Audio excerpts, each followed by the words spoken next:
Kai stretched his limbs under the white sheets. His body ached and complained. Ironically, his legs were the least sore, probably because he concentrated most of his power on them. Not too bad. This kind of pain had become like an old friend over the years. Not acute enough to really bother him, Kai found he almost enjoyed it. It was proof he had overcome his limits and grown stronger. Spirit's mercy, have I become a masochist? Inspecting himself in the mirror, he noticed the consequences of yesterday's hurry to get to bed. His light hair shot in every direction. Kai spent a few minutes fighting against his unruly locks to look less disheveled. The result wasn't perfect, but he didn't look like a hobo anymore. Maybe I should cut them again. Short hair is so much more convenient. A pair of gray eyes on a tan face stared back at him. His chubby cheeks were slimmer, having lost some of their baby fat. There was no doubt he was about to go through puberty a second time. I'm definitely a bit biased, but I think I look good. His body certainly looked infinitely better than it ever did in his previous life, sculpted with lean muscles and flexible like a gymnast. After surviving Elijah's grueling training, there was no other possible result. I'm ripped. It's going to be nice having the body of an adult too. Kai had mostly stopped staring at his abs in the mirror by now, though he occasionally had a relapse. Feeling his narcissism bubbling to the surface, he proceeded with his round of meditation by the shore. It was a pleasant day, the heat of summer still months away. The crystal water shimmered in the rising sun and the calls of seabirds filled the air. Towards the end of the bay, an osprey dived beneath the surface, remerging victorious with a squirming fish between its talons. Silspring was nice, but nothing could beat living by the beach. He could understand how the governor's plans had been so successful. Who wouldn't want to retire here? Heck, even living his whole life like this wouldn't be half bad. A peaceful existence away from trouble and problems. I've already tried that in Whiteshore. The world always comes knocking eventually, but maybe one day. Kai evened his breaths, letting the rest of the world fade in the background. His mana was full, but his elemental reserves were low. Natural regeneration didn't convert many elements. Before his journey, he was filled with almost exclusively unattuned essence for empower. He only had a small stash of water mana and his collection of space motes. With attuned meditation, the elements he had an affinity for shone brightly in his vision. Kai fell into the rhythm of converting the swirling particles. Trails of colored speckles streamed around him as they were gradually absorbed. Satisfied with his haul, Kai found Elijah already waiting behind him with two swords stuck in the sand. Wielding one of them, the ever-pale man threw the shorter one at him. Guess we're gonna skip pleasantries. The man didn't wait for him, dashing forward in a lounge. Kai barely had time to raise his guard and deflect the blow, putting him in an awkward position. Without giving him a breath to recompose, Elijah pressed with a flurry of blows. Nothing quite like the butler trying to cut me into pieces to welcome me back. His stray thoughts quickly fell away, and only their swords remained. Sharp clanks, sand, and a lot of sweat. Any distraction was a risk he couldn't afford. Kai vainly tried to change the tempo of the battle, but he was forced on the defensive. Tapping into his recently replenished reserves, it was time to get serious. His movements grew faster, and blades of water flew through the hair. Elijah responded in kind. Shadows darkened the day and gusts of wind disrupted his spellwork. He cast no direct elemental attack, but those were more than enough to put him on the back foot. Kai gave his all, his mind flashed between different tasks, his body moving on instinct following his muscle memory, dodging, defending, and occasionally striking back. His shirt got slashed when Elijah leaped out of the shadows behind his back. Kai activated Mana Sense to keep track of the battlefield, another burden for his mind to juggle. The man's rapid movements were hard to follow through the shadows. Kai's reaction was too slow to properly respond to the attacks. He couldn't afford to give Mana Sense the focus it needed to pierce the shroud. Another jab almost skewered him. It was time to change tactics. He was burning through his mana faster than Elijah. He would never win in a battle of attrition. With a sweep of water mana, a veil of mist condensed around him. If Elijah was keeping his strength and perception at his level, that would even the playing field. A pulse of earth served to locate his enemy position. In that instant, Kai squeezed what remained of his reserves. He would only get one chance. Empower surged through his veins and he leaped, slashing with all his strength. His sword cut through the figure. It was just another shadow. Stunned and failing to meet the expected resistance, his body lunged forward. Kai scrambled to regain his balance when a cold feeling touched his neck. Shadows and mist dispersed in a heartbeat. Elijah stood over him, blade tickling his neck. Kai huffed, "I thought I had you this time." The butler smirked, "You're not quite there, just because you have more mana than me. I used half of what you did." "Yes, but with your skills you can create double the result with half the cost. It's not fair," Kai grumbled. "And yes, I know I can't expect to have a fair fight, but do the odds always need to be so stacked against me? There is more to learn from a defeat than a victory." Elijah lectured him on the familiar points. By fighting someone stronger, smarter, and generally better than you in every way, other foes will seem easy. Thus, when you meet a stronger adversary, you won't be. Kai rolled his eyes, not bothering to argue a losing battle. Elijah loved kicking his ass and then coming up with excuses why it was all for his benefit. Each time it got close to a fair fight, he upped his game. Kai accepted the butler's cold hand to get to his feet. As you say, O mighty teacher, I am humbled by your generosity. Glad we're on the same page, brat. Now go make yourself presentable and get breakfast. Are we done already? Kai was puzzled. They had gone all out in that fight, but his exhaustion had never stopped Elijah from demanding more. No physical training, or perception exercises, or marathon through the jungle while you try to kill me. If you want to go for another round, I can indulge you. Elijah reached for his sword. No, that's not necessary. Kai bolted towards his house. I'll meditate on what I could have done better. He wasn't going to waste the butler's strange fit of benevolence. His low mana was already making him feel lightheaded. He sat under the shower, refilling his reserves to a more comfortable level. In his fight with Elijah, he had managed to consume what lasted him for the entire journey from Sill Spring. Making sure to properly dry his hair with water magic, Kai put on a new pair of clothes. The sleeves were a bit short. Damn, growth spurt. I'll need to change my wardrobe. Again, trying out a new pair, Kai nodded to the mirror. He made his way to the southern end of the estate. The garden was as lush and verdant as he remembered. How was your family? Did they settle in well? Dora welcomed him inside her lab, 2 boiling cauldrons in front of her. Yeah, the new house is nice, much better than the one in Greenside. Kai took a seat and began recounting his journey while she finished her brewing. Don't worry, dear. It's normal to be upset when you see your mother with someone who isn't your father. It's a weird feeling when one of your parents remarries. Yes, it's just his thoughts came out in inarticulate phrases. The guilt and regret over his dad's death had resurfaced. With Mui, it looked like his family were definitively moving on, and it felt like a betrayal. No matter if his mind knew it was irrational. Letting go of the past can be hard, but it's the only way to move forward. Dora got what he was saying despite his lack of coherence. This Mui seems like a decent fellow, and you like him, right? Kai shrugged. He's all right. Well, it'll be weird for a while, but you get used to it. Some things just take time. Dora turned towards him with her creation. Here, try this. He accepted the glass, suspiciously observing the cyan potion. Despite the unnatural color, it looked fine, almost appealing. Uniform color and consistency, no weird smells. Is this one of the final recipes? Yes, I worked hard on the taste too. Dora looked at him expectantly. Putting aside his doubts, Kai drank the concoction in one breath. It tasted like mint toothpaste. A refreshing feeling swept through his body and mind.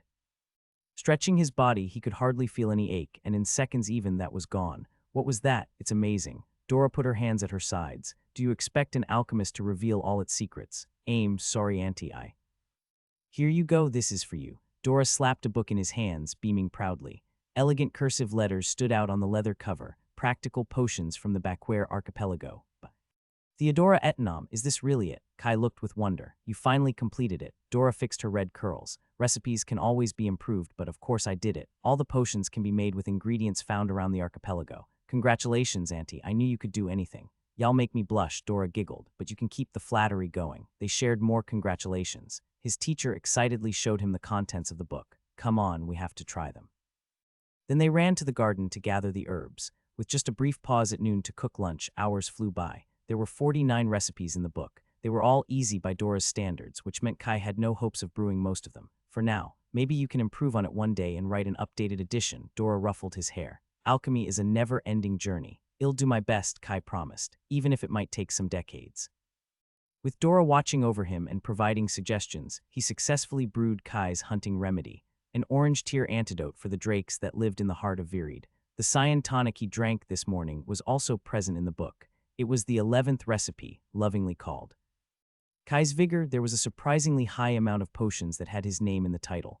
These are not the official names, right? Kai asked jokingly, but not really. I wanted to show your contribution to this book. Dora furrowed her brows. Why, you don't like them? No, it's not that. They are great, Dora burst into laughter. Don't worry, dear. Your copy is the only one with the real names. Everyone else gets a generic. Warrior's Restoration. Kai could feel his ears burning again. The alchemist's booming laughter proved it had been no coincidence. Dora smiled brightly. We can try Kai's sweet dreams next. Yate's mercy, I need a hole to hide. An unknown but extremely vast amount of embarrassment later. They were having dinner together. The alchemy session had gone on without either of them getting tired. Despite the debatable name choice, Kai couldn't wait to plunge himself into the book and try all the recipes. So when are you planning to publish it? He asked. The whole reason she used local ingredients was to make them easily available to people. If that book was released for free, it was sure to cause colossal waves in the local market. In a few years, probably, Dora said, leaving him baffled. A few years? Kai exclaimed. I mean, why that long? He immediately felt ashamed of the relief he felt. It sure would be nice to have the exclusive on them, but their aim was to improve life on the archipelago, not to make him rich. Dora sighed sadly. The book would attract too much attention. Even if I published it anonymously, people would start asking questions, and you know. I see, that's a pity. Kai did his absolute best to sound sincere, but I keep this book right? Damn, I'm a monster. Of course, dear. You helped a lot with the testing. Dora stood up to get a mango pie. Just don't share any of the most elaborate recipes. Of course, Auntie. I'll keep them for myself. I am definitely going to hell. A knock from the door signaled the arrival of the butler. Vuria wants to see you, he simply announced. You can finish your plate, but be quick. Kai nodded, dispatching the pie in seconds. Elijah shared a look with Dora and held the door open for him. The butler didn't follow him outside. Left alone, Kai headed for the mansion when he caught sight of a figure under the pavilion. Vuria reading a book under the moonlight with no other crystal or lamp. Fixing his clothes, he changed direction. Even though his sight had gotten good, he needed to squint to get a glimpse of the title. Come, child. The mage closed her book with a snap, putting her hand on the cover. Her piercing orange eyes moved on him. Kai took a seat across from Vuria, a small table with a tray of crunchy biscuits between them. Knowing better than to try to guess what was on her mind, he waited for her to start the conversation. The lady of the estate looked even more otherworldly under the moonlight. It was hard to relax with her gaze on him, but he was used to it. Acting casually, he helped himself to one of the biscuits. Dora was welcoming from the start. She was easy to like, and they had only got closer after all the long afternoons spent in the garden or over a cauldron. Elijah had been a harder challenge. The beginning had been rough to say the least. The man was harsh, cold, and with ridiculously high demands. While Kai wouldn't say they were best buddies, they had warmed up to each other and reached a mutual understanding. He knew behind all the snark, the butler wanted him to succeed. Only Vuria remained a mystery. She was always there in the background, observing silently and more often than not ignoring him. Her lessons had grown more whimsical and unpredictable over the years. Random notions of politics, geography, philosophy, and magic theory. Personal questions about his goals and beliefs. How to approach a dwarf in a tavern. And what to say if you meet a siren at sea so they don't sink your ship. Kai was quite sure some of those had been an elaborate prank. It was hard to tell with Vuria. He had grown used to her quirks through experience, but he didn't have the faintest clue of what was going on in her mind. Her burning eyes continued to bury into his soul. Finally, she broke the stare with a chuckle. You've grown up, Kai. Her white teeth shone in the night. It's a wonder how many things people let slip when you just stare at them. I can sense barely a hint of nervousness from you. Do you remember how terrified you were when we first met? Kai looked away, embarrassed. That was because I wasn't used to the mana density and to your presence. You were so young and clueless, coming to my door with preposterous requests. There was a time when the line of nobles asking to tutor their children stretched 3 kingdoms. Well, you never teach me much, he pointed out. I taught you more than most could ever hope for. She bit on a biscuit with a crunch. Though you're right, I took you in so you'd be a distraction for Elijah. A cute lost puppy to keep him busy and away from pointless brooding. Is she trying to provoke a reaction? You're not disappointed or annoyed. Vuria observed him closely. Why should I? We both got what we wanted, and I think I got the better end of the deal. That you certainly did, Vuria laughed. Contrary to common sense, I've discovered how some people grow more foolish with age. I'm glad we haven't wasted our time with you. Happy not to be a disappointment. You know why I've called you tonight. Kai hesitated before nodding. Dora and Elijah had behaved strangely since he came back. None of them clearly stated anything, but he could put together the hints. The truth hung unsaid in the air, a thought insistently tugging at his mind to be acknowledged. Looking up at Vuria proved his suspicion had been correct. You're leaving, he said, almost a whisper. We are. The words slowly sank with all their implications. He had known they weren't going to stay here forever, but the news still took him by surprise.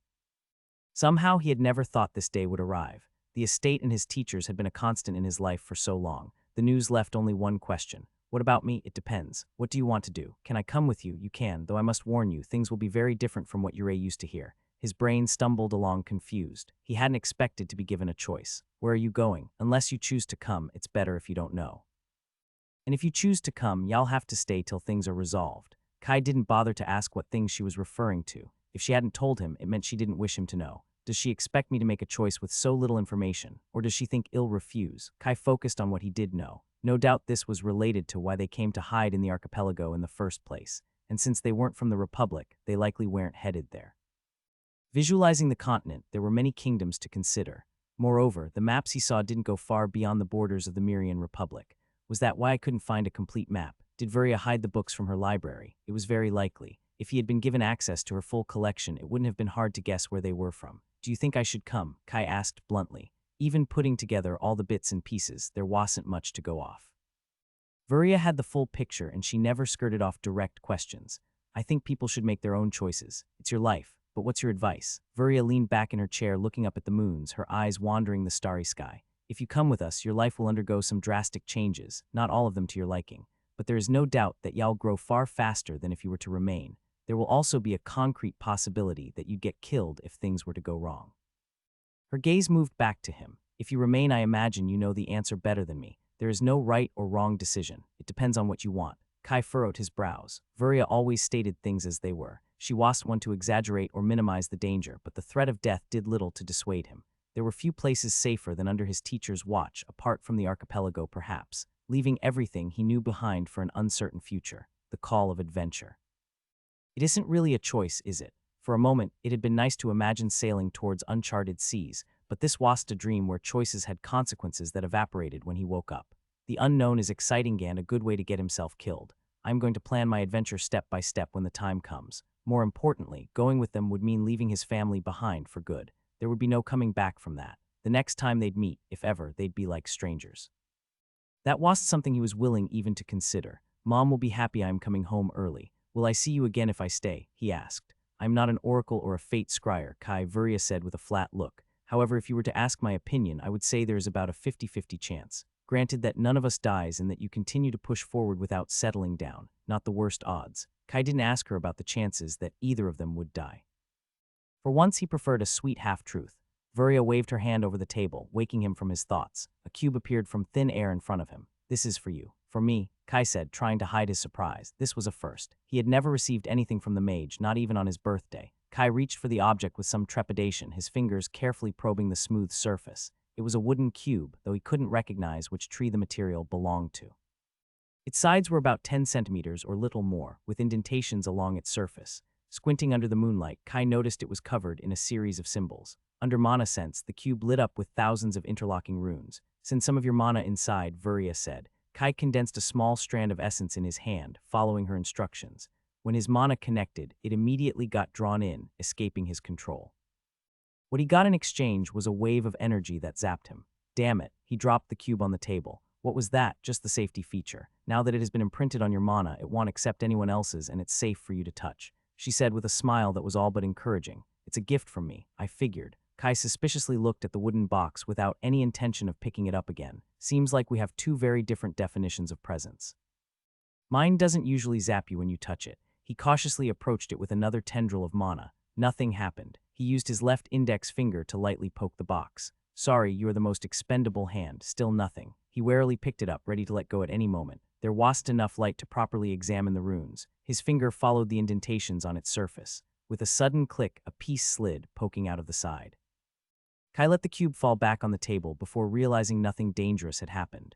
What kind of gift is it? And how do I open it? Kai looked at Vuria with a hopeful gaze, acting in full swing. Give me the answer or a hint. Look how cute and adorable I am. The mage looked amused, but not moved. It's a puzzle box. My gift is inside if you manage to open it. Kai stifled a sigh. Nothing can ever be easy, can it? A small hint. How does it work? Where do I start? Figuring that out is part of the challenge. Vuria's amusement grew. There were actually two reasons I took you in. You already know the first. And the second was to see how far a human born at the bottom of Red could go, which is why I forbade Elijah and Dora from giving you any external help you don't earn yourself. What the fuck? That's not fair. However, since we're parting ways, I thought we'd make an exception this once. Vuria gave him a meaningful glance. I thought you weren't foolish. Was I mistaken? I thought so. The object hidden inside is beyond rare. You'd have no hope of buying it even if you had the money. It will be extremely useful to you. Kai clutched the wooden cube, caressing its polished surface like a lover. He didn't know why he suddenly liked his gift much more. My precious. And it's mine if I open it, he asked. Yes, but. Of course, there's a but. You need to solve all the puzzles within a year, otherwise the cube will shut down permanently. The same will happen if somebody else tries to forcefully open in, where the security feature's not enough to dissuade them. There is truly no free meal. I won't fail. It's good to be confident, but y'all need more than that. If you manage the task, y'all have earned your reward. If you fail, someone will come to take it back when your time is over. This is all. I look forward to seeing what happens. Vuria turned back to her book. Knowing the lady had declared the conversation over, Kai headed to his house. He needed a better light to examine the puzzle box. His fingers impatiently fiddled with the sliding sections. Kai. The shadows coalesced into the figure of a man. Elijah stood before his door, barring his way with an inscrutable expression. His lips curved slightly when he saw the cube in his hands. She really gave you one of those. Let me see. Kai reluctantly parted with his precious, watching closely as he turned the puzzle box in his pale hands. She certainly had fun making this. Any tips? Kai tried his luck. What would be the point of the challenge then? Elijah smirked. But if you really want my advice, after you hit a wall, don't bash your head against it, and wait till you enhance your race. I've solved enough of those to know you won't get lucky. She gave you a year for a reason. You won't stand a chance without those extra attributes. Kai took the cube back, his enthusiasm dampened. Here, this is from me, Elijah said, giving him a small blue velvet box that actually looked like it contained a present. It comes with no riddle. Expectations rising, Kai didn't waste a moment to open it. Under the moonlight, a small metallic ring was revealed. He took it out and turned it to see better. It did not look great, a piece of silver roughly forged into a circle. He'd seen hundreds like it in Silspring, but those were better polished. This one wasn't even particularly shiny. Trying to activate mana skill to reveal its hidden secret bore no result. The metal was inert, not a sliver of essence flowed through it. Am I still in time to get a refund? Amazing, Elijah lightly slapped him behind the head. Ahi, what was that for? Kai protested, massaging himself. For your thoughts, Elijah said curtly. If you don't want it, I can take it back. No, I love it. Your disciple mind is just too narrow to see its purpose. It's a ring. You put it on your finger, Elijah explained helpfully. Oh, I see. Kai nodded, looking at the cheap piece of silver like it was his precious cube. Elijah massaged his eyes and sighed. Stop acting like an idiot and put it on. You're making me regret my life choices. Right, sorry. With renewed trepidation, Kai followed his instructions. And nothing again, he admired his hand. It didn't look bad and it fit nicely, but he still couldn't see the purpose in it. Is this a discreet jab at my fashion sense? Now you push your mana into it, Elijah said. How was I supposed to know that? Yes, sir. When his mana touched the ring, it flowed in. Then something weird happened. His eyes widened in shock. Is this? Yes, I read they were extremely rare and expensive. They are. I reckon Yao'll be the only person to possess one in the archipelago. Except for the governor, perhaps. This time Kai didn't have to fake his enthusiasm. With the right material, every half-decent enchanter could create a spatial bag or storage. He was confident in his own chances if he was given enough tries. True spatial artifacts were in a different category. They didn't enlarge an existing space, but gave you access to an entirely separate subspace with no extra weight. As long as he directed a sliver of his mana to the ring, the impression of a small closet appeared in his mind. It was incredibly weird, like when he first was getting used to the 360 view on Mana Sense. There is something inside, Kai almost squealed in excitement. The image was fuzzy as he was still trying to figure it out. A familiar steel sword materialized in his hands. I put your sword inside and Theodora added a few potions. It felt like trying to embrace a trunk if the tree was made of metal wires. A few seconds later, the man relaxed his muscles, making the hug a bit less uncomfortable. You've been an acceptable disciple. One day you might even be good if you don't slack off. I promise I won't. Good. Now let me go. Oh, okay. Kai stepped back, suddenly feeling awkward. His gaze wandered to his ring again. Why does it look so even now? The metal looked like common silver under Mana Sense. Oh, it's a disguise. Yes, it should avoid getting you killed as long as you don't do anything stupid, Elijah said stiffly. You can take it off, but you won't be able to make a new one, so don't. Kai nodded, putting the sword and the cube into the ring. He looked in wonder as the objects disappeared from his hands. Try to avoid making that face too. Yes, master, Kai stared at his feet. When do you leave?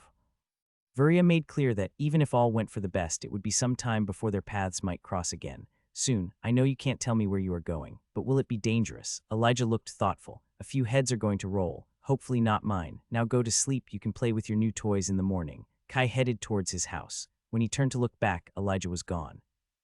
Shining rays filtered inside his room. Kai looked around, his thoughts sluggish. A moment later, recognition flashed through his eyes. Right, that happened. He slipped out of the covers. There was more light than he was used to. The sun shone brightly in his living room. I must have overslept. I can't remember the last time that happened. Something was weird. After years of habit, he always woke up at the break of dawn, whether he wanted it or not.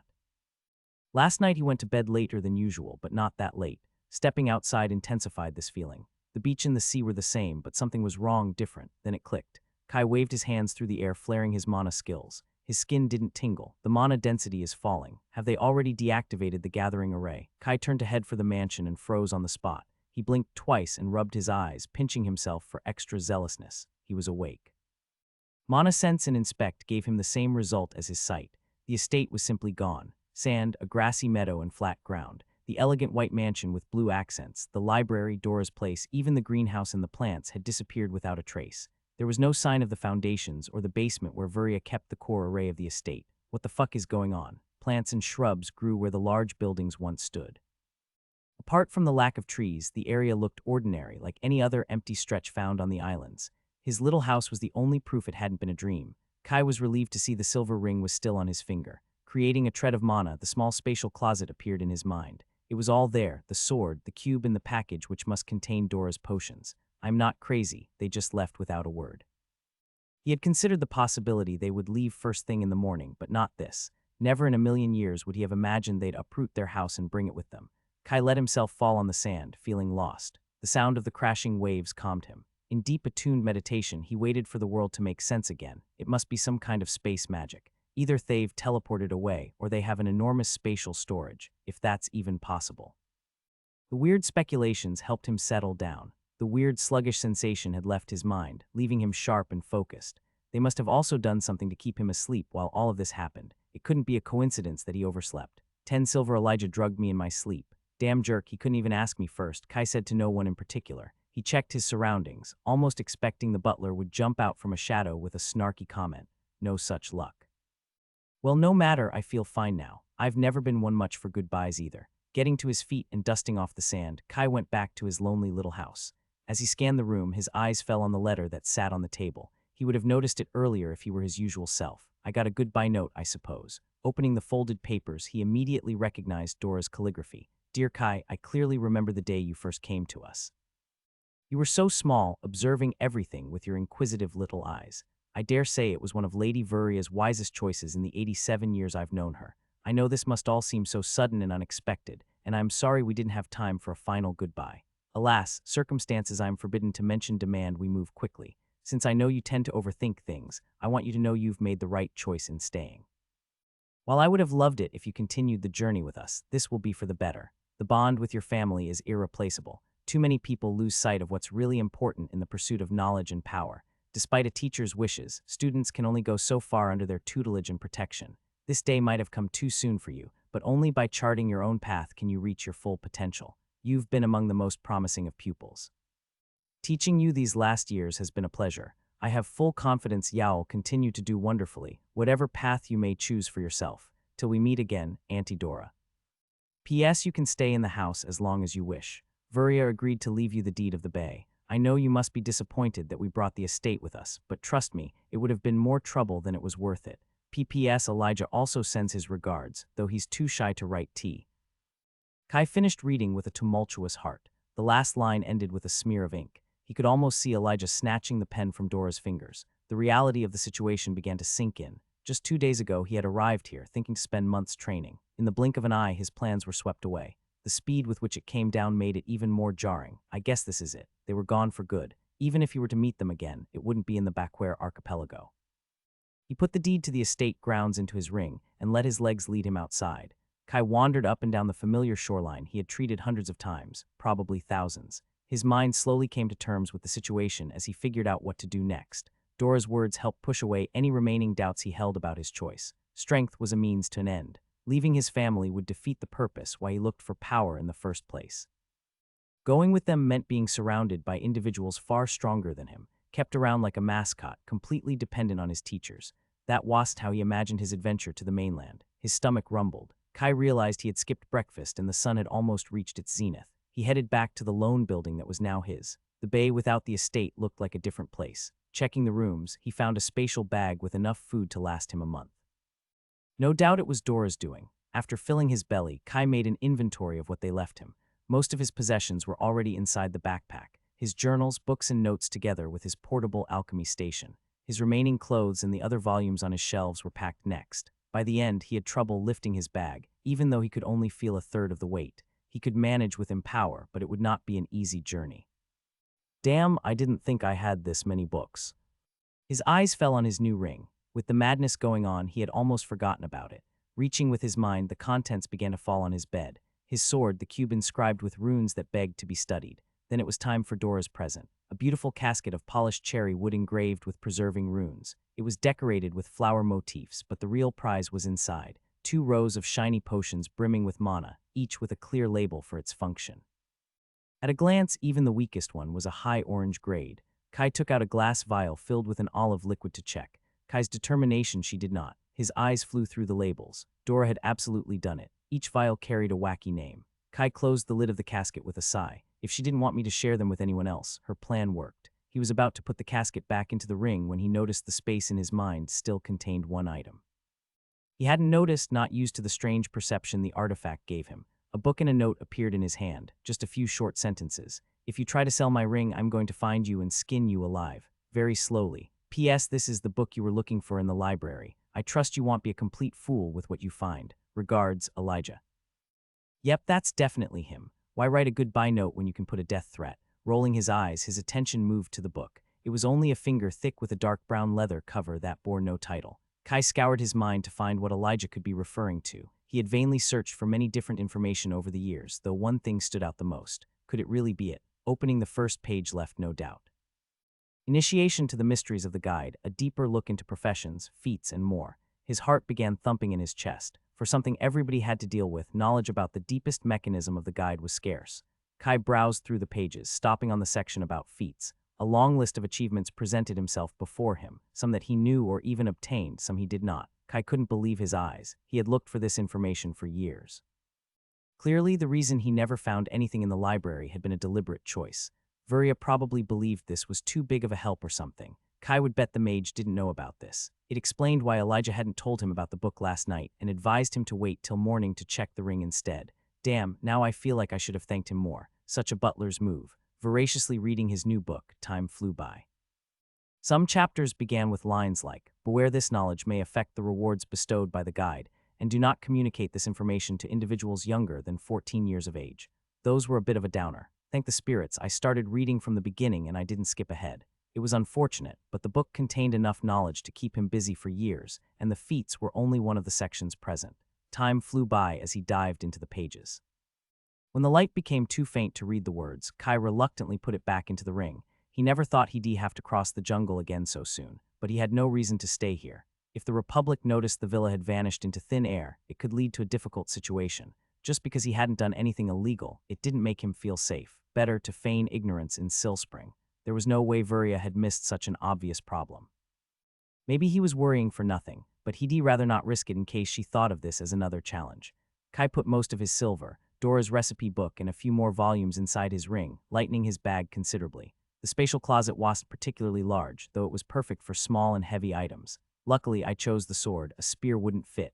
It was a pity. The ring couldn't contain his backpack since the two spatial enchantments would conflict with one another. With everything ready, he ate a cold meal and went to sleep early. The next morning came fast and brought a terrifying discovery. When he tried to use the sink in the bathroom, no water came out. He ran to the shower and it was the same story. Nuo, how could you do this to me? Kai took a deep breath to stop himself from hyperventilating. Activating Mana Sense, all the runes he had personally engraved were still there. He let out a sigh of momentary relief.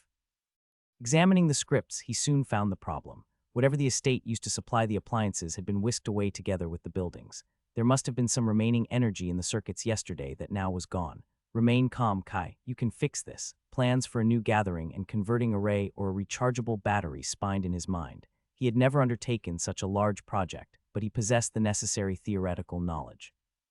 He fought the temptation to take out a paper and draw a draft. Time was ticking. Kai had to harden his heart and abandon his shower in such a shameful condition. We had a great time together, didn't we? I promise I will be back to fix you one day. With one last look at the place where he spent most of his life, Kai hoisted his bag on his shoulder and headed for the jungle. His feet followed the ground that once hosted the paved path to the estate. A new chapter of his life was just beginning. Y'all have to send me to the ancestors if I want my turnips. Old Ven threateningly wielded his hoe in one hand and an oil lamp in the other. It's just me. Clouds hid the moons tonight, letting only some fickle light through. Kai stepped within the range of the lamp. He didn't expect the grumpy farmer to still be in his field at this hour. Old Ven squinted at him, recognition flashing in his eyes. I didn't think it'd see O before a month, lad. What you doing here? Did your master finally get tired of O? My mum complained I wasn't home long enough, Kai said. Better to avoid any details if you wanted to play dumb, even though Ven would sooner cut his tongue than talk with any Republic official. Do as your ma tells, O lad. The geezer frowned at him. Spirit's mercy. You really got kicked out, didn't O? Kai grimaced. He only wished for his bed instead. He had to deal with the scowling farmer. Old Ven shunned tactfulness as merchants did with honesty. But his disregard for social clues didn't mean he wasn't sharp, something like that. He replied vaguely, marching through his field. If he stopped right now, he wouldn't be getting up again. Y'all be fine, lad. Your teacher's the one who's losing out. The words hit him so unexpectedly that his foot missed a step. Kai stumbled forward, coming close to planting his face beside the turnips. Don't make your ma worry, he waved him off. And give my cabbages some luck too while you're at it, there on the left. Yes, over there, will do, and take care of yourself, Gramps. What would I do without your happy mug greeting me? Old Ven grunted something about insolent youngsters and went back to his patrol. Kai easily found the patch of cabbages. He scraped together what nature mana he had. It wasn't much, but he made the most out of it with his skill. The lights of Silspring shone in the distance, giving him the strength to push the last stretch. He had put away his enchanted crystal to avoid unwanted attention. Traversing the farmland with little to no light caused him to almost fall into an irrigation canal twice. Despite filling his ring to full capacity, his backpack was far heavier than usual. His last strands of mana fueled him power enough to keep him standing. I didn't think I had this many books. Experiments, botanic knowledge, and random scribbles filled more than 24 books. Without Dora to answer his questions and point him in the right direction, any passing sentences he wrote down could prove invaluable.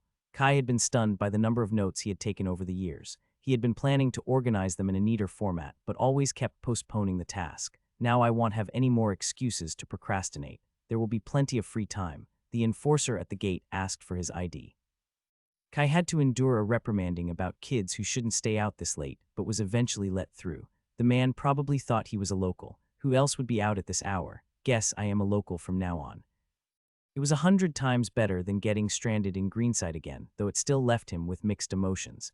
I am too tired to think about this now. I want my fluffy pillow. The town lights improved considerably inside the walls. Following the main street through the gate, Kai grinded forward. His back was killing him. His legs felt like wet noodles. Empower was the only thing that kept him standing, almost home.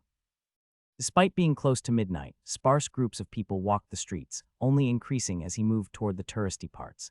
The clipped accent of the mainland overshadowed the flowing speech of the locals. How are you doing, kid? You're running late today. Am I so tired I started hallucinating? Alas, the spirits weren't so merciful. Captain Zareth's towering figure appeared before him with a jovial smile, not a hint of sleepiness on his face, but with his race grade that was to be expected. Kai gathered all his motes of patience. I was about to go home. Do you need a hand? He hinted at his backpack. You look like y'all start snoring at any moment. I'm quite all right. My house is nearby. Kai was fairly certain the captain had a way to tell if someone was lying, so he always had to jump through hoops when talking with him. He'd also rather not have him anywhere near his spatial bag.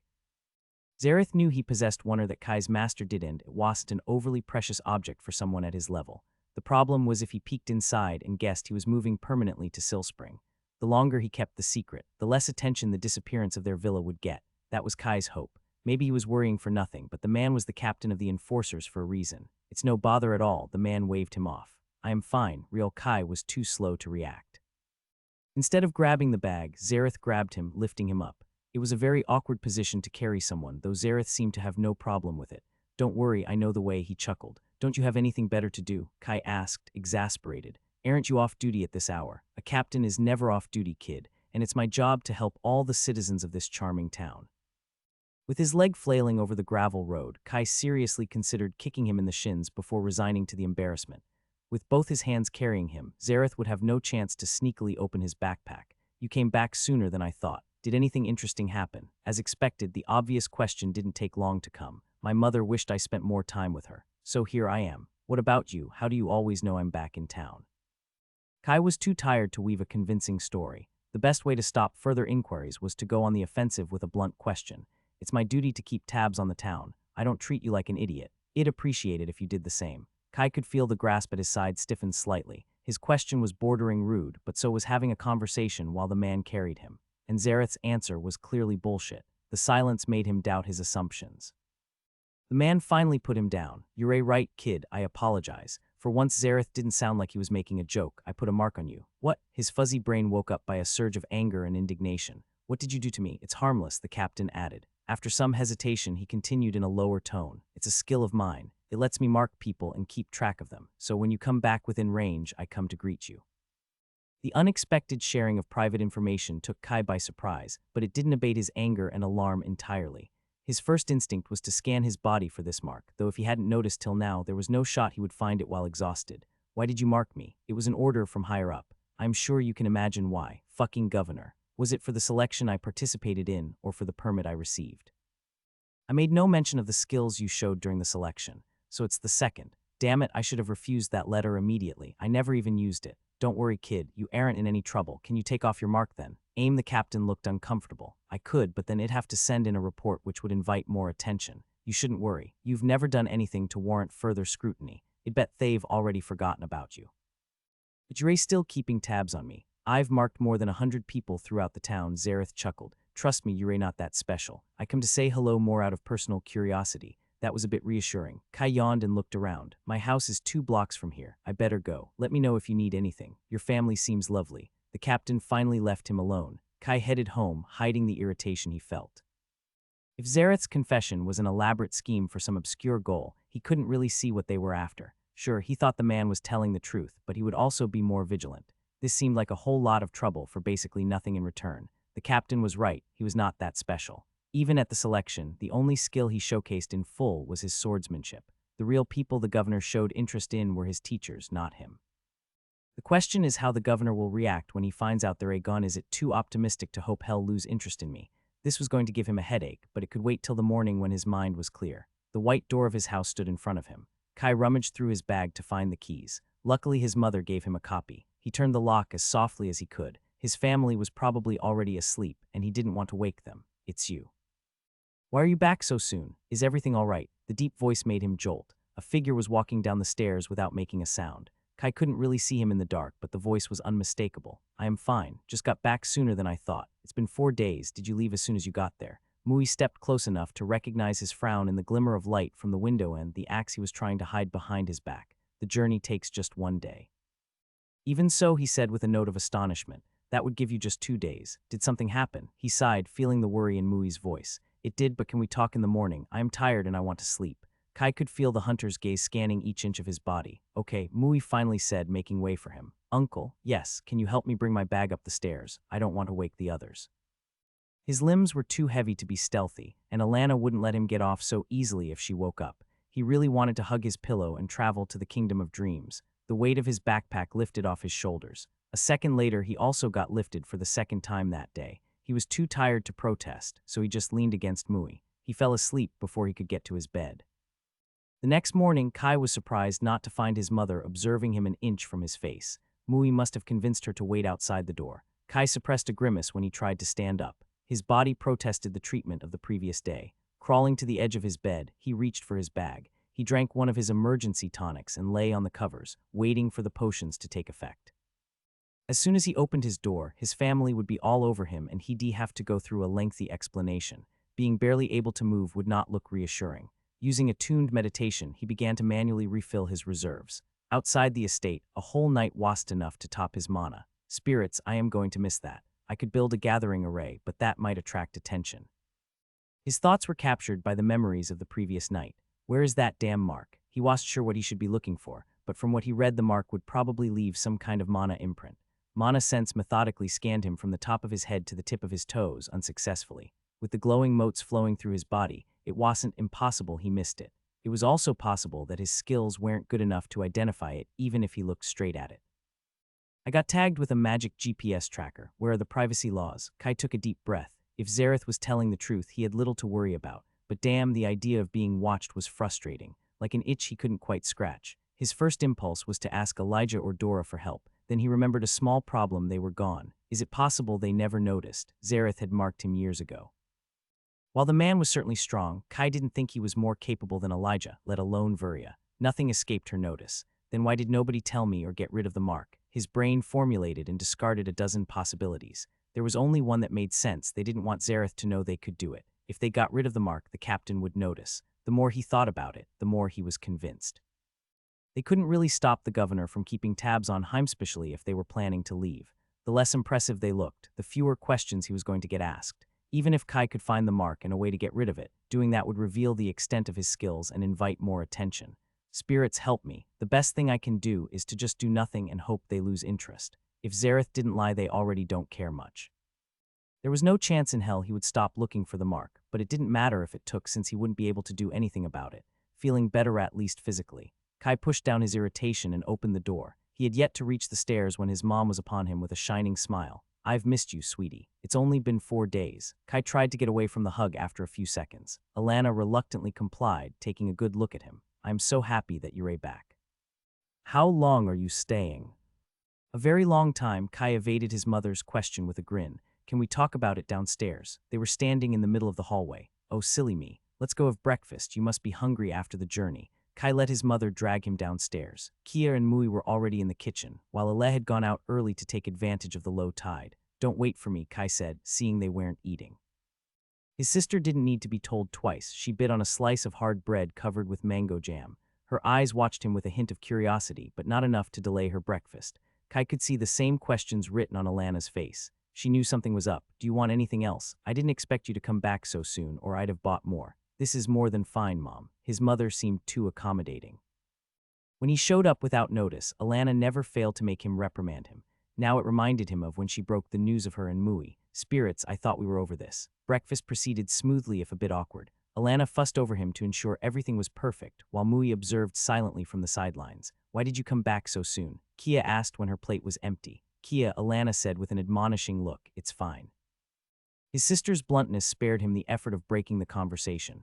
The reason I came back early is because Lady Vuria has left. The room turned silent, even Kia's jaw hung open. What do you mean she left? Alana asked. Kai did his best to appear calm and collected. They've left the archipelago. So they dumped you, Kia said, looking ready to burst into laughter. They didn't dump me, Kai crossed his arms.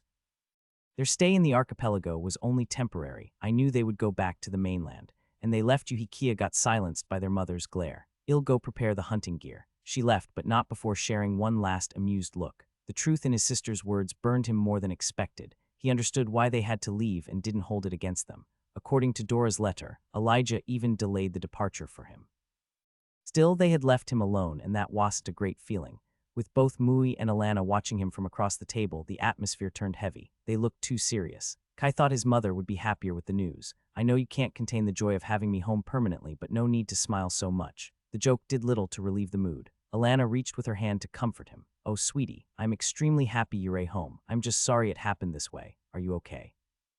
Damn, you really want to make me cry. Yes, Mom, I am fine. I knew they were going to leave eventually, just not when. Do you want us to look for a new teacher? Mui asked, already in problem-solving mode. Number Kai didn't have to think long, not in the short term at least. He added, afraid his answer sounded too curt. I got unbelievably lucky the first time, but even with my favor, I can't find someone half as good if there aren't any in the archipelago. He had just taken his first steps on the path of magic. Eventually, he would have to look for another apprenticeship or to enroll in an academy, but he wasn't ready to call someone else master anytime soon. What do you want to do? Mui continued, trying to find a solution. Isn't that the million-dollar question? I don't know, Kai answered honestly. I guess it'll take a few weeks to think about it. Of course, take all the time you need, sweetie. If there's anything we can help you with, we're here for you, the hunter added. Spirit's mercy, if they start finishing each other's sentences, I'll move out. I know I'll go clean up now. Kai opted for a strategic retreat. Last night he flopped down as soon as he got home. There was only one bathroom in the house.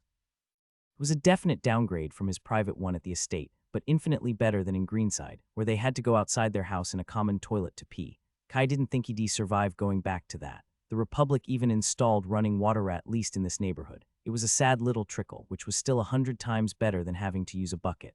As he washed himself, Kai took a look at the piping. There wasn't any rune in sight. It worked on mechanical principles. Mana sense wasn't ideal for examining essence poor material, so he couldn't be sure exactly how. Pumping up more water wouldn't be hard. Would the Republic care if one house increased the stream a little? Maybe it's better if I check the local laws, even though they probably wouldn't notice. Adding some heating runes should also be doable. The problem was mana supply. The poor density of the archipelago struggled to even maintain the most basic runes unless he used a gathering array. The alternative was to create a mana reservoir to be refilled manually, which would be bothersome. Mui has mana manipulation too. Kai walked back to his room undecided. Noticing his backpack by the bed, he started unpacking. The room wasn't small, but not particularly big either. He was used to having a lot of space. At the estate, he had several rooms just for him. He brought Dora's rations into the kitchen, catching his mother before she left to go grocery shopping. What's all this? I told you there was no danger I'd starve myself, Kai said, taking out more and more rations from the backpack. Lana stared at the growing pile with wonder, questioning him about the food she didn't recognize. That's an apple, they grow them on the mainland. Not sure now what this cheese is called. Yeah, that's sugar. Kai hadn't realized a good half of the food he ate at the estate couldn't be found in the local market. Alana was having fun sorting through the pile of strange and exotic food, so Kai left her to it. Back in his room, he had to be selective with what else he took out. Most of the shelves were already filled with his dad's volumes, and the desk they bought for him was hardly able to contain all his alchemic tools. If he pushed his bed in a corner, he could fit a bigger table, and the walls were free to house more shelves with a bit of smart positioning, or I could just buy a workshop. I wouldn't really feel comfortable leaving my equipment in another building, but I could carry the most expensive tools and materials in my ring, not the most practical solution. Until now, Kai never particularly cared about his space at home. He would always run back to the estate anyway. The idea he would live permanently with his family was starting to sink in. He would need some adjusting. All the changes were starting to feel overwhelming. In the blink of an eye, his life had turned upside down. Kai decided to go out to get some air. Walking usually helped him clear his head. Kai lost himself in the clattering of the crowd all the same. He preferred the calm churning of the waves, but he had to make do with what was available. What am I doing? There were so many things he had to figure out. Settling down in his house was just the beginning. He would need to tell Risey and Flynn he was moving permanently here. No doubt the merfolk would jump on the chance to monopolize more of his time. Then he would need to find new ways to keep growing his skills. He promised Elijah to not slack off, and he meant it. Training with all the distractions of a town and his family around was going to be a challenge in and of itself, but it was fundamental to establish a good routine to not get sidetracked. Then there were his long-term plans. What did he want to do and where did he want to go? His heart beat faster and breathing felt hard. Kai ran out of the town, trying to not think of unlikely worst-case scenarios. Out of the southern gate, the suffocating feeling started to abate. Come on, get a grip of yourself. It had been many years since he was this close to having a panic attack. He thought he was over them. Clearly, he had been wrong. Reaching the southern beach, he put his clothes in his ring and jumped into the sea. They fucking left me. Diving underwater, he screamed all his frustrations, which helped a surprising amount. His teacher's departure bothered him more than he initially thought. He pushed his body to swim faster amidst the waves, till that was the only thought in his mind. Exhausting his body was cathartic. Elijah and Dora had done their best. His mind accepted what happened, but his emotions did not. Certainly, it wouldn't have hurt if they warned me ahead of time instead of dropping the news out of the blue. Even 100-year-old mages have things to learn, or it was another of their dumb tests. Floating in the sea, Kai regained his cool. I'm going to be fine. The thought stopped feeling like a lie. After living at the estate, where every decision was made for him, all these changes had threatened to drown him. But they could also be exciting. He wasn't a powerless kid at the mercy of his circumstances. He had decent strength and was loaded with money. What else did he need to navigate the world? One at a time, he would figure out all the challenges that stood before him. He didn't have to solve everything right this instant. Moving back toward shore, he was about to use water magic to dry himself when he noticed he wasn't alone. 2 kids about his age stood not far from him. They didn't wear the blue uniform, but Kai only needed one glance at their haughty expression to guess their identity. Scholarship kids. Can't the Republic even keep them busy? Kai was hoping to sneak past them, but they were already coming toward him. Who are you? What are you doing on our beach? The taller one stepped into his personal space. His demanding tone tempted Kai to slap him. Even among the kids who were accepted into the Republic's program, few were this obnoxious. Just because they reached orange a bit before their peers, they thought they were hot shit.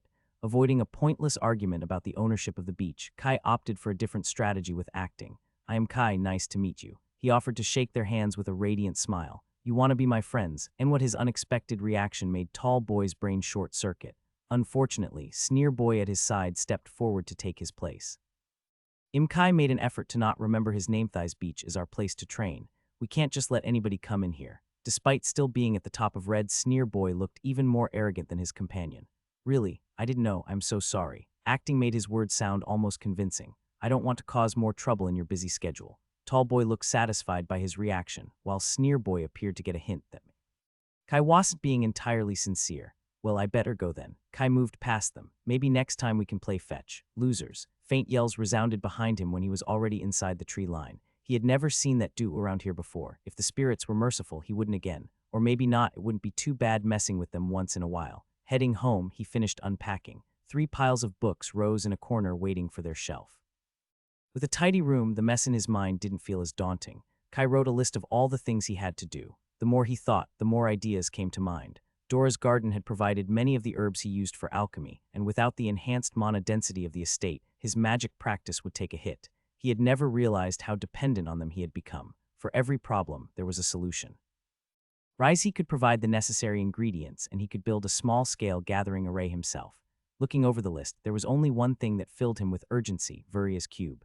The timer hung over his head like a sword of Damocles. 1 year wasn't a short period, but neither was it long, which put reaching orange on the top of his list. Elijah made it clear he'd have no hope of solving the puzzle box without those stats, and knowing Vuria, that would be far from enough.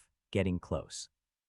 Running through the jungle for 2 days certainly helped. Almost a 1000 XP by themselves. If everything went well, he might reach it in 2 to 3 months. It'll take a week to settle down and plan, then it's grinding time till the peak of Orange. With a path before him, his heart felt lighter. Kai was drawing what kind of furniture he should buy when there was a knock on the door. "I'm sorry I wasn't there this morning. I just heard the news." Ale walked inside, taking a seat on his bed.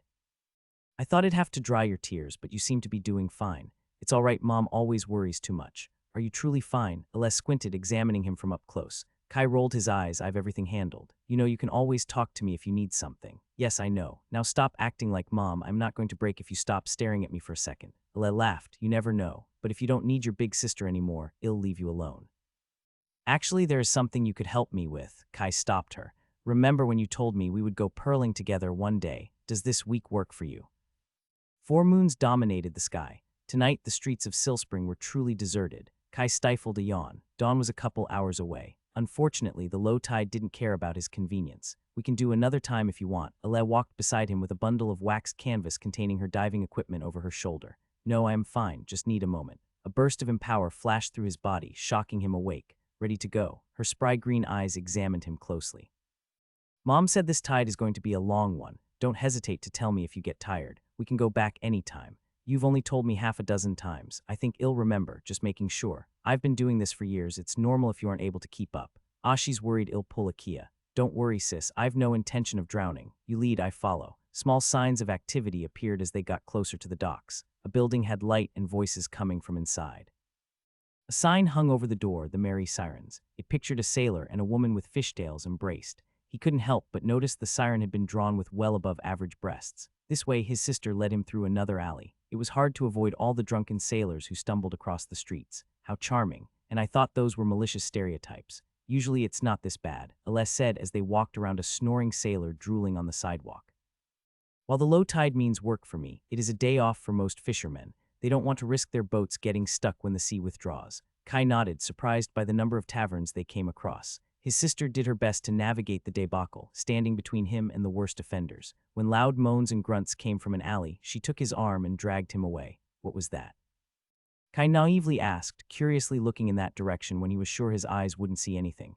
"Nothing. A bird and a dog must be fighting." "Really? I've never heard something similar. It's a rare type of seagull. I want to see it then." He really didn't, but the look on his sister's face as she scrambled to think of something was priceless. "The tide waits for no one. We can't afford the delay." Kai suppressed a smile. "Okay. We should have taken the long way around," she murmured under her breath. The islanders weren't particularly prudish people, but he was sure there were laws against public indecency. Somehow the enforcers were nowhere to be seen, likely unwilling to deal with them as long as they stayed away from Poshtown. Kai even saw 2 mainlanders amidst the drunken crowd. They reached the pier without encountering more strange animal calls. 3 proper ships and a fleet of boats were moored. The area closer to shore had been dug up, so the vessels wouldn't risk their keel when the sea retired and could wait it out. If their mother's calculations were correct, and they usually where the water would begin withdrawing in less than an hour. Ale led him to the wooden pier when a tall boy stood in their way. The action felt deliberate, and Kai could already feel his annoyance growing. "Are you going out already?" The stranger spoke to his sister. He was about 20, hair styled into thin braids tied together. An unusual look for an islander, probably inspired by some foreign sailor. "And who's this?" The guy looked at him with hostility. "You refuse to hunt together and then you take this shrimp." Ale huffed, annoyed. "This is my brother, Kai. Now, could you let us pass? We're in a hurry." Despite her sister's clear impatience, the man showed no intention to move out of the way. "My bad, I didn't know he was your little brother." I can see the resemblance. His mood switched. In an instant, he smiled like they were long-lost friends. "I am Sabe, the best pearl hunter in Silspring. Nice to meet you, little guy." Sabe gave him a smug grin. Kai had to admit the man could be considered handsome, with defined features and a strong jaw. He sported impressive biceps through his sleeveless shirt. "Don't tell me he's flexing." "Yade's mercy, he is." Kai deftly dodged Sabe, who tried to ruffle his hair in an overly friendly gesture. What was with adults that made them think they could invade his personal space the first time they met? Kai could hardly imagine someone making a worse impression if they tried. Thank the ancestors, Ale doesn't seem interested in this douchebag. "You're still in the way, Sabe," Ale pointed out, her tone containing a rare note of irritation. Kai joined in giving the guy a dirty look. Sabe finally got the hint and let them pass. "I'll see you at sea then. Let's see who finds the biggest pearl." Ale sighed, shaking her head without looking back. Ignore him. The pier was only so big, his sister stopped before a small boat, little more than a raft. "Welcome to my majestic vessel. Hop on board." She waved her hand dramatically. Kai did a small bow. With your permission, Captain. The boat tilted dangerously as he stepped on. Aless sat on the other end, using her bag to balance their weight. She undid the knots to the berth and used a pair of oars to carefully navigate through the bigger boats. Kai could tell the sea was already receding. So what's the deal with that guy? Who Sabe? Ale rolled her eyes. Don't mind him. Since I beat him a couple times, he decided we had to team up. I bet that's not the only thing he wants. Do you want a hand at dealing with him? Ale gave him a long, amused look. And what would you do? Kai thought of various options. As always, his mind turned to alchemy. Does he also have a boat? Yes, why? And no, we can't sink it. I can brew a potion that will make it smell like rotten vomit. No one will come a mile from him for a month, trust me. Or we can pour it directly on him if you know where he sleeps. That was an original recipe he created by mistake. After a drop landed on him, he had been forced to burn his clothes. Ale laughed, good idea. Then she noticed he wasn't laughing with her. Wait, you're serious? Yes, just an innocent little stink bomb will make him a social pariah for a while. Is that too much? That guy seemed like someone who cared about his image a lot. Just say the word and it will be done, my captain. Ale hesitated just a second before vehemently shaking her head. Sabe's an idiot, but he's not that bad. Or maybe you're just too good. Well, if you change your mind, my offer still stands, sis. His sister continued to row in silence. With the rolling motion of the boat, Kai had to fight not to doze off. The moons tinged the waters with pastel red and green lights. It was hard to peek beneath the waves, but Kai could tell the seafloor was less than a meter below. Can you take the oars one moment? I need to check where we are. Alette took out an oil lamp and a matchstick box from her pack, leaning over the edge to illuminate a patch of seaweed. Kai had no idea what she was looking for. That kelp looked no different than any other seaweed. Just slightly to the left, she nodded to herself, adjusting their route. They proceeded over the waves as the sea slowly slipped away and the current threatened to push them off course. His sister checked a few more times where they were going. Ale was so focused on her task that Kai chose to stay silent to not disturb her. Navigating under the moonlight was not an easy job. With only darkness and inky waters around them, the atmosphere was spooky. His sister's confidence reassured him, as did scanning their surroundings with mana sense. He spotted a few large fish, but no awakened beasts. Ale steered them away from any deeper trenches. When the first light of dawn painted the horizon red, their boat scraped against the sand. We need to continue on foot. You can carry the light, Ale said, offering him the oil lamp. I have a better idea. Kai made an enchanted crystal appear in his hand. His sister squinted at the sudden light. What's that, and where did it come from? Kai smiled mysteriously before giving her a brief explanation about enchantments and spatial artifacts. He had thought long and hard about this. Lately, he had been too paranoid. He would trust his family with this secret. How much is it worth? Ale said, still disbelieving. I don't know exactly, but I can't sell it even if I wanted to, and I don't. No chance you can get me one, not unless you want to go rob the governor. A horrified expression appeared on his sister's face. I was joking. Kai offered her the enchanted crystal. Here, take it, for all the birthdays I missed. Are you sure? This looks expensive too. Ale stared at the glowing stone with wonder. Don't worry, I can always make more. You can bring it to me to recharge when the light starts to dim. Kai could see 1,000 questions swirling in his sister's face. Where are we going? The tide waits for no one. Right, Ale woke from her stupor and jumped into the shallow water. Leave your clothes on the boat if you don't want to get them wet.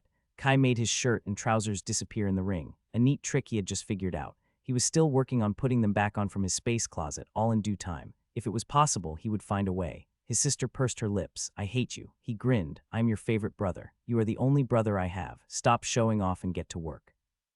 Without their weight, the boat floated again, allowing them to drag a while further before the moons pulled away the sea. Ale tied an anchor to make sure the vessel didn't run away without them. The sun rose on a white canvas, a flat world of sand and numerous ponds of water. Do you want me to carry something in the ring? Kai asked as they were about to leave the boat. It's not my fault if the ring is so convenient. With no one in sight for miles, it was the perfect opportunity to use it without the fear that someone might notice. Hiding his cocky grin, he followed his sister to a shallow pond. What are we looking for? There are many shelled mollusks that can contain a pearl. Around here, mainly clear water oysters. They prefer to grow in the ponds sheltered from the tides. The deeper, the better. This one doesn't seem very deep, Kai pointed out. It was about 12 meters out and just chest high. Thousands of dark shells were glued to the rocky bottom. This wasn't as adventurous as he imagined. Did you expect to dive into an underwater cave on your first outing? Ale patted his back. You should consider yourself lucky. My teacher confined me to search the exposed seafloor for 6 months when I began my apprenticeship. Kai threw her his best puppy eyes. Let's start with this. If you learn fast, we can try something bigger next. Ale gracefully dove into the pond. Be careful not to cut yourself. He considered arguing back, but he couldn't think of anything that wouldn't make him sound like an arrogant brat. Dora and Elijah had both stressed the need to build a solid foundation before moving forward to advanced subjects. Guess I have to make my way up the ladder. I just need to impress her enough. Mindful of his surroundings, he followed his sister. Alesh showed him how to use his knife to pry open an oyster and check if there was a pearl without harming it. Somehow she found a shiny white pearl on her first try. After proving he could repeat the action correctly, he was free to start the treasure hunt.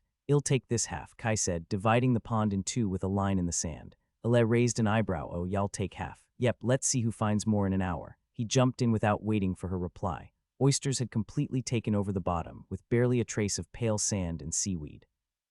Seeing his sister move behind him, Kai activated mana sense. The pearls they were looking for were no mana treasure, which meant they didn't shine to his senses. There still has to be a sign. The pearls were an inert material, containing less mana than the living mollusks around them. But mana sense wasn't his highest skill for nothing. Focusing on one at a time, he could pierce through the shell and be reasonably sure of what was inside. It was a slow process because only 1 in 100 oysters contained a pearl. "This is harder than I expected, but I've got more than one skill." Going for his favorite combo, Kai activated Inspect. The minute changes he would have missed became obvious. He pried apart a large dark shell and smiled at his prize. The more he found, the more Inspect helped him recognize the patterns to look out for. When he emerged for the 4th time to take a breath, his sister was already waiting. "How long can you keep your breath?" "It must have been at least 15 minutes. Has it been that long?" "It's not that hard if you don't have to move a lot." Kai shrugged. "I'm sorry I lost track of time. How many pearls do I have to cut from the count? I'm not sure when you stopped." Ale watched him with disbelief and shook her head. "It doesn't matter. Come on, show me what you've got." She cupped her hands, waiting. With a proud smile, he let his pearls fall one by one. He could have dropped them all together, but there was no fun in that. The shiny beads clinked against each other as their number continued to rise together with his sister's incredulity. "That's 27, right?" Kai tried not to smirk. He had started slow. If they were to go again, he was confident he would find more. "How did you do it?" "I used mana sense. You can't see the pearls with it. Not these ones at least. I guess mine's a bit higher than yours, sis. Can we go explore an underwater cave now?" Kai took back his 27 pearls. "So how many did you get?" He kept his voice even to not sound too eager. Still looking bewildered, Ale offered him a small punch from her satchel. Opening the laces revealed a cascade of shining beads that quickly dampened his enthusiasm. "They are 33, his sister said with just a hint of cheekiness. Oh, Kai struggled not to sound disappointed. "How did you manage that? I really thought I got this one." Ale chuckled, playfully poking his sides to tickle him. "What's with the funeral expression? I've got years of experience. If you beat me on your first try, I should find another job. It's already ridiculous you caught this many. You know, when you told me about your skills and training, I had a hard time believing you. Now I think I finally get it. I truly have a genius brother, and I got the best sister in the world. I think I'm winning this one. Any wise words of advice to improve, sis?" Ale wrung her wet braid. "There is nothing I could improve on your method." "Then how did you beat me?" She smiled mysteriously. "That's not something you can replicate." "Why not?" "Because it's my profession skill. It gives me a feel of where I should look and what's valuable. But that's not something you can learn unless you choose my same path." And being a child strikes again. Kai knew profession skills worked differently. General skills were based on what he could realistically accomplish. When he learned mana sense, he first had to perceive mana by himself.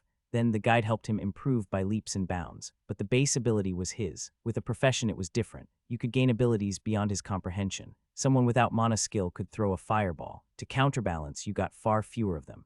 Kai heard most people only got a single skill from their red profession. The spirits protect us from when you become 14. "I am sure y'all get something ridiculous." Ale tried to console him. "Less than 3 years away." "Yeah, you're right. Come on, I'll teach you how to appraise a pearl. You don't want to get scammed by a merchant after you put in all the work." Back on the boat, they poured his pearls into 2 bowls. These clear water pearls aren't very valuable, but they're the easiest to find. They make for a reliable source of income if you don't want to take any risks. No other species form such large reefs. Going through their loot, Kai noticed all his sister's pearls were similar and generally bigger, while he had beads of all shapes and sizes. Size and color are the most important factors for clear water pearls. The bigger the better. They need to be at least as big as the nail on your pinky to sell. Ale showed him several examples. Merchants also like it if you have many of the same size. Then you must look at sheen and shape. Ale gave him a brief crash course on how to estimate the value of a pearl. All the beads in her bowl respected the minimum standard, while 5 of his were too tiny to be worth anything. The shallow sea around the Backware archipelago created one of the best environments for shelled mollusks to grow, and the advantages of skills and profession meant there was a large supply. When possible, it was always better to sell to foreign merchants. Common pearls sold for chips, but the price steeply increased for the rarer varieties. Naturally, mana-infused pearls sat at the top of the price list. His hands couldn't help but fiddle with the bracelet at his wrist, the gift he received for his 7th birthday. The green mana pearl had lost none of its luster. "Where do we go next?" Kai asked, eager to continue. Seeing his sister hesitant, he pleaded his case. I won't do anything reckless, Kai solemnly promised, making puppy eyes with acting for good measure. Ale always fell for them. Okay, but you have to do exactly as I say.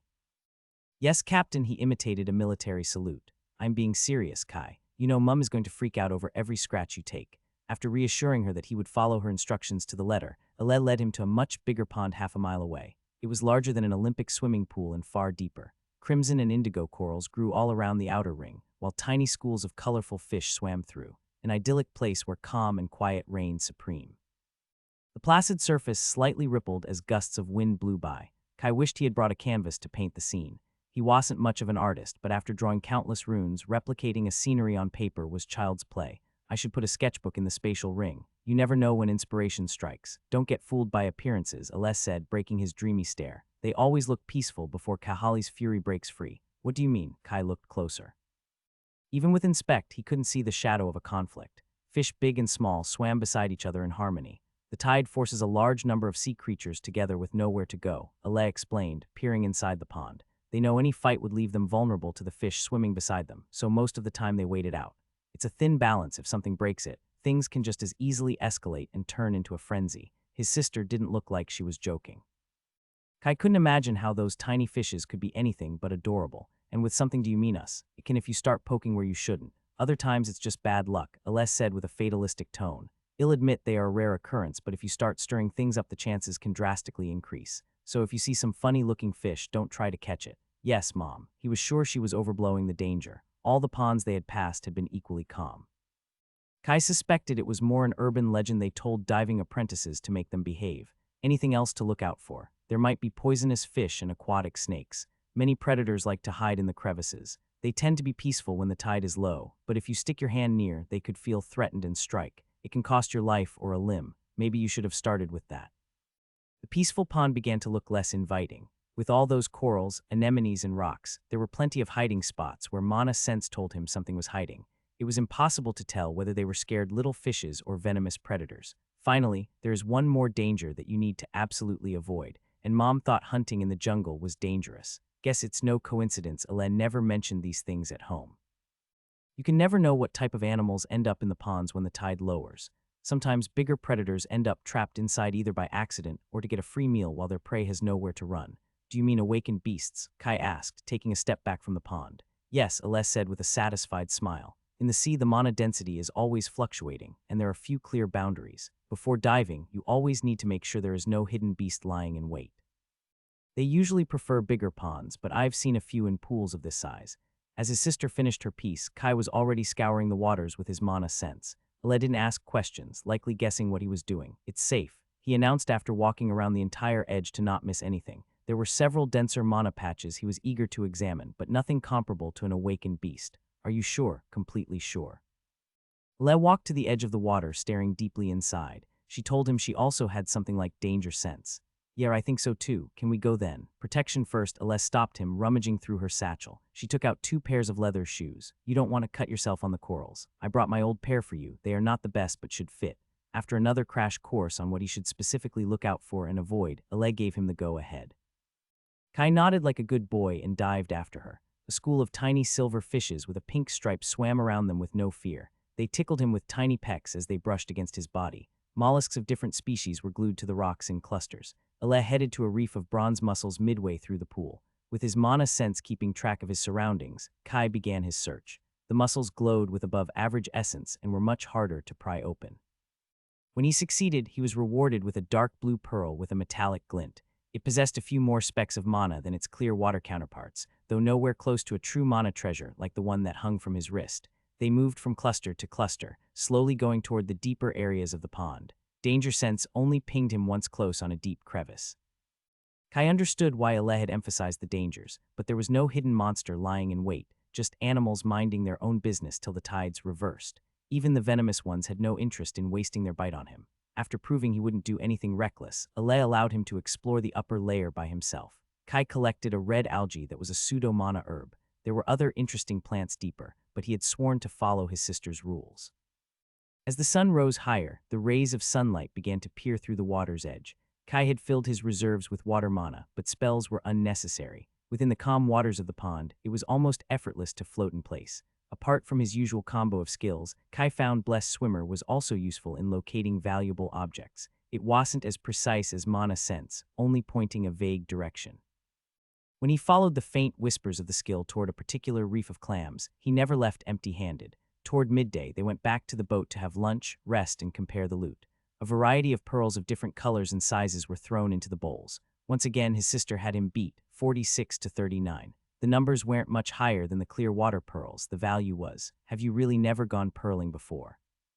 Le asked, perusing his finds with a critical eye to judge their value. You move like you've been doing this job for years. Kai beamed, vainly trying to contain the pride surging inside of him. I've got a skill. Ale sighed. Of course you have a skill. What's this time, some kind of treasure sensing? Having the spirits dump riches in your lap twice a day. It's called Blessed Swimmer. His sister burst out laughing with a tear in her eye. Kai crossed his arms, hoping to hide that his ears were burning. What's so funny? Nothing, it's just so you, Ale said, struggling to breathe. If anyone else told me this, I'd think they had a poor sense of humor and an overblown ego. But you aren't joking, are you? I am not. And what does? Blessed Swimmer do? Well, it's hard to explain. Kai struggled to put the sensations into words. Does it make you Kahali's favorite son or something? He glanced at his sister. How do you think I got the skill? As she continued to stare at him, the amusement drained from her face. You can't be serious. Those things only happen in myths. Her hand unconsciously rose to her hanging mouth as she found no mirth on his face. You really are blessed. The words were barely a whisper, then became faster.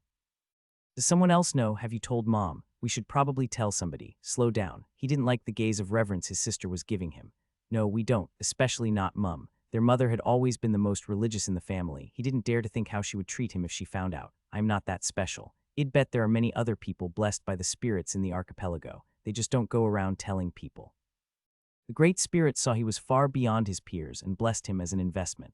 At least, that was how Kai liked to think of it, adopting Vuria's view. The more he grew in power, the longer he would survive and the spirits would benefit, especially if his actions were in line with their will and he spread their name.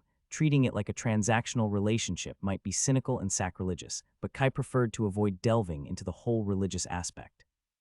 The last thing he wanted was to have a group of fanatics treat him like some kind of messiah. You need to promise me you won't tell anybody. Ale still looked shocked by the revelation. I promise. The walk back to the pool was silent. His sister didn't argue when he asked her to explore by himself. Hoping to distract himself, Kai borrowed the lighting crystal and dived to the bottom. Dark fish with emerald fins swam around him. They were half his size but showed no hostile intention in his danger sense. Indulging in the sense of peace Blessed Swimmer gave him, Kai went searching. He gathered 3 more pseudo-mana herbs he had noticed earlier and then moved to look for pearls. Even though the clusters of mollusks on the seabed were smaller, they shone brighter to his senses. He read somewhere the mana density tended to grow higher the deeper you went. He hadn't expected that to be true even in this pool. With Blessed Swimmer for navigation and inspect to scan his findings, he quickly located a large clam the size of his head. The mollusk camouflaged itself at the bottom of a large crevice. Checking there were no other dangers nearby, Kai slipped between the rocks to his prize. His initial efforts took him nowhere. Mr. Clam refused to open, no matter how hard he pried with his knife. He considered dislodging it and carrying it to the surface before realizing there was a far easier solution. A blade of water slipped through the shut lid and pushed the side open from the inside, revealing a gleaming yellow bead. I hope you don't mind, Mr. Clam. Well, he did. The pressure on his spell increased as Mr. Clam refused to peacefully get robbed. The edge of the shells brushed his fingers as the shell shut closed. Kai was about to swim to the surface with his prize when Mana Sense noticed traces beneath the rocks going deeper. Focusing his skill, there was no doubt. He had found a cave. Kai swam past Mr. Clam through the crevasse. A cold current caressed his fingers against the stillness of the pond. Squeezing between the rocks, the path shrank and descended into darkness. Mana Sense told him it grew wider further up, but the choke was too narrow. He would risk getting stuck. It had already been more than 10 minutes since he resurfaced. Wrestling with Mr. Clam also took some effort. Kai pushed on the seafloor with his feet and began his ascent, stopping midway to get Ale's attention. Ale, I found an underwater cave, Kai exclaimed as soon as they breached the surface. His sister didn't show the excitement he expected. Are you sure it's not a dead end? I've searched this pool a few times before and I've never found anything. Come, I'll show you. Diving back down, Kai swam straight for the crevasse, gesticulating to explain his findings to her. Ale still looked skeptical. His crystal light couldn't illuminate past the first bend. The water contained slightly more essence than the rocks, outlining the shape of a larger cave. Without Mana Sense, it would be impossible to determine if the tunnel led anywhere. Her skill wasn't high enough to recognize the subtle difference. After a fruitless waving of hands, they took another detour to the surface. Ale listened to his explanation in silence. I'm sure there's a cave below. It's not that I don't believe you. His sister said Kai could feel the but coming from miles away. But can you know the dead end is not just a little further up? I've seen plenty of tunnels. Most of them lead nowhere. The fact a place is hidden or hard to reach doesn't mean it contains anything valuable or that is worth the risk. What about the current? You felt it too, right? I wouldn't call that a current. The waters are always in flux. There could be many reasons for that. Her calm and conciliatory tone crushed his dreams with boring logic that irked him to no end. She's treating me like a kid who claims he found a treasure in his backyard. Kai swallowed a snappy response. It wasn't the time to act like a brat. From her point of view, what are the odds of someone finding a secret treasure on their first outing? But just because it's rare, it doesn't mean it never happens. Having 24 favor must be worth something. Whether it was blessed swimmer or his luck, Kai felt it in his bones that cave was worth exploring. What's the harm in trying? Apart from getting stuck several meters underwater and drowning, you mean? Alès sighed and softened her tone. I speak from experience. I know you want to find a great treasure, but that passage is too small even for you. Trying to enlarge it would only risk it collapsing on us. Jackpot. Kai hid a smile. The moment she moved the topic from a straight no to an insurmountable problem, he had won. What if I can widen the entrance at no risk? When the gears started turning in her head, it was already too late. How would you do that? With magic, Kai conjured a fish made of water. Her eyes widened as it swam around her before jumping into the pond. His sister stared at him with mute wonder. I didn't apprentice all these years for nothing, Kai said proudly. Are you sure you can enlarge that tunnel safely, completely? Alep put on a token resistance before admitting defeat. I guess there's no harm in trying, but don't be disappointed if you don't find anything. That's how it goes most of the time. The feeling in his gut only grew as they swam closer. Even if he was tempted to blast a hole through the stone with Ale watching, he tried to use more finesse. The rock formation looked porous but solid. His reserves mostly contained water mana, with just a smattering of earth. It would take half an hour to gather the necessary essence to shape the stone. With his high-level water magic and the advantage of the environment, it didn't seem worth the hassle. He gestured to Alette to move back and relocated Mr. Clam out of the way. Be safe, little buddy. Using what little earth mana he had, Kai studied the stone and widened some cracks. With everything ready, he touched the rough rock and let the mana flow through his hand. Water moved forward at his command, flowing through the tiny fissures in the stone. Nothing happened for a few seconds, then a low rumble resounded through the pond as large chunks of rock separated from the rest in a burst of chips. Quickly casting another spell, Kai pushed them away to ensure the fallout didn't seal the tunnel. They only weighed a fraction underwater. He'd have no way of moving such large boulders. Their large mass caused sand and waves to sweep through the pool. When everything settled, Kai observed his work satisfied. The cut wasn't as precise as he hoped, but it worked as envisioned. Floating a few more chunks of rock out of the way, the tunnel lay open before him. His enthusiasm quickly faded when faced with his sister's angry expression, gesticulating wildly at him. She did say something about not disturbing the ecosystem. Rubble and debris lay strewn all around. His landscaping skills could use some work. He might have also crushed a few patches of coral and kelp here and there. Kai gave her his best apologetic look. The schools of fish moved nervously around, but they hadn't started a murderous rampage. All well what ends well, right? Apart from the poor sods that got smashed. As the talking lion said, it's all part of the great circle of life. The fishes had enough time to get out of the way, and let's be honest, anemones barely count as animals.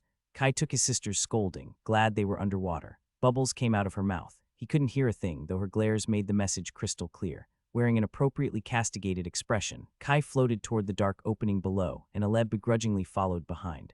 I'm going to feel really bad if this leads nowhere. Anticipation gripped him as darkness was pierced by his enchanted light. The tunnel was still narrow. Only years of experience exploring the depth around the estate stopped him from panicking as the walls tightened around him, constricting his movements. If he met a dead end, he'd have no space to turn around. Despite the confidence in his abilities, Kai let out a few bubbles of relief when the passage opened up in a cavern. The mana density had increased yet again. Tiny black fishes shied away from the light. His attention was captured by the dozens of Mr. Clam's siblings that lay at the bottom of the cave. The family of mollusks hadn't inherited Mr. Clam's deep stinginess. Their shells lay wide open on the sand. The glint of several golden pearls reflected in the light. Being the first to step foot in the secret cavern was indescribable. He would explore a place no other person had ever visited before. His sister cautiously made her way out of the tunnel beside him. As Kai gave her a smug smile, she was too taken by the sight to notice. Her mana pulsing with strong emotion at the sight. I knew this was worth it. Curiosity beckoned him forward. The cave was only a few meters high but continued with no end in sight. The further he swam, the larger Mr. Clam's cousins became. From dinner-sized plates to I could probably fit in there if I curl up. Kai kept to the upper side of the cavern. The only other animals present were the tiny black fishes and pale scuttling crabs. The current that led him here grew stronger. The darkness ahead begged to be explored. Oleg grabbed his leg right as he was about to turn another bend, shaking her head and pointing to the exit. Groaning in frustration, Kai followed her. "I told you it would be worth it," he said with the first breath of oxygen he took. "Yeah, you were right," Oleg admitted, her exasperation overshadowed by her bubbling excitement.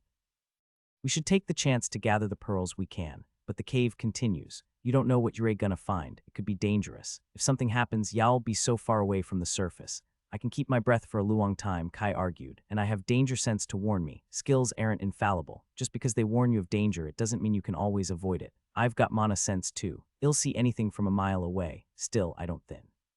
You've seen what I can do with my magic." "Yeah, that was truly something," Alea admitted, a complicated look on her face. Seeing his sister falter, Kai struck the final blow. "I'll turn away and run at the first sign of danger. With Blessed Swimmer and my magic, I can get ridiculously fast. You're not going to change your mind, are you?" Alea said. Kai wanted to say he'd listen to her, but the truth was that at most he'd come back another time alone.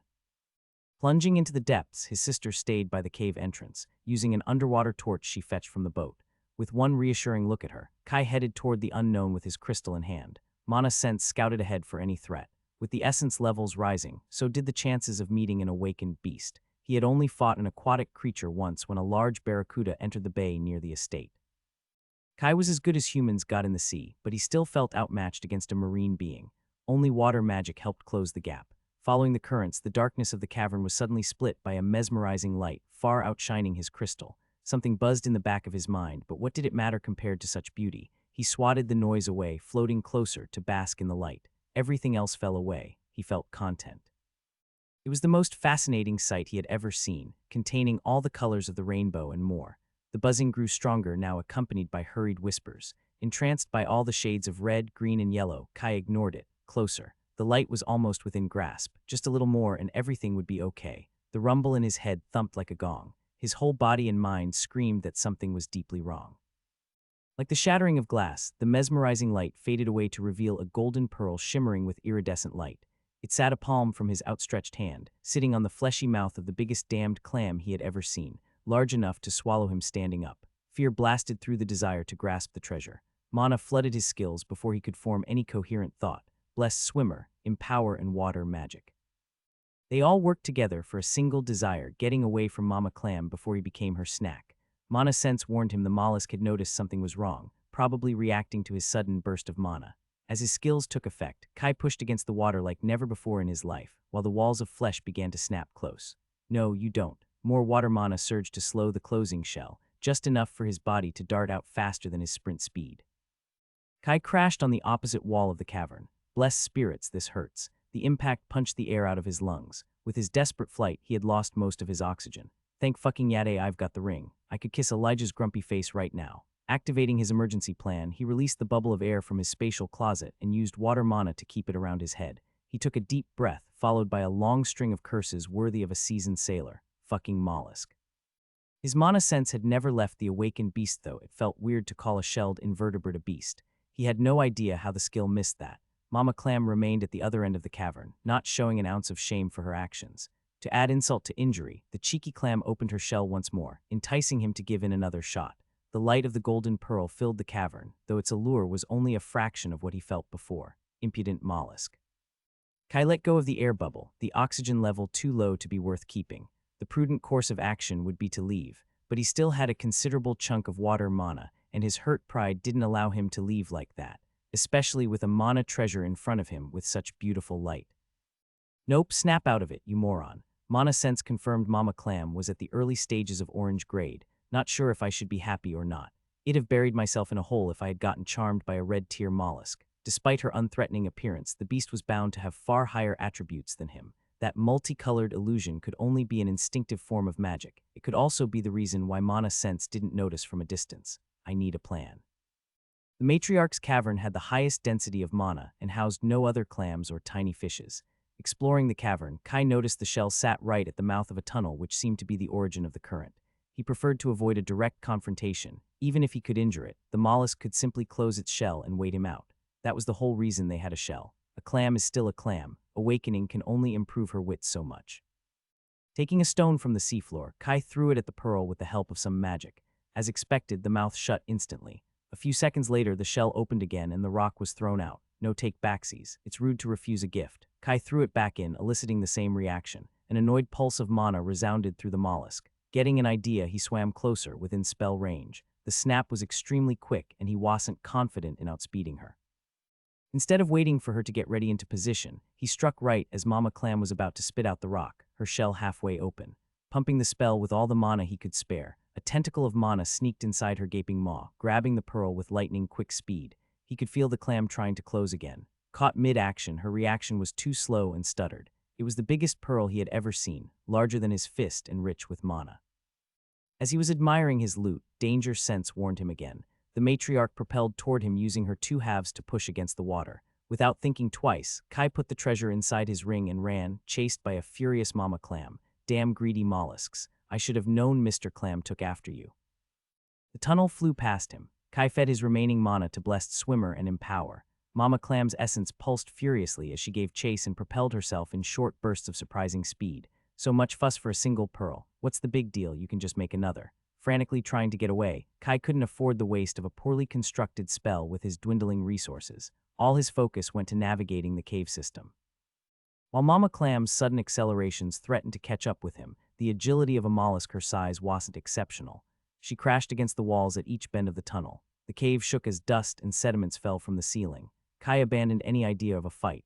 Within the tight confines of the cavern, any mistake would turn him into mashed potatoes. Poisons wouldn't be of help underwater. Guided by Blessed Swimmer, Kai used each twist in the path to push against the rock and increase his speed.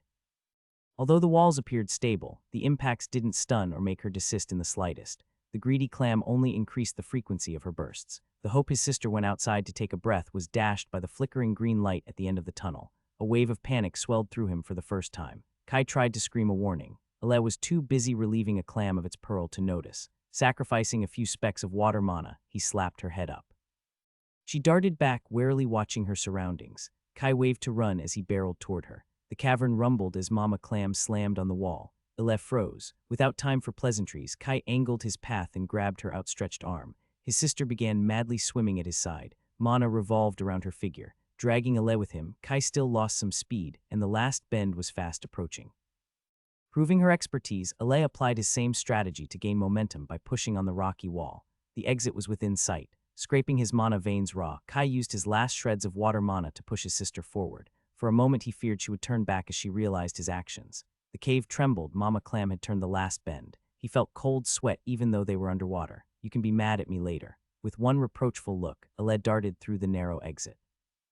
An immediate wave of relief was torn by the urgency to get to safety. Kai pushed more unattuned mana into his skills. The blinding shape of an orange-grayed beast sprinted toward him. Too late, mollusk. With an exhilarated smile, Kai jumped into the hole. He almost broke his neck maneuvering through the cramped space at such speed.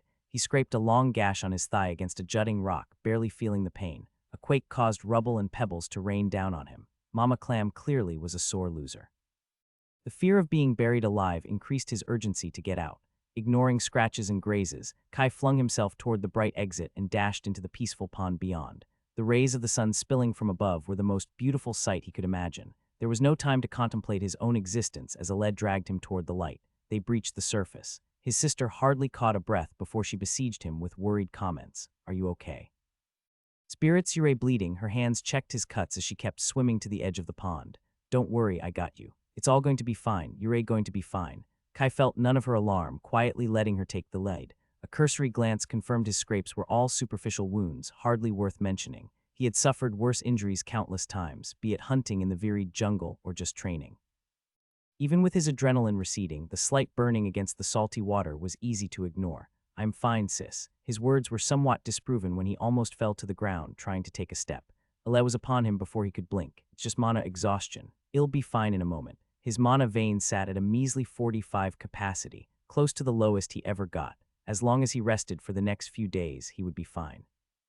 Kai considered using the emergency mana potion in his ring. He had only 3 of them, and without Dora's garden, it would be extremely expensive to brew more, taking for granted that he found all the ingredients.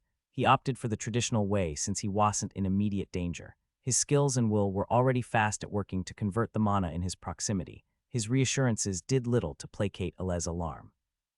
Kai wanted to point out there was nothing to worry about, but seeing her panicked state, that would probably not go over well. I've got a balm to stop the bleeding. Kai took out a little jar. He didn't get to open it before Aless snatched it from his hands. What was that thing? He was surprised the question took this long to come. A very angry clam. I've never seen anything like it. Me neither. It was an orange-grayed beast. Aless paled. Why was it chasing you? I told you to turn back at the first sign of danger. What would I have told Mom if something happened to you? Her voice broke, and guilt slammed into his consciousness like an enraged clam. I am sorry. I didn't expect that to happen. It lured me in with some kind of charming magic. He winced as Aless's fingers pushed the wound on his thigh. I told you even with a sensing skill, sometimes it is too late to run when you perceive the danger. Touch. I didn't think the first beast I'd meet would be an orange tear. Aless raised an eyebrow at him. But I should have been more careful and listened to you. His sister gave a curt nod. It doesn't matter. I'm just glad you're a-okay. Thank the spirits you managed to escape. I did train my skills for years exactly for this, but I am sure the spirits also played some part. Probably. So that clam chased after you because you escaped its spell. Well, Kai vainly took time to think of a solution.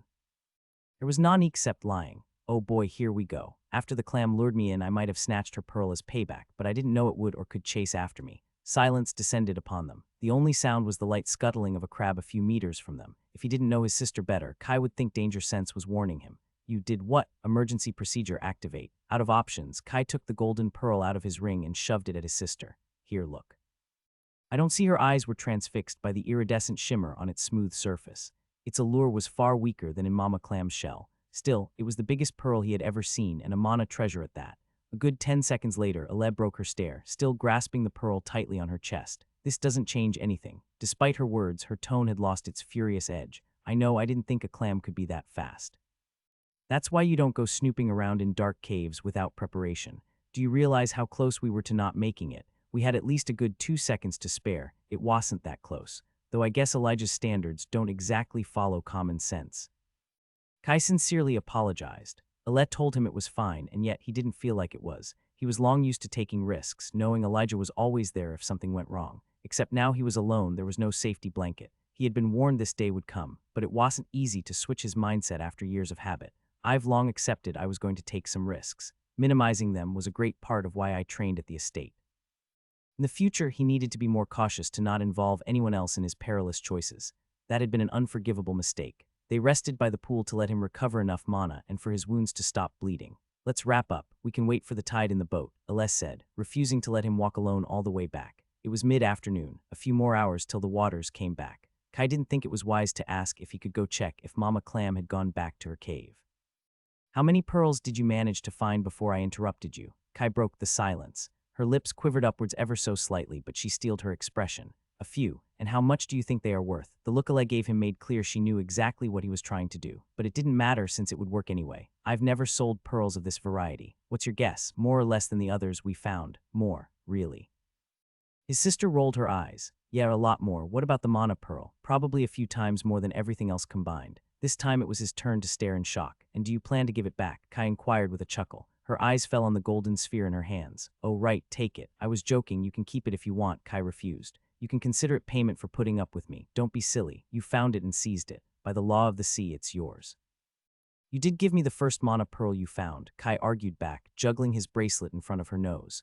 Wouldn't it only be fair to give you mine? That isn't the same thing. Aless vainly offered him the shimmering pearl again. You can't compare that tiny bead to this. I didn't know gifts were measured by value, and I don't need the money. Kai, I've already got more than my fair share in that cave. I don't want it. Aless thrust the golden pearl in his stomach. I, my captain.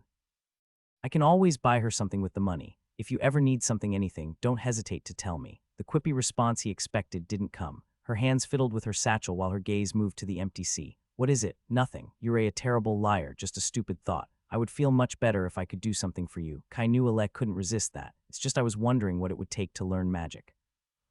See, I told you it was stupid. Kai vehemently shook his head. It's not. I am the stupid one for not proposing it sooner. I thought you'd not be interested. Aless gave him an incredulous look. Not interested in shaping water and splitting rocks with the flick of a finger. Magic is indeed awesome. Why didn't you ever say anything? I didn't want to put you on the spot. It's probably too late for me to start learning anyway. Nonsense, you're a plenty young and plenty talented. Kai waved her worries away before assuming a solemn tone. I have only one question for you. Aless gulped. What? Are you ready to embark on the arcane path of spellcraft? Yes. Great, we can begin. You mean right now? Kai gestures to the empty expanse around them. unless you have something better to do. The next hours flew by as he gave her an impromptu lesson. They were working with a decent foundation since Ale already had both mana sense and manipulation. He ended up talking about his experiences at the estate, showing her some beginner exercises. I see why there aren't many mages around. Ale groaned as her mana construct crumbled again. You need a level 50 orange skill just to start, only for elemental magic, though unattuned disciplines require more study, he admitted. Contrary to what Kia thinks, I've not been twiddling my thumbs all these years. You are always quite vague with the details. Kai frowned his brows. I am an open book. I didn't want to give her more reasons to be envious. Ale gave him a long stare. What, have you thought that it could be useful if you told her how hard you've worked? He shrugged. Shouldn't she already know? How'd I have reached orange at 7 otherwise? One thing is knowing, another is seeing it with your own 2 eyes. I knew you could cast spells, but it was an entirely different thing to see you blast an entrance through the stone. I was more delicate than that. I mean, Kai tried to come up with an argument. For once, his mind was awfully empty. Maybe you're right. Spirits tell me I'm not that much of a moron. On the horizon, the sea shimmered in the waning light as it flooded to recoup the lost ground. In minutes, their boat was rocked by the surging waves. Ale decided to wait a while longer to not get swept by the rising tide. Time to go back, Your Majesty. Ale prepared her oars. Or should I call you teacher now? Spirits no. Kai paused, thoughtful. Do you think I should also ask Kia if she wants to learn magic? You know her, she doesn't have the patience. From what you told me, magic is a lot of sitting around playing with colorful motes. Ale laughed at his indignation. You could try asking. Maybe if you showed her something impressive, she might reconsider. Honestly, he hoped Kia wouldn't be interested. Teaching her would be a nightmare. He was going to ask nonetheless. Spirits help me if she says yes. Relaxing on the rocking boat, Kai finally paid attention to the blinking notifications. He had gained a slew of levels in Danger Sense and a 1 in Water Magic and Blessed Swimmer each. Then something unexpected popped up. Ding. New skill available in the archive. Hallowed Intuition Level 1. Favored by the realm, grasp the whispers of the ineffable to warn you of a possible future. Increased effectiveness when your well-being is threatened. Hallowed Intuition Level 1 is creating a resonance with Danger Sense ILV 18. Ding.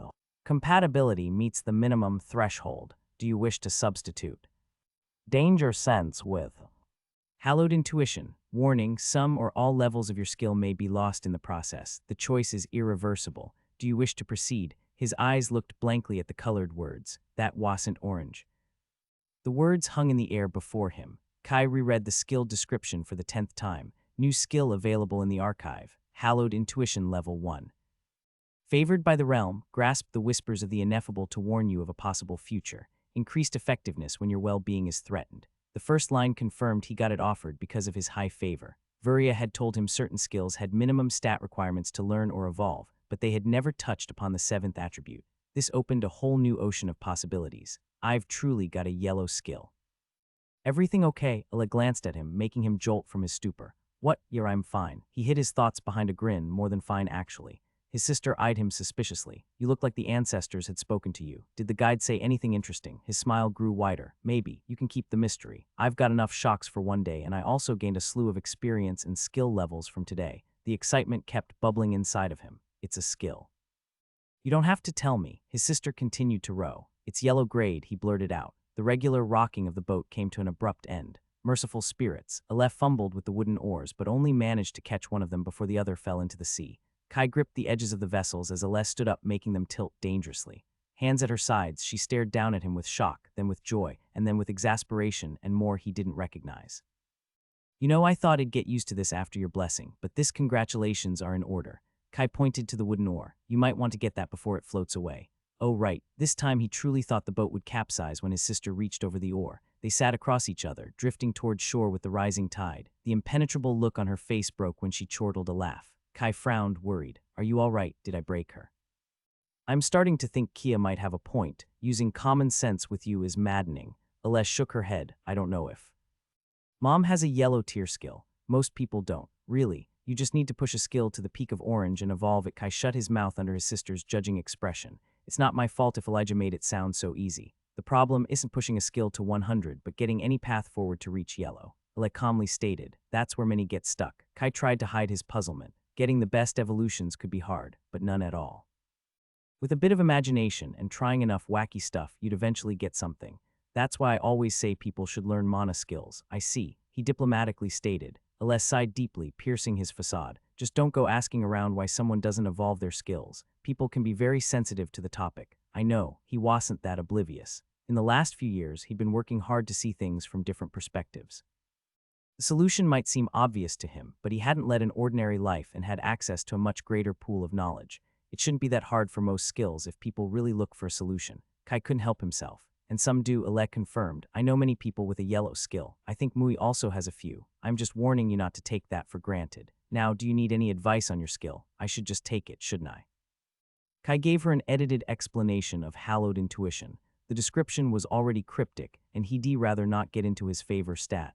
His sister had enough surprises for one day. The guide offered to switch it for danger sense, so I don't even have to think what to discard. Instead of the immediate answer he expected, his sister looked thoughtful. It sounds like it could be useful, but you're afraid to lose the benefits of your current skill. Right on the mark. Yeah, if it were any other skill, I'd say to take the evolution immediately, but I can't tell you to abandon danger sense. It makes me feel much better knowing you have it. While higher grade skills are stronger, they can also be different, though I can't tell you not to take it either. Le looked at the waning sun reflecting on the waves, conflicted. This is a chance more unique than rare, even for you. Capable people evolve skills to yellow, and almost no one gets offered one directly. I'm sure y'all make the best choice. Yay, danger sense might not be the most flashy or glamorous ability, still it was a fundamental piece in keeping him alive. Even though hallowed intuition sounded strong, maybe overpowered, was it reliable? A way to actively use favor with no drawbacks was too good to be true. The stat was unpredictable by definition, and words like whisper and ineffable didn't bode too well. Yellow was the peak grade of the archipelago, though Kai didn't believe it was enough to subvert that law. You should also remember you won't be able to discard such a high-level skill for a very long time. Ele went back to rowing. I would normally say forever, but we both know you are good at subverting expectations. Still, keep in mind it will be a long-term commitment. Looking in the other direction, she couldn't see him pale. Usually what she highlighted wouldn't be a problem, but Ele only heard an edited version of the skill. What if the drawback to hallowed intuition is that it drives people mad? With that description and favor in play, it doesn't sound too far-fetched. Peeking into the future always had consequences, and going crazy was a common one in his literary experience. Getting stuck with a skill that slowly drives me mad, and that I can't discard without the risk of permanent brain damage, would be peak irony. I'd laugh if we weren't talking about my sanity. With the docks growing closer, Kai moved back and forth between various arguments. Who am I kidding? There is no world in which I don't take it. The increased effectiveness when his well-being was threatened staved off most of his fears about losing danger sense capabilities. As for his mind, well, he'd just have to cross his fingers and hope for the best. The guide always warned him when there were potential side effects. Please don't screw me over now. Ding. Congratulations, Danger Sense Level 17 has been moved to the archive. Hallowed Intuition Level 1 has taken its place. Kai gritted his teeth and closed his eyes. His mind didn't immediately explode in psychotic whispers. He let out a relieved breath. So far, so good. He focused on his mind to see if he heard anything. Nothing. After several minutes, still nothing. Even using attuned meditation brought no result. Guess we can scrap insanity from the drawbacks for now. Hopefully, it doesn't end up in the impossible to use camp either. If it doesn't react when we get to Silspring, I'll need to put myself in danger to verify how it works. At least I got the consolation prize. Ding. New feat Yellow Pioneer. For obtaining a yellow tier skill before the unlocking of your second seal, you are awarded +1 favor. Sweet. Elijah's gift, Mysteries of the Guide, had already informed him this would happen, but it was nice to get confirmation. We're almost there. Oleg glanced over her shoulder. So you took it? Yeah, what's it like? Do you feel any different? No, not really. Despite the name, it's not a very intuitive skill. The bustle of the sailors grew in volume as they neared the harbor. Oleg guided them away from the larger ships. Do you mind giving me the mana pearl till we're home? Sure. Close to the town, Kai put his hand in a bag before taking it out of his spatial ring and passing it to his sister. Want to win that annoying guy's bet? Oleg hid her grin. Well, I want to avoid any problems. You need a permit from the Republic to go pearling. Apprentices get a freebie, but if you bring this one. They might apply the full tax for unauthorized plunder, which is 50 of your findings. Her fingers caressed the golden surface. Avid bastards, take your grubby hand off my money. Absolutely not. Should I also give you my other pearls? Kai was already emptying his loot in her satchel. I don't think that's necessary if you keep them in your bag. She hinted at his ring. They won't care about those, but the mana pearl will attract attention if you try to sell it later. He left his loot in her bag and only kept a few clear water pearls in a separate pouch, in case the clerks got extra zealous and wanted to see his findings. They barely had time to secure the boat to the pier when Sabe appeared in front of them. Kai looked at him with schadenfreude. Had a fruitful venture. I just came back too. From his proud smile, it was obvious he couldn't wait to show them what he found. The The guy kneeled and took the rope from Kai's hands to correctly tie the knot. You need to fasten the loop like this if you want to find your boat in the morning. I don't remember asking, and I would have got there if you had let me finish. No problem. It's hard to get it right in the beginning. It was my first try. Kai, why don't you go ahead and call the dock chief supervisor to register our findings? Aless said with a quiet smile. She's the woman in uniform with the bronze pin. You can't miss her. Okay. Kai hardly resisted shoving Sabe into the water as he made his way up the berth. He had no problem finding the chief supervisor. Marching down the dock and inspecting the passers-by like they were wanted thieves, she was as hard to miss as a red shell on the empty seabed. Excuse me, Mom. The middle-aged woman slowly turned toward him with a severe expression. Her brows furrowed when she noticed his lack of reaction. What is it, kid? If there was another brawl, go tell somebody else. I can't babysit every overgrown man in this port. Okay. No, Mom, my sister needs to register her findings. She's a pearl hunter. The woman scrunched her nose. Cause the chief supervisor doesn't have anything better to do, right? Lead the way, kid. I hope it's worth my time. Feeling her piercing gaze on his back despite having lost danger sense, Kai walked quickly. Ale was politely smiling at Sabe, who was showcasing a pearl with a proud look. It was the size of a ping-pong ball, though not perfectly spherical. It shone with subtle rose shades, but it was no mana treasure. Decent catch, Mr. Cerwillo. The supervisor scribbled something on her notepad. I imagine you were coming to register it right now. Of course, officer. I was on my way. What about you, Ms. Tylen? Your brother insisted I come personally to see it.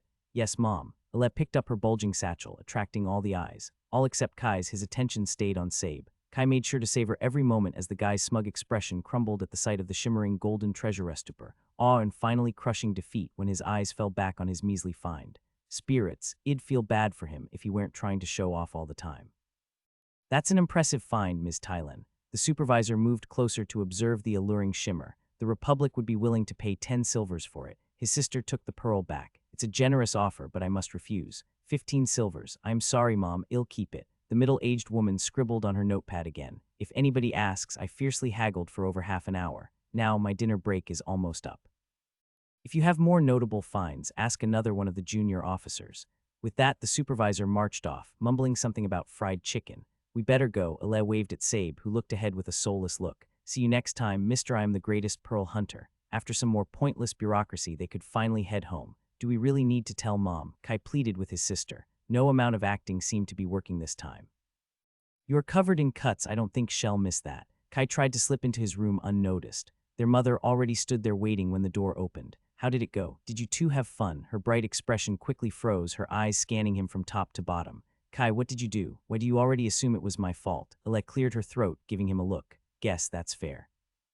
I was attacked by a greedy and angry clam. No need to worry, she wasn't very smart. I only got a few scratches. A clam? Well, it was a very big clam who might have awakened. But hey, do you want to see the pearl I got? It's super shiny. The allure of the pearl didn't work as well as he hoped. Alana wasn't easily swayed like Ale. What did you say that clam was? Doesn't Kia hunt beasts too? That's not the same thing. The sole reason he wasn't being grounded was that his wounds were already healing, painting a far rosier picture of what happened. Alchemy had saved him once again. Mui also intervened on his behalf to placate the situation. Kai wasn't sure if the hunter wanted to win more brownie points with him, or if it was in solidarity since he also battled dangerous beasts in the jungle. After a hearty dinner, and the help of his mana treasure, his mishaps were mostly forgotten. Kia struggled to keep her eyes off the pearl. Can I come with you to Virid one of these days? Kai asked as they were clearing the table. You don't mind, Uncle, do you? It had been a while since his last excursion with Elijah. His mother pressed her lips in a thin line, and Mui alternated his gaze between them. I really want to see what you and Kia do. An angelic smile shone on his face. He had a skill to test and a sister to impress. Sitting cross-legged on his bed, Kai fiddled with Vuria's puzzle box.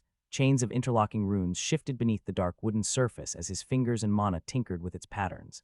The sliding pieces of the cube changed the configurations of runes, and in turn changed how the enchantment responded to his mana threads. The room was filled with clinks and taps. Hours later, Kai was no closer to finding a solution. The ingenious design was diabolically complicated, but also fascinating. The interweaving of mechanical and runic components left him in awe. He never got tired of seeing how the pieces reacted to each other. If Vuria wanted me to get frustrated, she shouldn't have made the puzzle so entertaining. Kai took his time to familiarize himself with the design and understand its underlying mechanics. This was going to be a long-term project. Planning and patience would bring him farther than rushing ahead. He massaged his eyes. Even with them close and his skills deactivated, sliding runes shone in his vision. I got a level and inspect. Time to call it a day. Kai put the cube back into his ring and got up to look through his wardrobe. Midday was approaching and he wanted to visit the market before lunch. His morning meditation had not revealed more clues on hallowed intuition either. Right, I forgot to check it. Ding. Life experience, 838 XP. And this was supposed to be my week off. Well, I won't complain. It was a nice chunk. Risking his life tended to do that. Facing an orange tier beast in a new environment and trying a new job also helped. He had checked all the boxes to maximize his gains. He wouldn't be able to engineer a better situation if he tried, though that still paled compared to his skill growth. Life experience wasn't the only thing to benefit from unfamiliar and challenging circumstances. Danger Sense gained 3 before evolving, while Water Magic and Blessed Swimmer had advanced once each. To top it all off there was the 700 XP signing bonus on Hallowed Intuition. Ding. Skill Experience, 2500 XP. He probably had to revise his estimates for his final enhancement. With a bit of luck, he might reach it before the month was over, and the surprises weren't finished. Inspect level 50. As you reach the first milestone, you are presented with 3 choices to continue your journey. Stay the course on your current path. You won't gain considerable new benefits, but you'll greatly deepen your insight into the current capabilities. Through careful and prolonged observation, choose to improve your perception and understanding of plants and mushrooms. Through careful and prolonged observation, choose to improve your understanding and intuition of patterns. Kai carefully read each option multiple times. The guide was influenced by people's thoughts and beliefs. While a single individual may not hold much power over macro changes, they could affect their own guide, depending on their grade. The wording of the descriptions was particularly susceptible. They were easily influenced by knowledge and experiences to ensure he would understand. A scholar who spent his life studying arcane tomes would have a very different description from an illiterate farmer who never left his village. If you didn't know how to read, the guide would do that for you, though the functionality was lost after you learned. People said the words were spoken with their own voice. Kai had often wondered what that would be like. In certain cultures, it could also use drawings. The only change for him had been when his texts had passed from English to Alvernian, the most spoken language on the mainland in the area around the Myrian Republic. His musings could only save him so long. He had to make a decision.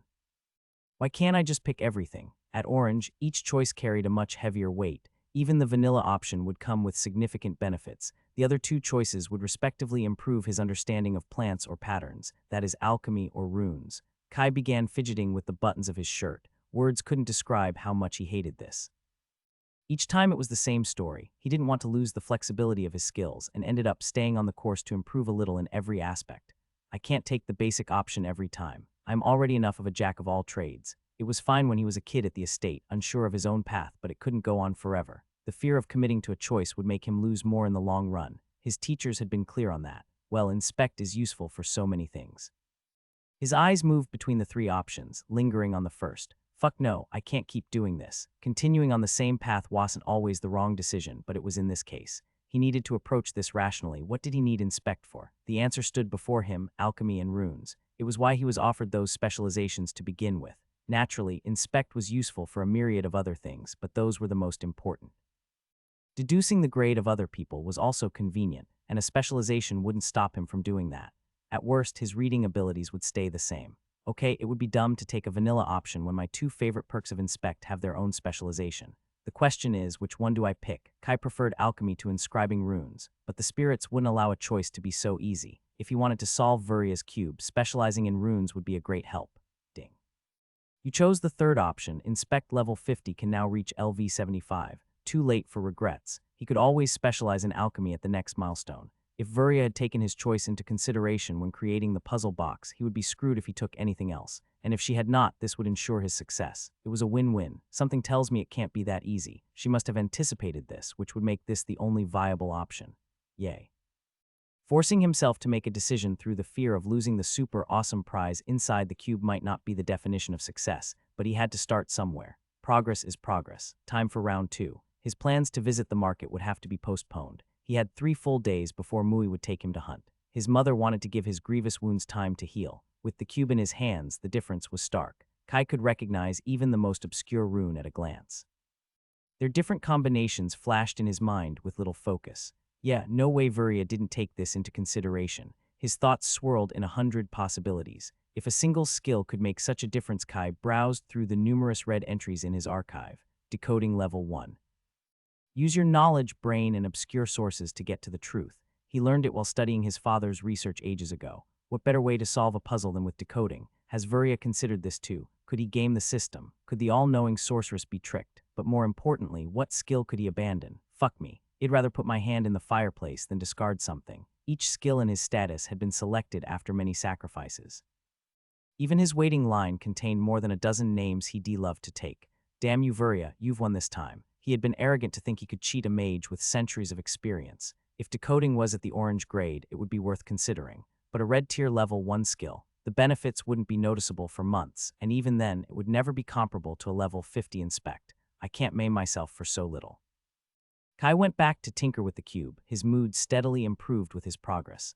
A thread of mana formed a winding loop through the enchantments of the cube. When he tried to light the 6th rune, the box pulsed and dissolved his tendril. His fingers moved rapidly to rearrange the sliding pieces to avoid the same error. Almost there. In a few more tries, his thread touched the 7th rune, and the damn cube destroyed his efforts again. Damn it. As he prepared for another try, the dark wood began glowing. Before he could react, the sliding pieces fell back into place with a series of rapid clicks. A moment later, the runes followed suit, aligning themselves in a new configuration. At least I know how it works. Apart from the runes, Kai could see no other changes. The cube looked no closer to revealing its contents. He could only imagine how many configurations Vuria had prepared for him, and he had the inkling he wouldn't like the answer. A whole year of time made much more sense now. One puzzle done, a dreadfully big number to go. After his success, Kai was tempted to give it another go but decided against it. After several hours, his head was pounding with skill overstrain. The improved functions of Inspect had come with an increased burden on his mind. If he kept pushing, the recovery time would exponentially increase. Kai went downstairs to cook lunch. Everyone else was out working or taking care of some errands. He only had to reheat the stew Alana prepared for him. He opted to see it as his mother being thoughtful and not as a lack of faith in his culinary skills. I should prepare dinner. The last time I cooked for them I was 7. Even though he was no chef, he had learned something after observing Dora for years. Who knows, even Kia might have also improved. Down the streets of Silspring with a full tummy, Kai checked on Risey's residence. The merman was at sea and wouldn't be back for at least another week. The butler offered to put him into contact with an affiliated merchant, but Kai told him that wasn't necessary. He didn't trust anyone else to sell the pearl, and he wanted to see that scaled face's expression when he saw the mana treasure. Risking his life entitled him to some boasting. What was weirder was that Flynn wasn't in town either. The boy said he had graduated from the Republic's program, so there shouldn't be any reason for him to leave Silspring. He'll sprout back at some point. No need to worry. Kai was browsing the herbs in a stall, lost in his thoughts when he felt the sudden whim to move. He took a step back right as a large seagull flew overhead and something splattered at his feet. The spirits must like you, kid. The owner of the stall gave him a smile that missed half her teeth. Just for today, I'll give you a discount on the heartleaf. Hallowed intuition finally did something, and it was to help him avoid bird poop.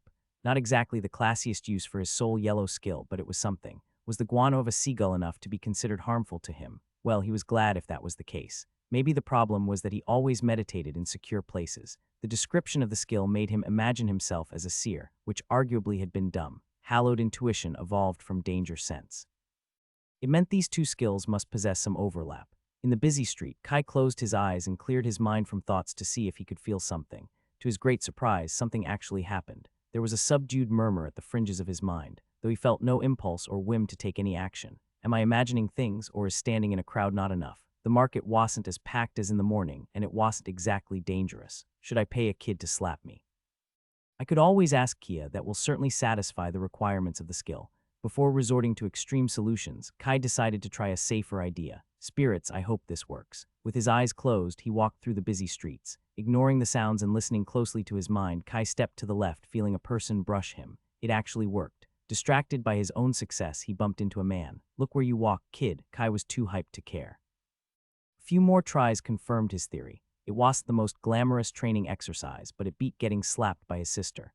Moving through the busiest streets, Kai narrowly avoided the passers-by. The closer the danger, the clearer and more precise the feeling was. An enforcer started eyeing him for his strange behavior. Satisfied with his success, Kai headed home. He was dying to know how the skill would react when he was in actual danger inside the jungle. His offer to cook dinner raised a few eyes. Working with his mother looking over his shoulder added another challenge, but the compliments he received made up for it. The next day he also got the answers to his question. No, despite her eagerness to cook the next meal and prove herself, Kia had not improved. Her steak was the only thing acceptable. From Mui's proud gaze, Kai could almost smell all the burnt prey that had sacrificed their meat to get her there. Studying the cube and enchanting another lighting crystal helped him pass the time. With the upgrade to inspect, he needed to revise all his enchanting schematics. What are you doing? Kia looked at him curiously. Kai stood with a thin brush and a bottle of dark blue ink before the wall that separated his room from that of his mother. Soundproofing. The walls of the house were much thicker than in Greenside, but you could never be safe enough. Kia observed silently for a few seconds before speaking. How much do you want to do my room too? Kai smiled. I am sure we can reach a deal. Kai ended up soundproofing Kia's room for free. It didn't feel fair to profit from that, and he didn't need money, at least not the sums his sister could afford. Kia did look slightly impressed when his scribbles worked as advertised. Blocking noise was one of the few enchantments that could be sustained in the low mana density. A basic absorption script could siphon enough essence to keep the runes going indefinitely if they weren't damaged. The more pressing issue was restocking his ink supply. The one he used for soundproofing was a cheap blend, good for experimenting and little else. It would decay quickly if used with mana-hungry scripts. To make a gathering array and improve their shower situation, he needed something stronger. Choosing the right type of ink and material was fundamental to inscribing a successful enchantment. His reliance on Dora was once again slammed in his face. Half of the herbs he used to concoct the more exotic types of ink came from her garden. If they had warned me they were going to leave, I would have restocked. Brewing alchemical compounds wasn't his forte. They required mineral or animal ingredients that behaved differently from herbs. He never stocked up on those materials, and he only had 4 half-used jars from previous projects. Dora had made him study several tomes on the topic regardless. As she pointed out, the main advantage of pursuing multiple crafts was when those fields met. The generic ink he could buy from merchants would never work as well as those he specifically made for a task. All famous enchanters brewed it themselves or worked closely with an alchemist. Write the book. With a thought to his spatial closet, practical potions from the Backware archipelago fell into his hands. He'd been too busy to properly check the recipes, and their embarrassing names didn't help. Sitting at his desk, Kai opened the leather cover to the first page. Written with neat cursive words, he found an unexpected message. To my dearest pupil, I hope this book will prove of help in your journey and light the way forward. The exploration of alchemy is never over. Theodora. The sudden storm of emotions left him unprepared. Kai blinked repeatedly and turned the page to look for the index. He skimmed through the 49 entries, cringing at names as he tried to guess their purpose. He found a few promising recipes and 26, Kai's handy mixture, and 33, Kai's trusty ink and 42, Kai's unforgettable signature. Just why? With his ears burning, he browsed the book and quickly found the respective pages. N33 and N42 were both beyond his capabilities. He might manage the first if he wanted to dedicate a month to the project, which he didn't. He focused on N26. It was one of the longer entries, 16 pages total. Besides the basic recipe, Kai's handy mixture contained dozens of possible alterations to suit the ink to his needs. More importantly, the ingredients didn't look hard to source. It's certainly handy. It was too late to buy the materials he didn't have at hand. Kai spent a few hours reading about all the possible variations. The process wasn't totally foreign, but it would have to wait till after his excursion into the jungle. The next day, Kai prepared any potion that might prove useful, fastened his sword at his side, and took a satchel to mask his ring. Kia was too unpredictable to be trusted with such a secret. Mui and Alana were already waiting in the kitchen, talking softly. Their words were too quiet even for his keen ears. To make matters even more suspicious, they turned quiet when he arrived. Good morning, sweetheart. Did you sleep well? His mother's tone was guiltily cheerful. No doubt they were talking about him. Yes, I've never felt this rested. Kai observed them closely. With the new soundproofing runes, he had truly slept wonderfully. Alana wasted no time piling breakfast in front of him. How are your wounds? If you need more time to heal, we can always do another day. Mui reminded him. My scratches are fine, Mom. He showed her his arms. See, like they never happened. Kia appeared minutes later, strangely also in a good mood. Soon they were ready to go. Be careful, Alana saw them off at the door. And come home for dinner. I'll make sure to bring them back before sundown, Mui promised, exchanging a long look with his mother.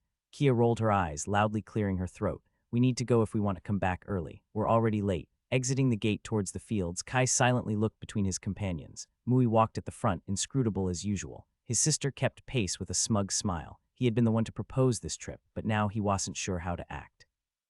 It had been a long while since they did something together. So where are we going? In the jungle to hunt, Kia said with the smart-ass tone of a teenager. Don't worry, I'll protect you from any scary beast. Oh, my brave hero. Just wait till you come face to face with an awakened beast. Well, see how you react. I'm trembling in fear. Mui sighed, realizing what it meant to bring both siblings together. Well, be checking on the traps first. Then we can move a little deeper to see what we can find. Unless you want to do something else. No, it's fine. With a quick pace, they reached the green sea. Kai was surprised to find a path leading through the middle of the jungle, not like the faux path to the estate, but a proper wide line of dirt devoid of any greenery. There are many more people hunting here compared to Greenside. The outer reaches near Silspring are as safe as it gets in Vireed, but you won't find much. They are left to the folk who want to forage. Mui explained. Can we increase the pace? Kia asked. The other hunters will take all the best spots if we don't move. Rushing things is a good way for things to go wrong. Kia snorted a half apology. It's fine, uncle. I don't mind, Kai said, eager to continue. Spirits, he should have showcased all his abilities in front of Kia years ago. Their slow jog quickly increased in pace as Kia vainly tried to tire him out. This couldn't even be considered training by Elijah's standards. He enjoyed her bewildered glances as he easily kept pace with her even without empower. Ele was right, she has no idea how I trained at the estate. I may have understated the events a little, but it's not like I gave no details. Did she think I was overselling myself? As the run turned into a sprint, Mui grabbed both their shoulders to put an end to it. That's enough, this is not a race. You know better than this. Under his heavy gaze, Kia showed a few surprising hints of guilt. You too, the hunter turned to Kai, who scrambled to mask the amusement on his face. With a temporary truce established, they proceeded in silence with Mui standing between them. Kai had never taken the time to explore the jungle around Silspring. The forest indeed looked different. Evident signs of human presence were everywhere. Broken branches, boot tracks, each bush or tree growing edible fruits had been picked clean with brutal efficiency. Proximity to the path was part of the reason, but it remained baffling. They even passed a couple other groups of foragers as they headed deeper. He never used the word tame to describe Vireed, but this was far less wild than what he was used to. As they continued, the strip of dirt they were following separated into multiple strands. Those loop around back to Silspring. Mui pointed at the branching tracks. The last path finally thinned out till it disappeared in the weeds, a much more familiar sight. Without hesitation, Mui and Kia took a sharp turn through a wall of shrubbery. Try not to leave too many traces. We're almost there, the hunter said. The mana density was still below the inner parts of Vireed. Is this where you hunt? Not exactly. That didn't prepare him for what came next. The tree line opened up to reveal a building, a two-story wooden structure standing in the middle of the jungle. Kai was about to shrink back into the greenery. What fiendish construction was this? Yade's mercy, he could see the blue sky overhead. What's this? There were at least half a dozen people walking around, briefly glancing in their direction before continuing with their tasks. Everyone sported bows, spears, knives, or some other kind of weapon. Welcome to the Hunter's Lodge, Mui said with a knowing look. It's a place for hunters to gather and sleep if they want to head to the inner parts of Vireed. I was surprised too when I first saw it. The closer they got, the more surprises were revealed. The wide open grove was remarkably large. I guess they didn't lack the wood. Beyond the main building, there were other cabins. Shouts of people bargaining for money from one of them caught his attention. Mui stopped him before he could wander off. It started as a shack and quickly grew into this. We'd technically need a permit from the Republic to trade and for the tavern, so we don't advertise its existence in Silspring. Even if they know what's going on here, it would be too complicated to regulate us out here. There is a sort of silent agreement with the officials to let us manage ourselves as long as we don't make trouble. Don't embarrass us, Kia said, walking ahead. Mui shook his head with exasperation. Can I take a look around? Kai eagerly asked. They don't like strangers. Some hunters can be a touch paranoid. Kai hung his head in disappointment. Can't you just come with me then? An unregulated market supplied by high-level hunters. Whatever got sold here was sure to be worth a peek. Sorry, kid, no exception for newcomers. A new voice interrupted them. A man was approaching them. He wore brown and green clothes to camouflage in the jungle, and a long knife hung at his belt. But what caught his attention was his fake smile. Kai found himself already disliking him. It wasn't just the words, at least not entirely. The man gave him an unsettling feeling. Mui stiffened, speaking with cold courtesy. Hi, Tridal. We are just passing through. I seem to remember there is no problem with that. No, of course not. You know Seela's rules. As long as you move on quickly, Tridal observed him more closely than it was comfortable. Have a fruitful hunt. The unpleasant man walked away. They headed directly for the opposite edge of the grove. What's his deal? Kai whispered. Some hunters are a bit particular, so he's an asshole to everybody. Mui got a complicated look. It's my fault. How so? I came out of nowhere and I beat him in the last 3 hunts. Oh yeah, that's entirely your fault. Anyway, most people aren't that bad. If you want, I'll ask permission to show you around next time. From what little he did see, their grade was far higher than average. Anyone past their early 20s had reached orange. A few might possibly rival Mui's race level. He tried to be discreet with mana sense in case someone would recognize his touch. They already seemed a touchy bunch. Don't worry. Despite what Tridal makes her appear, Seela isn't an unreasonable woman, she's just prudent. They found Kia chatting idly with a pair of teenagers. From their attire and weapons, they were apprentices too. You need to do as I say from here on out, Mui reminded him. It's not my first time hunting, uncle, Kia scoffed. When was the last time? 4 years ago. About a month, actually. They looked at him as if they expected him to burst into laughter for a joke. Damn, I'm sure I told them I went into the jungle a few times. Did they think I went picking flowers? From the look in their eyes, they probably did. Did they imagine he spent his day throwing random herbs in his cauldron while reciting arcane mumbo-jumbo? He could understand his sister, but even his uncle. I thought you were apprenticing as a mage, Mui finally said.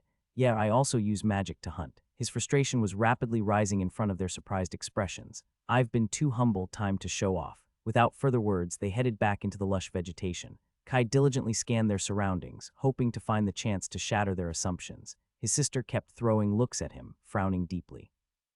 Kai fluidly moved through the vegetation and made it look effortless, though it was not. Unless she was blind, his hunting experience would be obvious. It wasn't something that could be faked. Moving silently in the shadows was an art Elijah had given him no choice but to learn. He was only allowed a pass when he successfully stalked an orange-grayed snake for half a day. Kai had lost count of all the times he had to repeat the exercise before getting it right. Masking his mana was the other half, but Kia wouldn't be able to appreciate the nuances required for the finer control. Unfortunately, no awakened beast crossed their path. They checked upon half a dozen traps, 4 of which had caught something. Kai had to admit he was a bit impressed by their design. He understood little of the mess of rope, knots, and weights. Kia quickly regained her bravado as her fingers expertly pulled them apart and reassembled them. Want to try setting one? She asked with an amiable smile. I prefer to make traps for awakened beasts. Yeah, sure. They had just touched upon the inner area of the jungle to check their last trap when Kai froze in his tracks. What's wrong? Mui asked. Kai took a moment to realize what was going on. The murmurs of hallowed intuition were whispering in the back of his mind. It was different from how they usually presented. They were indistinct, and yet the meaning was clear. Danger awaited in that direction. I think I found something. Kai took a few tentative steps, trying to pinpoint the exact direction from hallowed intuition. Are you sure? Mui looked confused, his eyes scanned through the wall of greenery. I can't sense, get behind me. Something is coming this way. The hunter readied the axe in his hand as Kia drew her bow. The whispers became clearer. Kai remained in his position. Mana sense was stretched in a wide net in front of him when something touched the fringes of his perception. It's only red tear, I can take it.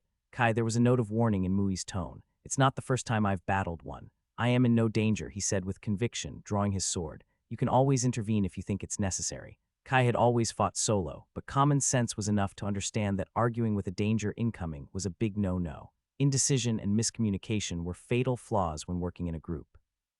He stood his ground since the threat was negligible. There would be time to apologize later. This might be the only chance to show his abilities. If he wanted to stop being treated like a helpless child, he couldn't keep hiding his skills. The beast stopped about 40 meters from them. Its head snapped in their direction. More details were revealed as it stalked forward with measured steps. Its glowing mana veins positioned it at the peak of red, incomparably stronger than the first boa he fought years ago. Mui tensed. This beast is dangerous. Trust me, uncle. I've fought drakes before. The sinuous motion of the quadrupedal lizard was impossible to mistake. The grade wasn't everything a red mouse, and a red elephant would have widely different attributes. Drakes were among the top brass in this regard, one of the 3 deadliest species found in Virid. Their poisonous bite was enough to kill anything at their tier, and often one higher. Naturally, Kai had prepared an antidote, though he'd rather not get bitten. The whispers of danger grew louder. The bushes swayed as the horned snout poked through. Its slitted emerald eyes observed them with intelligence. The beast wavered a moment when he noticed Kai was prepared for its arrival. Mui had heeded his request and hid his presence behind a tree with his sister. His glowing form had switched the axe for a bow. It would take him an instant to intervene, but it wouldn't be necessary. The drake moved with deadly grace, green and brown scales camouflaged in the jungle underbrush. The crest on its back only reached waist height, but the long body was over 2 meters long. Usually beasts this powerful were only found in the heart of Virid. Must be my lucky day. The tail flailed in the air with a cutting sound. With spells at his fingertips, Kai retreated a step back to invite the beast to strike. There was no need to go out swinging like a fool. The overgrown lizard flickered its forked tongue, revealing ivory teeth like jagged knives. Suddenly, hallowed intuition whispered to dodge. Half a second later, mana sense confirmed the threat. The powerful musculature of the beast exploded into motion in a blur, faster than him without empower. Kai released the first spell right as the drake prepared to lunge at him. Fueled by a chunk of nature mana, thorny roots caught its claws. The beast was too committed to adjust. It barely managed to arrest its momentum to avoid crashing into the ground. Yanking with savage abandon, the drake chomped through the trap, ensnaring its limb. Even enhanced by magic, the roots couldn't compete with the toxic jaws, but they had done their work distracting the beast. The drake didn't react in time when the 2 blades of water flew straight for its eyes. A deafening roar split the jungle. The blinded drake swung its claws and tail wildly. Kai danced at the edge of its reach. The jungle floor turned muddy with a final spell, restricting the movements of the beast. Without solid ground, it couldn't leverage its superior strength. At his level, water magic was somewhat lacking on the offensive front. He stood no chance of penetrating the sturdy scales unless he expended large quantities of mana, and even then, a fatal wound was unlikely. Kai learned to make up for it with precision and flexibility. The swinging tail offered no blind spots. He could wear it down with spells, ensnare it in vines and roots, trap it with earth magic, and aim more water blades at the weak spots. It would be time-consuming and stretch his elemental reserves, but it was the safest method. But it wouldn't impress his sister much. Kia didn't understand magic. She understood strength and speed. Using a few weak vines to jerk its limbs and taunt it, Kai created the perfect chance to strike. Power surged through his muscles, and he flashed forward without hesitation.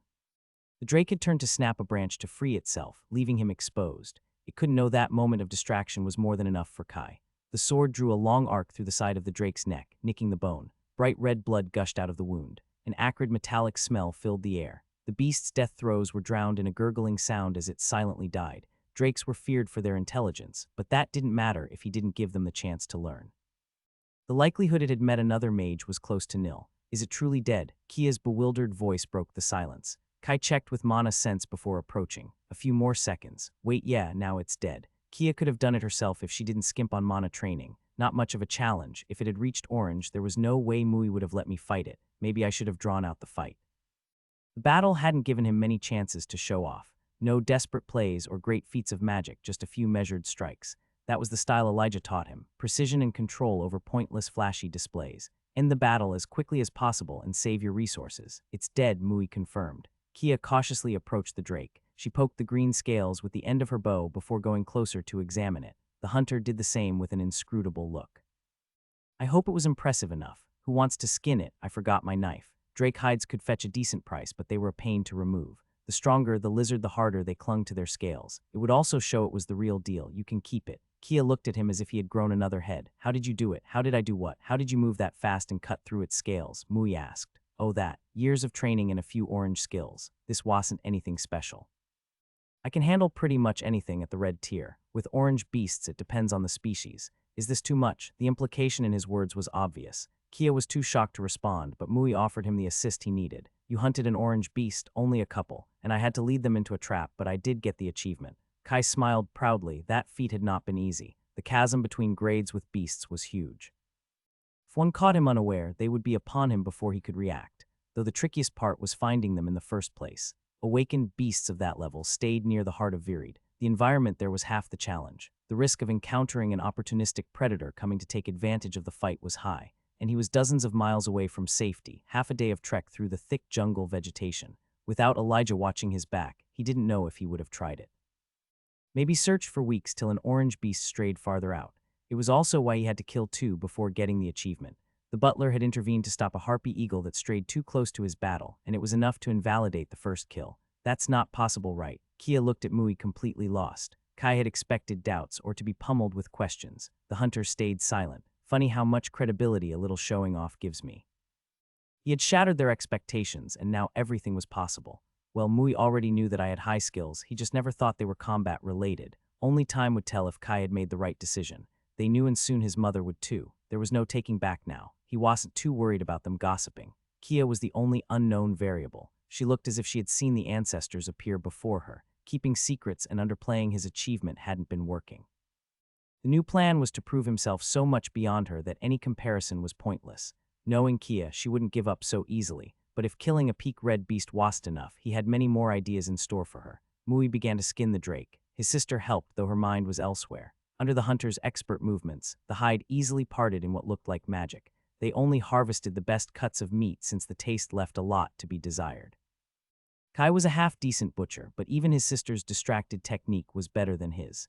He stoically watched, nodding at their work. It wasn't the time to crack his mysterious and almighty persona. This is kind of fun. Work my servants for the glory of your liege. After the carcass was taken care of, they went to check the last trap. It was trashed, probably the work of the drake. No one seemed in the mood to hunt. Mui tried to act casual, but Kai could feel he was being observed. It was only early afternoon when they headed back. Kai would have liked to showcase more abilities and explore the jungle near Silspring, but didn't oppose the decision. The chances of meeting something stronger than the overgrown lizard were close to none. Only then he realized he had forgotten about hallowed intuition. The skill had behaved very differently from his experiments in town. Unfortunately, he didn't have the time to listen to its cryptic messages during the battle. If he misinterpreted something, the risk was far higher than bumping into someone. He couldn't afford to bet his life on a new skill when he already knew how to achieve victory. Still, he had gained important information nonetheless. Instead of a sudden impulse to act, he had heard indistinct whispers, and they hadn't appeared at the last moment. Before the drake caught their scent, hallowed intuition had already warned him of the possibility. That was actual foresight. There was a myriad of situations where an intuition could prove invaluable. His only disappointment was that the skill hadn't gained any levels. With 700 XP each, they would push him noticeably closer to his goals. This is going to be a nightmare to train. The skill didn't react unless there was some form of danger. Kai could imagine how Elijah would darkly chuckle if he heard this, but the man wasn't here. Such a requirement was going to be problematic. Only the spirits knew how many levels it would take before it reacted to something else. The only other solution could be to increase his favor, which was even harder. If you want, we can stop at the hunter's lodge to sell the hide. Mui proposed. Sure, I told you it was yours if you skinned it. I'm not going to take your money, then give them to Kia. I don't need your charity. Kia snapped, her fists clenched at her side. You can keep your damn drake. It was too much to hope she would accept this quietly. Hunter's outpost looked as strange as he remembered. A stark and sudden demarcation separated the wild vegetation from the grassy meadow. They had barely entered when a man walked up to them. Despite his practical attire, the friendly smile and pot belly made Kai doubt he had hunted anything recently. Are those drake scales I see? The man brushed his goatee with an expert look. An adult specimen even. This is a great catch. Hey Babo, you never lose your nose for business, Mui greeted the man. We were coming to sell. I assume you're interested. Babo laughed boisterously. You know me. He bowed his head in a humble gesture. Someone has to make sure the good folks don't get swindled by those sly merchants. He winked at the siblings. The hero of every hunter, Mui said with a straight face, causing Babo to have another burst of hilarity. Have you ever not been satisfied with my deals? Come on, let's take a closer look at that hide. Kia said she would meet them later and disappeared. They stopped at the doorway of the largest cabin after the main building. He was quite sure he had heard loud bargaining coming from this exact place earlier today. Can I come in? Sure, kiddo, why wouldn't you? I only eat children on Wednesdays. Babo laughed again, patting his belly. We met Tridle this morning, Mui explained. Ah, don't mind that guy. No one follows the rules that closely. He waved dismissively. I'll talk to Sela if there are any problems. Kai didn't have to be told twice. Inside it looked like a shop, just much messier. Disorganized piles of pelts, bundles of arrows, bows, knives, and axes laid on racks and counters. Everything you see is up for sale. Babo gave him a crafty look. I'm sure your father will buy you anything you want. Kai didn't bother to argue he wasn't his dad. Words didn't change the facts. I'm probably richer than Mui by now, but that does sound appealing. He browsed the merchandise. The quality of most items was excellent despite the lacking presentation. A chest immediately caught his vision. He would recognize the glow of mana herbs everywhere. He was about to ask if he could open it when the conversation caught his attention. What a clean kill. I am glad you were thinking about me when you fought it. Yeah, Uncle is the best hunter, Kai exclaimed, walking up to the counter where they had placed the hide. He didn't even give me the chance to attack it, and it was already over. Mui had enough awareness not to spill his secrets, but his silence could tell enough. Better to avoid any trouble. This Babo looks like a sharp fellow. You are a bit young to fight such a beast. Give it a few more years. I'm sure y'all become a great hunter one day. Really, Kai continued to play the part. You can trust me, I have a certain eye for these things. Babo ruffled his hair. I can already tell y'all do great things. Kai avoided sharing any glance with Mui, wearing a proud look. After some bargaining, they sold the hide for 30 messars, more than he expected. The pristine conditions played a large part. Has anything caught your eye, kiddo? Babo asked him. I'm sure Mui doesn't mind buying you a prize for such good luck, right? Sure, Mui smiled. You can spend all 30 coppers. Babo clapped his hand enthusiastically. Hear that, kid? Your father is feeling generous. Kai picked 3 thin bluish stalks from a dusty drawer, the last red tier plant that would fit his budget. He had more coins in the ring, but spending silver would raise questions. Are you sure this is what you want? These won't be much use without an expert herbalist. Babo eyed the selection of mana herbs on the counter. I got a really nice bow just last week. Should be the perfect size for you. I'd rather use a rock than an accursed bow. I like these better. His excited smile would hopefully be enough. Kai had considered coming up with a random explanation for his choice, but sometimes less is more. Kids often had weird passions at one point or another. The story Babo made up in his mind would always be more believable than anything he said. The merchant glanced at Mui to get his silent approval. The hunter made no objection, naturally, maintaining his usual impassive demeanor. With the deal closed, Kai carefully packaged each of the 14 herbs he found hidden in Babo's cabin. He had already seen most of them in books or on merchant stalls, though he never got the chance to brew with them. They were uncommon plants, which didn't mean powerful, but it did mean interesting. Unfortunately, their conditions were a stab in the heart of every alchemist. Only half of them had been properly harvested, the others showed the hands of incompetent hunters. A few had been straight up ripped off the ground. Such uncivilized brutes, do you have more?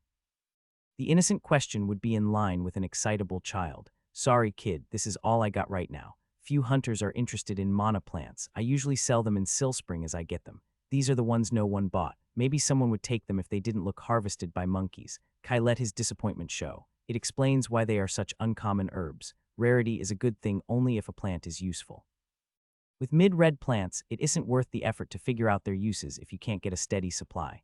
At least that was true if he was an herbalist looking to make money. For an alchemist looking to hone his skill, this was a gold mine. Testing new strange plants just meant more levels. Mana Sense and Inspect would help him learn their properties much faster. Let's hope the other alchemists stay away from Silspring for a few more years. The merchant saw them to the door. Don't worry, kiddo. It'll get you permission so you can pass by whenever you want. Really, Kai squealed before recomposing himself, embarrassed. You can do that. I'm sure the fact I spent a pouch of messars on herbs no one wanted doesn't have anything to do with it. Absolutely nothing. You have my word. Leave it to me, the man solemnly announced. I always keep my promises. You're the best, Uncle Bobo. With no more reasons to dally, they looked for Kia. The hunter's lodge consisted of a few buildings and some shacks, but his sister was nowhere to be found. It soon became obvious she must have left. Please tell me she didn't run into the jungle. A lanky boy walked up to them. Kai recognized him as one of the teenagers who spoke with his sister this morning. Kia said she would be going home early. The guy talked fast, nervously mumbling his words. Yeah, no problem. I'll go then. Selu quickly retreated, intimidated by the hunter's presence. I don't get it, Mui's basically a puppy. You just need to dig a few miles beneath the stone-hearted killer facade. Let's go. Mui led him towards the green sea. Try not to leave a trail. We don't want random gatherers to show up here all the time. Are you sure Kia went home? If she ran into Virid to do something stupid, she wouldn't have bothered to tell anybody. His sister didn't plan ahead when she was upset. Despite that, Kai couldn't help but worry. He knew showing off would have consequences, even if it was the best solution. He'd never forgive himself if something happened to her. Don't worry, she knows the way. She'll be waiting for us at home or near the docks where the other kids gather. How can you be sure? Because I know her. Right after 3 years of apprenticeship, while he was away, Mui knew her better than him. The hunter realized the unwritten implication. I'm sorry, I didn't mean it like that. It's fine, uncle. I'm glad you were there for her. Mui looked uncertain about what to say. You know your sister, she's impulsive, but she knows the dangers of the jungle and the limit of her abilities. I made sure of it. They traveled through the lush shrubbery, vines and bushes, careful not to leave obvious traces. The occasional squelch of their steps was the only sound to interrupt the calls and whistles of the jungle. They knew the spongy ground would quickly hide the signs of passage. Before long, they came across a path. The dirt trail grew larger as they moved towards Silspring. With the worry about his sister gone, the uncomfortable truths Kai revealed hang between them. The hunter was rarely chatty even at the best of times. With his stoic demeanor, Kai couldn't get any hint of his thoughts. Damn, Mui got too good with mana manipulation. Even his mana flow doesn't let anything slip. Do you want to ask me anything? Kai didn't want to drag things out longer than necessary. I'm not sure when you reached Orange, but you must be on your way to your next enhancement. It was a strange start, but something he could answer easily. A few months give or take, I'm pretty close. A ripple swept through his mana at the revelation. The first tell Mui let escape. I didn't realize you were that close, Mui murmured. Ale was the only person who had an accurate idea of his status, and it seemed she kept the secret. What are your plans for the future? Someone doesn't learn to fight like that unless they think they are going to need it. Wouldn't I like to know? I want to travel to the mainland. That was the clear objective that never left him. Kai had never made a secret of it, but maybe they thought they were the dreams of a kid, that he wasn't serious and would forget as he grew older. That's still my plan. I'll look for a crossing after I get a profession. Many people say they want to go, but never truly end up doing it for one reason or another. Mui looked pensive. I knew you wouldn't be one of those. Despite what everyone likes to repeat, the continent isn't always a deadly place with monstrous awakened beasts at every corner. I've met a few people who made the journey. They had some interesting tales. Most of them agreed that, as long as you keep to the main cities and use your common sense, the dangers are overstated. Kai wasn't sure what Mui was getting at. Yeah, I know. My teachers told me. While Vuria kept some information from him, life on the continent wasn't one of those subjects. As I thought you knew, becoming an alchemist can help you make a good living, and I heard enough about mages to know 9 out of 10 have no idea how to wield a sword or any other weapon. But you clearly spent a lot of time training your fighting skills. Mui's expression tensed. You aren't planning to be completely safe, are you? Oh, the pieces fell into place. I don't really know. Kai wanted to say learning to fight was just a result of how powerless he felt as a child. Well, that certainly played a part. He didn't only study offensive magic in case someone mugged him in a city. I wanted to leave my options open. I can't decide what I'll do before I see what's out there with my own eyes. He debated how much to add. It's not like I plan to do anything dangerous in particular, but you want just go see the vistas from a city, buy a trinket, and come back to tell us bizarre stories about the habits of the people of the mainland. How everything there is bigger and crazy expensive.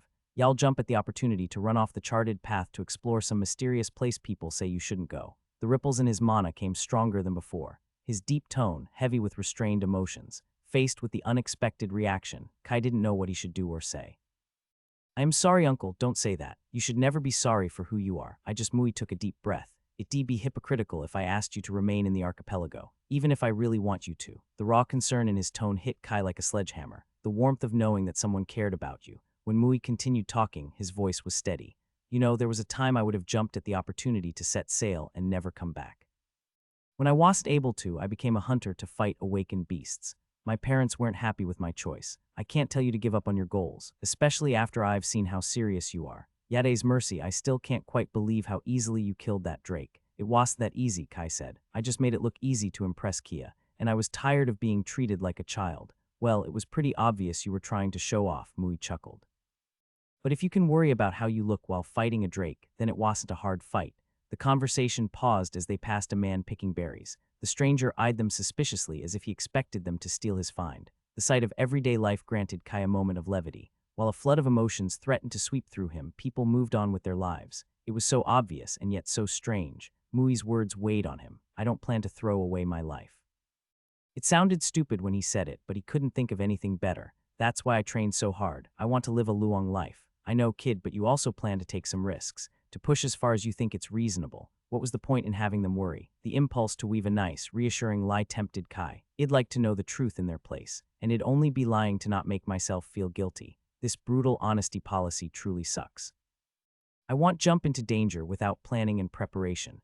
That was part of the truth. That's all I can ask. Mui smiled, though he didn't look relieved. You'll also need to tell your mother. Kai paled. Do I really need to tell her now? Ancestors have mercy, I'll join you soon. I'm not going to tell you how to live your life, but you need to own up to your decisions. Right now, well, you can wait a day to make an offering to the spirits. That's not funny.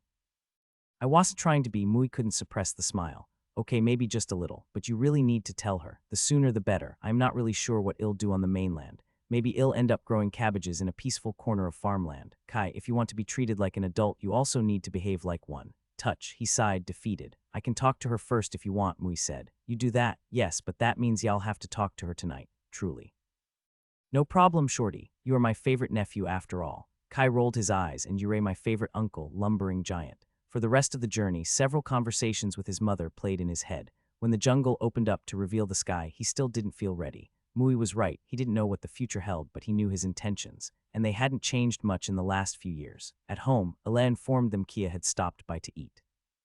She had probably gone to let off steam with her friends. Everything okay? His older sister asked, squinting at him. There was something different about her today. He couldn't really put his finger on it. He needed to talk to Kia too. His mind could only worry about so many things at once, and he already had plans for that. One problem at a time. I'll invite her to train with me. If the fight wasn't enough, there's no more solid proof than that. Kai anxiously paced around the house till dinner. He did his best to avoid Alana. His mom knew something was up. She could smell the blood. With or without the hunters, she would corner him to make him spill the beans. Mui said he'd talk with his mother after they ate. What's got you so riled up? It looks like you're running from your shadow. Ella asked with a knowing look. Nothing. Fine. Time for a test run. Well, you know I want to go to the mainland one day. Ella nodded. You just keep blabbering about it since you could speak. Well, what do you imagine I'll do there? Ella shrugged. I don't know, pick flowers and marry a princess. Be serious. His sister thought about it with a slight frown. Knowing you, it will probably involve doing something reckless and dangerous along the way. Yeah, that's not hurtful at all. At least I didn't have to say much. Do you think Mum knows as well? I'm still counting y'all change your mind before then. As for Mum, she probably suspects something, but she's not always objective with her perfect boy. Mum doesn't think I'm perfect, yeah, and Yurei not her favorite either. I'm not, Kai protested. Where was this coming from? Was he? Maybe not intentionally. It doesn't matter now, he waved her away. Hypothetically speaking, what if there was something that would show I might be planning to take more risks than expected? I'd say you'd best change your mind, because that's a very bad idea. Would Mum say the same? Ella gave him a flat look. Maybe you should go make an offering to the spirits. Map. The Backware Archipelago Map. If you were wondering about the archipelago geography and the 7 major islands, I hope this answers your questions. Keep in mind that the distance between the islands is not on scale, and I pulled them closer together to make a clearer map. I might also make some minor changes as I continue writing the story, but this should remain a pretty accurate representation of the Backware archipelago. Have fun finding Whiteshore, Greenside, Silspring, High Arbor, and focal places of the story like Vuria's estate and Yade's tree. The whole family sat for dinner. With a sour look, Kia focused on her plate and ignored everybody else. The only thing Kai could see were his mother's glances from across the table. From her smiles and upbeat tone, she knew something was up. Ella and Mui's casual conversation gave the dinner a thin coating of normalcy. Using acting, Kai maintained the pretense. The food lost any taste, but he slowly chewed each bite as an excuse not to talk. His heartbeat punched in his chest. Time passed at a snail's pace and yet too fast. Kia disappeared again as soon as her plate was empty. Kai followed her example, retreating into his room. With his alchemy equipment and piles of books lying around, there was barely any space to move. His feet still found a way to pace back and forth on the hardwood floor. In the kitchen beneath him, Aleh had finished cleaning the dishes. The glowing forms of Mui and Alana had started talking. Kai turned off the skill. Reading their mana flow to guess their thoughts would drive him crazy. Telling when someone felt a strong emotion was easy, but guessing what that meant was more of an art form. He missed the context of their conversation and body language. Kai knew himself enough that his mind would jump straight to the worst conclusion. Several outcomes played in his head. Kai rehearsed the speech that would hopefully stop his mum from freaking out. All possible preparations had been taken care of. Should I try to make an offering? Kahali and Yade already seemed satisfied with him, so he never felt the need. He mostly considered it superstition. What would the spirits do with a loaf of bread or a crown of seashells? He only participated in the communal rituals for the first harvest and the moon's alignment, like the festival of the tides, just in case. It can't hurt to try, can it? Praying for the first time when he needed something wasn't the most devout behavior, but Kai would give anything for a distraction. There were other precepts to respect depending on the spirit he chose to plead. Some ancestors and major entities had preferred sacrifices, and a specific way they had to be delivered. In the sea for Kahali, in the jungle or underground for Yade shrines were also a valid choice. Anything I can do from my room, think brain. Kai remembered burning was acceptable for a general plea. To any spirit willing to listen it is. Yeah, I'm a terrible believer. Kai rummaged through his room in search of inspiration. He needed the right item. If I remember correctly, the offering should be something precious or meaningful. The most precious items he possessed were the gifts he received from his family and teachers, but it didn't feel right to use them, and he wasn't willing anyway, maybe money. It would really hammer down the contractual nature of the relationship. Unable to think of anything better, Kai burned some mana herbs inside his cauldron. Please help this poor pious kid survive the night.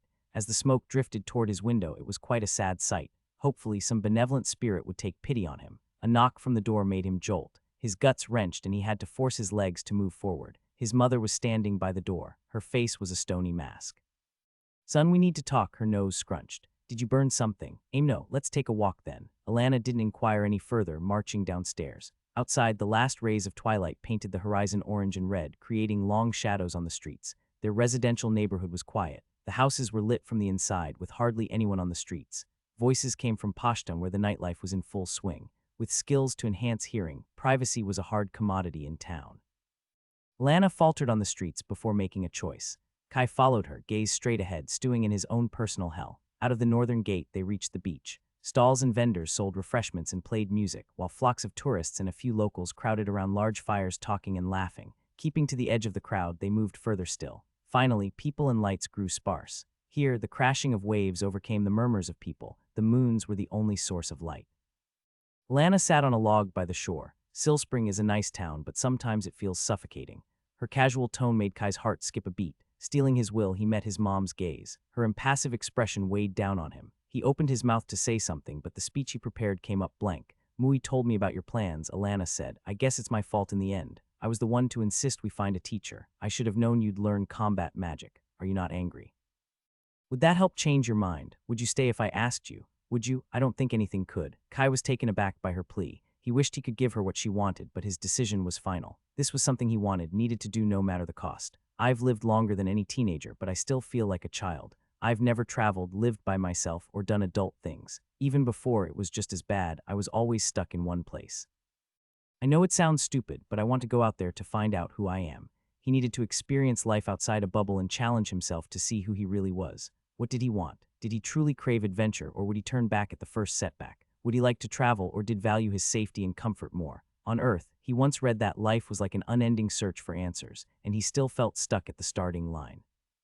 The confusion evaporated as the pieces suddenly fell into place. He had never had such clarity. That was the motivation that pushed him forward in its purest form. Spirits, it sounds so cheesy, but it's true. I don't think anything you could have done would have changed this. It had been inevitable. I see. Alana pulled him into a tight hug. I still remember when you learned how to read. How your eyes lit up when your dad told you stories about ancient cities and faraway kingdoms.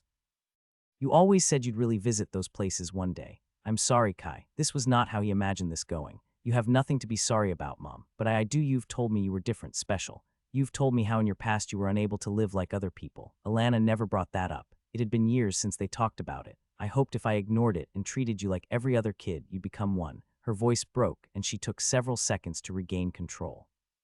But you've been a kid for too long. It's natural you want change and to leave home. I'm really sorry. They hugged under the moonlight. You know, you're the best mom I could ever hope for, right? I was selfish. Are you going to tell me I'm always perfect? Not always, but more often than not. Kai gave her a disbelieving look. Maybe Ale was onto something. Their mother saw him through rose-colored glasses. But don't think I'm not mad at you for choosing combat magic, she scolded him, drying her eyes on a handkerchief. Just because you want to go to the mainland, it doesn't mean you need to put yourself in danger. You could have chosen any other specialization. Yeah, it would have been too good to be true. I've also learned many other schools of magic. You know I can brew potions and enchant items. Alana looked skeptical. Mui made it seem like you put a lot of focus on fighting. You didn't specifically ask Lady Vuria to teach you combat magic. I mean, Elijah had been overeager to teach him how to survive, though it wasn't exactly one-sided. So, his mum pressed, starting to look suspicious. I just like to be prepared. The better I get at offensive magic, the safer I am. Kai grinned innocently. His mother couldn't object to that. So you can swear to me that you'll never look for trouble or intentionally put yourself in danger. Well, Kai started sweating. That's a pretty vague promise. Seems perfectly clear to me. Kai, you wouldn't lie to your mother, right? Have I told you how I got a yellow skill? We can start with running if you prefer, Kai told his sister. It was time to enact the second phase of his plan. Last night's conversation hung in the back of his mind. His mother had been more supportive than he could hope for. As for the discussion on the dangers he would undertake, that was trickier. The reveal of hallowed intuition granted him some respite. What could she say to a skill that used favor to keep him safe? That completely threw her off her game and bought him time. Sooner or later, she would realize there were limits to every skill and ask more questions. How do other people deal with this? Want to race around the town? Kia pulled him back to the present. Nothing like physical exercise to clear his head. Outside the town's southern gate, the area was deserted. Kai wanted to keep the training simple. There needed to be no doubts or ways of cheating. Any islander knew swimming, but since Kia was a hunter, running was the favorable option. How many laps? Kai kept his tone even. He took less enjoyment than he imagined from shattering her worldview. At this point, it was too late to turn back. 3, why not 5? Kia gritted her teeth. 5 it is, but then don't complain if you can't keep up. Fine by me. As Kia ran, Kai was right behind her. His stats should be higher, though not by a mile. He had one more enhancement, while she was 1.5 years older. That was without considering training and skills. Her speed was faster than an ordinary adult, but far from beating him after Elijah's training. The wooden wall of the town stood on their right. Kia increased the pace, quickly reaching a sprint. Kai remained stuck beside her with a quiet grin. It wasn't hard to discern her thoughts. That was his best guess. There weren't too many ways to logic your way around the truth. Maybe she had started to realize he didn't just play around and chop vegetables at the estate.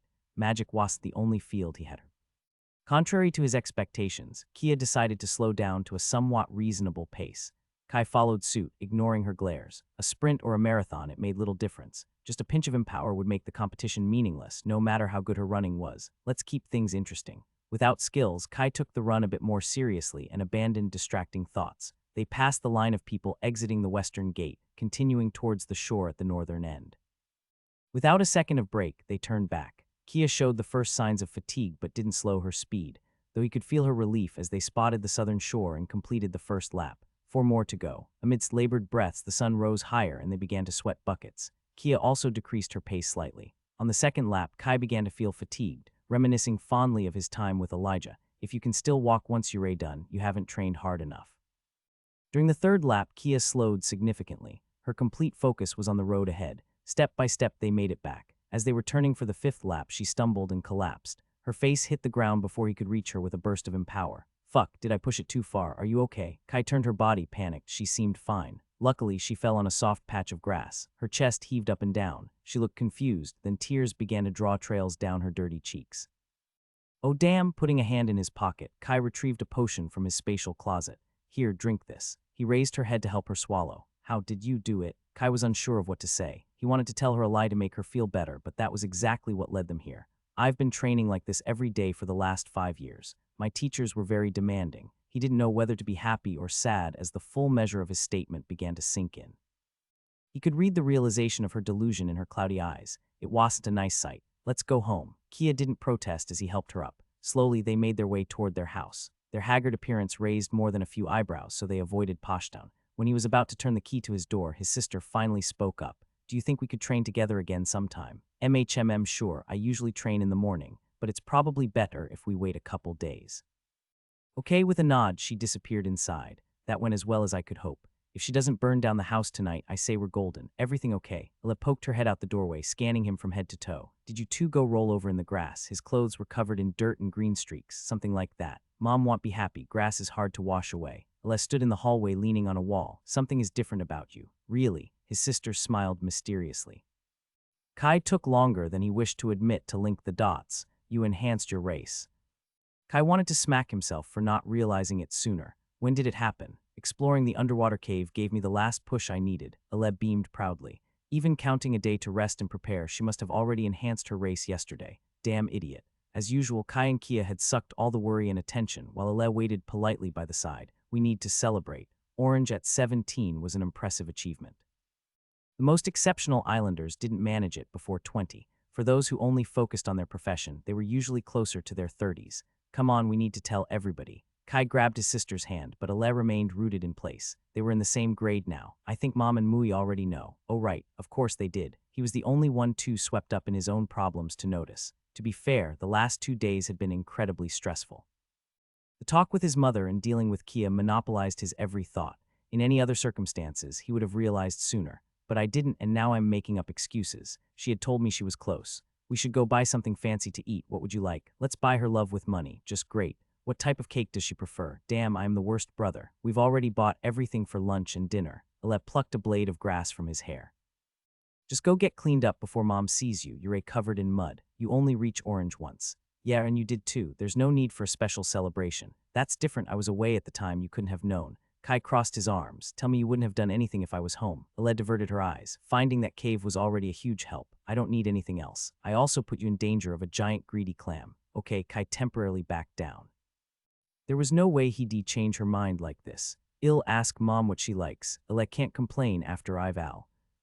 And don't buy me anything. I already feel bad keeping all the money from those pearls. His sister could be quite pig-headed sometimes. The mana pearl was worth more than all those put together. He was the one who should have felt bad for keeping it. She can't complain if it's something I craft myself, right? She must not be far from upgrading her profession too. Kai took off his shoes to avoid making a mud trail and headed for the bathroom. When he turned the knob, the door didn't budge. Pass later. Kia's voice called from inside together with the sound of running water. Try to hurry up. I need to clean up. He sat on the floor to wait. Any pity Kai felt for breaking Kia's worldview was quickly swept away as minutes ticked by. Even meditation could only do so much when she took over the bathroom for over half an hour. With a metallic clack, the door unlocked and Kia came with dry and combed hair. Oh, you're still here. Were the last 3 knocks not clear? Kai stood up, fuming. His lips pressed into a thin line. Several irritated remarks flew through his mind. It had been a complicated day. While she was technically older, Kai had always considered it his duty to look after her. This is the last freebie you get. Kai slipped past her and closed the door behind him. He was the guy who swooped down in her life and complicated things. Having a younger sibling who beat you at everything would annoy everybody, but he had to draw a line somewhere. His patience was running thin. It wasn't just about the stupid bathroom, though that really irked him.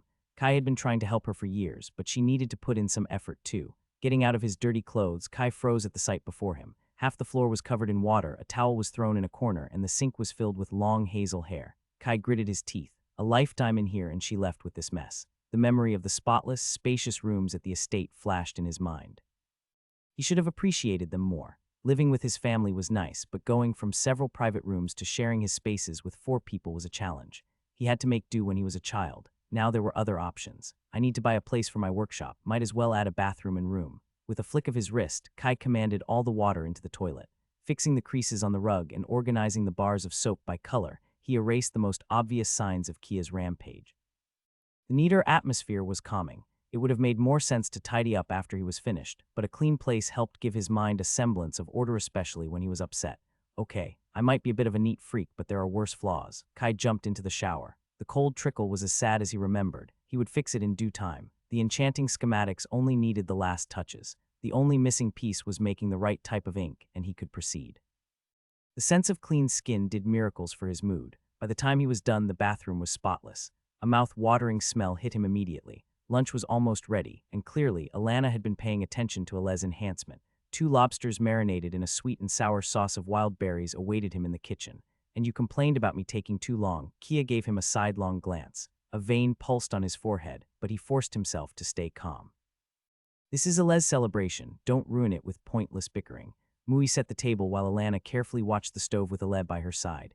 Kai took his seat, putting on a quiet smile. He didn't have to act for long. The lobster's tender meat melted on his tongue, and the side dish of vegetables had been grilled to perfection. Closing it all was a fluffy 2-layer lemon cake. It was like eating clouds. No doubt it had been cooked by a professional baker in Poshtown.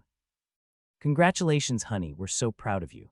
Mom, I told you it wasn't necessary. Ale gave her a scolding smile. Of course it is, sweetie. This is an important occasion for you. My little girl is becoming a woman. Alana dried a tear at the corner of her eye. Only the spirits know how many more opportunities to pamper you I've got before y'all leave to make your own family. His fork paused midway to his mouth. His gaze dashed back and forth between them. What's this about? Mom, I've told you. I've no intention of getting married anytime soon. Ale had an exasperated look. Thank Yate. I said the same thing before meeting your father, and I wasn't much older. Alana served her another slice of lemon cake. You never know when y'all meet. A nice young man hall sweep you off your feet. You are more than enough for me. Ale gave him a one-arm embrace while Kia evaded her hug. And I'm too busy with purling anyway. Exactly, you have no need for a useless dude. We're fine as is. Of course, sweetie, no need to hurry. You still have plenty of time. The conversation turned back to more casual topics as they made short work of the cake, but the looming threat didn't leave Kai's mind. How had he not thought of that? He needed to keep his eyes wide open. People reached adulthood at 14. Usually they were too busy with their new profession to consider marriage, but there was no express law to forbid it, except for your neighbor's opinion, which worked just as well. No one wanted to become the target of the gossip machine. 16 was the earliest age considered proper, with most waiting until their early 20s. It would raise no eyebrow if his sister chose to marry. If not now, one day Ale would marry. That was how life worked in the archipelago. Not much else to do than make a family. She's a teenager, no need to hurry that date. Thankfully, she shares the same opinion. After they cleaned up the kitchen, Kai offered his sister to continue their magic lesson. I'm still working on the exercises you showed me last time. Great, you can show me what you're struggling with. Y'all improve faster if we work together. No gift was more precious than your own time, right? She would not be able to refuse his help. A small start to make up for the years spent apart. Are you sure? I don't mind taking a while longer. You don't want to spend time with me, sis. Even though she knew exactly what he was doing, Ale couldn't help herself. Of course not. Then we can start immediately. We can use your room, mine's too cluttered. It was the perfect solution. She was interested in learning magic, and it would keep her busy in a productive way. Certainly, she would tell him if she were to date someone. They spent the entire afternoon weaving mana constructs together. He used treads and pulses to challenge her perception and control. Kai hadn't lied. It was much easier to train your skills with someone else guiding the way. Not the most efficient training for him, but Dora did always say teaching helped hone your skills, a way to strengthen your foundations and see how other people approached the same problems you went through. With a bit of convincing, they agreed to train together twice a week if the tides permitted. Her mana sense was 8 levels from the first milestone, a considerable hurdle, but not insurmountable. He had also floated the idea of going back to the underwater cave. There were mollusks to harvest, and the cavern continued past Mama Clam. If he had time to plan, Kai was confident he could deal with her. Preparation was everything for an alchemist. I think I need a bit of pause from adventure. What if someone else finds the cave? The pond is in the middle of my area this season. No one will come anywhere close. To avoid quarrels, the pearl hunters divided the sea closer to shore amongst themselves. More general areas than hard lines, but Ale said conflicts were rare. Kai wasn't as confident in other people's integrity. Won't people be curious about where we found that mana pearl? The only 2 people who know are Sabe and the chief supervisor. Ale waved him off. Sabe isn't the type to spread rumors, and the supervisor doesn't care enough to. What if someone else overheard? What if they go out with a fair tide? In that case, it would be a nightmare to find the right pond among hundreds.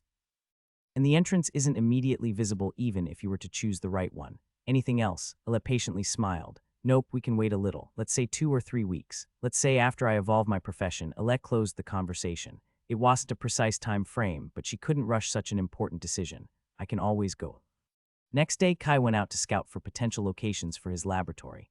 There were two possible paths, either going to Poshtown, the best guarded area by far, where he would only have to worry about the Republic, or go in the opposite direction and pick a place in the outskirts. The enforcers rarely patrolled there, so he'd have to worry about everyone but the government. A choice between the lesser of two evils. Finding a middle ground wasn't that easy. The separation between neighborhoods was stark. Either you had the enforcers patrolling regularly, or you never saw a dark uniform until something big happened. Maybe I am too paranoid. Ignoring the safety concerns, Poshtown was more appealing and expensive. The whole town was built around it. All the best shops, merchants, and taverns readily available within just a short walk. The tourists were annoying but easy to ignore. The streets were always clean, the buildings better constructed, and the mana density slightly higher. That would come in handy. It burned to admit it was a pleasant area. Cost was the true hurdle for most people. It would take most of his silver, but it was within his budget, especially if he sold the pearl. Still, he hesitated. It would be like giving in to the Republic, becoming part of their big circus. Not that choosing to set up shop in a worse neighborhood would change anything, except for him being in a worse place. Undecided, Kai headed back home. He had so many things to deal with. The sooner he settled down, the better. Should I just go with it? Hello, sir. Are you the esteemed alchemist Kai Thailand? Kai turned to see a kid even younger than him. He was trying hard to maintain a professional air with a ridiculously straight posture and stiff movements. What do they teach children these days? Who's asking? Don't look at me like that. You started this nonsense. The boy stared at his feet with a pitiful expression. Yes, that's me. Just call me Kai, please. Why were you looking for me? Oh, I was told to inform you that Master Risey has returned from his journey. The kid said with a rehearsed tone, standing there. Does he expect to get paid or something? Kai found a handful of chips in his pockets. Here, for you. Tell Risey I'll stop by him in 3 hours. Can you do that right? That should give him enough time to cook lunch. Yes, sir. It will be done. The kid did a half bow and hurried away. Time to sell my precious. Kai browsed through the pages of his notebook. The golden pearl rested on the bed beside him, shimmering with its charming hue. Dealing with Risey required preparation if he wanted to come out on top. The mana treasure was the main attraction, but they had more to discuss. He would be staying in Silspring for the foreseeable future, so his plans with the merman had to be revised. If he doesn't try to sell me on some new partnership in the first 30 seconds, I'll be surprised. The sneaky fish could be quite persuasive, and Kai revised possible requests and concessions he wrote down. He needed to have a clear goal. Some things were up for debate and others were not. He couldn't let himself get swept up in the excitement to make money and fall for Risey's bribes. It was impossible to prepare for every eventuality. That didn't mean he shouldn't try. If the merman had his way, Kai would brew potions from morning till dusk for the next 3 years. Risey would make it worth his while, but silver could only bring him so far. On the Baquer archipelago, there wasn't much he was interested in buying. The only luxury goods on sale were vanities for rich tourists and officials. If anyone sold useful items, Kai didn't have the connections to get them. Perhaps it would be different on the mainland, but he had to get there first. Wealth could be lost in an instant, while no one could touch his status and skills. Kai put the golden pearl into his spatial bag, donned the dark blue vest and pants he used for Poshtown, and marched outside. No matter what Risey offered him, he wouldn't be swayed. I'm going out, Mom. I'll come back in a few hours. Okay, sweetie. Remember to stay away from the sailors. I know, Mom. The merchant district wasn't far. The rose marble walls and delicate floral decorations of Risey's mansion stood out even among its peers. Reserved opulence that was more luxurious the closer he looked. His distorted face reflected in the shiny gate made Kai self-conscious. He took out his palm-sized mirror to make sure his hair wasn't a total mess close. He smoothed any unruly lock as best he could. I need to buy one for the bathroom. Decent mirrors were an expensive commodity before the Republic began importing them. The natives weren't used to considering them everyday items, and few purchased one even if they could afford it. Master Kai, we were waiting for your arrival. The butler welcomed him in his spotless maroon uniform. Kai hadn't realized when the man had made his way to the gate. Lead the way, Kai smiled politely as he followed him inside. A new set of blue polished tiles paved the hallways like a stormy sea. Business must be going well. The butler opened the door to the reception room for him, standing to the side with a short bow. Risey sat on a plush velvet sofa, scribbling on a large book with a red leather cover. Oh, Kai, I didn't expect to hear from you so soon. The merman closed the tome and stood up to greet him. How are you? Did anything interesting happen? Kai took a seat while Risey's curious eyes peeked at the spatial bag at his feet. My master had to sail back to the mainland. Kai cut straight to the chase. The merman's attention snapped on him. Do they plan to come back? No, I don't think they will. I am sorry, Kai. The pity in Risey's tone slapped him. I'm not a lost puppy. Of course, his pointy smile looked unusually sincere. If there is anything you need, just let me know. Does he mean it? I might be his oldest acquaintance on the archipelago. Kai could never tell what passed in the merfolk's mind. Did Risey think of him as a friend, or did he only like him for his skills? Was he being a cynic? They would have never interacted if it weren't for his abilities as an alchemist, though every friendship had to start in some way. What's this fuzzy feeling? I have many friends. Risey did always say that a merchant should never break their word as a matter of credibility, not honesty, to be clear. That meant a lot. Actually, there's something I need. I don't want to take advantage of you, but you are the only one who can do it. Kai leaned forward in his seat with a serious look. I'd really need a 2-story villa facing the sea. You can do that, right? Risey was speechless. He couldn't find any flaw in his act till Kai burst out laughing. You should see your face. You looked like you were about to cry over lost money. You've gotten more devious than a damned siren. The merman snorted before joining the laugh. You were the one to offer. Did you say that just because you thought I wouldn't ask? Kai grinned mischievously. Risey's scaled features turned serious. If it's the only way to fend off your unbearable sadness, I'll buy you a villa. You say the word. Something told him the crazy fish was truly going to do it. The Finn friends were one of the most elusive races in Vuria's library. Powerful and mysterious, better avoided when possible. They rarely interacted with other races. Then there were the stories brought by the sailors. Their tales focused on different aspects. Beautiful and deadly, sirens charmed the sailors at sea, often growing 2 legs to deceive them. They usually ended with supernatural sex or drowned people, often both. Well, it's complicated. Risey paused when his attendant carried a steaming teapot and some biscuits. He poured 2 cups of tea and added 3 sugar cubes to his own, stirring the ruby liquid with his spoon. Kai accepted his tea. Spirits knew how much this one cost. You don't have to answer if you don't want to. No, it's fine. It's simply complicated to explain. Risey took a sip. Don't tell anyone I said this, but to the merfolk, sirens are a bit like elves to humans. At least for the humans on the mainland, I don't know if in the archipelago. I've read a few books on the topic. I understand what you mean. Even if those authors weren't so blatant about it, the inferiority complex against the higher races was glaring. A mix of admiration, reverence, and deep envy. Those sirens have a less honorable reputation, from what I heard, Kai pointed out. It's deserved. Risey snorted. They are unpredictable and savage like a storm. Hope you never meet one. Yep, there must be a lot to unpack there. The merman didn't seem eager to delve into the societal and historical events of the deep seas, and Kai didn't pry. It was just idle curiosity. Risey crunched on a sugary biscuit. Let's talk about something more interesting. Have you made any plans now that you're free to pursue other ventures? Here we go. Took you longer than I thought. This is a great chance for you. I told you this is the perfect time to dominate the local market. The alchemists in High Arbor still don't see the opportunity.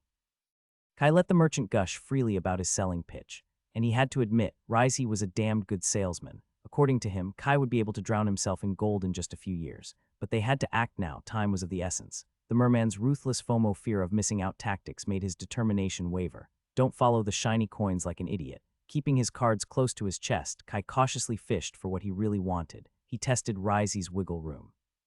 Despite what the merchant proclaimed, the whole plan was a perfect scenario to be followed to the letter. There were only so many hours in a day, and alchemy required tons of time and effort. No matter what Kai asked, Risey never lost his unflappable smile. Yes, I'll provide all the ingredients. For you, I can sell the herbs at cost for your private experiments and take care of transportation. Y'all never have to worry about the logistics. What about an alchemy laboratory? Kai pushed again. Just tell me what building you like. Risey downed the last sip of his second cup. You can use it however you want as long as you work for me. I'll also provide the necessary equipment I can get my hands on. Limiting it to a 3-year contract was the only instance that took some debate. Risey quickly conceded after Kai agreed to add an exclusivity clause to the arrangement. Unfortunately, no matter how tempting, it was all for nothing if they couldn't decide on the most important point. I can't spend 50 hours a week brewing, at least not in the first year. It would leave his mana reverses dry for everything else. Now's the most crucial time, Risey complained. What else do you need? I can give you a larger share if that's what it takes. Kai shook his head. I wish I could say yes, but I need to complete a certain task within a year. That's a pity. Can I know what this task is about? Maybe I can help. It's a goal set by my teachers. They forbade me from sharing the details or asking for help. I see. Risey called his attendants to refill the teapot. I can't go lower than that and promise you all those benefits. I'm making a considerable investment. The stubborn negotiations continued. Kai managed to talk him down to the equivalent of 35 hours in potions in the first year. If he could manage to brew faster while keeping up the quality, it didn't matter how long he took. The production time would be agreed based on the other local alchemists. Brewing was a nice training for his mana skills, but it was effective only up to a point. Vuria's puzzle took precedence. Well, time for my ace. I brought something to show you. Kai slowly undid the strap of his backpack. I think you might find it interesting. Is it a new potion? Risey looked disinterested. No doubt he found it strange that he brought this up in a crucial moment. No, it's better. I found it by chance in a hidden cave. Curiosity began stirring in the merchant's gaze. What is it? A rare herb or an ancient relic? It's neither. Kai smiled mysteriously, sticking his arm inside the bag. His hand found the box where he put the pearl, but he moved with the grueling slowness of a TV presenter. He delicately took out the plain wooden container. Judging from Risey's wide eyes, he could sense the mana treasure hidden inside. My precious, shine for thee. With a final flare of his wrist, Kai flicked the lid open. The room lit with an iridescent spectacle. The merman's palmed hands stretched toward the bewitching pearl, and Kai had to suppress the urge to slap them away. Like he was holding a baby, Risey brought the golden pearl an inch from his flat nose. Do you want me to leave you alone? How much for it? The merman broke the stare without putting the treasure back. Worked like a charm. I never said I wanted to sell. Who knows how many things I could learn from it if I used it myself. Risey gave him a horrified look, clutching it tighter. You want to melt it into your cauldron. I thought it'd try grinding it into fine powder actually. Do you think melting would work better? The merfolk narrowed his eyes. I know you want to sell it. With a smirk, Kai dropped the pretense. Only if you offer the right price. The charming effect was neat to distract people, but that was about it. He didn't have the faintest idea of how to use an orange-tier mana pearl in either enchanting or alchemy. And there was no Dora to ask. Using such a treasure to experiment would be a colossal waste. I can give you 30, no 40 silver messars. I knew they were shortchanging me. Well, I don't know, the Republic also seemed interested in buying. They won't pay you a fair price, Risey scoffed. Just because it's you, I can do 50 silver pieces. You can take them home right now. I swear you won't find a better offer anywhere in the archipelago.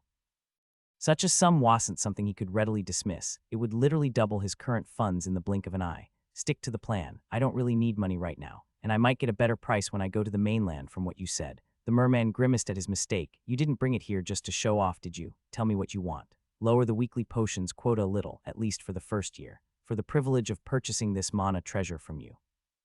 You don't have to accept it if you don't want to. Fine, we can agree on 25 hours. 20 for the first year, and then we can discuss the rest.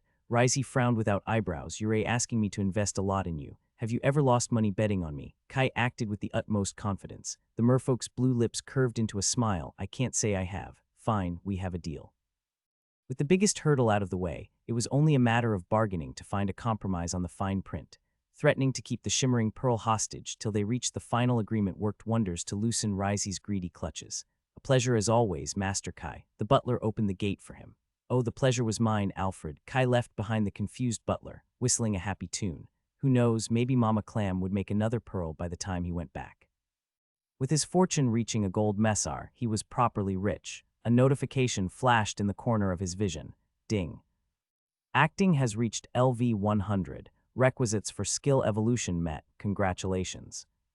Kai blinked twice. Yes, it was finally time. Acting's second skill he ever learned was evolving after more than 10 years. The last splash of red in his status, not giving the mental command immediately, was harrowing. If he saw the options, he would end up sitting down in the middle of the street and probably start wandering aimlessly till he made a choice. Home first, then I'll have all the peace and quiet I need. A fortune in silver messars weighed down his backpack.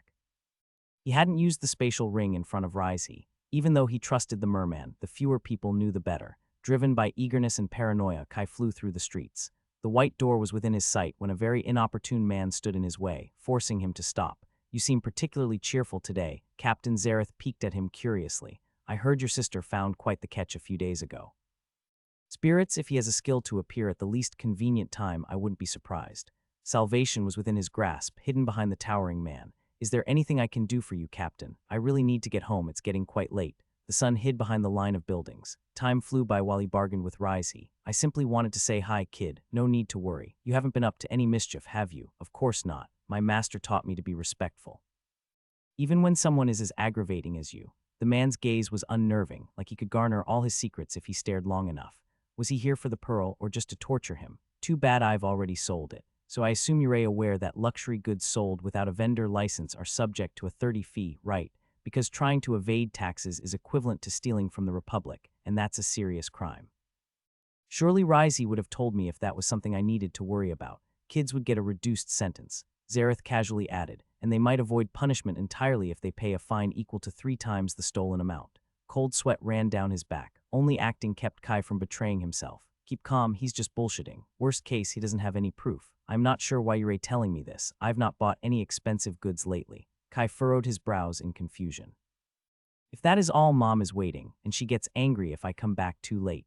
His attempt to slip past was easily thwarted as Zareth grabbed his shoulder in a friendly gesture.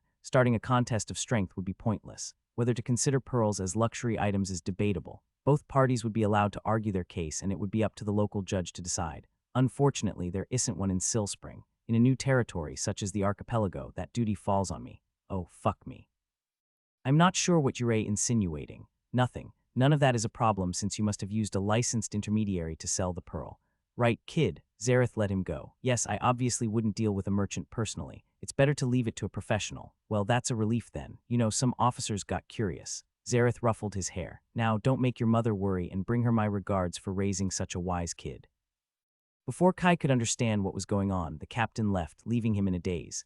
What just happened? Kai hurried toward his house. Whatever it was, it could wait till he got within the walls of his room. I'm back, he announced to no one in particular. Mui met him by the stairs. Did something happen? I was about to go looking for you. His mother poked her head through the kitchen door. Where have you been? I'm sorry, I just lost track of time closing a deal with a merchant. Next time, warn us if you think it could get late. I was worried, Alana scolded him. Yes, Mom, you're right. She nodded satisfied. Dinner will be ready in 5 minutes. Mui's eyes followed him till he closed the door of his room behind him. Kai shut the curtain on his window and transferred all his silver into his ring. What were Zareth's intentions? He could never tell with the man. Replaying the conversation in his head, Kai put together all the pieces. He should have known people would take notice of such a valuable treasure and look for ways to fleece him. Basically, Zareth showed him how someone could easily take advantage of ambiguous laws to extort money from him if he wasn't careful. Such a convoluted warning. Were the theatrics necessary? Perhaps it wouldn't be as easy as the captain made it out to be. If abusing authority was so easy, Risey would have informed him. You didn't run a successful business without knowing the loopholes. Unless I confessed something incriminating by accident and got screwed, maybe he didn't think someone would watch me so closely. Kai resolved to get his hands on a copy of the Myrian Republic's Code of Law. Diving into bureaucracy would be horrendously tedious, but he had no choice. Ignorance left him at the mercy of others. Unfortunately, that wasn't the only problem. Does Zareth know my teachers have left? It had hardly been a week. Was it possible the Republic already knew? A powerful backing was what ensured he didn't have to worry about these things. Worst case scenario, Elijah would bail him out, and it was why he got a letter from the governor.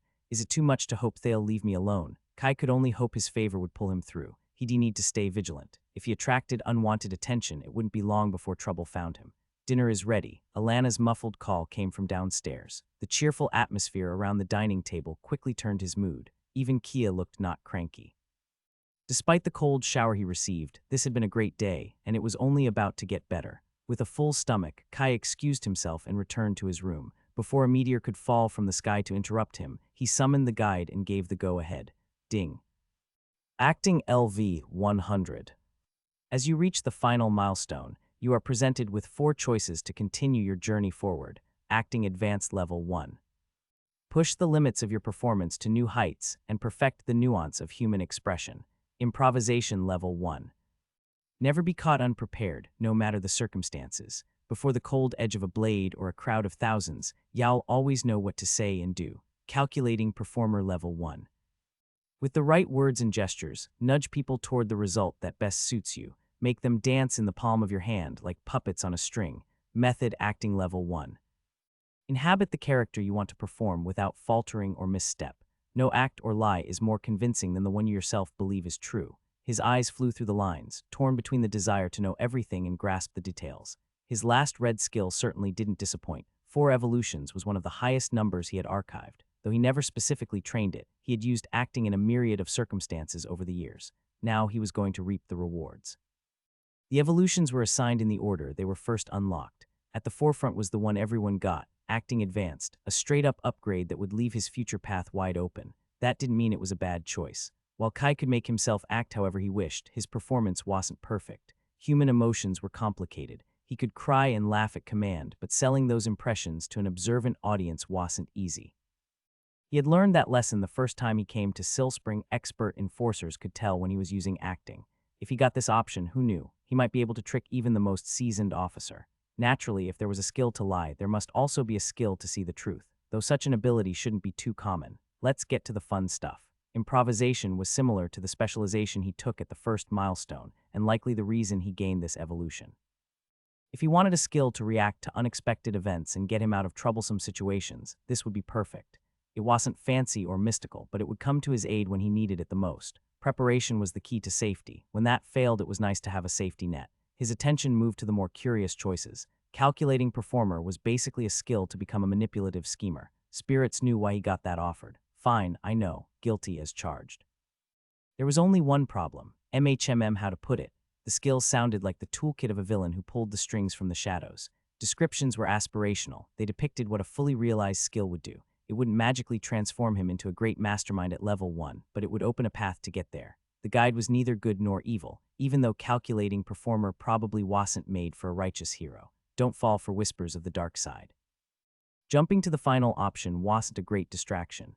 Method acting seemed the skill of a spy, a way to fully inhabit the shoes of a fake persona.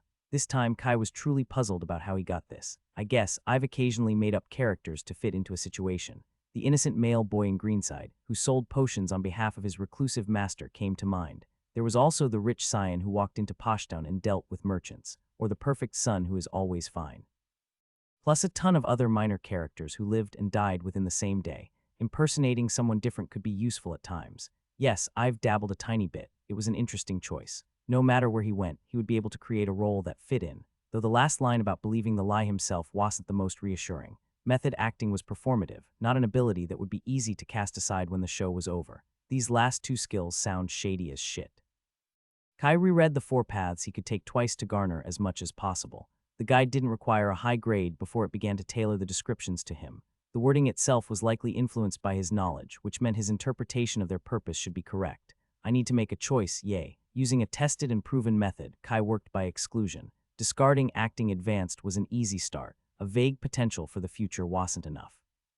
Acting was a broad skill that included numerous offshoots. Sooner or later, he'd have to specialize. He shouldn't postpone the choice when he had better evolutions. The next to go was method acting. Again, it would be useful in many situations, but it was too niche to occupy his only slot reserved for a social skill. While be yourself might not be an advice that worked in every situation, building relationships on a pile of lies wasn't either. With Silent Morning, he abandoned his dreams as a secret spy. When he imagined himself living that life, it sounded less than ideal, quite shitty actually. Spies were pawns in someone else's game, sacrificing their lives for a cause, hard pass. He was already working on a no-lie policy with his family. Choosing method acting would be like giving drugs to an addict, a temptation he'd rather do without. That left only 2 choices. Improvisation was exactly what he used acting for. A solution to unexpected situations and a fallback plan when things went wrong. Then there was calculating performer. Kai couldn't deny it held a certain appeal. There was some satisfaction in seeing the pieces fall into place, or people in this case. Have someone be unconsciously led to the result he wanted. A skill is just a tool. It all depends on how I decide to use it. I could convince people to act in their best interest. I'm not turning into a third-rated villain. Kai paced back and forth. Improvisation was more flexible, while calculating performer was more situational. But if I managed to pull it off, the rewards could be greater. No matter how many times he went through this, the idea of closing any door forever made him falter. The fear of regret loomed over him. I can't choose both, just have to pick the best one. Writing down a list of pros and cons helped clear his head. There were some details he hadn't considered. Skills were just tools, but if you bought a rifle, you probably didn't plan to go rescue bunnies. If he had the power to do something, odds were he'd use it. Skills had to be practiced to gain levels. To train calculating performer, he would have to play with people. His morals could be flexible, but not that flexible. Dark Kai, your time has yet to come. He had shed blood and tears to learn how to fight.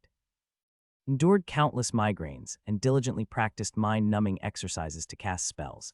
There were ways to earn what he wanted that didn't include manipulating people. Acting was the slot he dedicated to a social skill to deal with uncomfortable public situations. Improvisation was going to fit perfectly. It did something his other skills couldn't do. Gave him a comeback when he was too tired to think. Grant him the perfect response when he wanted to crawl into a hole in shame. I won't have to stay up nights thinking of cringe moments any longer. Are you sure you want to evolve? Acting LV 100 into Improvisation Level 1. Be aware this choice is irreversible. Ding. Congratulations, Acting LV 100 has successfully evolved into Improvisation Level 1. Kai flopped down on his fluffy pillow, the tension flowing out of him. It was done. The last speck of red was gone from his status, and a notification began flashing. Right as Kai was losing hope, a new notification popped up. Ding. New feat all orange for learning 14 orange or higher tier skills before the opening of the second seal. You are awarded +1 favor. Initiation to the mysteries of the guide. A deeper look into professions, feats, and more contained an achievement for possessing only orange skills before he came of age. Kai had worried that having hallowed intuition would rob him of the feat. Thankfully, the guide allowed for some wiggle room. With this, favor returned to its rightful place, firmly leading his attributes. Kai leaned on the headboard of his bed, adjusting the pillow behind his head. Elijah's book fell into his hands. The plain leather cover hid pages of esoteric information. Why can't feats be easier? I guess that would defeat the point, huh? He had read those chapters several times. While he had yet to find any loophole or exploit, it helped shine a light on how the guide rewarded favor.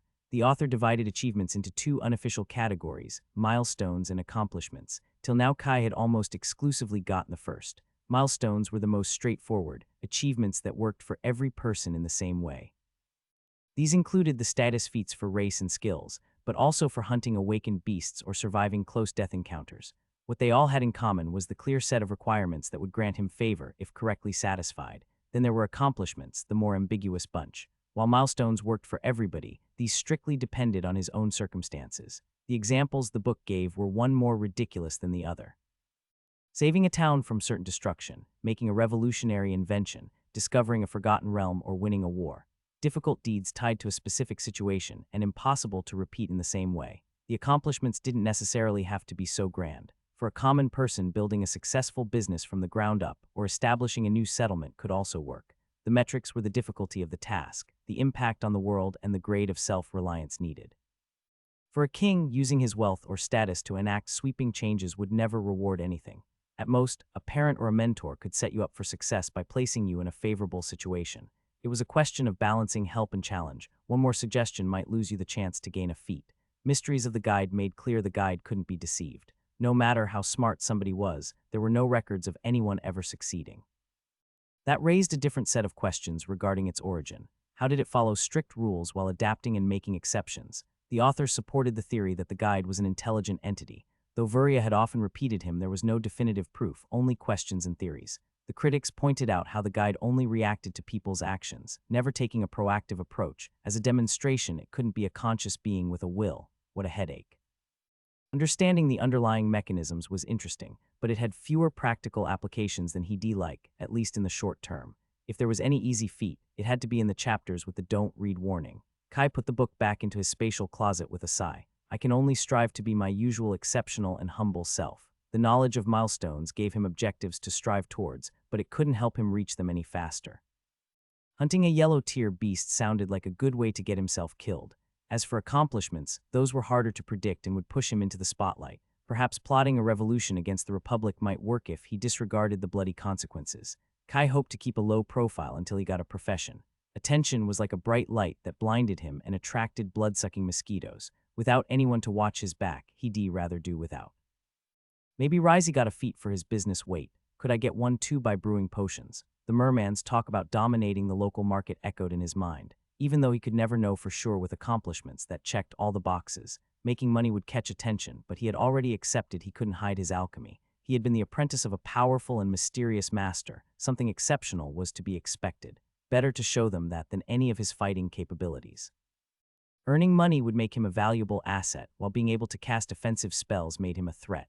If someone thought brewing potions was all he knew, they were in for a very nasty surprise. With any luck, it would just remain paranoid self-talk. The biggest danger was always the one you didn't see coming. That was true for both him and for other people. With a little luck, Risey would be able to keep away the flies. At worst, someone would try to wring him out of his profits. Kai hadn't forgotten the meeting with Zareth. Even if the captain didn't have nefarious intentions and was only an eccentric dude, there would be other people to be wary of. He yawned, slipping inside the covers of his bed. One problem at a time, I can deal with that in the morning. Scouting new locations for his lab, Kai ended up opting for Pashtun since he wasn't the one paying. If he planned to make waves, he might as well do it comfortably. He said that. Risey frowned. I'm sorry I didn't warn you. I didn't think that would be a problem. They were walking down the shopping district. Sparkling windows showcased merchandise on both sides. The merman wore a cape with a wide hood to avoid curious glances. Merfolk weren't as rare in Silspring, but they tended to stay near the docks. The dark blue fabric was interwoven with delicate shining runes. With a cursory glance, Kai recognized some cooling and concealment runes. Was he lying? Kai tried to keep his voice down. Even though Risey told him it didn't matter, he couldn't help it. He almost expected Zareth to jump out of one of the blooming shrubberies that decorated the street.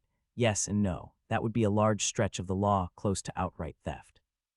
Risey clicked his tongue in distaste. My father told me of such possibilities, but they rarely happen around here. The governor needs the wealth merchants bring. He needs us much more than we need him. If the Republic starts fleecing us, we can always sail our ships elsewhere. So I shouldn't worry, being optimistic and hoping for the best wasn't his usual approach. Not as long as you are with me. You are safe like the gold in my vault, the merman grinned, showing his sharp teeth. Trust me, I already pay an outrageous amount in fees and taxes. They can't afford to scare me away. Maybe you should have used that in the negotiations. I would never use such underhanded tactics with a friend.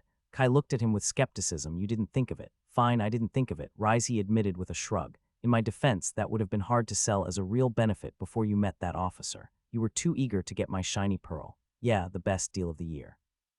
Kai stopped in his tracks. Did you rip me off? It was only an orange treasure. It couldn't have been worth much more than that. He's just trying to win the argument. I've paid more than a fair price for its crafting uses, however. What do you think will happen if I put the pearl on display in a shop window? Damn, greedy fish. Kai wanted to kick himself. He could already see it. The golden pearl would capture the eye of every passerby. No advertisements would be more effective in attracting people to a shop. The smug smirk on Risey's face was maddening. Maybe you should have used that in the negotiations. Oh, I think this is the place. They had turned into one of the side alleys, a street over from the main avenue. Kai suppressed his annoyance and looked up to see an unassuming wooden building. This is it. It appeared decently built, but paled in comparison to its flashy neighbors. Only the higher mana density proved they were still inside Poshtown, barely. They told me it looks better on the inside. Risey hurried to open the door with a silver key. I thought you would appreciate the quieter area. Yeah, I am sure the price didn't have anything to do with it. The first room looked spacious and empty. It was well lit with the windows placed high enough not to meet the eye of the passersby. The walls were unexpectedly sturdy, muffling the clamor of the town. Kai crouched to check the floorboards. They were also perfectly even without the shadow of a nail sticking out. See, not bad. Plain but functional. Kai remained impassive. Where's the bathroom? Naturally, there was only one door inside. This way, Risey played along, leading the way. Maintaining his aloofness, Kai marched after him. With improvisation, every gesture flowed without effort. A short hallway held 3 different doors. The first 2 they checked were about the same size, a bit larger than his bedroom, and finally there was the most fundamental room, the one that would decide the fate of this place. Does this satisfy your requirements? Risey invited him to check the bathroom with a theatrical flair. There was a granite sink, a toilet, and a bathtub. Passable. I prefer to have tiles in my bathroom.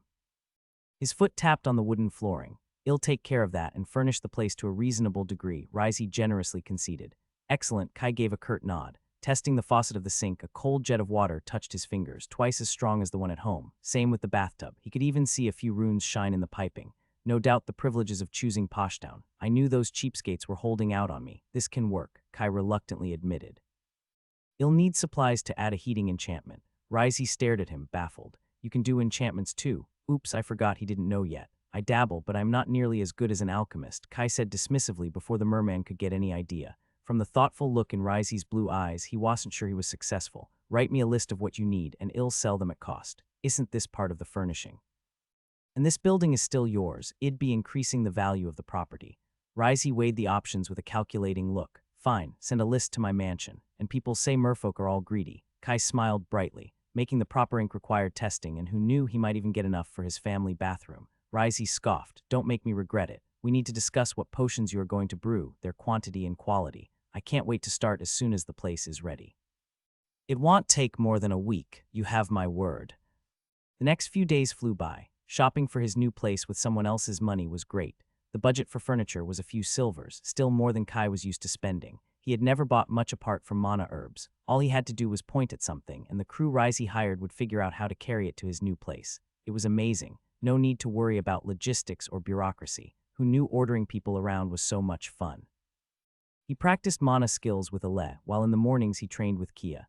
Naturally, she hadn't forgotten. 2 days after their marathon, Kia waited in front of his door at dawn. They opted for a slightly more sensible dip in the sea. Kai kept a close eye to make sure she didn't drown herself to keep up with him. Swimming wasn't her strong suit. Halfway through the exercises on the shore, she vomited on an empty stomach. At least she didn't collapse or faint. Let's call that progress. Thank the spirits, Kia agreed to only follow him once a week. She was still having trouble accepting her limits, and he couldn't really focus on his training when he had to make sure she didn't kill herself. Every other spare moment of time was spent on Vuria's puzzle. Kai managed to solve 2 more layers, causing the cube to reset each time. He had no clue how many more were there. Would a red skill like decoding make a difference? Evolving acting to orange gave him the chance to switch skills with few losses, but he remained hesitant. Even at level 1, improvisation wasn't going to be pleasant to discard. He wanted to be sure before getting knocked out for a day. Figuring out the solution to unlock a new level of the cube was only half the equation. The riddle also tested his mana control, requiring him to weave increasingly complicated patterns. Both parts were equally challenging, and there would be little point in improving one if the other couldn't keep up. He needed to see how far he could go before hitting a wall to decide. I can wait till I reach orange. That would lessen the backlash of abandoning improvisation and give him time to consider his options. That same day, Kai also received the ingredients to concoct the ink, following the recipe of Kai's handy mixture. It took only a few tries to perfect a working solution. There were plenty of ingredients to use. How could he have known he would get it right so easily? I'm just that good. With the specialization of Inspect focused on patterns, Kai chose an ambitious design. He managed to add both a gathering array and a rechargeable battery for when the ambient mana wasn't enough. I just have to push my mana here. Mui put his hand on the small focus crystal, driving a flood of mana through.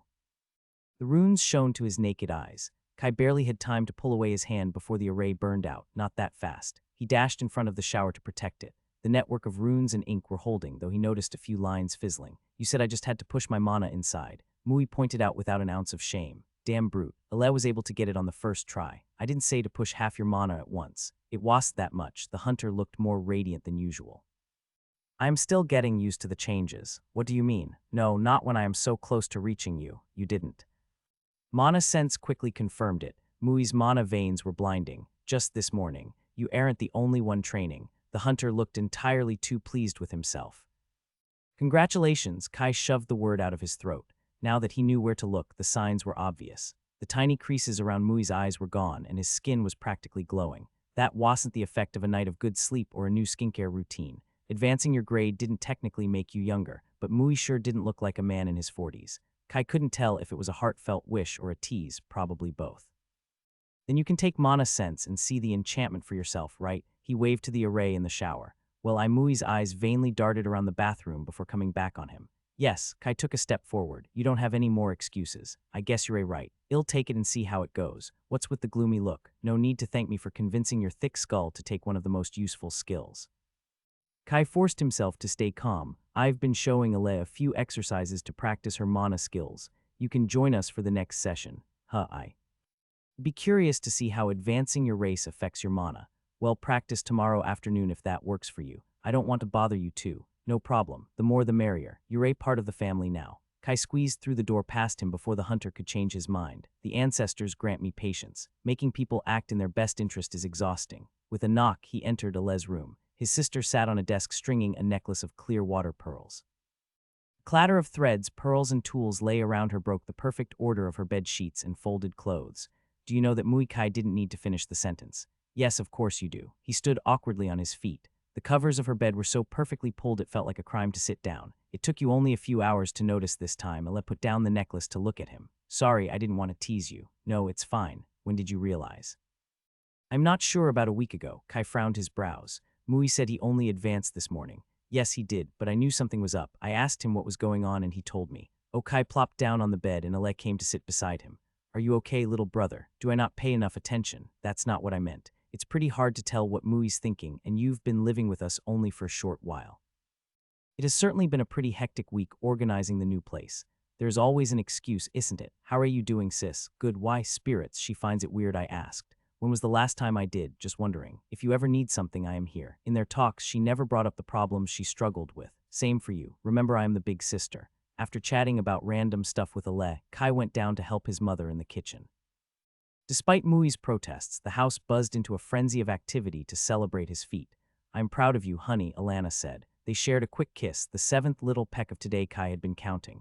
They both looked happy and unbearably lovey-dovey with each other. Thankfully, I finished soundproofing the walls. Il remained blissfully ignorant. Kia rolled her eyes. Can we eat now? I am hungry. Sure, sweetie. Alana disentangled her arms from Mui to begin the feast.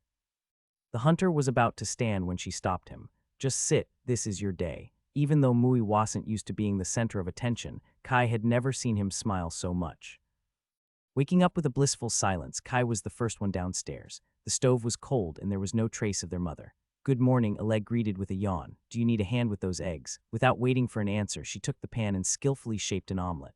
Kia arrived half an hour later, combing her messy hair with her hand. I'm going out, tell Mom I won't be back for lunch. He still needed to find 2 bookshelves for his new lab. As Risey promised, the place was going to be ready in no time. Polished white tiles were already being installed in his bathroom. They were only waiting for him to choose the last pieces of furniture so the merman could bring the alchemy equipment. Busy days were ahead, and Kai was eager to start. When Risey said 2 days, he meant 2 12-hour shifts. Business was business, and he was impatient to recoup the investment to start earning. Child labor laws weren't a thing. If alchemy didn't have mana constraints, Risey would have probably asked for more. With how he had trained at the estate, the work didn't scare him, though he was used to doing many different activities during the day. Brewing from dawn till dusk would be a different experience and probably less interesting. Guess that's why they call it work. I could probably divide the hours into 3 days. As long as I reach my 24-hour quota, Risey will likely agree. 2 beefy workers that appeared to be twins waited for him at the lab. They'd been hired to arrange the furniture. Like most of the people Risey employed, they weren't from around here. "You're from the Shattered Isles, right?" Kai said, noticing their green hair. "How is it there?" "Not very peaceful," one grunted. He had a golden stud on his left ear. His brother had a thin scar running down his chin. He just nodded in silence. Kai noticed they were both orange, a bit of an overkill to move furniture. Risey likes to be extravagant. Kai tried to prod them to say more. It wasn't happening. They stared at him in silence, waiting for instruction. "Not very chatty, are you?" Even though he was a kid, the 2 grown men followed his commands without any issue. They didn't complain when Kai made them move wardrobes and tables from one corner of the house to another, searching for the perfect spot. "We were told to help you buy anything else you need," the guy with an earring said after Kai was finally satisfied with the placement. Not like saying no was an option. The previous times, the articles he bought were brought in later. Risey was eager to finish. "Okay, let's go." Walking around Silspring with 2 muscled dudes at his side was an interesting experience. People threw curious glances his way when they thought he wasn't looking. Kai couldn't blame them. He felt like a mob boss flanked by his henchmen. His short stature only made the scene more ridiculous. Asking the twins to walk on the same side didn't help much. Bodyguards weren't a unique sight in Pashtun, though rare. Safety was one of the main selling points of the archipelago. The private guards who followed behind richly dressed people tried to blend in. Fine, I might as well enjoy it. Out of other options, Kai decided to inhabit the part with improvisation, assuming a confident swagger. If Risey thought he could make him hurry this way, he was dead wrong. They visited the woodworkers around town to order custom pieces and browse their stock, only stopping for lunch. Kai magnanimously offered to pay for them too, hoping to garner new information. The twins shared a few tidbits of knowledge, nothing useful. With only a few messars left of the furnishing budget, Kai asked for some modifications to a bookcase he liked. He had to use some coppers of his own to buy a painting of the Vastair ruins on the other side of Yanlan. Green vines spiraled around their ivory tower with a backdrop of a crystal sea. Kai left his henchmen to wait for the woodworker to finish. They didn't mind after confirming that was the last article he needed. He hurried home for the mana lesson he promised. They chose to sit around the kitchen table since they were 3 today. "You've taken the skill, right?" "Yes, I did," Mui answered with a sigh. Such a thankless job. Without dallying, Kai began dishing out instructions. After confirming Alez's progress and giving her a few tips, he focused on Mui, the problem kid that needed special attention. The hunter squinted as he demonstrated a mana construct. "You know, you're not truly using your eyes with mana sense. It's just confusing to see all around me. Y'all get used to it." The hunter had improved considerably since Kai taught him how to control his own mana presence years ago. He was afraid to ask which level the skill had reached. With both his profession and race at yellow, his attributes must dwarf his own by a mile. However, his mana manipulation had grown in weird ways without its counterpart. He could control his whole essence pool with ease while he struggled to mold a thread thinner than a rope. Kai couldn't deny a small smidge of satisfaction. Only Yate knew what he could have achieved if he wasn't so bullheaded. Hell, catch up. I won't allow such shoddy manipulation. Kai demonstrated some basic exercises, and Mui easily followed his instructions. "How's advancing to yellow?" he asked, failing to suppress his curiosity. Mui's mana network shone like the sun. Compared to him, his veins had the pale glow of the moon's, about the same as orange. Though I think having a profession of the same tier must have helped, I wouldn't know how it was without. Mui let the mana monstrosity in his hands crumble. Not pleasant, but completely worth it. "I've never felt this good since I was in my 20s, probably better than even that. Let's get back to exercise. We have a lot of ground to cover. You have a lot of bad habits to forget. It's been working well for me." Kai shook his head. "You're using a sword as a walking stick. Sure, it can do the job, but it wastes the potential of mana manipulation. Try to actually use mana sense to see what you're doing." There was something that hadn't changed from the first time he had taught him, how stubborn he was. For each exercise, he came up with 3 objections. It was like rowing against the currents. After 2 hours, Ale left them alone. A glance was enough to tell Mui that they weren't done yet. The light had waned by the time Kai allowed him to go. I gained a level, the hunter exclaimed with his gaze lost reading his guide. 2 actually, and 1 in mana manipulation. What? My mana sense is level 3. Mui had the courage to beam proudly. I must be a genius too. How is this fair? Kai gnashed his teeth. It was maddening. Maybe I'm too good of a teacher. Yeah, that must be it. I should start charging you by the hour. How much do you want? Mui readily agreed. Kai considered it for a moment when he got a better idea. Just admit I was right. The confident facade of the hunter faltered, it's soon to say for sure. That or 10 silvers. Mui actually considered the choice, rummaging in his pockets. He took out a handful of coppers and 1 silver fine. You were probably right. I'm still not sure how helpful mana sense is, but at least the XP is nice. Kai accepted that was the best he was going to get. I'm going to get some air before dinner. Is this the injustice Kia feels? Seeing Mui sprint through the levels hit him more than his yellow advancement. The first levels were always the easiest, but mana sense was an orange skill. I guess that's the point. He has reached yellow in both grade and profession. Now he's punching down a tier. Kai remembered the surge of levels when he advanced to orange, and he didn't even have a profession. The realization left him more conflicted. No matter how hard he trained, a higher grade could close the gap with less effort. I need to get there ASAP. The next day his lab was ready. Kai cleared his room and moved most of his books to the new place. Rizey came escorted by the muscled twins who pulled out crate after crate from a spatial bag. Are you satisfied with the place? The merman asked, overseeing the men unloading the cargo. Kai was tempted to complain about the tile's wrong shade just to see how the merman would react. Yes, I just need to enchant the bathroom. After that, we can begin. He carefully avoided the pitfall.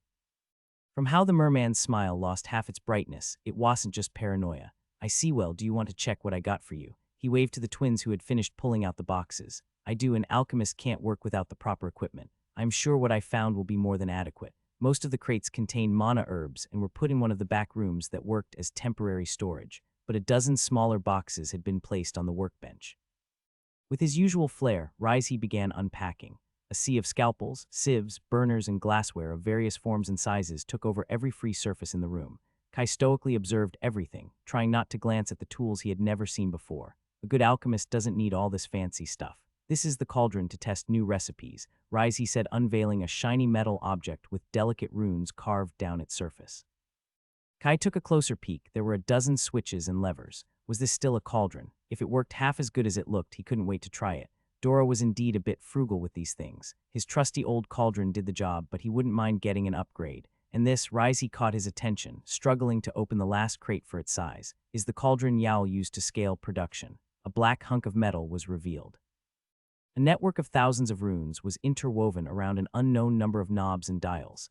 Kai had to stand on the tip of his feet to look over the edge. What's this monstrosity? What do you think? Rizey clasped his hands at his sides with a proud grin. Kai slowly inspected the thing. I think I need a shorter desk. Well, probably need to delay the start for another day or two to find a proper one. Improvisation is my new god tier skill. I can't focus on the brewing process standing on a chair. Kai anticipated the objection, and putting the cauldron on the floor would be too low. Alchemy required careful and precise movements. Manipulating his mana over such a large cauldron would already cause a lot of headaches if he couldn't even maneuver around it. This was never going to work. I think we can cut the table legs to make it your height, Rizey said after a minute of contemplation. Do you have a saw and the expertise? An alchemy worktable needs to be perfectly even. He tapped his fingers on the polished stone layer protecting the wood. We might as well buy another one or make an expert modify this one. It wouldn't have been a problem if you warned me. Kai fought hard not to say that out loud. It couldn't be a coincidence the merman hadn't mentioned this metal monstrosity. Now Rizey could only blame himself. Well, you can familiarize yourself with the recipes using the smaller one, the merchant relented. I didn't expect you to immediately start production with this one anyway. Indeed, that made sense. Even improvisation couldn't give him any reasonable objection. He'll need time to get used to the new equipment. Perfect, I was thinking we could begin with this. Rizey took out a notebook to show him a recipe. The deal had moved so rapidly that they had only agreed on the general idea. Kai skimmed through the herbs and processing required. The actual brewing seemed easy enough. It was a simple red hemostatic balm to stop bleeding wounds. It didn't get more basic than this. If they were aiming to sell to the lower share of the market, cheap common goods would be the go-to. I shouldn't cheer before knowing how big the batches are. If he expects me to brew 2 dozen at once, it won't be as easy. I can do this, he nodded. Rizey gave a glance, expecting him to say more, but Kai kept his thoughts to himself. The hours of work would be counted based on an estimate of their competitors in Harbor. He would have to rely on Rizey's honesty since his experience was limited to himself and Dora. Until the specifics were decided, Kai preferred not to hype or downplay his alchemy to avoid influencing him.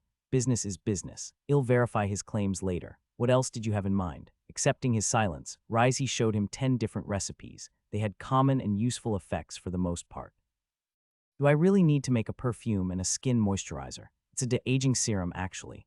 Yeah, right. Looking at the ingredient list, that was unlikely to be an accurate description. It sells well with tourists, and it's a new untapped market on the archipelago. Can you brew it? It isn't really my expertise. Kai perused the papers. But yes, I should be able to. The grand art of alchemy reduced to create low-tier beauty products. Such disgrace. Discussing the quantities he would have to produce took till noon. How much did higher quality end product matter? What about testing time and experimenting? Risey's demands were somewhat reasonable. Kai got the impression the merman thought he would struggle to keep up with the other professional alchemists, forcing him to work more than 24 hours. Kai was confident in his abilities to be on par, though he couldn't be certain before trying. Mass production wasn't something he ever attempted. Worst case scenario, it will be decent training. It's a win-win. He might change his mind if he was forced to work for whole days back to back, but he wanted to keep a positive outlook. When Risey agreed to divide his week into 3 days of 8 hours, the task ahead looked reasonable. Yeah, that's what they'll write on my tombstone. He thought it was reasonable. With the specifics settled, Risey said goodbye and Kai took an awaited lunch break. He bought an overpriced sandwich in one of the nearby shops. He couldn't tell what the juicy meat and purple veggie were, but they tasted almost good enough to justify the copper messer he paid. After a short visit to commission a table for his unusual requirements, he let the muscled twins deal with it and hurried back to his lab. The heating enchantment to the shower was done in 2 more hours, and he could finally move his attention to his new toys. How many knives did an alchemist need? He usually made do with no more than 3. Now he found a box containing 23 with blades of different shapes and sharpness. And that was just a single set. There were enough for 5 of him.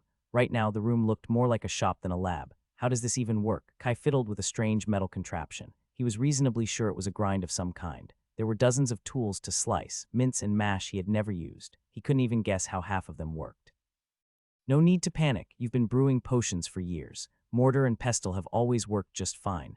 Kai tried not to be bothered by the chaotic pile of tools around him. Organizing everything properly would take time he didn't have. To not get overwhelmed, he picked some gear he was familiar with and disregarded the rest. He didn't need to figure everything out today. Well, except for the shiny testing cauldron. That was pretty important.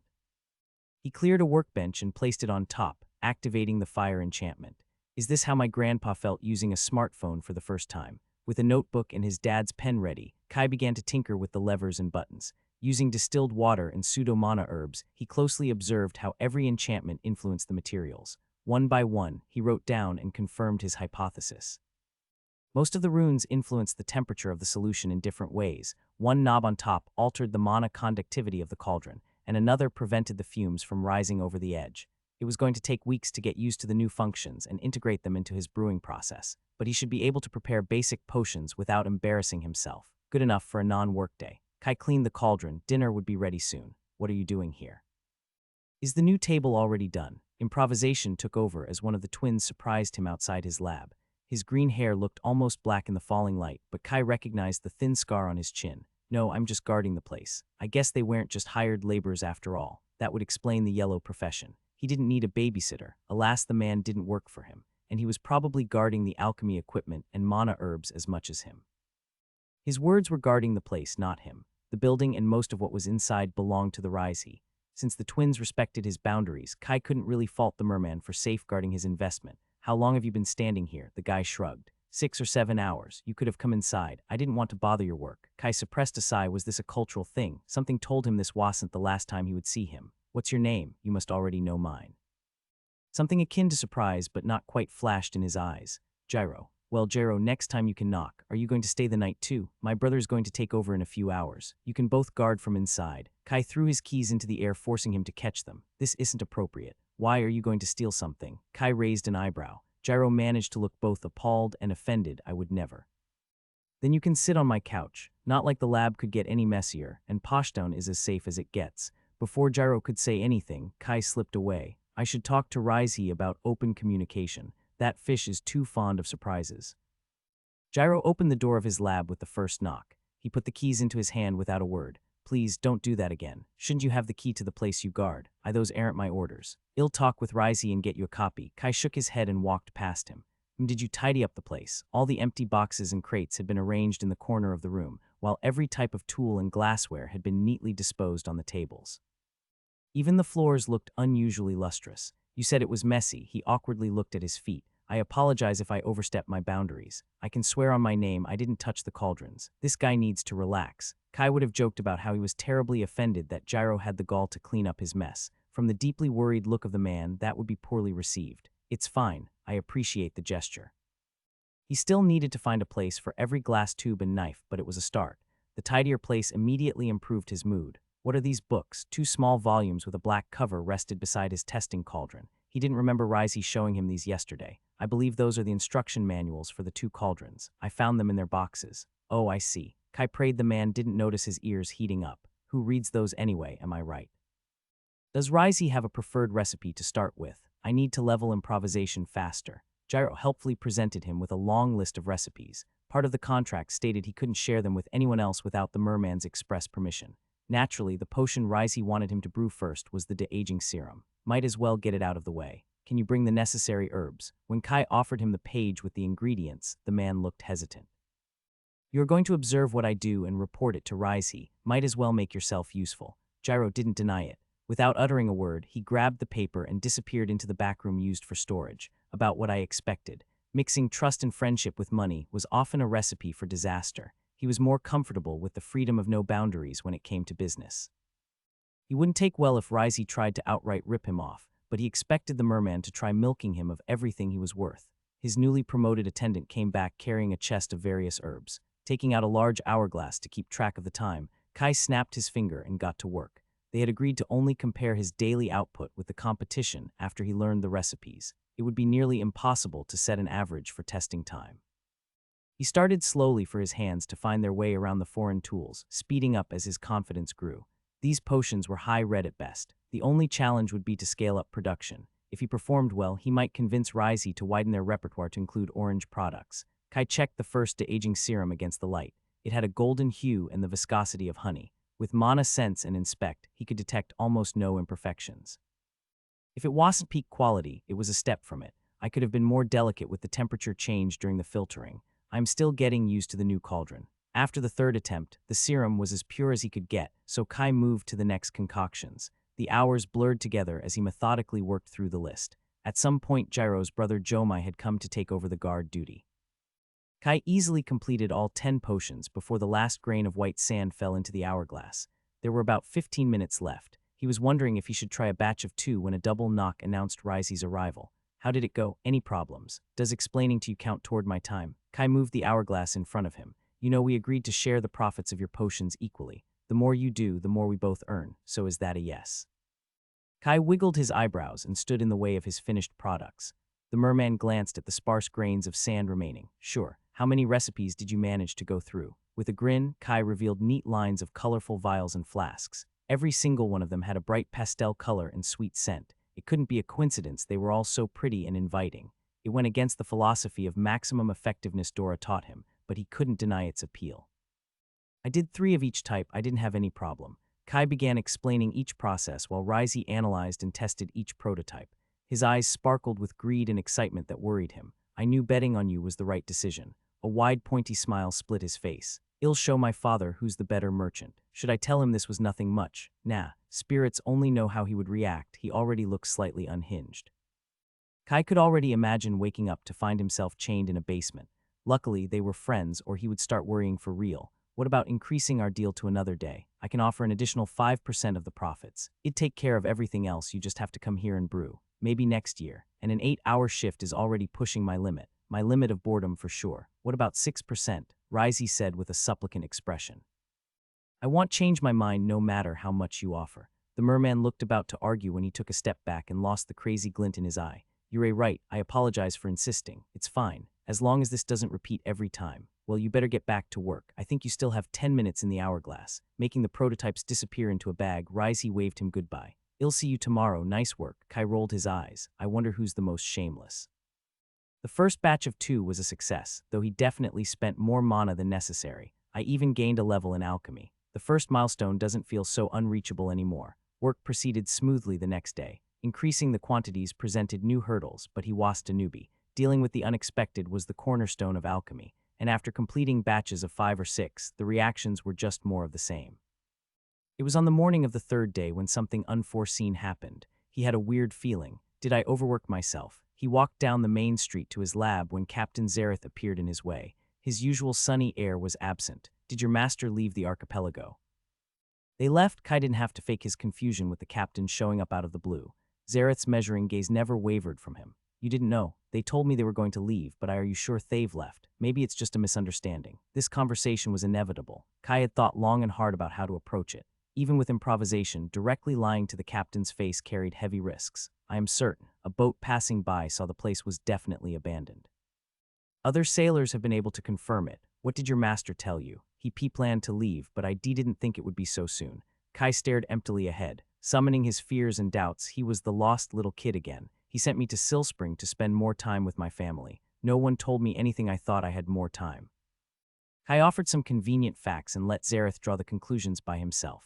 The most convincing lies were always mixed with the truth. Who would believe he knew nothing at all? But an unimportant disciple they couldn't bother to warn. Now that was something they would believe. The Republic never had much consideration for the natives. This would be right up their alley. Was this why they left without a word? To give him plausible deniability? Did they tell you when they would be back? The captain's demeanor softened. Kai shook his head. They didn't. Sorry, kid, they truly left. Perhaps something unexpected came up and they had to leave in a hurry. Traces of sympathy and pity, exactly what he hoped. Yeah, Kai kept his head down. I better go. Some people are waiting for me. Zareth's gaze followed him as he hurried toward his lab. With each step, he expected to be stopped. The captain did not. That went better than I imagined. He had dodged the bullet for now, though it might be optimistic to think this would be the last of it. I got a level in improvisation, even if I didn't let it take over. Maybe mixing my decisions and identity with the skill prompts is the way to go. Vuria always said that skills are tools. Gyrat was waiting for him in front of the unassuming building. The guard opened the door for him and followed inside. Kai scribbled a quick note on a spare piece of paper and gave it to a confused Gyro. Tell Rizey he'll be back in 2-3 days tops. Something I need to handle came up. It'll take an extra shift to make it up to him. Without waiting for a response, he was off toward his house. Kai made sure to look appropriately somber and panicked in case someone was watching. Alana was still in their living room, immersed in moon charts to calculate the next tide. The thud of his steps woke her from her musings. I didn't see you. Why are you back already? Did you forget to take something? My teachers have left. I need to visit the estate to check what's going on. He had already warned his family about his intentions. Oh, that's absolutely terrible. Are you sure they left? His mother winked at him. Kai wanted to facepalm, as subtle as a cawing seagull. Maybe we should have tried some rehearsing. I'm sure it's a mistake. They wouldn't leave me without a good... Lana helped him prepare some quick rations for his journey. His spatial bag was soon filled with 6 sandwiches, a large piece of cheese, 4 loaves of hard bread, a jar of mango jam, and an undefined number of papayas, coconuts, and other tropical fruits. Mom, I think this is enough. Do you really have to go? Her worry sounded more sincere this time. I need to know for sure. I'll be back as soon as possible, I promise. After a quick hug, he ran toward the western gate. Kai wasn't looking forward to the trek back and forth, but he didn't have much choice. That was the only possible reaction after receiving such shocking and unforeseen news. It would also keep him away from prying eyes. He doubted the Republic had enough personnel to tail him through the jungle. He'd prefer to avoid having to perform another dramatic breakdown for being abandoned if possible. It'll be good training if nothing else. Beyond the fields, the sea of green greeted him. The smell of lush vegetation, flowers, and life, the wind swishing among the leaves. With an almost empty backpack and a couple extra levels in his skills, the run proved surprisingly easy. Empower surged through his body as glided through the path. Kai listened for any sign from hallowed intuition. He needed to get better at interpreting its warnings, but he was fairly sure no one was following him, or at least they had no nefarious intentions. As the excitement of the subterfuge drained from him, the hours crawled forward. The run demanded just enough attention that he couldn't properly focus on anything, but not enough to keep his brain busy. In simpler terms, it was boring. Should I increase the pace to make it more challenging? Any faster, he'd have to pay the consequences on the way back. The marks on the trees indicating the distance helped him cope with monotony. Before the sun disappeared behind the jungle, Kai spotted the last mark with the smiley face he engraved into the bark. Emerging from the tree line, there was no paved path to follow. A single lonely building kept watch on the crystal sea. The bay was exactly as he remembered, beautiful and eerily empty. I didn't think it'd be back so soon. His house was exactly as he left it, bare walls and bookshelves, the shower enchantment still in need of a new source.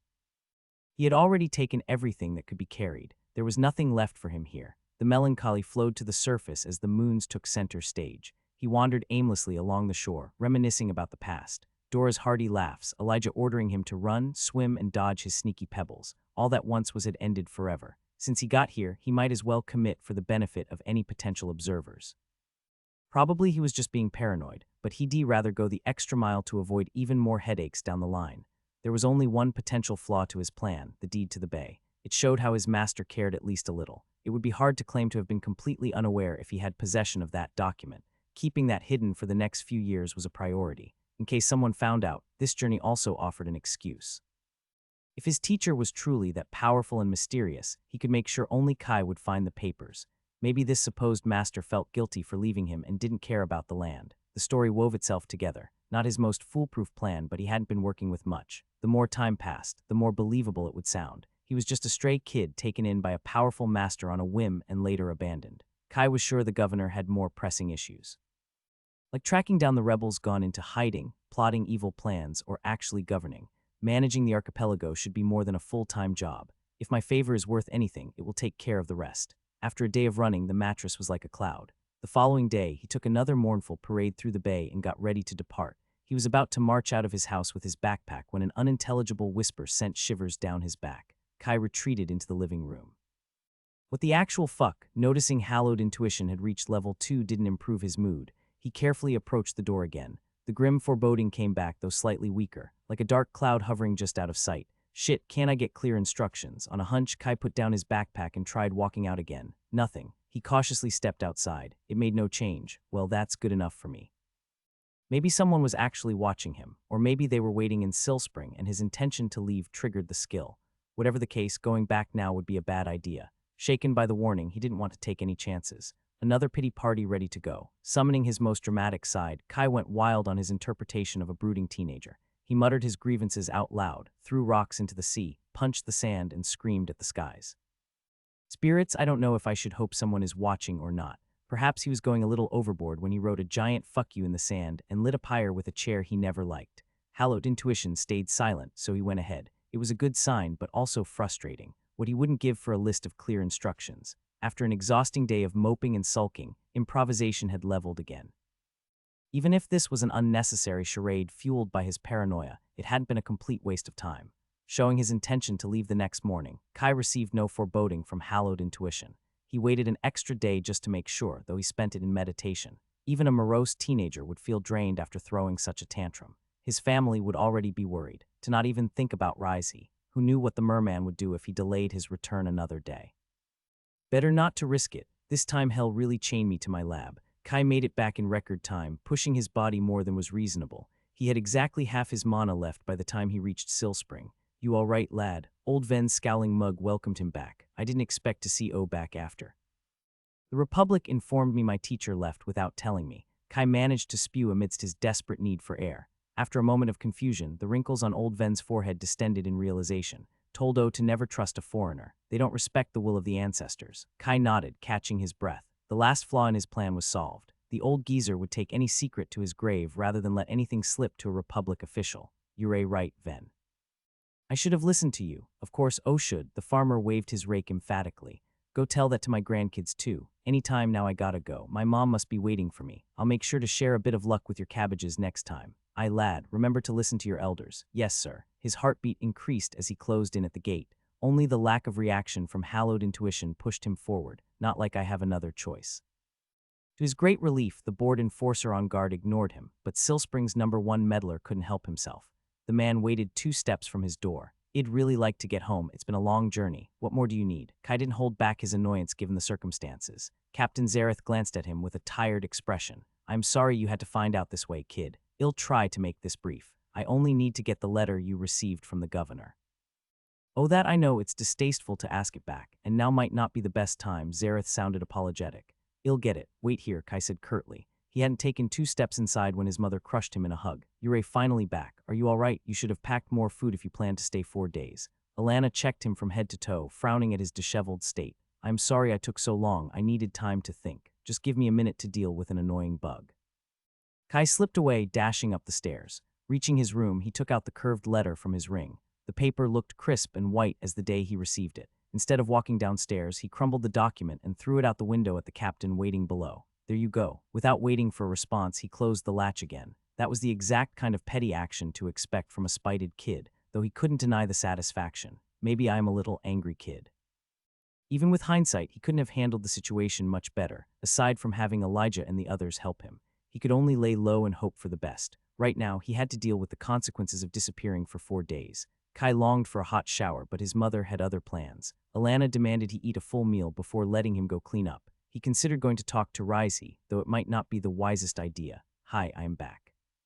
Sorry for disappearing just as we started our business. I swear not to do that again, probably. Please don't chain me to my desk. He shook his head. The merfolk wouldn't be satisfied with a quick hello. Better to leave that for tomorrow. As if my life needed more complications. All this trouble just because the Republic can't mind their own damned business. And right as I was about to get my life in Silspring sorted.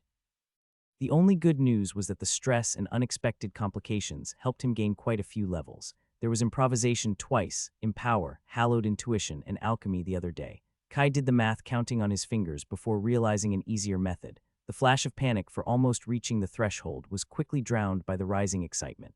Mom, I think that shower is going to take a while. Kai double-checked that the bathroom door was locked. He had to jump to pull the blue curtain with crashing waves over the small window. Not that I mattered since it faced the wooden planks of another building.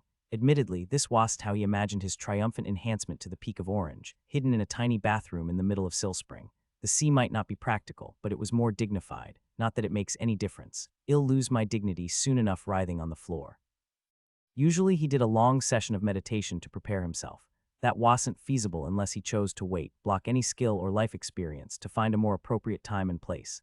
Who am I kidding? My patience doesn't stretch that long. Increasing his attributes was too tempting. On his second birthday, during his first swimming lesson to the shores of the estate, each enhancement remained vivid in his mind. The hint of apprehension was drowned in a downpour of excitement.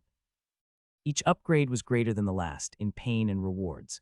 Kai opened the water faucet of the shower and bit on a towel to silence any scream. He sat naked on the floor, only wearing his silver ring and the 2 pendants he never took off. One bearing the symbol of the spirits, a gift his mother gave him years ago, and Vuria's amulet to hide his grade. Conditions for race upgrade met. Beginning enhancement from human to human. Beginning was always the worst part.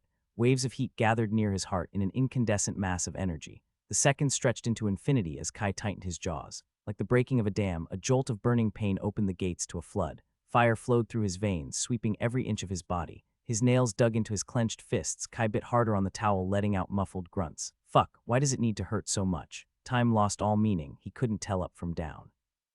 Even his ability to form conscious thoughts left him. There was only an inferno of flames threatening to devour him. As it reached its apex, the tide inverted. The burning fire retreated with blissful speed. Reality reasserted itself over him. The smooth tile under his cheek, the icy water pouring from above, and the pleasure of being born anew. The memories of pain melted in the feeling of invincibility. With a wave of mana, Kai overrode the manual lever to switch on the heating enchantment. The water temperature increased till it scalded his skin due to his heightened perception. He fiddled with the inscription to adjust the heat. It would take a couple days to reset his keener senses. A smile split his face. His body was incredibly light, as if he could escape gravity and fly if he simply jumped. Kai was almost about to try when 3 loud bangs on the door made him jolt to attention. I need to use the bathroom, Kia yelled. You've been in there for a lifetime. It has been 4 days, and not even a high.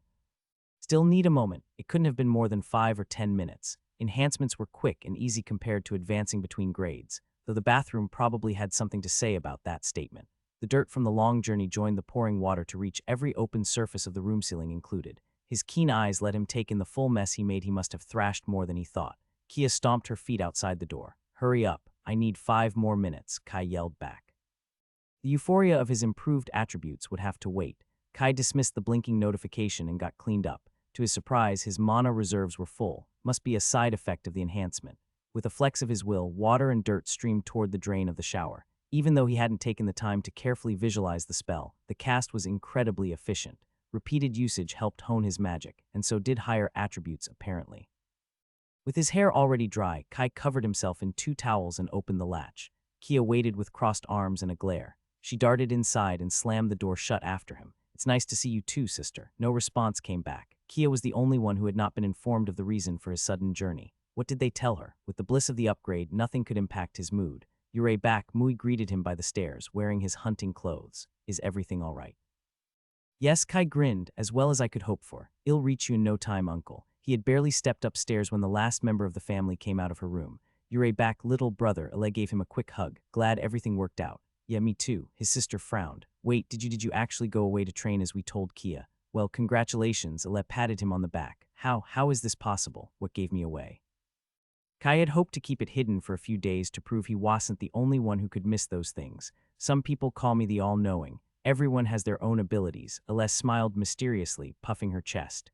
Is it a skill? Kai narrowed his eyes. Tell me the truth, it must be a skill. It's called Sister's Intuition. Ale bopped him on the nose. Honestly, it was pretty obvious. You're a radiant and have a something in your movements, and you also told me you were getting close. Kai looked down at himself. He couldn't really tell what she was talking about. Mui didn't suspect a thing. Well, I told you that I am exceptional. Fine, you win this battle, but the war isn't over yet. Next time it'll be even more sneaky. Just make sure Mom doesn't make a fuss.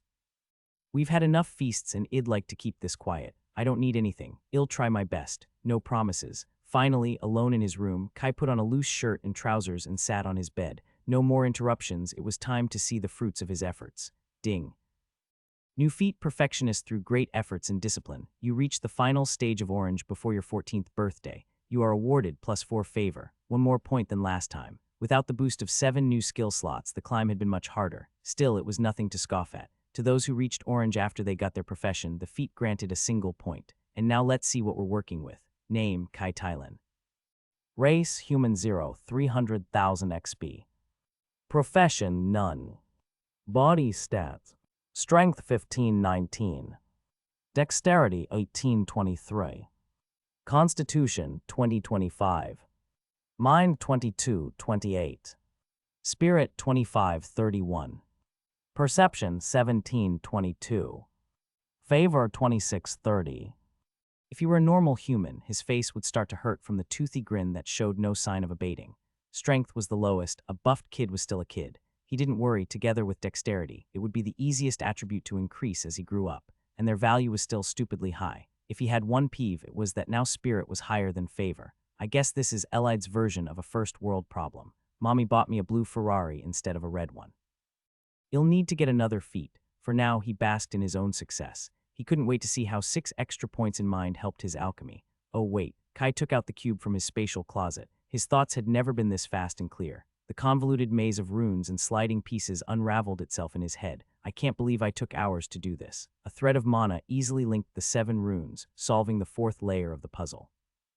Once again, the pieces rearranged themselves with a series of quick clicks. He breezed through the next 2 configurations in less than 10 minutes. The underlying rules of the cube were so obvious he wanted to slap his past self. The 7th puzzle stumped him momentarily, requiring slightly more to decode, but it also bowed to his awesome powers. With some satisfaction, he wove his mana through the correct combination of runes. Done. This time the cube took longer to switch. For an instant, Kai hoped against all odds that he had solved. Naturally, Vuria would never devise something so basic. When the dark wooden surface stopped morphing, there was only one change. A new set of runes had been added to the formation. Should have known it was just an increase in difficulty. The introduction of the new variables completely transformed the interactions between the pieces. Just as he started to speak a few words, Vuria changed the alphabet.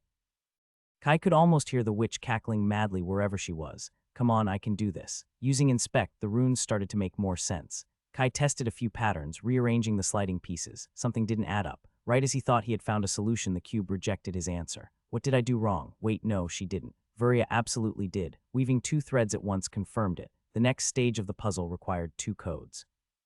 Even worse, he had to link the 2 sets of runes at the same time. Otherwise, the cube would reject his mana. She was definitely cackling when she built this. His unblinking gaze zeroed in with absolute concentration. His mind dashed amidst 1,000 combinations. So close. Yes, the mana thread snapped on the last 2 runes, and Kai let out the breath he'd been holding. A satisfying flutter of clicks moved through the cube, and he was back at the starting point with a new configuration. Spirits only know how many layers she put in here. Downstairs, Alana called everyone for dinner. I'll get my prize, all in due time. Everything was going according to plan. The cold light of a blue crystal lit his office. Zareth put down the pen and massaged his tired eyes. Such a headache for a damned kid. Why was he doing this again? He couldn't save every brat who ran into trouble. Why was this his problem? He already sent half his salary to the orphanage in Cadria. The chair in his office creaked as he stretched his legs. Outside his window, the judging eyes of the gods hung in the night sky. Cold, lifeless bodies lay butchered in the streets. Their image never faded. The memory was refreshed anew every night. It was a debt that could be repaid, but he would try nonetheless. He'd been trying for the last 17 years. Banishing the blood and death from his mind, Zareth focused on the paper in his hands. A presumed fifth circle adept and two unconfirmed high-level threats had disappeared into thin air, gone from the archipelago without the ward so much as showing a ripple. Honestly, it had been stupid to dare think otherwise. If it was truly the Lady of Blood as he suspected, cold sweat ran down his back at the implications. She was a myth from the old lands, akin to a natural catastrophe, not something they should be messing with. The headquarters had not responded on the matter. Even if they could verify the suspicion, they probably wouldn't inform him. This was way above his pay grade and the governor's too, but Cressida couldn't just let go as it was protocol. No, she needed to go poke her nose to see if she could grasp any advantage. Damned woman, shall be the death of us all. The disappearance was dated between 1 and 2 weeks ago. All that was left was an empty building and an 11-year-old kid who claimed he knew nothing. The damned fool thought himself so clever. The lad might be scarily canny for a child, but he had no hope of outsmarting any half-decent detective. He was lucky they didn't send many of those to the archipelago. Zareth skimmed through the 16 pages of pointlessly verbose description of the event. She'd be surprised if anyone managed to go through that all.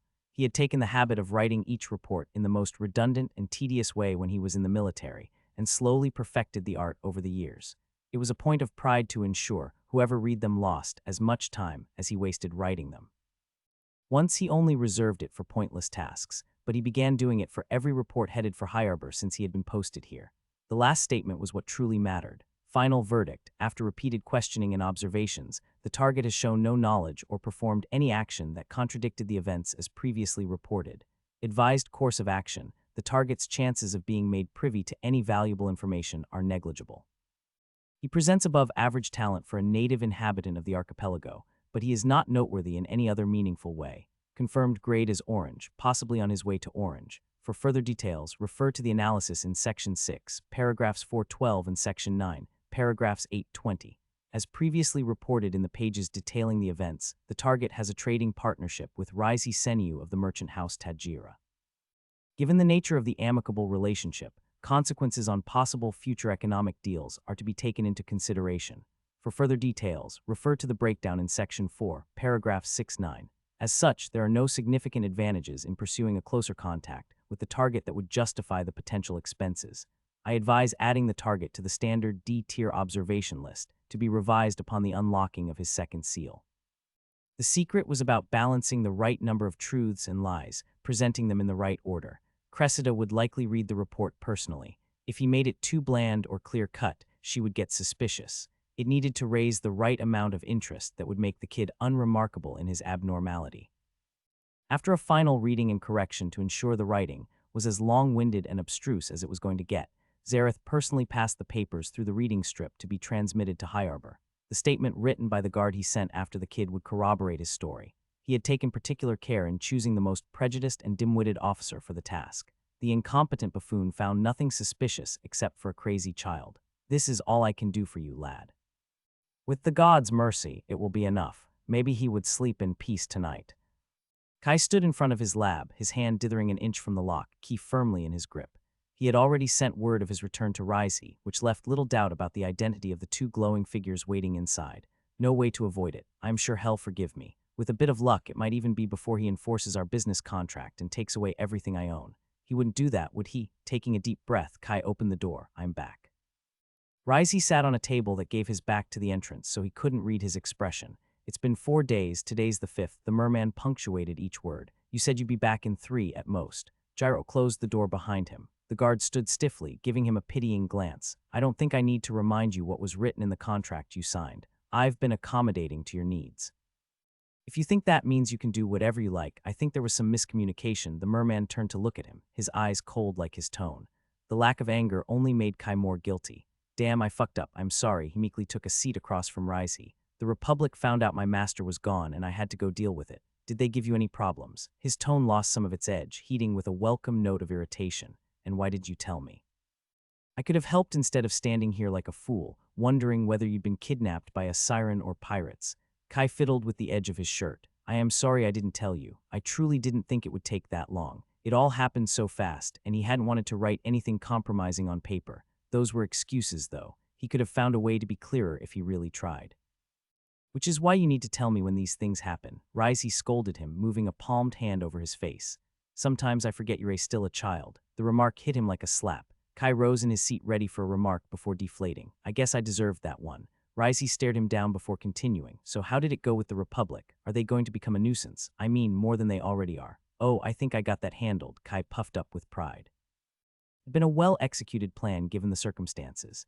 Risey gave him a long look. Do you think, or are you sure? Quite sure they would have done something by now otherwise, right? Yes, probably the governor is known for his decisive actions. I'll ask around, you just stay put and warn me if you're going anywhere. The merman took out a notebook to scribble some notes. That wasn't too bad. Who would have thought Risey was such a sweet fish? I imagine you're eager to recoup the time lost. Kai stood up. I'll get to work immediately. Stay where you are. Risey's attention snapped back on him. We still have to discuss compensation. Naturally, I'll make up for any shift I missed and do an extra one whenever you prefer. For the whole month. What about? One extra shift for the next 4 weeks. You are in no place to bargain. Risey gave him a dangerous smile. Your disappearance right as we were beginning operations threw my plans in disarray. I'll need to adjust our whole strategy, and I don't work for free. Indeed, I should probably ask for more. Have you? Risey squinted at him. I assumed you couldn't be orange. What kind of concealing are you using? After a moment of consideration, Kai took off Vuria's amulet. If he was going to practice alchemy without holding back, it was only a matter of time before Risey deduced his attributes and grade. A flash of surprise crossed his blue eyes, leaving behind a calculating look. I see. Can I see that pendant? The craftsmanship looks interesting. I'd bet. Vuria rarely took an interest, but when she did the mage wasn't one for half measures. It's not for sale, Kai specified before letting go of the simple metal disc. Even with mana sense, it would appear like a plain iron amulet. Only after pushing enough mana into it would it start to reveal its secrets.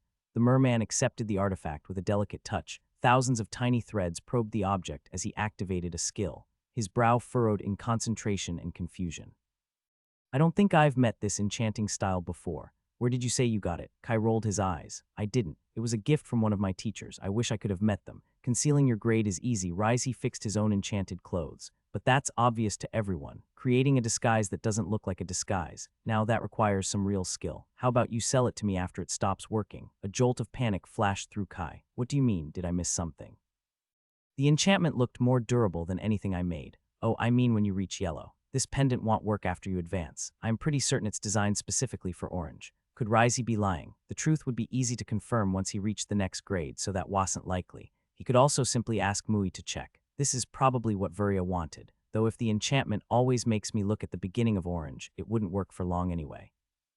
When the time comes, I'll come to you first if I want to sell it. Kai put the amulet back in its place around his neck. You better prepare a convincing offer for this unique piece of equipment. Go brew your potions. Risey showed his pointy smile. This conversation doesn't count towards your shift. Yes, boss, I'll go slaving away for your glory. The merman scoffed at his antics. We're a team, and I need something to sell to make us both rich. I'll see you later. Yeah, Yurei the paragon of generosity. Alone with Gyro, Kai read the list of what Risey expected him to do today. That's ambitious. At least he didn't chain me to the desk, though Gyro was standing suspiciously close to the door. I am sure it must be a coincidence. The woodworker had delivered the new desk while he was away. A low reinforced table covered by a polished stone layer. The metal monstrosity he would use to brew had already been placed on it. Kai had outlived the size of the testing cauldron. The silver cask couldn't contain batches bigger than 7 or 8 doses, depending on the recipe. Risey wanted him to begin creating usable goods as soon as possible. He'd start with batches of 20 to 30 healing potions and slowly work his way along the rest of the list.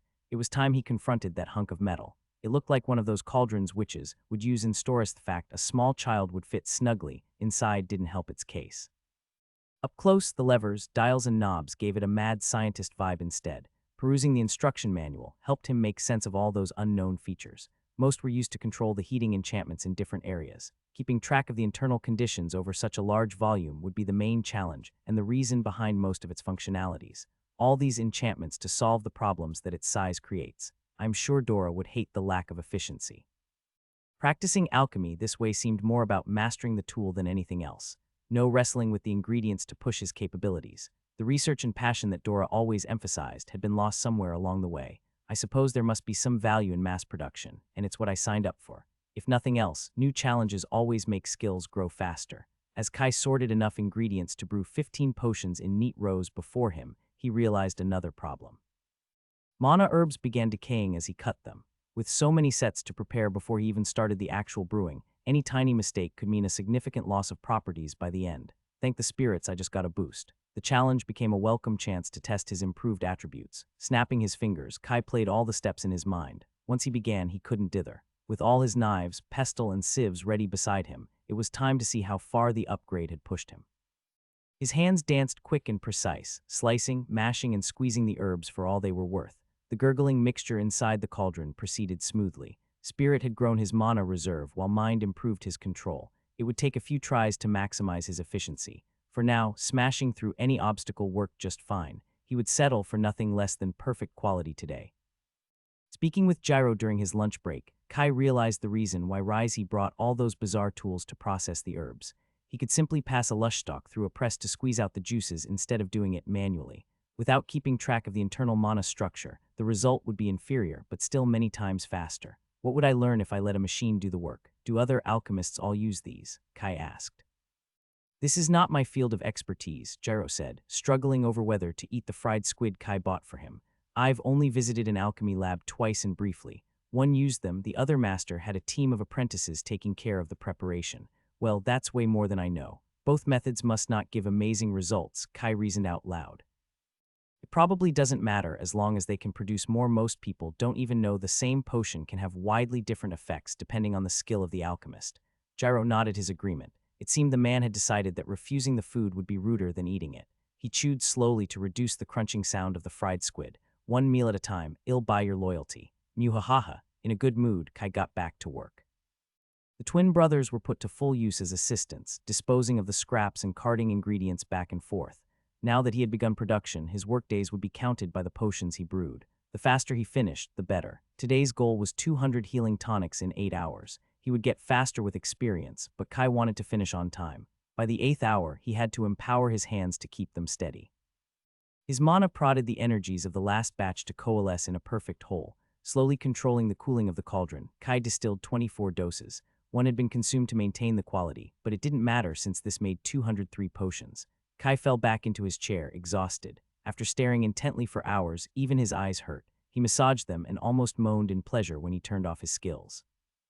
Without the drain of mana sense, mana manipulation, and inspect, his mind could finally relax. I might have underestimated this thing a little. Thank the spirits I got orange. Alchemy had reached level 43. It was the fastest improvement he had had in the last 3 years. With the jump in stats that was to be expected, he would probably gain 2 or 3 easy levels in every skill below the first milestone. It was a nice head start. The first steps after each upgrade were always the easiest. Unfortunately, yellow was a marathon, and no amount of sprinting could bridge the gap. He got a headache just thinking he'd need to fill 300,000 XP. Why does it always increase by such a stupid amount? I can't believe red was just 40,000 and I thought that was a lot. The increase was a little less than doubling in orange. If it were easy, everybody would do it, wouldn't they? Kai flopped on his sofa, resting his legs on the coffee table. When the door finally opened, he waved at the merman without any intention of moving from his seat. I think we should consider hiring some apprentices. Ryzie started before noticing his sprawled form on the couch. You've already finished all 200 of them, right? Yep, 203 to be precise, all perfect quality. You can check. The merman went to inspect the boxes Gyro had helpfully filled with the green vials. No matter how long he looked, he wouldn't find any fault. Ryzie scanned the room. And you didn't use the tools I've bought for you. They don't seem very reliable, and I prefer to use my hands. Kai wiggled his finger as if they weren't cramping just an hour ago. I think perfect quality should be our thing. Easy enough to brand. You finished in under 8 hours on your first day. Ryzie looked like he had eaten a sour lemon. Maybe we should revise the estimates on production. Clearly, I've underestimated professional alchemists. Oh, I think they're pretty accurate, and I know what was written in the contract. The numbers have been decided, no second thoughts now. Kai stood up and started gathering his things to leave. Cheer up. Didn't you say we were a team? The better I do, the better for the both of us. I'll see you tomorrow. Kai patted his back, vainly trying to hide his glee. He'd been trained by the best of the best, of course. He needed to be at least this good. For once, he had come out on top in the negotiations. Okay, I got lucky with the timing of my enhancement, and he couldn't have known. But it's not like I didn't earn that. No, not her. Kai couldn't believe his ears. After moving to Silspring, he swore not to sell her even the scraps of his cauldron. And yet, here she was, stalking out of the shadows to steal his wealth. Why not? Rizey took another sip of his tea. He sat in his armchair with a patient look. We need a shop in Silspring, and she has an established business on the main street. She would also offer to supply herbs at a convenient price. Didn't you want to sell them yourself? I should have known that inviting me to his house for tea couldn't be just a social visit. Merchants must be flexible. The merman waved his objections away. Partnering with her will save us months of work, maybe years. And we need to move fast. The alchemists in High Arbor are growing restless. It won't be long before they will turn their eyes elsewhere. Silspring is the jewel of the archipelago. Kai slumped on the couch. I get that, but does it have to be Silpi's herbs? Isn't there anyone else? If he wasn't blessed by the spirits, he'd think they were conspiring against him. Not anyone that can offer us a better deal or benefits. What do you have against the owner? She's a pleasant old lady. She's a sly snake hiding behind the mask of a gentle granny. Rizey gestured with a sugar-coated biscuit. Exactly, that's the best kind of human merchant. Kai gave him a flat look. Of course, he'd say that. Come on, don't look at me like that. We don't run a charity, the merman crunched the sweet pastry, and I know how to handle their kind. It's easier to work with competent people even if you have to look at your back. Defeated, Kai passed a hand over his face. Fine, but I don't want to deal with her. Opposing his decision was pointless. The merman was informing him to be polite, but distribution and sales were his field. You can't fight the tide. Rizey broke into a smile. Don't worry, I'll take care of everything. You won't have to meet her again after today. Wait, what do you mean? As if she had been waiting for her cue, a knock came from the door. You invited her here without telling me, Kai whispered with gritted teeth. She wanted to discuss the terms of the deal in person. Rizey gave him an apologetic shrug before raising his voice. Come on in. An attendant opened the door and old Selly marched inside wrapped in a shawl of green silk. She leaned against a cane, her back slightly hunched, but Kai didn't get fooled by her frail appearance. Her eyes were as spirited as the last time he met her. Telu followed behind her, staring at the richly decorated room with wide eyes. The chubby kid had grown taller and leaner since the last time they met, but he still sported the same bowl haircut. Welcome, please take a seat. Rizey stood up to exchange greetings with them. Kai wondered if he should try to sneak away with shadow magic. His moment of hesitation robbed him of the choice. Oh, if it isn't little Kai, look how much you've grown. The old hag gave him a grandmotherly smile. It's been a while since you visited my shop. I almost thought you'd forgotten about me. How could I forget our time in Greenside? Kai put on a fake smile. You shortchanged me at every opportunity you got. I was just trying to teach you the ways of the world, dear. I am sorry if I was a fierce haggler. I just wanted to prepare you. Old Sally coughed in her sleeve. Oh, forgive me, this old body is falling to pieces. Kai barely avoided the hand that shot to pinch his cheek. That was a surprising amount of nimbleness for a sickly old lady. Failing her strike, Sally opted to pat him on the back with exaggerated familiarity. And look where you are now. It has worked wonders. I knew I saw something special in you, isn't that right, Telu? The hag pushed forward the boy. Yes, Grandma, you did always say that. Telu stood awkwardly at the center of attention, hesitantly speaking. It's nice to see you again. You don't stop by to say hi anymore. Yade, help me. This is not fair. Pitying the poor child, Kai decided to not make the negotiation any harder. To work with the hag who took advantage of him would be annoying, but it was an old matter. He could bury his pride. Great, it's so nice to see you catch up. Rizey invited them to sit as an attendant brought more refreshments. Kai often talks fondly of his time in Greenside. I'm sure we'll do wonderful work together. I don't think I've mentioned it once in the last 3 years. I'd forget that hellhole if I could. With a temporary truce established, it was time to talk business. Silpi's herbs mainly dealt with the sale of raw materials, but the jump to finished potions wouldn't be stark. Old Selly had been trying to expand in new avenues for a while. Kai let Rizey take the lead in the negotiations, listening from the sidelines to spot any pitfall. He had to admit it sounded like a good deal. Selly agreed to only sell their goods in her shop and didn't demand an unreasonable margin. In exchange, she would be their main supplier of mana herbs. There is one more thing, the old woman said, putting a hand on her nephew. Telu was hoping you could take him as an assistant. It would fill my heart with joy if you could accept. He's such a smart boy, I am sure he would be a great help. Is this why she agreed to this deal? Rizey stayed silent, leaving the decision to him, though Kai wouldn't be surprised if the idea had been his. The merman had been pestering him to hire an assistant for weeks. If he couldn't make him more hours, he would find other ways to increase the production speed. Kai wasn't eager to have another person in the way, and the twins worked just fine. All eyes were on him. It wasn't really a choice, was it? Does she hope I'll take him as an apprentice, or does she hope to steal my secrets? Telu was a good kid, but they were little more than acquaintances. Too bad for her. Alchemy is not so easy to learn. Even if Telu had mana sense, he wouldn't be able to grasp much without proper instructions. The only risk would be if he copied recipes, but they were only red tier. Even if someone else stole them, it would make little difference. The sale profit of low-grade potions was in the number he could brew. I'm sure Risey thought of something anyway. Do you want to work with me? Telu jolted in his seat, surprised to have been asked a question. Yes, I mean, I'd be honored to learn from you. Maybe I'm overthinking things. He was curious about me since we met during the ceremony for our 7th birthday. I look forward to having you as my assistant too. The boy brightened up. Even old Selly looked genuinely happy, though you could never tell with her. We'll do wonderful work together. Kai chatted about casual topics for a while longer to not seem rude before excusing himself. I'll count this as working hours, he whispered as he passed by the merfolk. Life in Silspring was finally settling down. Some days he wished for the quiet of the estate, but life in a rich town wasn't too bad when you had silver to spend. Kai found his balance between work, training, and family. Ale was absorbed purling to test the limits of her orange profession, and Kia was doing okay too. His sister drowned her frustrations in her training. Each time she insisted on following his routine in the mornings, she exhausted herself to try to keep up with him. Drop by drop, the reality of her limits was seeping through her thick skull. The road ahead was long, but she saw the truth.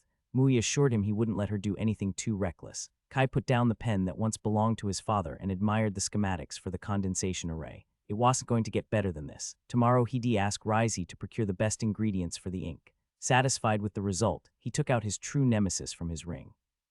Progress with the cube was slow but steady. He had finally unlocked the 3rd layer, which required him to find 3 codes of runes for each configuration. At this point, he would have hit a roadblock if he hadn't enhanced his grade. With time and patience, he could figure out the correct combinations, but to weave 3 mana threads through the wooden cube at once, grit wasn't enough. He needed raw attributes and skill levels in mana manipulation. A bead of sweat ran down his forehead. Kai sat perfectly still on his bed. His family would wonder if he was breathing if they came in now.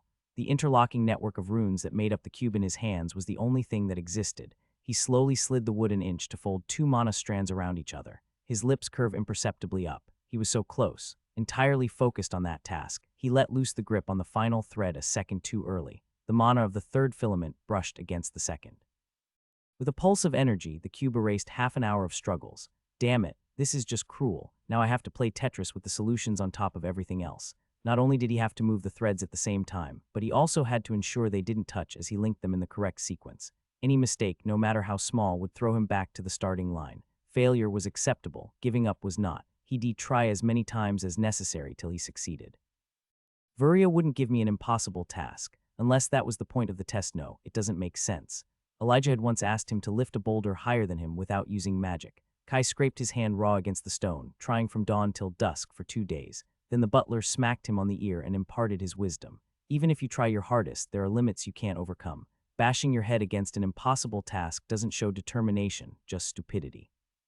They can't even watch me struggle vainly, so it wouldn't be much of a joke. Taking a minute to massage his stiff neck, Kai went for another try. The cube wasn't impossible, just incredibly hard. It took 2 more tries before Kai solved the 2nd puzzle of the 3rd layer. The clicking of the cube as it rearranged itself was both a dream and a nightmare. He was 1 step closer to the final solution, and back at the start with no idea how many more were to go.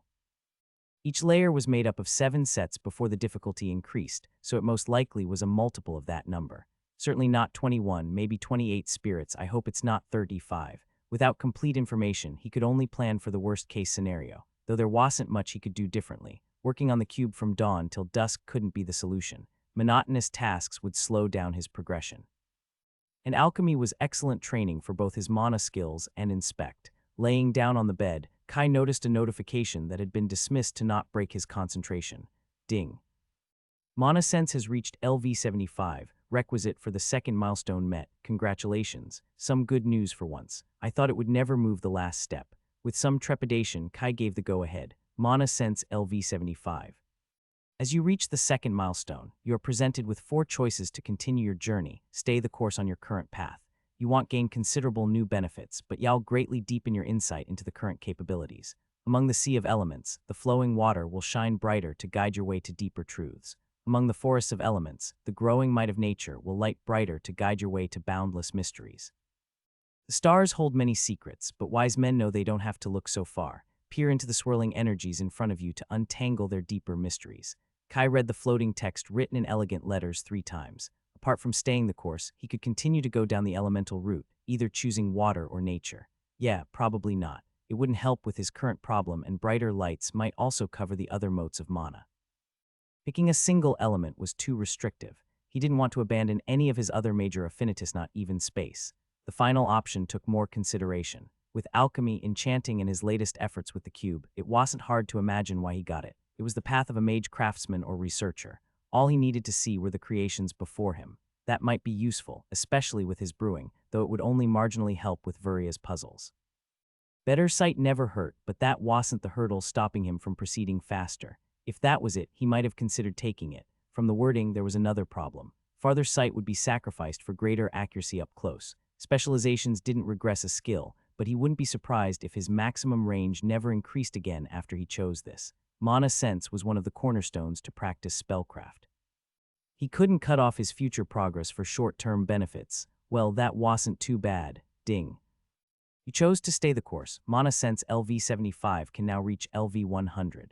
The flowing movements of motes became crisper and his range slightly increased. Even his capacity to focus on a specific area came more naturally. There was no drastic or wild new ability, but Kai could immediately feel the skill improving in 100 tiny ways. The foundations were supposed to be broad to build a palace. Next stop at level 100, then is up to yellow.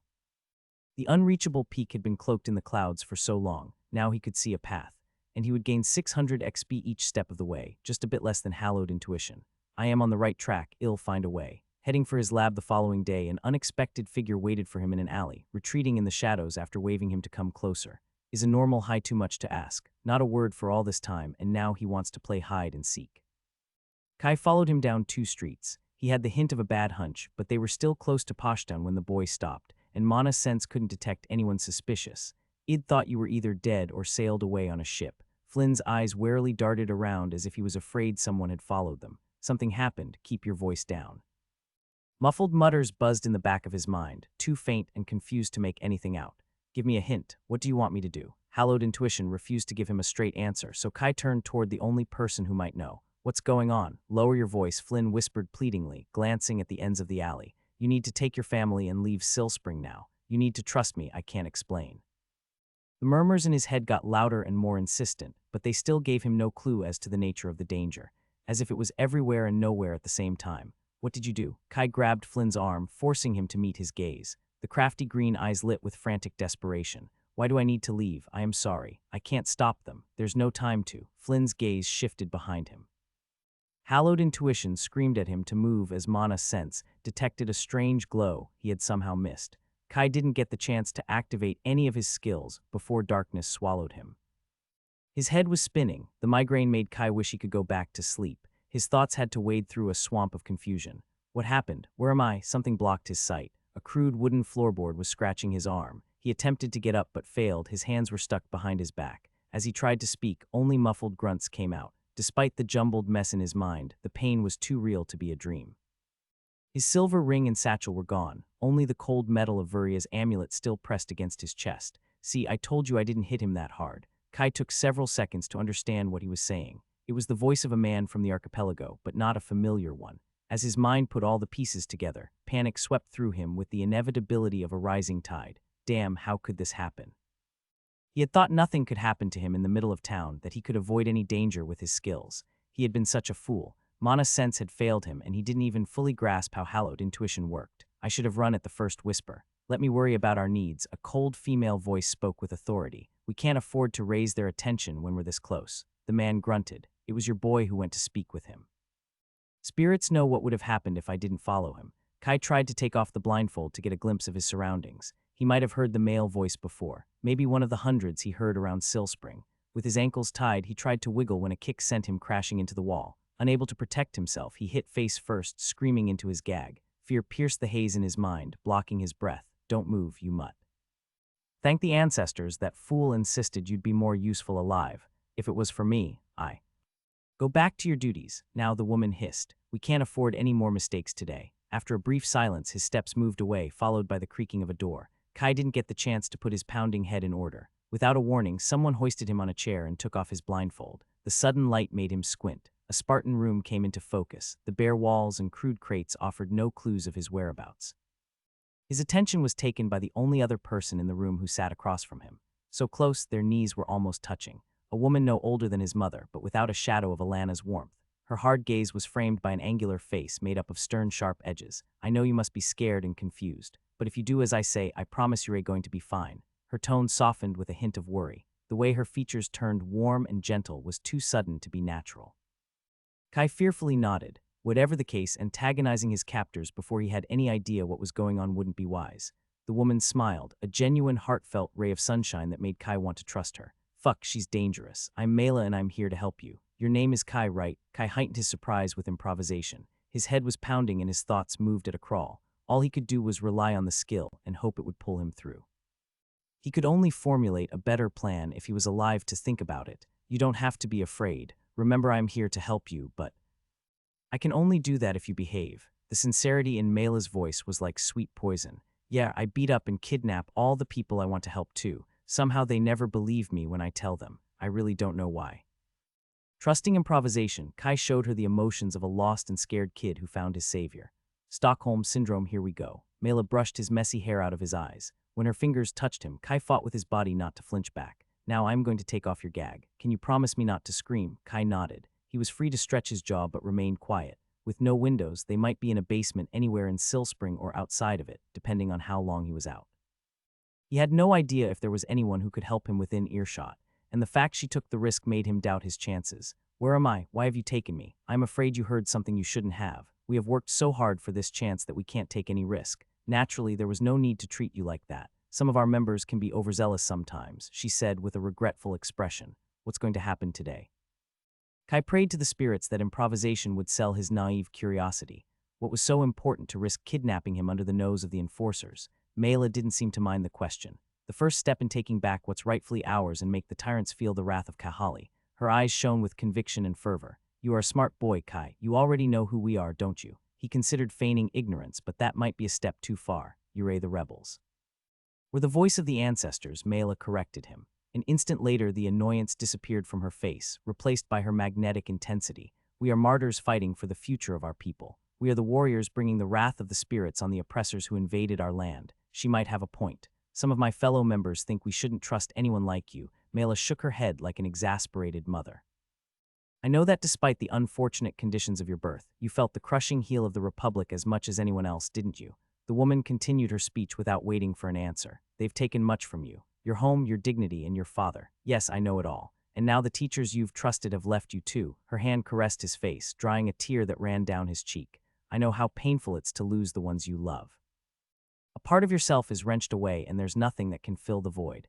No matter how much time passes, the ache never fades. His mind was confused. He didn't know where his thoughts ended and the woman's mellow words began. The Republic needs to pay. We've been observing you for a while. You've reached orange grade so young and know how to brew many kinds of potions. We could use someone like you. Don't you want to help free our people? We can repay the invaders with the justice of the spirits.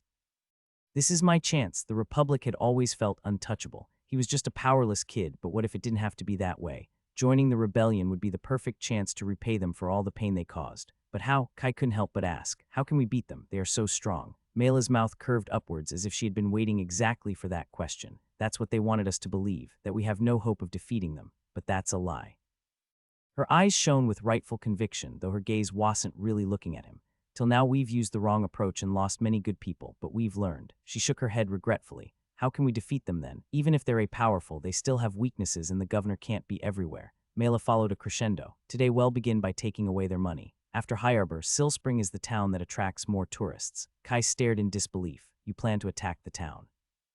No, silly boy, Mela threw him a pleased look. We don't have the numbers for a frontal assault, and they keep a close watch on us. Then how? As far as he knew, there was no big pot of gold hidden in the town that they could conveniently steal. The wealth came from businesses and tourism. When you amass such wealth, it doesn't take long before sharks start to smell the prey. We just had to spread the news of such a profitable target with hardly any defenses to find an interested party. Her face was a picture of happiness. As his mind cleared up, Kai put together the last piece. No one would be that stupid. There have never been pirates in the archipelago, his voice faltered. Not until now. Mela agreed with a very pleased expression. They had no reason to come. We were too poor with nothing valuable to steal. But the Republic's greed will be their downfall. They'll do the job for us without us needing to lift a finger. What about the people who live in Sill Spring? Can't she see the death a wave of pillaging would cause? Her eyes flashed with the manic folly of someone who believed they could do no wrong. The broken sea pirates agreed to leave the population alone in exchange for our help. There might be some unfortunate casualties, but that's inevitable. The ancestors will see their sacrifice and welcome them with open arms. The words that had sounded so convincing shattered like glass. Her warm smile sent shivers down his back. She's batshit crazy. It will be a I see Ray's still not ready, Mela said, sounding almost sad. I know for some it's difficult to accept the truth. Fucking lunatics. Kai was about to drop any pretense and free himself with his magic when the door opened. Two new sets of steps walked behind him. A sweep of mana sense made him freeze in his tracks. The woman in front of him was yellow tier in both race and profession, while the people who entered were just a step behind with their race at the peak of orange. Same as him except for his lack of profession and the undeveloped body. More signatures pinged him outside the room. Maybe he could have had a chance with his sword, but it was stored in his missing ring. Seems like you're truly good with mana skills. I almost didn't sense that, Mela said, then addressed the people behind him. Make sure he doesn't try anything funny. Kai didn't get any more time to consider his options. Two pairs of hands had grabbed him. As he opened his mouth to scream, a sour substance was forced down his throat. The kidnappers forced his mouth shut when he tried to spit it out. Kai struggled desperately without holding back. He couldn't compete with the strength of adult men. When they were sure he had swallowed, they gagged him with a rag and blindfolded him again. Poison, that would be a convoluted way to.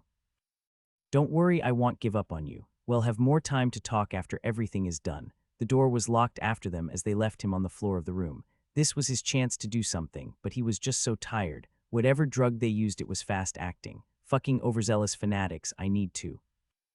Kai fought against the slumber for as long as he could. He hardly wigged on the floor. The effects of the drug were too strong. His racing heart slowed down, then his thoughts. He wanted to use Empower, but he couldn't remember how to activate the skill. Darkness took him once more. Shit, I'm so sorry. Damned spirits, I.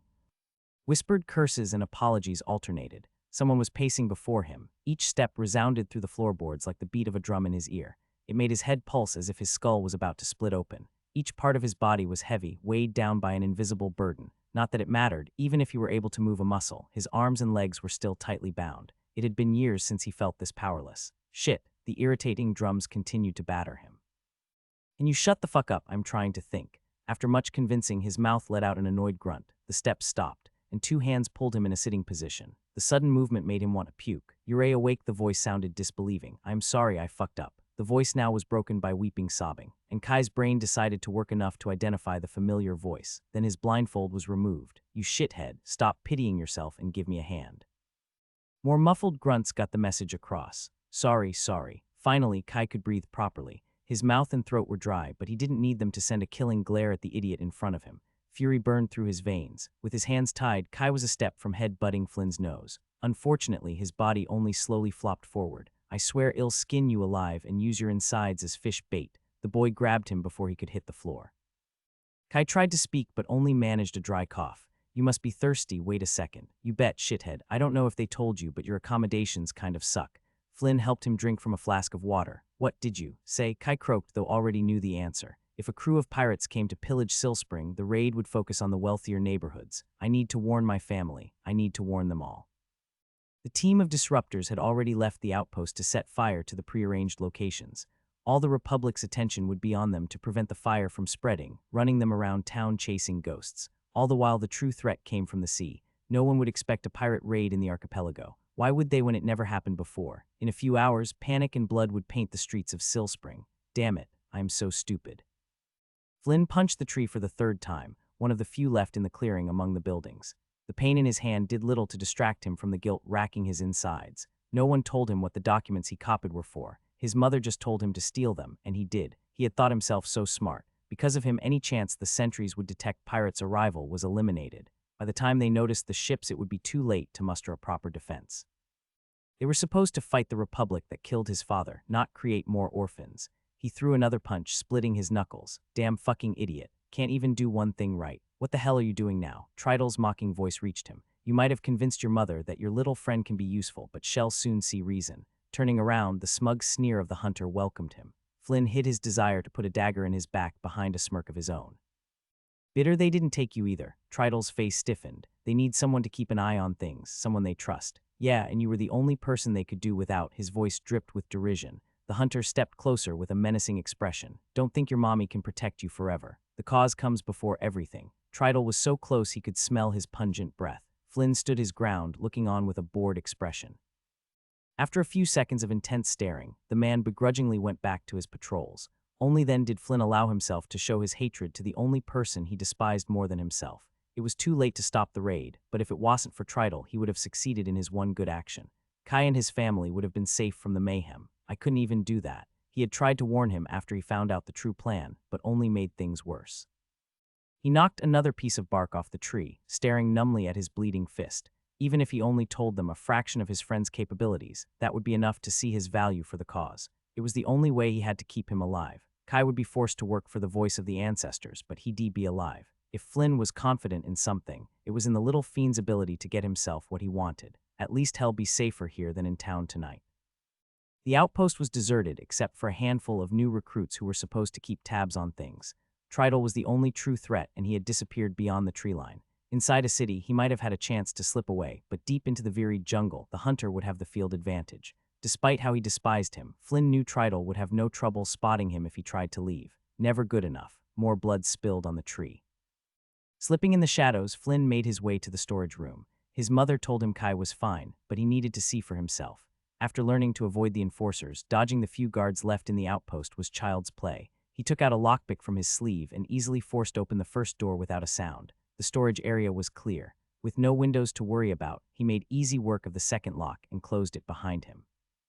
He immediately spotted the unconscious form, lying in a corner of the small room. Tightly bound hands and feet in 2 layers of rope. A blindfold hid most of his face, but he would recognize him anywhere. Flynn hurried to ensure he was still breathing and let out a sigh of relief. It was so strange to see him like that, wrong. To see him without his usual unreadable gray eyes, observing each person as if they were a mystery to solve. The nape of his neck was tinged in red where Tridle hit him unconscious. Flynn clenched his fists. You're not the only one who keeps his threats. Despite being 3 years younger and a head shorter than him, Flynn had never thought of Kai as such. One glance from him was enough to discourage any person from thinking of him as a child. And if that wasn't enough, Flynn clearly remembered the dozen bruises he got when he challenged him, high on the thrill of his new profession. Fragile had never been a word that passed through his head when he looked at him. I'm so sorry. I just wanted to help, but I fucked up again. Tears rolled down his face and he couldn't stop himself from rambling apologies and curses no one would hear, because he was too much of a coward to speak them to his face. I know it doesn't matter now, but I wanted to help. I'm sorry I'm such a shit friend. Damn spirits, An unexpected grunt made him freeze. Had someone seen him sneak inside? The door was still closed and he couldn't perceive anyone else beyond. Another muffled grunt made him look at the person at his feet. Your awake granny sus potion should have kept him out till the next morning. When did logic ever apply to him? Flynn knelt beside him to help him in a sitting position. He couldn't help but smile as Kai's glared daggers at him. Yeah, that's more like it. He failed to stop his tears, continuing to mumble useless apologies. A disgruntled muffle demanded him to remove the gag. Sorry. Kai opened his mouth to speak, but no sound came out. Losing his balance, Flynn caught him before he could hit the floor. A fit of coughing interrupted him when he attempted to speak again. Right, how long did they keep him like this? Wait a second. Flynn helped him drink from a flask of water, explaining in a confused jumble what had happened.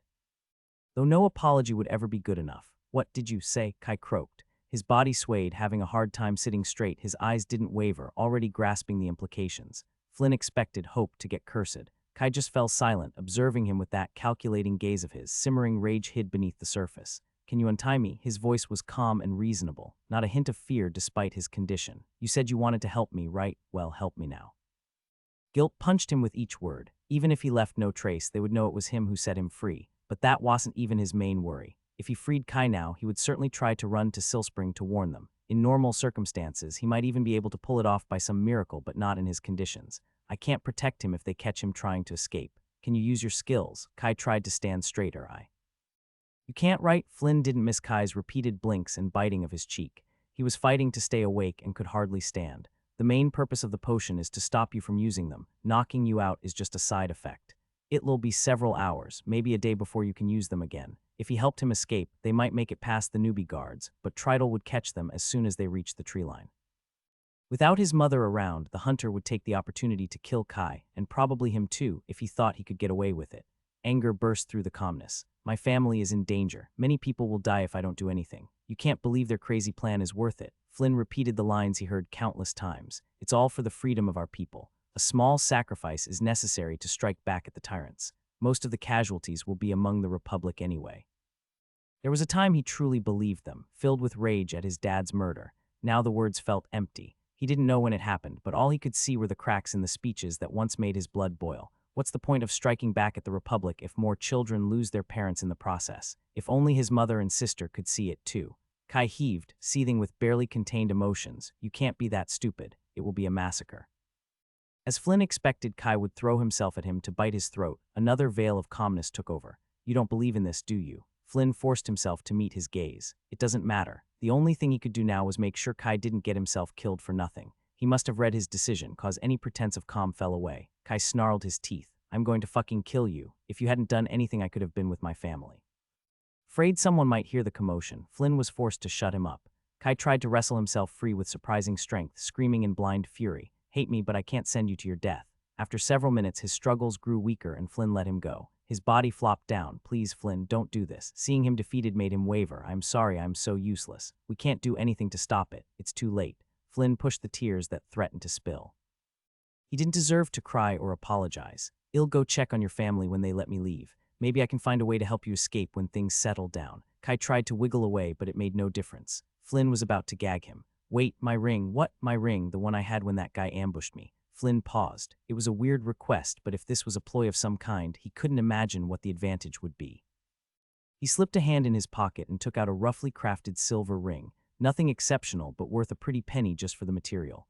Tridel had snatched every messar, but he managed to swipe the ring, thinking it might hold some sentimental value. I'm sorry I couldn't save your satchel too. You were carrying quite a lot. Kai immediately lit up. Yeah, that's the one. It was my dad's last gift. Can I have it back? They might take it away if they find it on you. Please, I'll keep it hidden, Kai begged. Okay, you can keep it for now. Flynn placed the ring in his hand. I'll go get you something to eat. Kai waited till the door closed. Flynn's steps hardly made any sound, but he was reasonably sure that he had left. In his state, he could have been beaten up by a toddler, and time was a luxury he couldn't afford. It wouldn't be long before the boy would be back, and Kai couldn't be sure how he would react. Even if Flynn genuinely wanted to help, he couldn't take the chance. The road to hell was paved with good intentions. I can't trust him. I need to leave right now. His family needed him, and who knew what that crazy witch would convince him to do if she had more time. Kai focused on the ring in his hand. While Elijah might consider a piece of silver worthless, it wasn't the same for inhabitants of the archipelago. Thank the spirits Flynn got his hands on it before someone tried to melt it. He could barely feel the silver band he was holding. The rope that bound his wrists had made his fingers numb and unresponsive. Without mana manipulation, he couldn't access the spatial closet. He needed just a speck of mana to connect, but true to Flynn's words, none of his skills worked. The fog in his brain made it seem a hopeless task. His mind felt like mush and his thoughts were painfully sluggish. If he couldn't think straight, how was he supposed to fight his way out? Damn it, focus. Vuria always said skills just help you hone an ability that is already there. I can do this.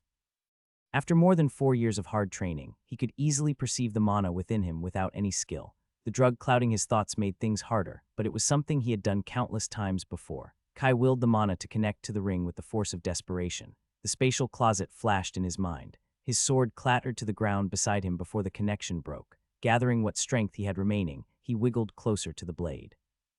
Elijah always stressed the importance of keeping the steel sharp. Glory to the almighty butler. I swear I'll always follow your advice. The fibers of the rope gave way to the honed edge with barely any effort. With a final swipe, his hands were free. It wasn't time to celebrate yet. He had to fight with his hands to grasp the handle and to free his legs. After being forced still for hours, he couldn't stand, but it didn't matter. He had everything he needed in the palm of his hand. His teachers might have left him, but they had given him all the knowledge and tools he needed. Focusing on the ring on his finger, Kai took out Dora's casket of polished cherry wood. Its delicate network of enchantments would preserve any alchemical creation for years before losing any efficacy. He opened the lid, grinning at the rows of shining vials. He had wanted to keep them for emergencies since they were far beyond anything he could brew himself. If this doesn't qualify as an emergency, I don't know what will. His fingers browsed through the labels and stopped on a vial containing a pearlescent liquid, Kai's nullifier, a yellow-grade antidote that would sell for 1 gold, maybe more. He would need to study the composition of the drug they fed him to brew a proper antidote, but none of that mattered in front of the creation of a master alchemist with more than a century of experience. That was exactly why Dora created this. A sip should be enough. He grabbed the vial with both hands, still trembling, and brought it to his parched lips. Like molten fire, the liquid streamed down his throat, blazing and growing in power by the second. The burning vaguely reminded him of his race enhancements. Kai welcomed each wave of pain. The cleansing fire swept through every inch of his body, incinerating the toxin, proving itself more than worthy of its silly name. His body was still battered by the treatment received. Nothing a sip of. Kai's second wind couldn't solve. The green tonic had a much gentler effect, but it was no less effective. A healing drizzle restored his bruised body. In minutes, he was as fresh as if he had just got out of bed. Kai stood up straight, firmly wielding his sword. Those crazy bastards are going to pay. With the effects of the drug burned out of his body, a veil had been lifted off his mind. Free from the shackles, his thoughts dashed among 24 worries and considerations. Where am I? Why did my skills fail me? Am I still in time to warn the town? Is my family safe? What should I do now? Kai hadn't realized how sluggish his mind had been, slower than a baby at the bottom of red. It was a miracle he had thought of asking Flynn for the ring. And without improvisation to help him, it was another miracle he managed to convince the boy to give it to him. I can't lose someone else. One side of his brain screamed at him to flare up in power and rush home as fast as his feet would carry him. The urgency and impending doom pressed him to act, to run and not think, and yet fear made him falter. What if I make the wrong decision? The importance of formulating a plan had been ingrained into him. But he lacked information, and he didn't have the time to calmly ponder what happened and piece together the events. With each passing second, danger was closing in on his family. Mana's sense scanned his surroundings. He didn't recognize this part of Silspring. Made of roughly shaped wooden boards covered in moss, the buildings were unfamiliar. A group of orange guards with professions of the same grade were patrolling outside, in and out of his range. After Mela had identified his skill, Kai was cautious to push his perception to its limit or observe anyone too closely. Yade knew where that crazy woman was. He was about to sprint out of there, and damned be the consequences, when a familiar presence approached the storage they had stashed him in. Spirits, ill strangle that idiot till he turns blue. Flynn quickly made his way inside, cautiously opening the door with a bundle of food in his arms. Kai didn't give him a chance to react before pointing his sword at his neck. His eyes went wide. Howdy.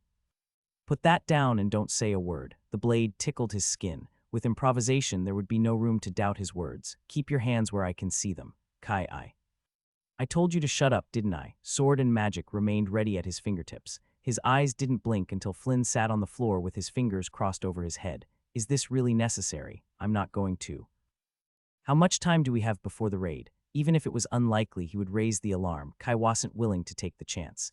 He wasn't sure how to deal with the fool, but he might as well get some information about what was going on. I don't know. They don't tell me everything. Flynn, Kai made the note of warning in his tone obvious. He didn't have time for this. Maybe an hour or a little more. They probably want to attack with the favor of darkness, but you can't stop it. Relief flooded him. He had time, though not much. How many guards are outside? Too many for you. They'll attack to kill if they see you try to escape. Let me worry about that. How many? The guy who brought you here, Tridal, is still there. Even if you've enhanced your grade, congratulations. By the way, I won't help you get yourself killed. Kai moved the edge of his sword closer to his heart, but Flynn stared back with a determined expression. Does he think I won't hurt him? Kai didn't know himself, but he didn't have time to wring the truth out of him.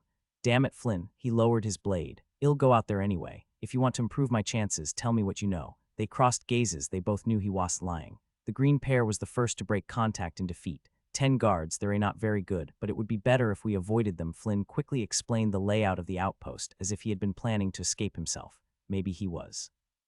There were fewer people than he expected, no one higher than Orange except Tridal, but they had the advantage of age and professions.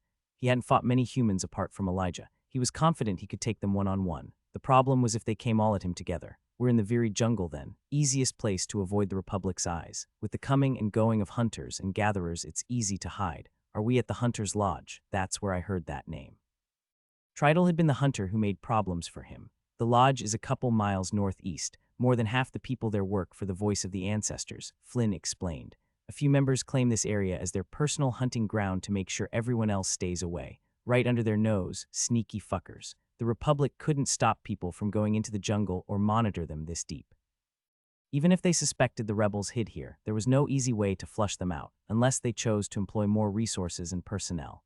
The governor must be a cheapskate. Shit, how far out are we? The urgency seized him once again. He had thought they were still in some shady corner of Silspring given the buildings he scanned. We might have a chance to evade Tridal if we are careful and take the long route, Flynn continued. Before he could react, Kai pinned him to the ground, overwhelming him with empower. A minute later, Kai closed the door behind him, silencing the muffled grunts. He couldn't lie. Leaving Flynn tied up in his place was like poetic justice. Even if he truly meant him no harm, Kai didn't want to test what would happen if they were forced to fight some rebels. An unreliable ally was worse than none. He'll move faster alone. Minding his steps to make as little noise as possible, he scouted ahead with Mana sense before moving out. The clearing was smaller than the Hunter's Lodge, but housed more buildings covered in vines and ivy. A few trees grew in between the cabins, offering plenty of cover. About 50 meters out, a thick leafy tree line delimited the outpost. Kai would bet it wasn't natural, though he'd have to study it closer to be certain. Hallowed intuition woke up as he crossed the doorway, incomprehensible mutters like whispers in the wind. Kai ignored them, unwilling to wrestle with their cryptic messages. The sun had already disappeared beyond the canopies. Judging from the waning light, dusk couldn't be far. I would have lost more time if I didn't know where to go, and more yet if I alerted the guards. Flynn had roughly told him where the rebels would be posted. Even without a skill for stealth, Kai had plenty of practice sneaking around the estate to avoid the butler. Elijah had taught how to move silently to stalk prey. Applying it to humans wasn't too different. The voice of a couple guards discussing the raid drifted to him. Kai ignored them, slinking from building to building. The slight rustling of the grass was entirely covered by their words. He almost wanted to scream when the rebels stopped right in his path. "The Republic will do. Don't be a fool. They'll be too busy chasing pirates to care about us. They'll be running like." Kai's blood boiled. They talked about the raid as if it was already done, and not a thought was spent for those who'd get caught in their crazy plan. After an interminable minute, they moved past him. The last 10 meters to the tree line were kept bare of any construction. Flynn had warned him this stretch had the biggest danger of being spotted. Kai took a moment to prepare the cast. With the long shadows of the tree looming over the outpost, they would hardly notice a darker shade slipping by. Shadow magic wasn't his strongest suit. It was slippery and trickier than water to use offensively. With his multiple affinities, Elijah settled for making him master the very basics of the element. Kai slipped into the wall of greenery. The rustle of leaves was lost amidst the gust of winds that moved the canopies. The weave of shadows fell away. He only kept a small store of shadow mana, and he bet he'd need it again before the day was over. The impenetrable jungle extended before him, no different than any other spot. The mana density told him he wasn't far from the inner circle. Hoping Flynn hadn't lied about their location, Kai moved east and a few degrees north, straight for Silspring. He kept his steps quiet till he was sure the guards at the outpost wouldn't hear him even if he screamed. Activating Empower, Kai increased his speed. Mana Sense scanned his surroundings, the light buzz of hallowed intuition ever present in the back of his mind. The fucker who knocked him unconscious was out here somewhere, but he didn't have time to sneak his way to Silspring, and he didn't have time for a detour either. How big of a diversion would he have to take to be sure to avoid him? Spirits only knew he might as well take the most straightforward path. Even a hunter can't keep an eye on everything, unless he has a skill for it. Kai pushed Empower as far as it could go without burning him out. The thrilling energy rushed through his veins till his strides covered twice the distance. Kai's second wind and the urgency of the situation made him as swift as ever. What did it matter if Tridal heard him if he outpaced that smug bastard? By the time he finds my tracks, it'll already be too far. I can lose him on the trails once I reach the area frequented by the gatherers. Frantic whispers yelled at him to move. Kai threw himself to the ground as an arrow whizzed past his head. The bolt embedded itself into a tree so deeply that only the fletching remained visible. Cold sweat covered his back, but Elijah had taught him better than to freeze when in danger. Mana Sense flooded the direction of the shot like a tidal wave. Nothing. "You must be one lucky brat," Tridal sneered. "That sniveling fool let you go, didn't he? I'll deal with him after I am done with you." Kai jerked his skill in that direction, his senses spread wide, muscles ready to dodge at a moment's notice. No matter how hard he looked, he detected no presence. Either he was out of his range. It must not be a coincidence he took me by surprise in Silspring. Damn fucker has a stealth skill. I knew we should have gutted you immediately, the voice taunted from a different direction. But don't worry, I'll fix this oversight soon enough. When hallowed intuition burst into a frenzy, Kai was already moving. Empower filled him with a flash of speed. 2 arrows hissed past him. With a violent creaking, trunks shattered into splinters, leaving fist-sized holes in the wood. His heart thumped in his chest. A thin line of blood had been drawn on his cheek. Kai hardly noticed it. Mana Sense darted to look for Tridal in vain. The jungle was silent. Kai warily checked his surroundings. He couldn't run. If the first shot had that same speed, he wouldn't have dodged in time. He's probably faster than me even with Empower. They had the same grade, but Tridal also had a profession and a grown body on his side. My skills are probably higher, but spells won't help me if I can't hit him. I knew all the Republic's dogs are conniving liars. The sneer was marred with anger. The child act almost fooled me. I don't know how you've hidden your grade and profession, but it won't make any difference. Your aim just sucks. Can't even hit a powerless kid. Kai shot back, his eyes furiously searching the vegetation. There was no chance to talk his way out of this, but if he made him mad enough, he might commit a mistake. Another shot at his back forced him to jump into the shrubbery. He had no room to breathe as it was followed by 2 more that he narrowly avoided. Luckily, they didn't carry the same strength as the last arrows. It must be a skill he can only use a limited number of times or needs recharging. Maybe it uses mana. Kai caught a glimmer of his presence, but it was gone before he could pinpoint his location. How many more can you dodge, little piggy? As many as you've got. Improvisation masked any fear or doubt. Kai knew he was a sitting duck, waiting to get skewered. Just one step in the wrong place and he was done for. I can do this all day. Come closer, you fucker. I know you want to, I'm just an unarmed little kid. Slow trickles of blood began flowing from 4 grazes when he reacted an instant too late. Flaring in power consecutively was tearing his muscles. His movements were growing slower bit by bit. I can't afford to back down. Spirits, I didn't know you were so pathetic. Kai made the smirk clear in his tone. Then you fools wonder why the Republic took you over. If you are the best you uncivilized natives could muster, that had been a mercy. Tridal had stopped answering, but that only made Kai surer that he must be furious. Mana sense tracked the glow with increased accuracy. Just a shapeless cloud of slightly different mana. A nature spell might catch him, but he had one shot, he couldn't miss it. His body protested the treatment, more tired than he expected. Soon it wouldn't be a matter of gritting his teeth. One muscle would fail him and he would get hit. Why does he need to be so careful? He can't have many more arrows in his quiver. Your ancestors must be rolling in their graves. I almost feel bad for you, can't get a single proper hit. Come on, stupid snake, take the bait. What the fuck are you afraid of? Can't you see I'm harmless? Kai was about to consider bombarding the jungle with water blades in the hope of getting lucky when that pesky glimmer got the courage to step closer behind his back, naturally. A tiny bit closer, and well see who the piggy is. Too soon and he might miss his chance. Too late and he did not get the first strike. His mind strained to keep hold of his mana. As the nature spell was released from his right hand, roots and vines rose at his command to entangle the area where the glow stood. 3 water blades were released from his left. With an empowered leap, Kai took his sword out of his ring in a downward slash. The skill that kept the hunter hidden was torn by the roots and vines wrapping around him. Shock was written in the bastard's eyes as he slashed with 2 long knives. Got you. Tridal intercepted 2 water blades with his steel, while the third cut into his leg. Kai was already upon him with his final slash, about to connect with his head. A perfect ambush. Only one knife was in position, not enough to stop the full momentum of his sword. In a blur of movement, Tridal ripped free of the nature spell. Both knives parried his blade, which left a long gash on his arm instead of a fatal strike. Kai immediately followed up with a second slash, his body burning with empower. Another slash on his leg, then the hunter was out of reach. Kai gave chase, dashing after him. He's bleeding out, he can't get far. Tridal didn't reactivate his stealth skill, maybe he couldn't. Kai was gaining ground, it was only a matter of time until. Kai fell flat-faced onto the soggy jungle floor, his body refused to respond. Get up, I've not reached my limit yet. He flared in power to no avail. 2 boots stepped before him, droplets of blood pattering on the ground. Do you think all those arrows were for nothing? His voice was full of glee. I've no idea how you resisted so long, but that poison is enough to paralyze a fully grown orange beast.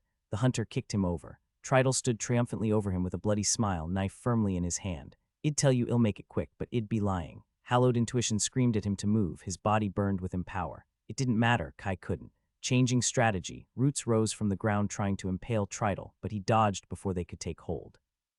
A flurry of water blades left more bloody lines, none fatal. I don't know what kind of monster you are, his grin was gone, but the spirits will celebrate with your blood. Tridal dashed toward him. A water shield slowed him down, but it was only delaying the inevitable. He hadn't had time to fully stock up on water mana, and his elemental reserves were dwindling. Yade Kahali, help me. No matter the cost, I accept. I can't die here. As the shield was reduced to droplets, the spirits stayed silent. The glimmer of Tridal's knife loomed over him, ready to end his life. The hunter stopped. Blood began flowing from his chest. The tip of a blade poked out of his heart. You've always been an asshole. Flynn stepped from behind the hunter, letting the lifeless body collapse to the ground. Flynn looked lost at his own blood-stained hands, standing over Tridal's lifeless form. Kai tried to speak, but his body refused to obey. His panicking heart slowed down, and he could only stare silently. You know your knots kind of suck. The cheeky boy moved his focus on him, and a smug smile lit his face. Like really, really bad. Oh, sorry. You know I don't have the habit of kidnapping people and stashing them in my basement. Flynn read the look in his eyes and let out an amused chuckle. I think you're the only person who can glare at me like that after I just saved your life. It took me less than a minute to get free. Then. I had to run after you. You took the straightest path to Silspring, so that wasn't hard to follow. You moved pretty darn fast, but hoping to outrun an expert hunter was stupid. He knelt to examine his wounds. The 4 grazes were little more than scratches, though Kai wanted to cover his face in shame. I can't believe I didn't realize I got poisoned. Not that Tridal would given me the time to drink an antidote, and I would have had to reveal the ring. Shit. Just cause that jerk had a few decades on me. When each arrow contained enough power to kill him twice over, poison seemed overkill. The rush of empower surging through him had overshadowed his physical sensations. I've never considered that drawback. I've told you our only chance was to take a detour. But did you listen to wise all Flynn? No, obviously not. Flynn began to clean his cuts with expert movements. Don't worry, they're just superficial wounds. The poison should wear off in about an hour or two. Lucky for you, Tridal's shots were anything but subtle. Sounded like lightning had struck a tree. I admit, seeing you dodge those was a tiny bit impressive. You must teach me that. Sure, just have a butler torment you with pebbles for a few years, nothing much. Then get 30 favor and a skill that predicts the future. And what was that thing you did at the end with the twigs and water? Was it magic? It was so cool, for a moment I thought the great spirits had come to your aid. Flynn completely ignored his glances. Kai was forced to hear him ramble, unable to twitch a muscle. He had an inkling the cheeky bastard would start drawing on his face if he had a marker. Guess he already knows about it anyway. Even paralyzed, his mana could flow freely. Colorful motes were already streaming toward him to refill his reserves. Kai searched through his spatial closet, making the cherry wood casket appear beside his hand. Flynn paused, staring blankly at the chest and then at the ring. So that's how you broke free. He slammed an enthusiastic slap on his chest. Damn asshole, wait till I can move. I can't fucking believe you've got a spatial artifact. You must be the luckiest bastard in the archipelago. He reverently examined the silver band on his finger. I admit it doesn't look like much. Was it really your father's gift? Kai took a smidge of mana to cast a water jet to his face. Flynn spluttered in surprise. He wiped the water from his eyes while his hands rose in surrender. I get it. No need to be so possessive. I was just looking. Damn, you truly are a freaking mage. I can't believe you didn't tell me. Flynn's attention moved to the casket. And what's this? Looks fancy. Is it going to strike me if I open it? Kai rolled his eyes. What? I never know with you. He carefully opened the lid, marveling at the sight. They look so shiny I want to drink one. Hey, I'm just kidding. How can you glare like that without moving your brows? Help me already. You're enjoying this one way too much. So which one do you need? Oh wait, there are labels.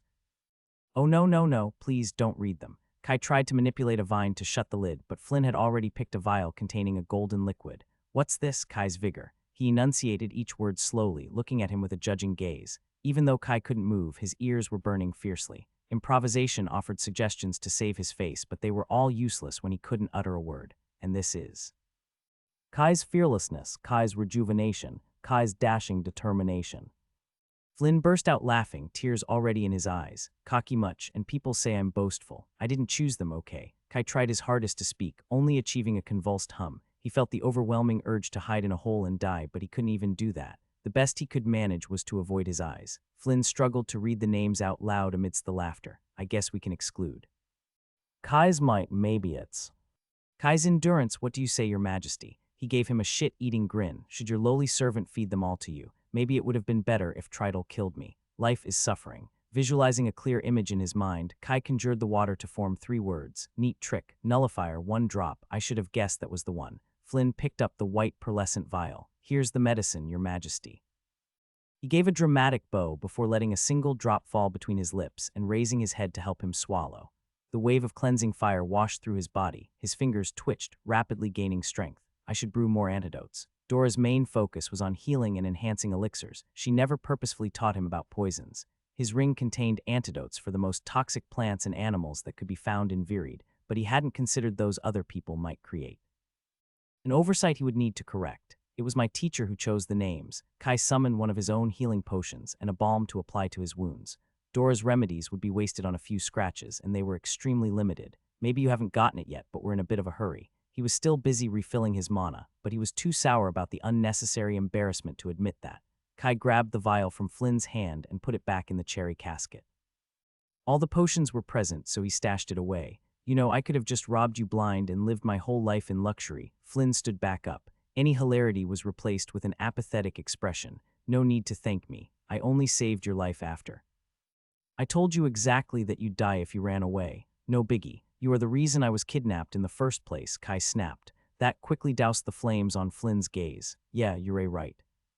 Okay, now I'm being an ungrateful prick. Kai took a deep breath to get a grip on himself. Despite the potions, he was still exhausted. This had been the craziest day of his life, and it wasn't over yet. He'd need a month to go over the shit pile that crashed on him. I'm sorry, Flynn. I know you were just trying to help when Tridal got in the way, and that you've risked a lot for me. I owe you for saving my life, and I am thankful.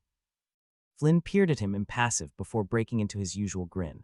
Come on, friends don't keep count, but if we did, it'd probably be winning right now. He offered him a hand to stand back up. You're one of my best friends, the only one I have apart from Risey. Flynn beamed at him. If you really feel the unbearable need to return the favor, I wouldn't mind a bag of silver messars. He paused. Or 2. I'm not that rich yet. and I don't know if I ever will be if they destroy Silspring.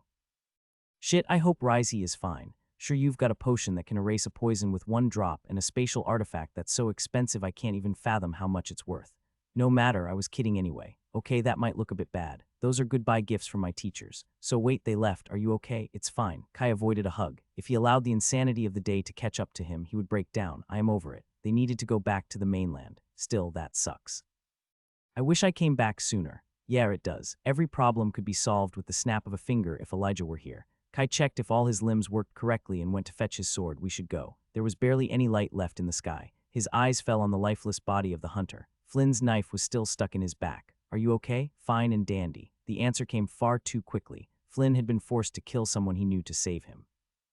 Even if Tritle was a crazy piece of shit, that must not have been easy. Flynn carefully avoided looking at the body. No, he isn't fine. How could he be? He's still 14. Kai wanted to press for more, but now wasn't the time. We can't delay any longer. Kai retrieved the knife, cleaning it on the wet grass before handing it back. Flynn put it away without a word. He fueled the spell with earth and nature mana. The ground opened up to swallow Tritle, while vines and weeds rapidly grew over it.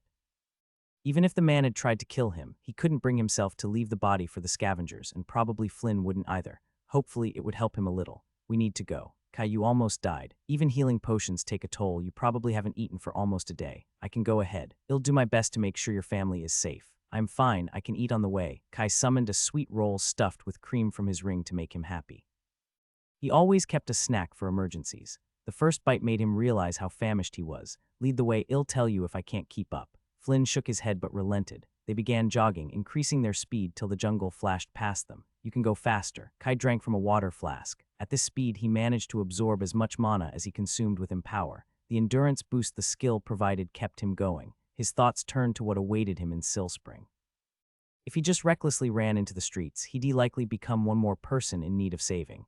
No matter how much of a genius he was, the gap between him and those with a profession wasn't easy to bridge. He also lacked experience. The fight with Tritle had made that abundantly clear. Most of his battles had been against beasts, not humans. They're going to be fine. Mui can protect them better than me.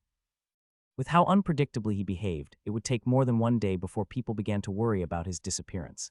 They'll think I'm running late at the lab. Soon they reached the gatherers' paths. Kai increased their pace. He didn't have the energy to think and worry. A scant few rays of light peered through the canopies. The trees grew sparse, his strides wider. Flynn struggled to keep up, heaving behind him. They emerged from the jungle onto the farmland, aghast at the sight that presented itself.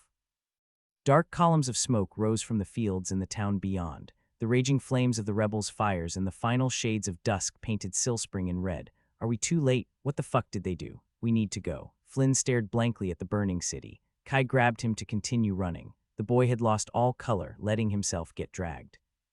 What's your goal with this madness? Zareth demanded. They'd been chasing rebels through the outskirts of Silspring for the better part of an hour, always arriving a moment too late. An enforcer pressed her sword against the man's neck. Despite the blood pooling at his feet, the rebel laughed. Glory to the ancestors. His eyes shone with a crazy glint. Before Zareth could react, the man slit his own throat against the blade. The newbie enforcer stared like a fool at her weapon. I am sorry, Go make sure the fire doesn't spread, Zareth ordered. He waited to be alone in the abandoned building before cursing out loud. That man had been their only light. They couldn't keep running like headless chickens. Something was up. What do they hope to achieve? There had been 8 fires and 3 more out in the fields. He might understand their logic if the rebels tried to burn Poshtown or the merchant district, though they would have been stopped much sooner if that were the case. Why some random houses in the outskirts? Do they hope the fire will spread and torch the whole town? He massaged his temples. This didn't make sense. He'd chased enough madmen and rogue killers to know that even they followed their own internal logic, however twisted it may be. What do they gain from this? They had destroyed the homes of some poor sods. So far there had been a dozen injured and 1 dead. All the fires had started inside abandoned buildings, giving enough time to react before they spread. People were uneasy, gathering in the central district for safety. All the personnel had already been deployed to control the crowd. Zareth walked outside, the sun had set, and 4 moons dominated the sky. He drew a circle over his heart. May the gods bless us. The mark he left on the boy had reappeared a handful of minutes ago and was approaching town at a frantic pace. He found it weird when Kai had suddenly left town without using one of the gates, but then again the kid had always been an odd one. Even if he was running away, he wouldn't stop him. High Arbor still had to send an answer regarding the case. It meant they didn't give it much importance, but still some. Can he know something? Zareth made a mental note to check on him when this was over. Right now he couldn't afford another futile hunt. Chasing the rebels had already wasted enough time. Shit. Zareth ran outside, leaving broken floorboards in his steps. Gather any officer available, he ordered at the first enforcers he saw. We need to head. An explosion from the docks lit the night sky, rocking the few windows present. He'd seen those blasts too many times to not recognize the work of a fire mage, not something the rebels could do. With people frantically running around, no one paid attention to two more kids. The wind had spread dark smoke clouds over the farmland. The last dying embers were put out by teams of farmers. The humid climate of the archipelago must have stopped the fire from going out of control. Some were even cheering, unaware these were only a simple distraction. The true danger was about to crash on Silspring from the sea. Kai's lungs burned on the acrid smoke that rose out of the fields, but he continued to push on, spurred by the urgency. Flynn had recovered from the initial shock and followed behind him with labored breaths, barely keeping up. 1 or 2 minutes won't make a difference if I am forced to crawl by the time I reach the streets, or if I break my neck.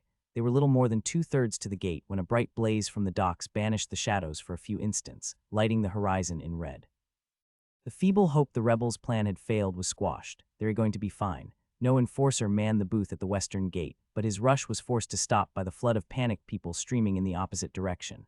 Cries and screams, children clutching tightly to their parents. A crowd of locals reversed in the farmland looking for safety. Shit, Kai considered pushing his way through the crowd of adults before discarding the thought. Apart from the risk of getting trampled, he'd lose too much time. It was illegal to move in or out of Silspring any other way, but no one was going to care enough to stop him right now. The wooden wall reached 8 meters in height, and 2 below ground tested it with a pulse of earth mana weeks ago. This way, Kai chose a nearby section of the palisade. Taking a run up, he leaped at the wall, empower surging through his legs. The first step brought him halfway up. He manipulated his mana how he learned from Steady Runner years ago. His foot found a momentary grip on the palisade, allowing him to take a second and third step, just enough to reach the short wall walkway where enforcers sometimes patrolled. The ability was too awkward to use in battle without the help of the skill. Luckily, Elijah had insisted he kept practicing it anyway. Flynn looked up, heaving for breath, a clear question on his face. Looking into his spatial closet, Kai took out a rope, secured one extremity to the wall, and threw the other at his companion. It was more of a thick twine than a proper rope, and its length ended well before it reached the ground. Flynn eyed it skeptically for a moment before grabbing it to climb his way up. He jammed his knife into the wall when the rope snapped a meter from the top. Kai hoisted him up. Flynn was covered in sweat, looking about to collapse, too exhausted to even curse. "You okay?" The boy gave a weak nod, staying uncharacteristically silent. Turning to look for a way down, they were both stunned in place. Under the moonlight, the streets near the gates were overflowing with people trying to run to safety. Further up, plumes of smoke rose from scorched buildings all over the outskirts, but it was the scene near the sea that sent a shiver down his back. Bright flashes of fire highlighted the figures of 3 huge ships with dark sails moored at the dock. The scarce light wasn't enough to make everything out, but Kai glimpsed the faint figures of people fighting. Focus on what you can do.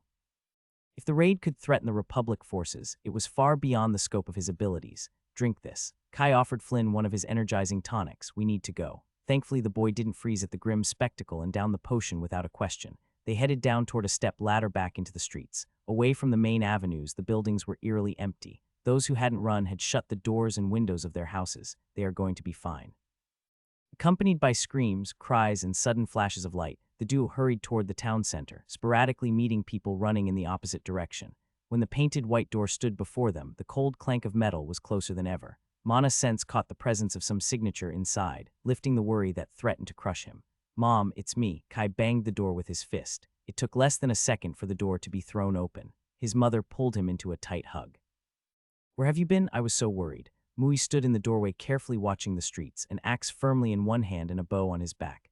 Kia's head popped out behind his uncle, wielding a knife. "I'll explain later, we need to leave town immediately." Kai grabbed her arm to lead the way when he stopped abruptly. That wasn't right. He couldn't find any sign of Ale. Mana's sense scanned the house, unable to find a fourth signature. "Where's Ale? We thought she would be with you." "She went to bring you dinner at the lab when you didn't come back in time." The panic in her voice rose with each word, eyes wildly searching behind him. The streets were empty except for Flynn, who stood aside to give them some space. Shit. The weight of the world fell back on him, threatening to crush him. It wasn't time for pointlessly cursing his fate. He forced all his emotions and worries into a corner of his mind and sealed them there. "There's a pirate raid," Kai explained quickly, making sure his words remained even. "Uncle, you need to bring them to safety outside town till this is over. I'll go pick up Ale at the lab." The hunter grabbed his arm before he could dash away. "I'll go." "No, you need to protect them. Some pirates could have slipped through." Kai matched his gaze. "A kid will be easily ignored, and I have a much higher favor." With your presence, both the enforcers and the raiders will attack you on sight. They needed to avoid the fight at any cost. With Mana Sense, his scouting abilities were far better, especially outside of Virid. If Mui ran armed like that, the Republic might think he was one of the rebels. Kai broke free of the grip. There's no time to waste. Numerous objections flashed in Mui's eyes. The hunter firmed his gaze. Once they're safe, I'll meet you here at the house. If you don't come back, I'll look for you. With a nod, Kai ran down the streets before his mother might raise any objection. Better if you let me lead, Flynn spoke up. I know where your lab is, and I've got more experience moving around unseen. Kai swallowed his instinctive rejection at the idea of giving up control. He had only spent a fraction of his time in Silspring while Flynn had grown up here. Stop hesitating, he's right on this. Ill scout with Mana Sense, Kai let him move ahead. The sounds of clashing metal and pain screams grew stronger. High orange and yellow signatures ran and clashed around each corner. The colorful windows of the shopping district lay shattered, some also in flames. The shortest path to his lab cut through Poshtown, where the fighting was most intense. Flynn led him through a maze of cramped alleys, eyes focused on the path, searching for clues. Sometimes he stopped to listen before changing route. Even though he knew it was the best course of action, each detour sent Kai's heart racing. Hallowed intuition couldn't save him if he ran straight ahead. Whispers of danger came from almost any direction. 3 against 2, fighting, Kai informed Flynn with a whisper. The alley they were in opened up onto one of the secondary avenues. On the opposite side, another backstreet squeezed between 2 buildings. If they reached it, they would have officially entered the northern side of Poshtown with an easy route to his lab. Beyond the building, just a few meters on their right, the 2 factions were fighting. At any moment, the balance could be broken, putting an end to the standstill. They were focused on each other. We can cross it unnoticed if we're quick, Kai urged. We'll be completely exposed. They'll see us for sure. They want, trust me, Kai offered him his hand. Keep close and move at my signal. Flynn remained wary but grabbed his hand. Kai threw one last glance at the fight and began gathering his scraps of shadow mana. Cloaking another person sharply increased the complexity. It was a hybrid spell that required active manipulation. Since mana became harder to direct with distance, he did need to adapt his shadow construct to Flynn's movements on the go. He'll have to make do. Now, Kai wove a veil of shadows around them and dashed into the open street, keeping Flynn close to him. The thin layer of darkness revolved around them like smoke. It obscured them from any sense, while it only slightly impaired their vision. 2 enforcer zone bleeding from an armor facing off against 3 raiders wielding 2 sabers and a spear. One of the raiders failed to dodge a slash that hit his leg. Before Kai could see more, they were on the other side. They jumped into the alley without looking back. The spell fell away, having consumed his attuned mana. Confusion and surprise alternated on Flynn's face. He held the questions on his lips, continuing to sneak their way onwards. She's going to be fine. 2 blocks from his lab, Flynn suddenly stopped. Kai checked with Mana Sense if he had missed a threat, then the stinging metallic smell hit him. Standing in their path, the corpses of 2 young enforcers lay in a pool of blood. 1 man and 1 woman, dull eyes stared lifelessly at the moons. They didn't look to have reached 30 yet. The man had been pelted with arrows. One sticking out of his eye must have provided the fatal blow. His death had been the cleanest of the 2. The woman clutched the wound on her stomach, vainly trying to close the gash that spattered her guts across the street in a red streak. Her features remained twisted in agony.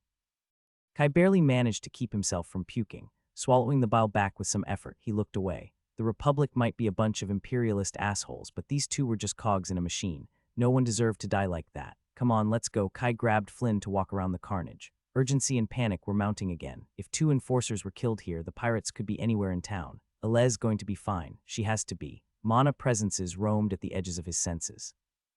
One ransacked a shop with broken windows, forcing him to slow his speed to not conceal his steps. Turning one last corner, Kai reached the lab. His heart froze in his chest. The door had been ripped off the hinges and lay broken off the side. Jomai lay with an arrow in the shoulder and a deep slash through the chest. His spear with a bloody tip was broken beside him. A scream ripped the air. 3 mana presences shone inside the building. The guard raised his baton to block. Jab activated Crushing Strike. His saber doubled its momentum and speed, breaking the defense. A couple more strikes and the inexperienced guard fell like the others who had crossed his path. Caught unprepared, these idiots didn't even carry proper weapons for the most part. They were just begging to be robbed. Only now a few groups tried to mount a proper resistance, but Jab let the other vanguard deal with them. The woman hiding behind the guard stared with an empty gaze, grasping at the body of another dead man. Her face was covered in snot and tears, disgusting. Jab finished her with a single strike. He clicked his tongue in distaste. The ones who gave up were so boring. He looted the corpses, keeping an eye that another pirate didn't try to sneak up on him. With all the free money waiting to be plundered, no one bothered. He got away with a handful of coppers. The woman fetched better. Her purse was fat with silver. She wore fancy silks and a pretty necklace of gold and pearls. Jab had to admit he had been skeptical when Mad John proposed the idea to their captain. Everyone knew the shallow sea was only good for trash and cowards that preferred misery to risking their lives on a stronger opponent. Who would have ever thought such a juicy catch hid here? What was the name of this port again? He shook his head. Who cared anyway? Looking for an untouched target, Jab found a shop that was still intact. He easily broke down the door with a kick. This one sold paintings and not even something interesting, just boring landscapes and self-portraits of no value. Worse yet, there wasn't anyone hiding inside. Jab tore the canvas off the wall looking for a stash or safe. Nothing. Such shit luck, he spit on the floor, clicking his tongue. He set fire to the paintings with an oil lamp and left. The owners would learn not to hide their money so well. Looking around, he chose his next mark with more care. A corner shop that sold herbs. That might contain something decent. That's mine, get lost. Jab glared at another pirate. Not anyone he recognized, probably a newbie. With a look at his bloody saber, the little shit ran away. The door took the first kick with only a little creaking, 3 more before it gave way. It was all worth it as he took a look inside. Apart from the weeds, rows of shiny potions lined the shelves. Yes, this is more like it. Jab was about to step inside when that fucking newbie brat came running at him. Do you want to try me? His saber was ready to strike, but the man continued to run past him without so much as glancing in his direction. What in the 3 hells? A gust of cold wind made him shiver. The fleeing man suddenly stopped his rush. Head, torso, and legs fell to the ground with a wet flop still carried by his momentum. Jab turned around to look for the mage responsible. With spellcasters, the secret was rushing them. Without time, all he had to do was.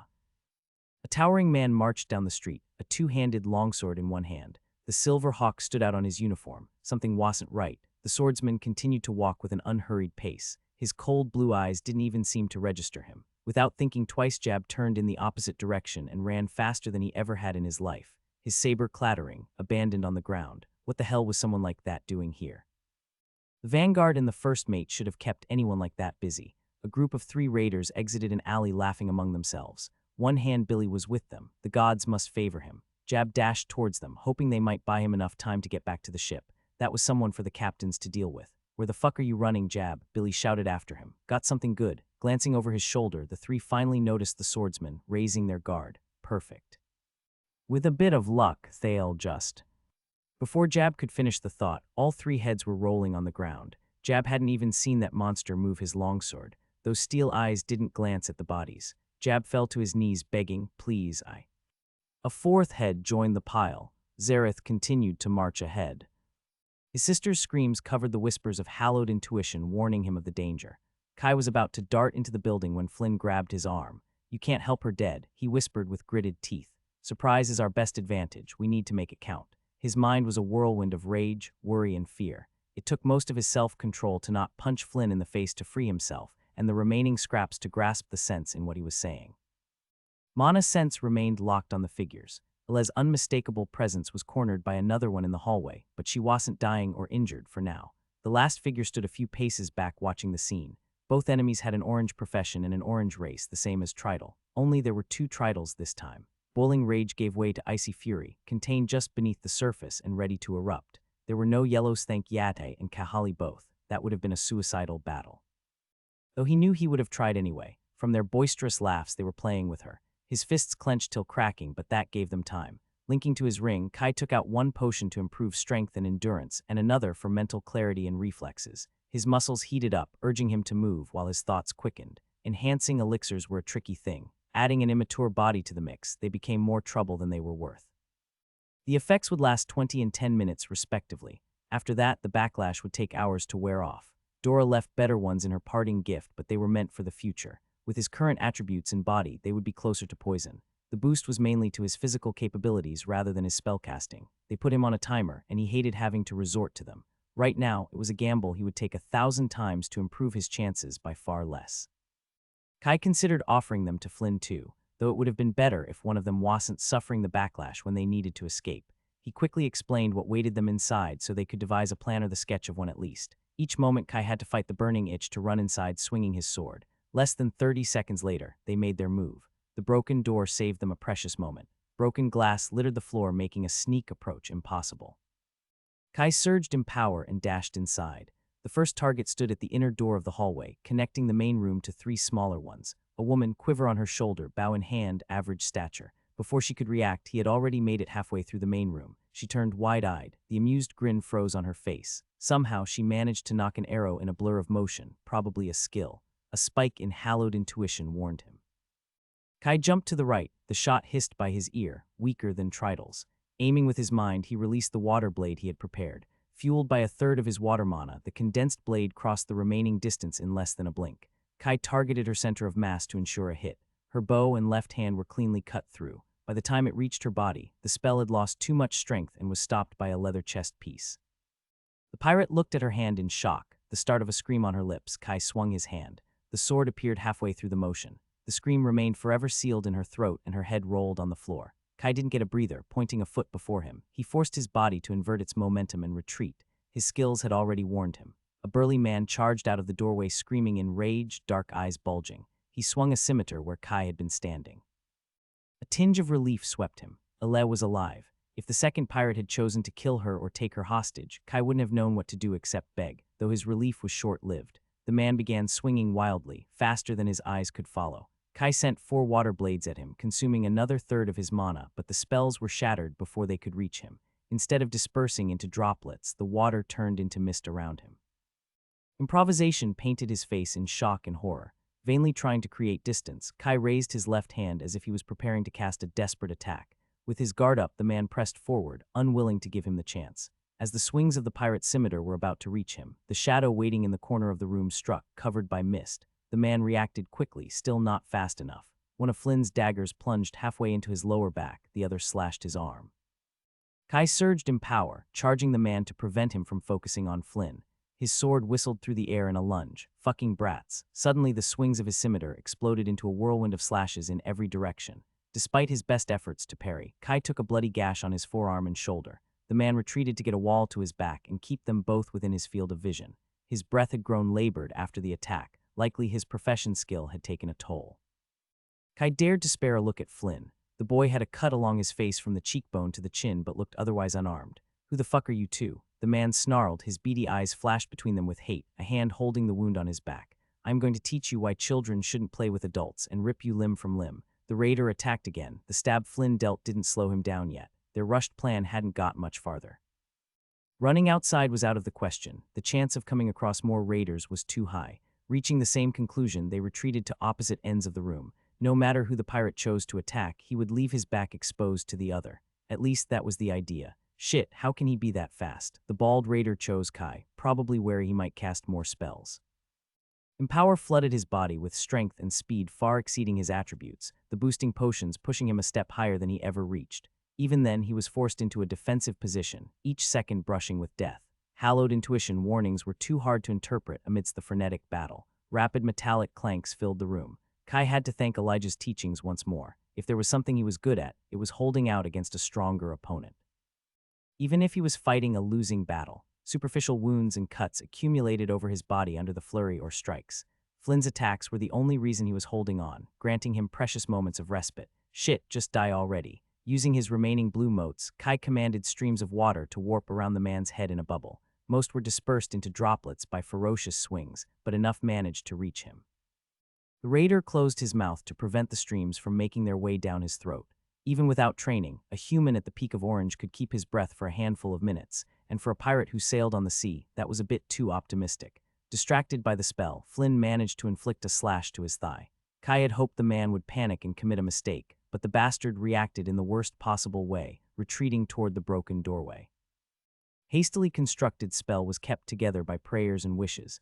Away from him, Kai lost any chance to reinforce the crumbling mana construct. If he chased after him, he would risk the pirate escaping outside, something they had to avoid at all costs. He could only hope the bastard's pride and anger would stop him from looking for help against 2 kids. The man stood by the entrance, spluttering water. Through the coughs, his eyes remained focused on them. Kai also used this time to catch his breath. This break would work to both their advantages. He'd been flaring in power since the beginning of the fight. Soon the consequences would catch up to him. That's a future Kai problem. Hell, deal with it. The question was whether his body would hold on till his mana ran out and he collapsed from mana exhaustion. Flynn appeared to have reached his limits too. His stats might be higher, but he didn't have a boosting skill and his combat experience was likely lower too. The man's beady eyes glowered at Kai. "You're going to die screaming, I promise you on the abyssal god." He licked his lips as if he could already see the scene. Well, I am waiting. Kai served him all his contempt with improvisation. You've been saying that for a while, and I am not the one who's running away, not his best taunt. The bastard came at him with burning hatred, his movements slightly slower than before. If the fool had focused on taking out Flynn first, they'd likely both be dead by now. Thankfully, his water spells showed a bigger threat than his measly mana pool actually represented. Inside the building, earth and nature spells wouldn't help him either. The focus required to cast them would do more harm than their effect on his opponent. Steel clashed, his sword reverberating with the strength of the scimitar's flurry of blows. Blood dripped on the ground. A battle of endurance unfolded. The edges of Kai's vision were beginning to blur, but exhaustion was an old companion. He could see the smug confidence in his opponent. The fool didn't even realize when he missed a step. Kai was ready to take advantage. With a downward slash, he finally managed to score a hit. A deep gash opened along his chest. There was always a way to tilt the balance in your favor. Flynn had taken a trick from Tridal's book, coating his daggers with the poison he looted from the hunter. Old habits die hard. For once, Kai was glad the boy had helped himself to someone else's possessions. The bald man faltered an instant, clutching his wound in pain. Kai didn't give him time to recover. Another slash sent his scimitar flying and a third cut through his neck. Elijah had told him swordsmen didn't need poison. If he scored a hit, the fight was most likely over, though he never said anything about having a helper with daggers. Confusion and pain remained frozen on the pirate's face as he flopped to the floor, dead. Kai gradually deactivated Empower, leaning against his sword to remain standing. The stinging smell of blood filled the air. 2 people lay in pools of blood because of him. I've done this. He pushed the moral quandaries out of his mind. Those were better reserved for more peaceful times. Right now there were more pressing problems. Without his boosting skill, his legs felt like jelly. Darkness gathered at the edge of his vision. All he wanted was to let go and sleep. He didn't care if the floor was covered in blood and broken glass. Not yet. Kai gritted his teeth and took out another healing potion of the last he had remaining. He had lost count of how many he had taken today, certainly more than was healthy. Healing required energy, and only a small part came from the potion. The more he drank, the smaller the effect grew compared to the drawback. His fingers, sleek with blood, struggled to uncork the vial. He hadn't realized how much he had lost. Let me do it. Flynn came to hold him up and grabbed the potion. His eyes worryingly took in the extent of his wounds. He also had a few scratches, but the pirate had focused his effort on Kai. In a few more minutes, his boosting elixirs would run out too. Kai didn't even know if he would hold out till then. Empower might keep him standing, but adding mana exhaustion on top might turn into a fatal combination. Spirits, just give me a bit more time. You drink it. Kai refused to take back the potion. The effort of healing would probably knock him out. He couldn't risk that. You need it more than me. I can't. Kai took out a hemostatic balm for himself. Help me with this. Flynn down the healing remedy without arguing and started to apply the salve on the worst bleeding wounds. Kai was limping towards the hallway before he was done. Wait, I'm not finished. Kai continued to hobble forward with Flynn fussing over him. Les' presence still shone to Mana's sense. She was alive, but he couldn't tell more. His mind refused to focus, his thoughts moving at a crawl. The first boosting potion must have run out. He tried calling. The raiders hadn't had time to plunder the inner rooms yet. Guided by his skill, they reached his bedroom. The door was shut. It's me. Kai raised his voice and hid his fear. We need to go. There was no response. The glowing figure inside didn't move, huddled in a corner. Flynn easily picked the newly minted lock and the door opened a crack. The bed had been pushed to block the way. We've come to take you home. Kai forced his tone to remain even and reassuring. The figure stood up. She took one step, looking hesitant to come any closer. Little brother, her words were weak and filled with disbelief. Yeah, it's me, his voice cracked, tears swelling in his eyes. Only improvisation kept his words coherent. Are you okay? Yes, I am fine. The bed was pushed aside, allowing him to squeeze through. Dried tears on her cheeks, a cracked lip and several swelling bruises, but no bleeding wounds. Aless stood before him, alive. A weight lifted off his chest. Kai took the first true breath since he had been kidnapped by the rebels. Aless looked at him like she was seeing the great spirits. Then she rushed toward him. They both hung on each other with desperation and relief. I'm sorry. You're safe now. Everything's going to be fine. Improvisation made his words soothing. Among some sobbing, she told him what happened. People weren't too worried about the initial fires since they were confined to the outskirts, and the enforcers seemed to have them contained. She came to his lab looking for him and had just discovered his disappearance when the raid started. She was hiding inside the lab with Jomai when the pirates arrived. The guard had gone to face them, but... I'm so sorry. I should have helped him instead. You made the only possible decision. Kai tried to calm her. If you tried to fight them, you'd both be dead. The 2 raiders had been more interested in whatever valuables they could find than her. They took their time beating her up, demanding to know where the money was hidden. Thank the spirits Kai had interrupted them before it was too late. Flynn cleared his throat, standing by the door. I think we should go now. They cautiously approached the broken entrance. Aled didn't flinch at the sight of the two corpses, but she retched when they came upon Jomai's. Kai limped over to close his eyes. He didn't dare imagine how his twin brother, Gyro, would feel. I am sorry I couldn't save you too.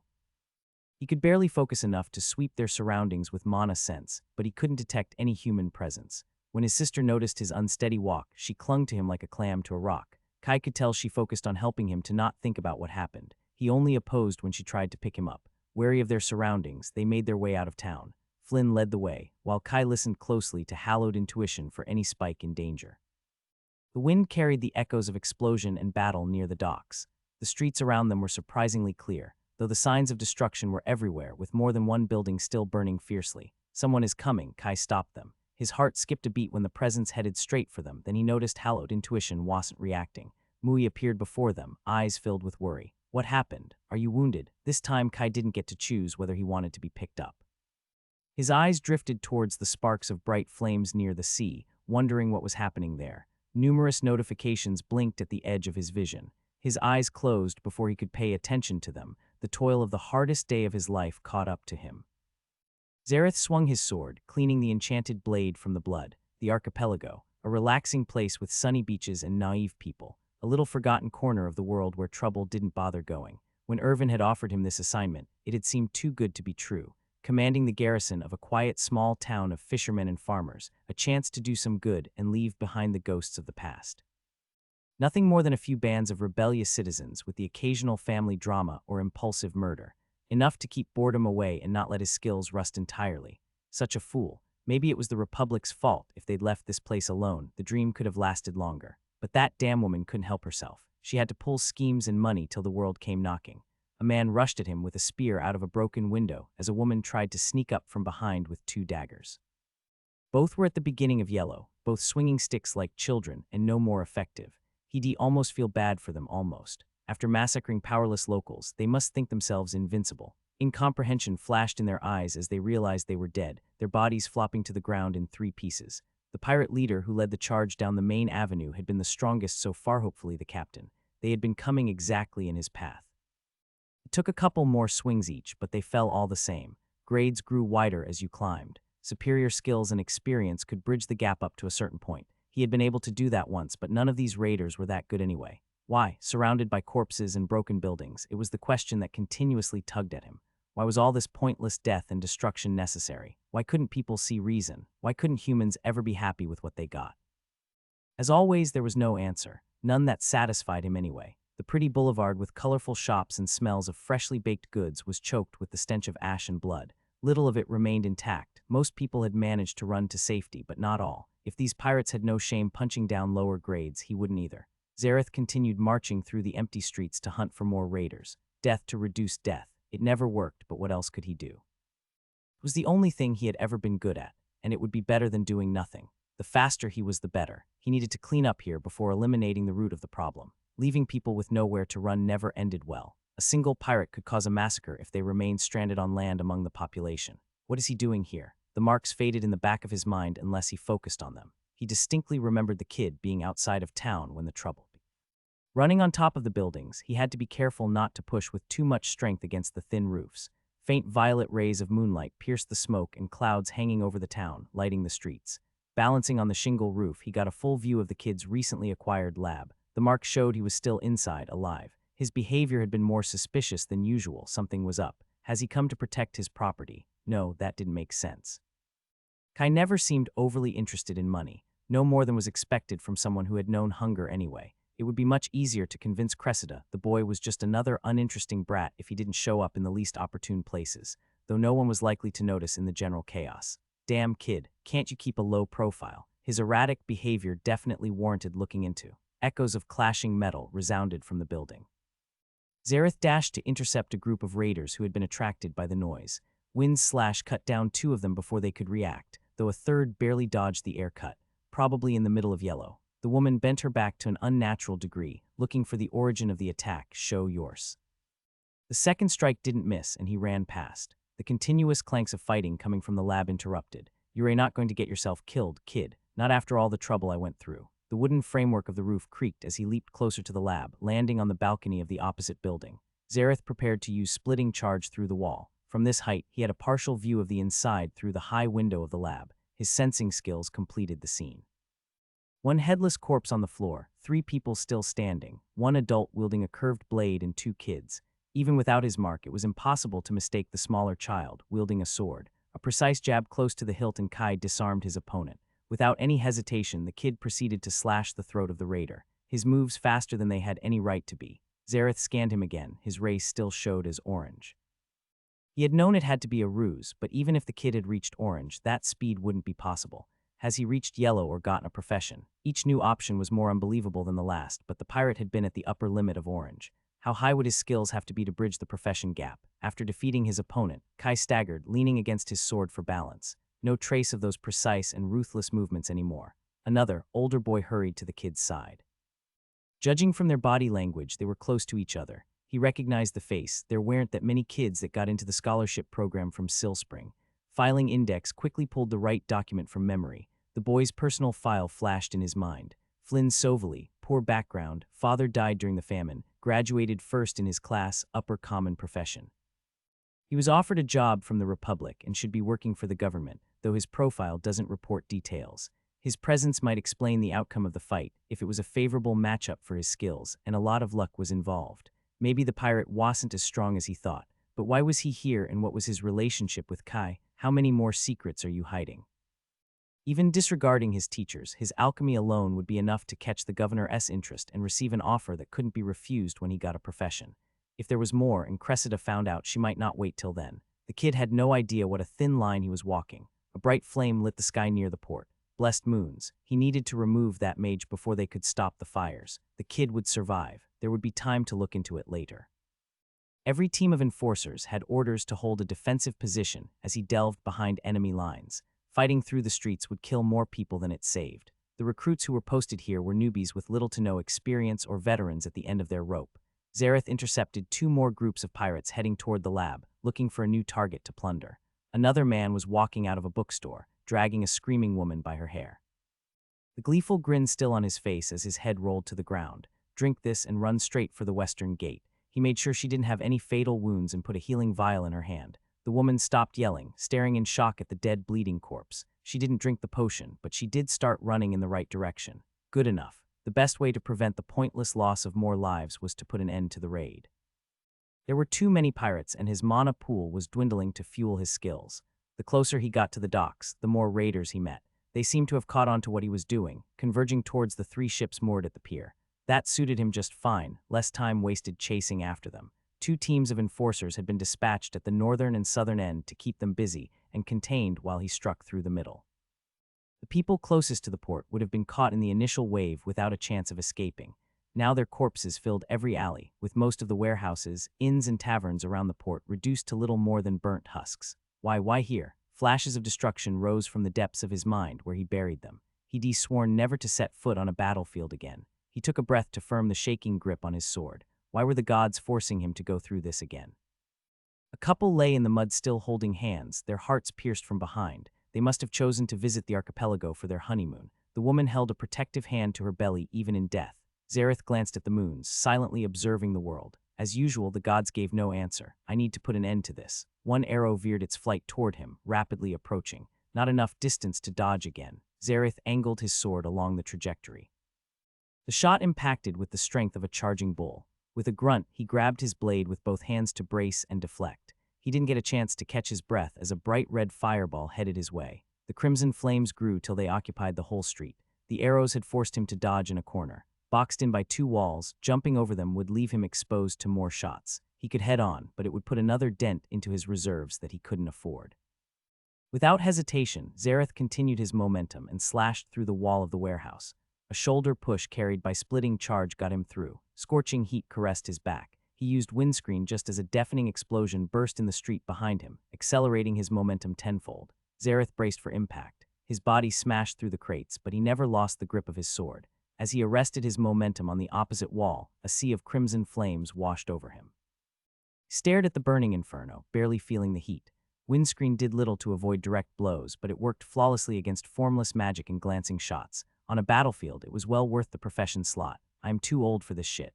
He pushed them back towards their ship, hoping they would take the chance to sail out of the shallow sea. That was what any sensible bandit would do. Avoid risk and get away before reinforcements arrive. Apparently, these fucking pirates didn't get the memo. Unreasonable raiders like them never lived long, but always made trouble. As the building burned around him, Zareth cloaked his presence beneath a pile of smoldering rubble and deactivated his skills. He suppressed a groan. Tomorrow he would feel each blow getting out of bed. The heat was quite nice, though there was no air to breathe. If they were stupid enough not to run away, they might also believe they killed him in the ambush. Told O, if I can sink a ship, I can kill one swordsman. The voice of a woman heaving for breath. Arrogance dripped from every word. Now we can take our time enjoying this town. If it wasn't for my arrow, you'd never hit, a man whined. They might detect his sensing skills, but there was no need since they were so eager to give away their position. Just a little bit closer. Almost there. The crunch of their steps over the charred wood of the warehouse drew closer together with their bickering. Shut up, the both of you. Who had already been running if it was for you. A grave voice stopped them in their tracks. Go search the area and bring me his body. If you were to guess, those were captains of the 3 ships. They must have waited and sent forward their subordinates to plunder, unfortunately cautious. The pair stopped and more boots came to search for him. A few people complained about the heat, but one word of threat from the old captain sent them scurrying away. If he failed, Silspring would be left without defenders till more reinforcements came. He had sent news to High Arbor immediately, but even if Evren came personally, the town would be rubble by then. Zareth mapped his opponents. His stealth skills were average at best. He needed to act before someone spotted him. His fingers clenched around the hilt of his sword, his muscles tensed like springs ready to burst. Just one more step. With splitting charge, he burst through the rubble. Zephyr's touch enhanced his body and skills. A large wind slash caught a dozen pirates searching through the debris and forced as many to dodge. Zareth paid them no mind. Once he killed the 3 captains, the rest didn't matter. The archer, a middle-aged sleazy man, was the closest. The sneer on his face turned into fright as he dashed on an awkward retreat, not fast enough. The first wind slash took his bow. The second was about to take his head when an iron shield got in the middle. His focused cut dented the metal. The man grunted in surprise and took a single step back. Zareth scanned his opponent. Both the mage and the archer were at the peak of yellow. The problem was the last captain. Sword and shield with almost a complete plate armor like a knight, an unusual choice for a pirate. Worse yet, he was half step into green just like him. Why is someone on this level raiding the archipelago? The strangeness of this raid was blatant. He would get down to the bottom of it after he freed their neck from those pointless skulls. The town will be completely defenseless, they said, the voice cawed angrily. Yellow teeth bared behind a dirty graying beard. Should have known. Zareth struck. It was obvious the man was trying to take time to surround him. He was already tired from cleaning up the town and heavily outnumbered. He needed to close the fight quickly. He dashed towards the mage with dyed red hair, not sparing his mana to push his speed to the limits. The woman wore a flamboyant crimson coat with a very low neckline. She looked tired from the earlier ambush, and he didn't plan to find out if she had a way to recover her mana. Fear lit her eyes. Instead of running, she sent a flurry of identical fireballs his way, only a half-mage who relied heavily on profession skills.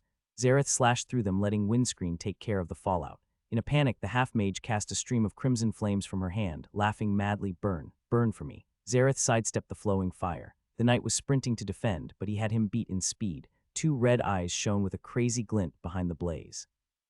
"If you want burn for me, well, burn together." "Wait, stop," the knight shouted, panicked. "Shit."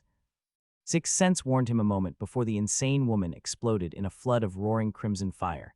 His sword cut the flame with gale to avoid the brunt of the impact, but it could only delay the inevitable. Zareth angled his sword before him, then flared Windscreen and Zephyr's touch, sacrificing another chunk of mana to protect himself from the inferno. His enchanted uniform was burnt and shredded, though it protected his skin from charring. With a grimace, Zareth put out the fire burning on his shoulder. He didn't waste time examining himself. There was hardly any part of his body that didn't hurt. Fucking lunatic who takes a self-destruction skill. A long string of curses forced him to raise his guard. The knight threw his helmet off. His armor had been heated bright red, but he didn't seem otherwise hurt. The remaining walls of the warehouse had been blasted away, except for a room shining with sizzling enchantments about to give out behind him. No other pirate in sight. The knight was strangely silent. An arrow hissed towards him. Zareth cursed for speaking too soon and forced his body to dodge. "I'm going to kill you." The archer was back with another bow. He flung a flurry of shots, his face snarling in rage and tears. "You're going to die a slow death for what you did to her."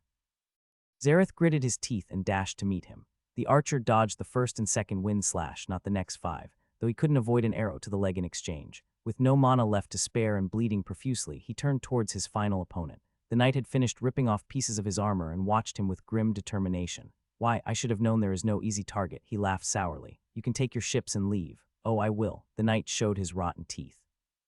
"Just after I kill you and raze this cursed town to the ground." The old pirate advanced methodically, sword and shield at the ready. Zareth raised his guard and prepared to meet him. The metallic ringing of their swords filled the night. With an injured leg, his biggest advantage in mobility was gone. He had maybe another 30 seconds of Zephyr's touch, not enough to chip away at his opponent's defenses. Zareth retreated, trying to deflect the strikes. Each clash came closer to sending his sword flying from his hands. He couldn't run and he couldn't win. Truthfully, he could barely stand. His superior level in longsword was the only reason he still held on. The pirate captain left no opening, advancing slowly with a sadistic grin. No reinforcements were coming. He had given precise orders to his officers to maintain their position, no matter what happened. Even if they disobeyed, they wouldn't get here in time. His last shreds of mana were consumed, tapping into his lifeblood to keep the skill going. It weakened him as much as it helped, only delaying the inevitable. His vision blurred and his arms grew weaker every second. Sixth sense flashed at his back, but he didn't have the strength to check with his skills. Surprise flashed in the knight's eyes. His shield raised to meet a threat he couldn't see. That was enough. Zareth lunged in a piercing strike that left him completely exposed. He burned his lifeblood to flare his skills. A meter-long crystal shard met the shield, forcing it an inch back, enough to slip through the pirate's guard. The knight's eyes widened in shock at the blade piercing his heart, as if he couldn't understand what had happened. "You should have run away." He wasn't sure if he had said it or only thought it. Zareth collapsed to the ground. The pirate's sword stuck through his own chest, a strike he couldn't avoid. A merfolk with a crumbling wand hurried towards him, followed by 3 other human guards. He might have seen his face before, but didn't have the energy to pull up the file. They were coming out of the collapsing enchanted room. He hadn't thought anyone was still there. The last slivers of life slipped away. The eyes of the gods still hung unfeeling up above. Zareth still didn't know why, but he thought it had been worth it.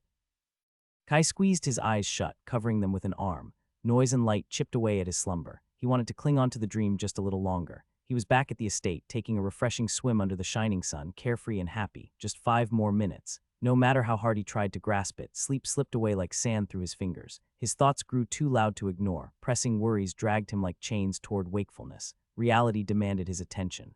Fine. Kai massaged his eyelids to stave off the throbbing headache like someone had played soccer with his head. Sitting upright, he winced when he pressed his weight on the bruises. Sore muscles also protested, but he was used to that. A brief surge of empower banished the remnants of sleep. Yes, that actually happened, and I've survived. Hallowed intuition was blessedly silent. No screams, only the bustles of people talking close and far. His hair brushed against a dark green canvas. The fabric couldn't entirely shield him from the light outside. A rolled blanket for the pillow and 2 more to cushion the ground underneath. Mui had a similar tent, though this one looked new. Untying the flaps of the tent, Kai stepped outside. Free to stand upright, his body protested every movement, but hunger made him forget the pain. His stomach grumbled, seeming about to eat itself. He was famished, more than he had ever been in his entire life. His ring was empty. He had already eaten his emergency snacks the day before. Damn it, I should have remembered that no number of snacks is ever enough. The sun was close to noon, shining a pleasant heat on his skin. Tents and improvised shelters spread around him as far as he could see. The sea of people made him falter before he recognized the familiar farmland, the jungle behind them and the town walls on the other. "Yurei, awake," Mui's deep voice called. The whole family hurried towards him. Even Kia joined the group hug. "How are you feeling? We were so worried, but we couldn't get hold of a healer." Ele and Alana bombarded him with questions without giving him the chance to answer. Ignoring his protests, they dragged him to a campsite where a bowl of cold vegetable stew was placed in his hands. "I can go heat it first." Kai held onto the bowl with both hands when his mother tried to take it away. "It's fine, Mom. I like it cold." The piece of hard bread, he began to fill his mouth as fast as he could swallow. His hunger only grew after the first bite. "I'll heat the next one then. Remember to chew." Alana came back with more bowls, bread, and salty jerky. Not what he usually went for, but they all made his mouth water. His belly was like the insatiable depths. "I think you've had enough." Alana snatched a piece of cheese from his hands. His look of betrayal didn't move her, nor did his pitiful expression with improvisation. "Mom, I'm still hungry. You're going to vomit if you eat any more." Maybe he needed time to digest everything. His belly was bulging and the hunger had settled down to a muted yearning. "What happened?" Kai finally asked. Alana and Mui shared a glance. "We're safe, the pirates are gone," his uncle said, glancing behind his shoulder. Kai noticed the numerous enforcers patrolling through the camp. Usually, people preferred to keep their distance, but now no one seemed to mind. They announced an hour ago that the last stranded pirate had been found and executed. "Don't worry, they said we should be able to return to our houses soon." Alana's smile dimmed. "Those of us who still have one anyway." Kai thought he would be put through an interrogation, but after his third not-so-subtle hint at the subject was ignored, he stopped prodding. His family had moved the conversation to mundane topics. They acted like they were in their house talking about the weather over breakfast, while the town had been raided and burned. All right, it's too soon. After ensuring he still had all his fingers and toes, they left him alone for how much privacy someone could get in a camp packed with people. Mui left for the jungle to hunt with Kia. Any morsel of food would be welcome. Ale and Alana went to help other families and check on people they knew. The whole camp wanted to keep busy. Laughs and smiles were shared. People were happy to be alive. Each one had their way of coping with what happened. Kai wanted to ask Ale how much she told them of last night. His sister's smile was particularly bright, but it didn't make her eyes shine. Getting the hint, he didn't bring up what happened. There will be time later. Do you know where Flynn is? We offered him to stay with us, but he left soon after we came back. Probably went looking for his family. Yeah, that must be it. They were overdue for a long conversation, but he wasn't surprised the boy cut and ran. Squads of enforcers filled the camp, pulling people aside to ask questions. It was better Flynn made himself scarce for the time being. He'll be fine, unless the rebels kill him for letting me escape, or the enforcers find out he associated with the rebels, or... Kai shook his head. Flynn knew how to take care of himself. Maybe he actually went to check on his family. Though they might also be part of the voice of the ancestors, he should be safe. The only person who knew Flynn had helped him escape was Tridal, and the hunter was fertilizer for the jungle. No corpse, no proof. Damn, Flynn, you could have left a note before disappearing. The headache slightly reduced after he ate. His steps were stiff. Each movement made muscles ache. He could use one more healing potion or two, but he was already suffering from overdosing on the alchemical concoctions.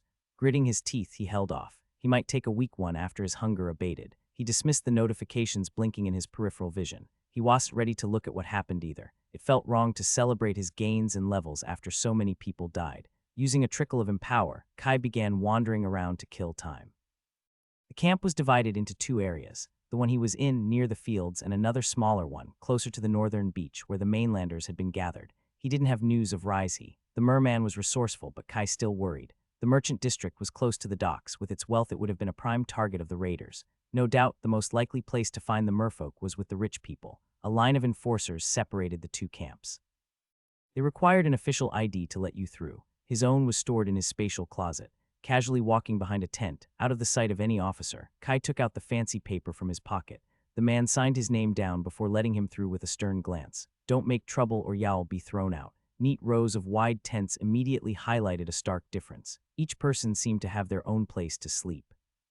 There were even stalls with free rations of water and fruits if he presented his ID. Despite the better treatment, the mood was gloomier. Cries and sobs resounded from more than one tent. A woman was weeping in the open, uncaring of the stares of the passers-by. Others argued animatedly with the enforcers, demanding better food or a passage to High Arbor. The higher you are, the steeper the fall. To be fair, if he had gone to visit an archipelago that flaunted absolute safety, he might also not react in the best way. Maybe those lunatics will truly strike a blow to the governor's pockets in the end. There was no worse advertisement than getting your clients killed. If the rumors of the attack spread, it would be a big blow to tourism. His fists clenched. The thought left a bitter taste in his mouth. And all at the low price of burning a town and killing a few hundred people whose biggest fault was being at the wrong place at the wrong time. The place wasn't particularly big, but looking through all the tents, Kai couldn't find Rizhi. After asking around, someone told him they'd seen a young merfolk wearing extravagant clothes that morning, though they couldn't remember where. I bet he has convinced someone to let him inside the town. Kai was about to march out of there when he spotted someone he didn't expect. Relief filled him. Flynn. He was walking with two boys his age Kai didn't recognize. Stranger yet, he was wearing the blue uniform they issued to the kids who joined the scholarship program. Oh Kai, long time no see. Flynn gave an apologetic look at his group, as if a nuisance who acted overly friendly had come to say hi. I'll catch up to you later. Throwing a long glance at him, the duo left. It's nice to see you too. Flynn grabbed his arm and dragged him away like he was ashamed of him. Kai didn't know if he should be annoyed at the treatment or impressed with his acting.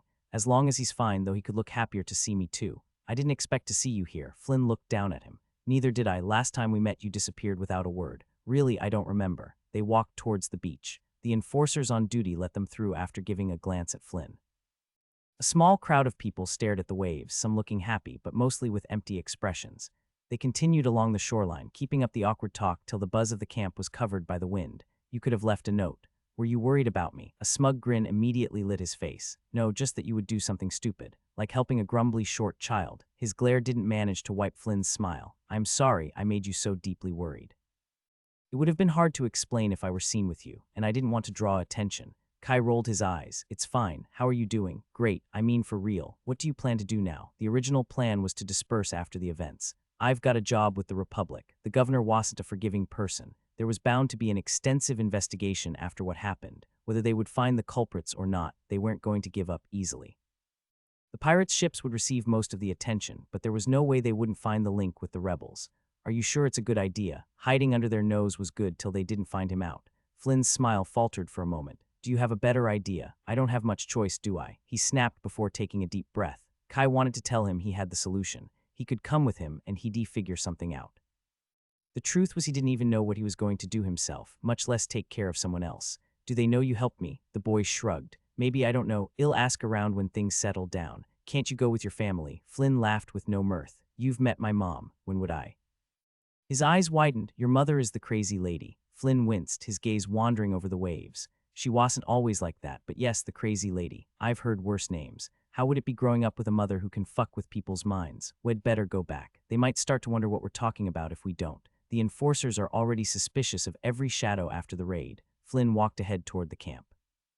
In the early afternoon, small groups began to be allowed back into the town, though some people looked reluctant to go. Walking back into Silspring was a surreal experience. The fires had long been quelled, but the faint smell of smoke and ashes grew stronger as they moved toward the center. He almost expected to see a pirate jump out of an alley at any time. Apart from the rebels' distraction, the outskirts had been left untouched. The deeper they went, the more apparent the destruction became. Abandoned everyday objects and debris lay strayed in the streets. Broken windows, doors barely hanging on the hinges, and the occasional dark red patch that had yet to be scrubbed clean. The pirates had been repelled just before pushing into their neighborhood. They were among the lucky ones. Apart from a crimson spot on the white door, their house had been left untouched. The arrow-shaped hole on the painted wood left little to the imagination. Mui did say he would come back here. Alana hurried to open the door. Everything was as they left them. Even the smell of herbs and cooking was the same. Walking up the stairs to his room felt like a dream. Kai sat on his bed, sinking slightly into the mattress. Even though it hadn't been long since he was here, so much had happened. Right as he thought he was figuring out his life, everything had been thrown upside down. Would Risey want to double down on their business or cut his losses? Maybe he would leave the archipelago. Why? Why did this happen? Kai lay down hugging his pillow, hanging on a piece of familiarity when everything else seemed to have changed. 2 days ago, he thought he had all the answers. Now he was back at the starting point. The streets came to life as more people looked for their homes, though the buzz of activity held a mournful note, families crying over their losses. After a quiet dinner, his stomach stopped demanding more food. Kai took a low orange potion with a slow acting effect. He was lost, and the ceiling had no answers, as usual. It will look better in the morning. It always does. Kai lay on the covers. The night was warm enough that he didn't need them, but sleep eluded him. Might as well get it over. Kai pulled up his notifications. Ding. New skill added to the archive. Perseverance level 1. When your mind is set, no amount of persuasion will make you waver in your convictions. Ding. New skill added to the archive. Poison protection level 1. Slows down the absorption of toxins to give your body better odds of survival. Increase effectiveness against substances you've already come into contact with. Ding. New skill added to the archive. Strategist level 1. No task or battle is insurmountable with a proper strategy. Every mighty foe has a weakness waiting to be exploited. Kai had long lost count of all the red skills in his archive, though one more option never hurt. They would increase the chances of learning higher grade skills related to them. No doubt, meeting the crazy Lady Flynn's mom apparently had played a part. Gaining a skill after a single encounter was rare. He must have been rewarded for the danger he had been in, same for Tridal. Both perseverance and poison protection could be useful, but then again, each skill was. Kai grumbled to himself. What's the point of dangling shiny gifts in front of me if I can never take them? That's just cruel. Strategist could complement his strengths and shore up his weaknesses. The number of orange skills was much smaller. Each one was a welcome addition. Now, if only I didn't have a list of skills I want that will soon reach the moons, I might even take it. Fuck me, maybe after I reach yellow. With the frustrating notifications over, he moved on to what really mattered. New feat, crossing the chasm for your contribution to the defeat of multiple opponents far above your grade. You are awarded +2 favor. People had died, but he was alive. Kai swallowed his guilt. None of his opponents gave him any choice. They had been the ones who tried to kill him and his sister. Elijah would be mad if I felt guilty for defending myself. He was about to try to sleep again when he realized the notifications weren't over. With a frown, he gave the go-ahead. Ding. For being confronted with multiple mortal dangers in a short period of time, the guide has judged you eligible to break your second seal early. If you were to choose this option, you'll gain the possibility to select one profession at any time, but you'll forever lose access to life experience. Any further XP will be gained by pursuing the domain of your selected profession. Be warned, this change is irreversible and will take effect immediately. Do you still wish to proceed? Kai stared at the floating scroll, reading the words again and again to be sure he understood them correctly. His heart pumped in his chest. Any trace of exhaustion was banished from his head. Since there was a way to break the first seal ahead of time, he knew there must be a way to do the same for the second seal. Vuria had told him there was no way to force it, so he shouldn't concern himself with it. Now, the chance to gain the strength he craved was at his fingertips. He didn't need to wait a second longer. With a single yes, he could gain the power and safety he yearned for. He was tired of being outmatched by every adult with a below-average profession and terrible skills, just because they were older. He was tired of waiting, always waiting. He was tired of being at the mercy of the tides of fate, sailing in a dark ocean.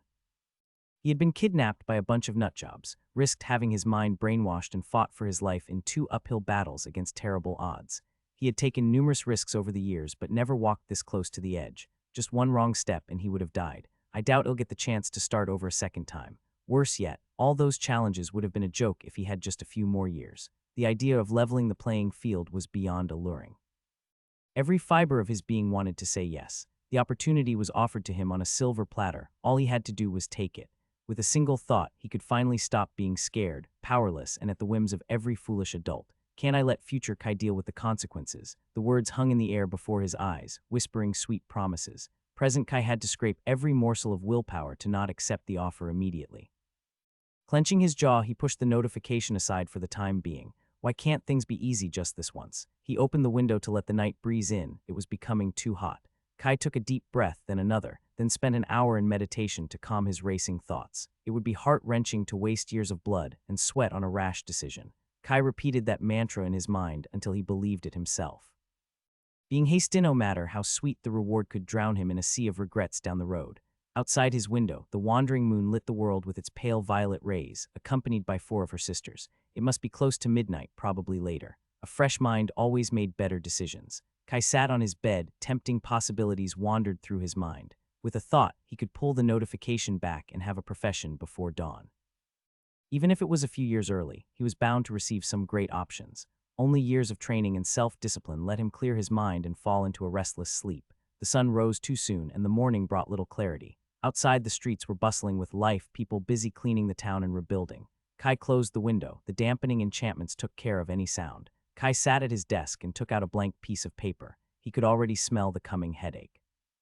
Like with any important decision, he pushed back the laziness and began to write down the pros and cons. He had run the math. The loss of life experience was close to negligible. While the amount of XP had increased since he was a child, it didn't keep pace with his progress. With all his skills at orange or higher, it made up only about 5 of his gains. Every crumb of XP he could gather was welcome, but hardly worth crying over. There was a limit to how many new and challenging experiences he could find at his current level. Even fighting dangerous awakened beasts quickly gave diminishing returns. He had some safe-ish ideas to try. The problem was they would take time away from skill training, meaning a net loss of XP.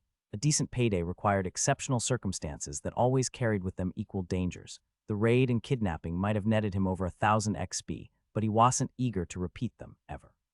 If he kept betting his life, it was only a matter of time before the coin fell on the wrong side.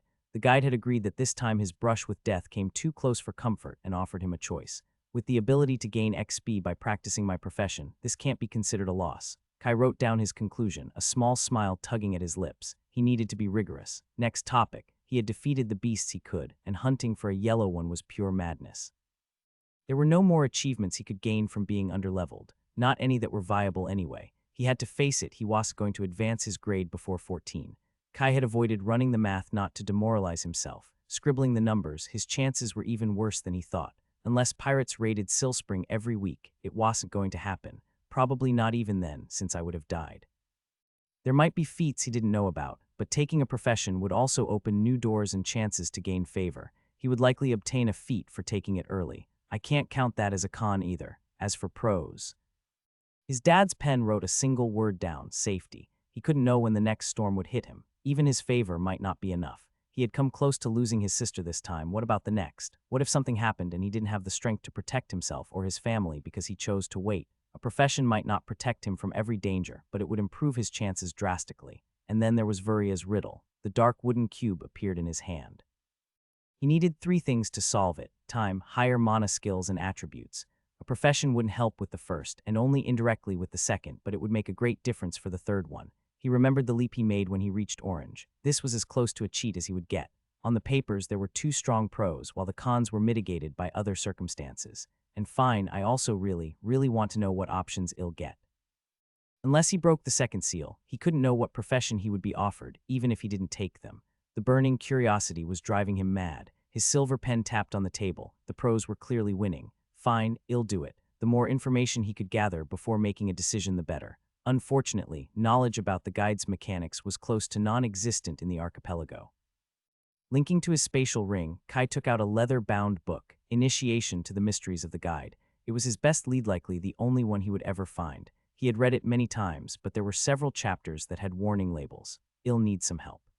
What's that? Ella gave the book a curious glance, finishing to scrub a pristine window. Even with a low tide, she chose to remain home helping their mother rather than go pearling. The town was officially free of raiders, but it would be a while before things went back to normal. Can you read this part and tell me what it says? Kai pointed to a chapter that was recommended not to be read before unlocking the second seal. It was one of the milder warnings, but he hadn't wanted to risk it. Topics discussed in Elijah's book might be considered controversial to someone who believed the guide was a gift from the spirits. He couldn't go to his mom, Mui wouldn't keep a secret from her, and Kia hadn't gotten a profession yet. It only left Aleth. Thankfully, she was used to entertaining his requests without asking questions. Her brows furrowed in confusion, which soon morphed into shock. Her gaze darted back and forth through the text, page after page, without a word. Her eyes snapped on him. Where did you get this? Aleth stood with both her hands at her sides in a lecturing pose, a finger still keeping the sign of the page. Kai caught himself lowering his head with guilt. I've not done anything wrong. Why do people always assume the worst? It's a gift from my teacher. Oh, I see, she deflated slightly. I'm not sure this is inappropriate. Does that chapter mention any serious drawbacks if I read it too? Kai didn't want to get dragged into that conversation right now. His tone lowered to a whisper. Mui was out, but Alana was cleaning downstairs. Does that chapter mention unlocking the second seal early? There was bound to be a mention of it in the book, and that chapter was the most likely suspect. Does it say some reason why I shouldn't read it, sis? Kai pressed on her hesitation. He couldn't let her think too deeply, or she would begin lecturing him again.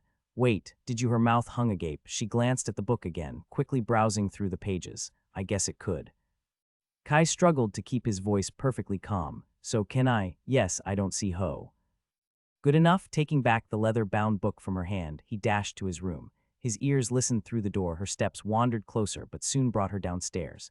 Ale wouldn't mention the book to somebody else without asking him first. Though Kai didn't delude himself, he had only postponed the conversation. Eager to find out more, he sped through the pages. He found his answers and confirmed some suspicions he hoped weren't true. Such a killjoy. Attributes, skills, feats, and repeated actions all had an impact on his future profession. All things that tended to improve until 14, when the benefits reached a plateau. Some people chose to wait a little longer if they weren't happy with their choices, though that only helped if you had slacked during your childhood, according to the author. Taking a profession early meant he would receive worse options than what he would get at 14. However, if you were at the risk of dying repeatedly, the guide would offer to break the second seal early, a failsafe for extreme situations. What would be the point in getting a better profession if someone died before choosing any? Most commonly, it was triggered during periods of war or when children were stranded in dangerous wild environments. Seems like running into a pirate raid after almost getting skewered by a hunter counts too. Who would have thought? The author specified it required true and repeated danger. It wouldn't work if Elijah or Mui were watching his back, no matter how many beasts he fought. The guide couldn't be cheated. It knew when he wasn't actually in mortal danger. Even if he honestly believed his life was about to end, the guide didn't care. There was only one way to brute force this failsafe. That was to actually put someone's life at risk multiple times. I knew Elijah didn't really leave me alone. Damn Butler, he could have stopped that Drake from chasing me through half of Vireed. That was also why it was advised not to read this chapter. Overeager kids might be tempted to put themselves into unnecessary danger. Well, I can't say I wouldn't have considered the option if I knew. The chapter contained more information about professions, mostly stuff he had already been taught and a few new details. Never an easy choice. He would get better options than any other native in the archipelago if he chose now. That wasn't a matter of arrogance, it was a fact, but they wouldn't be as good as if he had waited. Will the difference be that big? Kai reread the chapter, but the book didn't offer more insights. Reaching yellow would be the greatest boost, but he wasn't going to do that before selecting a profession. The biggest difference he would miss out on were the levels in his general skills. How much do they matter? He had always been a bit of a perfectionist. Before Elijah and Dora left, he always tried to min-max his status as much as possible, but a lot has happened since then. Even with hallowed intuition, he couldn't expect to be always warned in time. As the raid and kidnapping taught him, sometimes life just really wanted to fuck with you and you could only take it. There were going to be dangers he couldn't predict that hit him out of the blue for no apparent reason. All he could do was become stronger and prepare himself to weather the coming storms. A profession would be one hell of a preparation. A slightly better profession would do him no good if he was dead or if someone he loved died. There must be a reason why the guide offered me to break the second seal early. Then there was whatever Vuria hid in the cube. The mage could be infuriating, but she had never lied to him. With the attributes from a profession, he would ensure he beat her challenge. Hidden behind layers upon layers of intricate puzzles, the reward was bound to be exceptional. Perhaps worth breaking the seal just for that. And I'm back at the starting point. Amazing, just truly fucking wonderful. The list of pros and cons and his messy thoughts filled 5 pages. Kai crumpled the papers and threw them in a corner of his room in frustration. I need to get a garbage can. After the raid destroyed the little order he had put into his life, he had wanted to believe so badly that the guide offered him the next step to take. The solution to his problems. Reality could never be so merciful. Someone would think he would have learned the lesson after he had been repeatedly fucked over by fate, but no. He couldn't stop himself from hoping that, for once, it would be different, hoping that the optimal path forward had been delivered straight to him. Life and choices were never just black or white, they came in 1,000 infuriating shades of gray. An endless series of trade-offs, the only way to find the right decision was after the fact. Kai lay on his bed, tempted to scream into his pillow. Why does it need to be so damn frustrating? His mind wandered back to the estate. Things had been much simpler then. Elijah and Dora would know what to do. Spirits, I'd settle for Vuria and her enigmatic answers. Who else could he ask for advice? His mom and Mui had the best intentions, but they knew less than him on these topics. Maybe Rizey knows something. I'll need to check on him. I hope he didn't lose too much in the raid. He could postpone the decision for another day. In little more than a month since he reached the peak of Orange and started his alchemy business, he had progressed nicely. More than nicely, actually. Those numbers would make even Elijah give him a nod of approval. If pirates raided the town each week, I might make it to yellow before 14. The guide never missed rewarding conflict. It left him with a somewhat sour taste, profiting from the death and misfortune of others. Madly brewing large batches of potions also played its part. It hadn't been easy to get used to the rhythms and demands of an alchemy business, though his gains would have slowed down in a couple more weeks. There was only so much he could learn by creating the same potions over and over again. If nothing had happened, it would have become an endless repetition of tedious recipes. Beautiful, boring days. You truly don't know what you have till you lose it. Now I'm not even sure if I have a job. Another day hadn't brought him any closer to the solution to his profession dilemma. There was no time limit on the guide's offer, but he couldn't wait too long if he planned to use it to solve Vuria's cube. He had about 10 months left on the mage's timer, and a profession would take time to level and grant more attributes. Kai wouldn't make the mistake of underestimating Vuria's puzzles. It wasn't going to be easy even with a higher mind stat. The sooner I make a decision, the better. The mood in the market was surprisingly cheerful, though that quickly changed as he walked through the paved streets of Poshtown. Summer was in full swing, but the streets were emptier than he had ever seen them even in the off-season. Hardly any tourists could be spotted, and foreign sailors were almost as rare. The few people he saw didn't seem to be enjoying themselves. Poshtown, with its ostentatious appearance, had been hit the hardest. The signs of pillaging and destruction had been cleared with surprising efficiency, but not everything could be swept under the rug. While the paved tiles of the main avenue had been scrubbed clean, most shops were closed, sporting panels of wood instead of glass to cover their large windows. Some had people bustling inside to fix them, but they were in the minority. The store where he bought a painting of the Vastaire ruins on the opposite side of Yanlan had been torched, a husk of blackened wood with no sign of the owners coming back. An enforcer stopped him halfway to the merchant district. Kai didn't need improvisation to keep calm. Squads of officers were still sweeping the town in frenetic activity. This was already the 3rd time he was questioned today. The woman in uniform didn't raise her gaze from her notebook. "Did you see anything suspicious on the night of the accident?" Kai stifled a sigh. "I don't know. It happened all so fast. What kind of suspicious? People running in the wrong direction, hiding their faces or looking much calmer when everyone else was panicking." The enforcers began listing. She had the curt and bored tone of someone who had repeated those same words countless times. Kai kept to the rehashed story he had agreed with his family. He'd been coming back from playing in the fields when the accident happened. He ran back to his house where he found his parents, and they all went to safety outside the town walls. speaking of the rebels would garner unwanted attention and risk exposing Flynn. Not that Kai knew much about the rebels' plans anyway. There hadn't been any official announcement yet, but it was clear the Republic knew of their involvement from what they asked. With patience, Kai entertained the series of questions he'd already answered less than half an hour ago. He hoped the culprits would be brought to justice, but he wanted to stay as far away as possible from the investigation. The Republic was on a war footing, and he didn't want to get caught in the middle. If you remember any detail or notice something suspicious, you can report it to the first officer you see. The governor has offered a generous reward for any useful information a citizen can provide. Having said her piece, the enforcer marched to question another passerby. The woman hadn't given him a glance throughout the whole conversation. Hopefully, Zareth will figure it out. Weirdly, Kai hadn't seen him yet. The man always seemed to be everywhere, but he had disappeared since the raid. He's probably busy dealing with this mess. Thank the spirits and probably his favor, Kai managed to reach the merchant district without getting stopped again. Streams of people filled the usually quiet neighborhood, with different groups of armed guards warily observing the street. Many merchants employed private security for their residences. Kai heard this area had seen intense fighting during the raid. Located in the southern side of town, it managed to hold till the enforcers organized resistance to push the pirates back. Ryze's mansion stood proudly, looking unaffected by the attack, though the shiny gate didn't sparkle like a mirror this time. Getting a hold of the merman had been surprisingly complicated. He'd already come by the day before, but had been informed the merchant wasn't home and politely sent away. Waving at a servant carrying a package, Kai waited for someone with the authority to let him in. A minute later, the familiar butler with his pristine maroon uniform hurried towards him, giving him a short bow. "Master Kai, what a pleasant surprise." The man glanced at a silver pocket watch. "We didn't expect you so soon." "Master Ryze is currently busy. I am sure y'all understand. I'm afraid you might have to wait a while. Maybe you could come back later." "It's fine." Kai raised a hand to stop him. "I don't mind waiting." "Of course, this way." The butler led him inside. "Is Ryze fine? Was he here during the raid?" "Master Ryze is in good health. He is very busy dealing with the fallout of the raid." The man opened a door for him, stepping aside to let him pass. "We're somewhat short-staffed at the moment, but don't hesitate to let me know if there is anything I can do for you, Master Kai." The butler made another short bow and was gone before Kai could add anything. He hadn't missed how the man only answered half his question. Guess I'll just have to ask him. He sat cross-legged on a plump couch. Strings of mana began weaving between his hands. He needed to catch up on his training. Getting kidnapped had thrown his schedule into chaos. Better not to fall into bad habits. Time flew as he lost himself in creating mana constructs.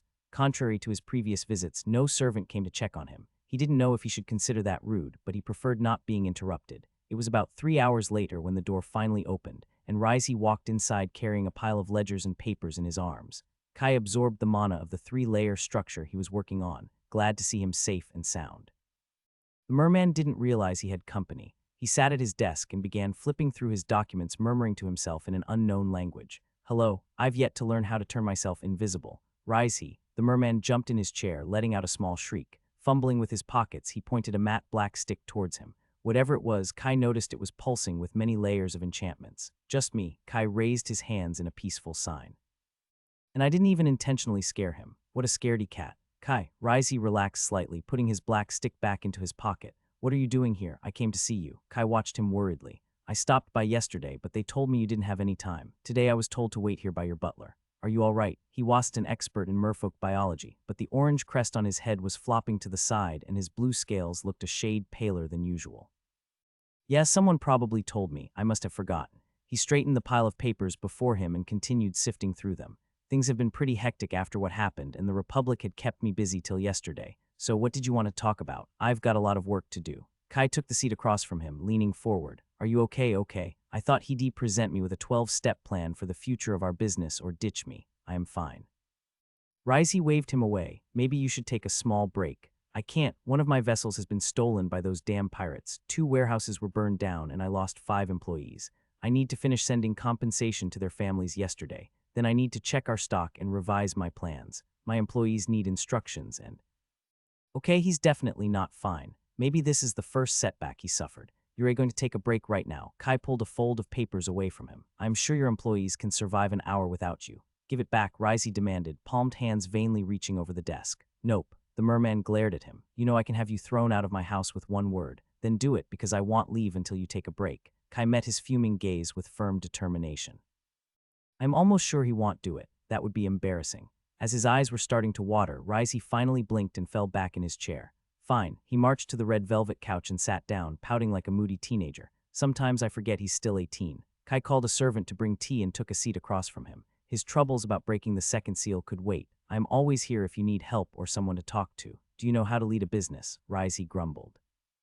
I know enough and I am a fast learner. With a knock, the butler came in carrying a tray and left bowing after receiving one glance from Rizey. Kai poured the spicy blend of green tea for both. Did something happen during the raid? Were you caught up in the fighting? I was at my warehouse near the docks. We hid in a cloaked storage room. Rizey added 3 sugar cubes to his cup, slowly stirring. That doesn't sound too bad. We weren't discovered until the very end. There was some kind of explosion and the enchantments started to fail. I was sure we were going to die. I decided running out would give us a better chance. Rizey stared blankly at his tea. When we came out, I almost thought that someone had cast an illusion. The place had been completely razed to the ground. There was nothing left, just ashes and burnt corpses, except for 2 people fighting each other. Pirates. I think one of them was a pirate captain, while the other was an enforcer. I tried to help him, but it didn't make much of a difference. Kai had thought the Republic had simply waited for the raiders to leave. It was a bit surprising to discover they fought so hard to push them back. So the enforcer won. If Rizey was safely sitting before him after all. He did, the merman took a sip. But he also died from his injuries. He saved my life and I couldn't help him. I tried everything I had, but maybe if I had come out sooner, I could have made a difference.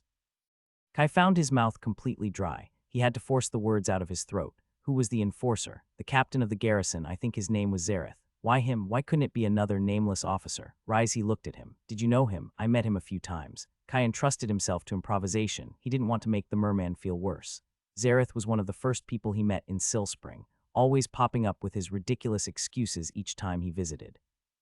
Eccentric and more than a bit nosy, but still a reassuring presence. He had helped him during the selection on his first visit. The man had immediately figured out that he was downplaying his skills, but the Republic had never come to bother him over that. I should have trusted him more. Now it's too late. They had never been particularly close, but the captain had become one of the constants of his life, one of the few he had remaining. Kai, are you listening to me? Rizey raised his voice. Yes, sorry, I was just lost in my thoughts for a moment. What were you saying? I asked if you needed my help, or did you only come to check on me? Oh yes, Kai smiled with improvisation. I also wanted to ask you about what you wanted to do with our business. If you want to cut your losses, I understand. I can't believe I didn't inform you sooner, I am sorry. Rizey moved a hand over his eyes. Perhaps I'm actually too tired. We might need to reassess our strategy, but no, I want to continue. Selling only in Silspring might be a problem, so I'll need some time to decide how to proceed. Yay, I've not been fired. Unless you want to stop, Rizey probed. I can void our contract if you want to do something different. Kai hid his surprise. No, it's fine. Take all the time you need. I also need a break to reassess my plans. The merman smiled at the news. Was there anything else?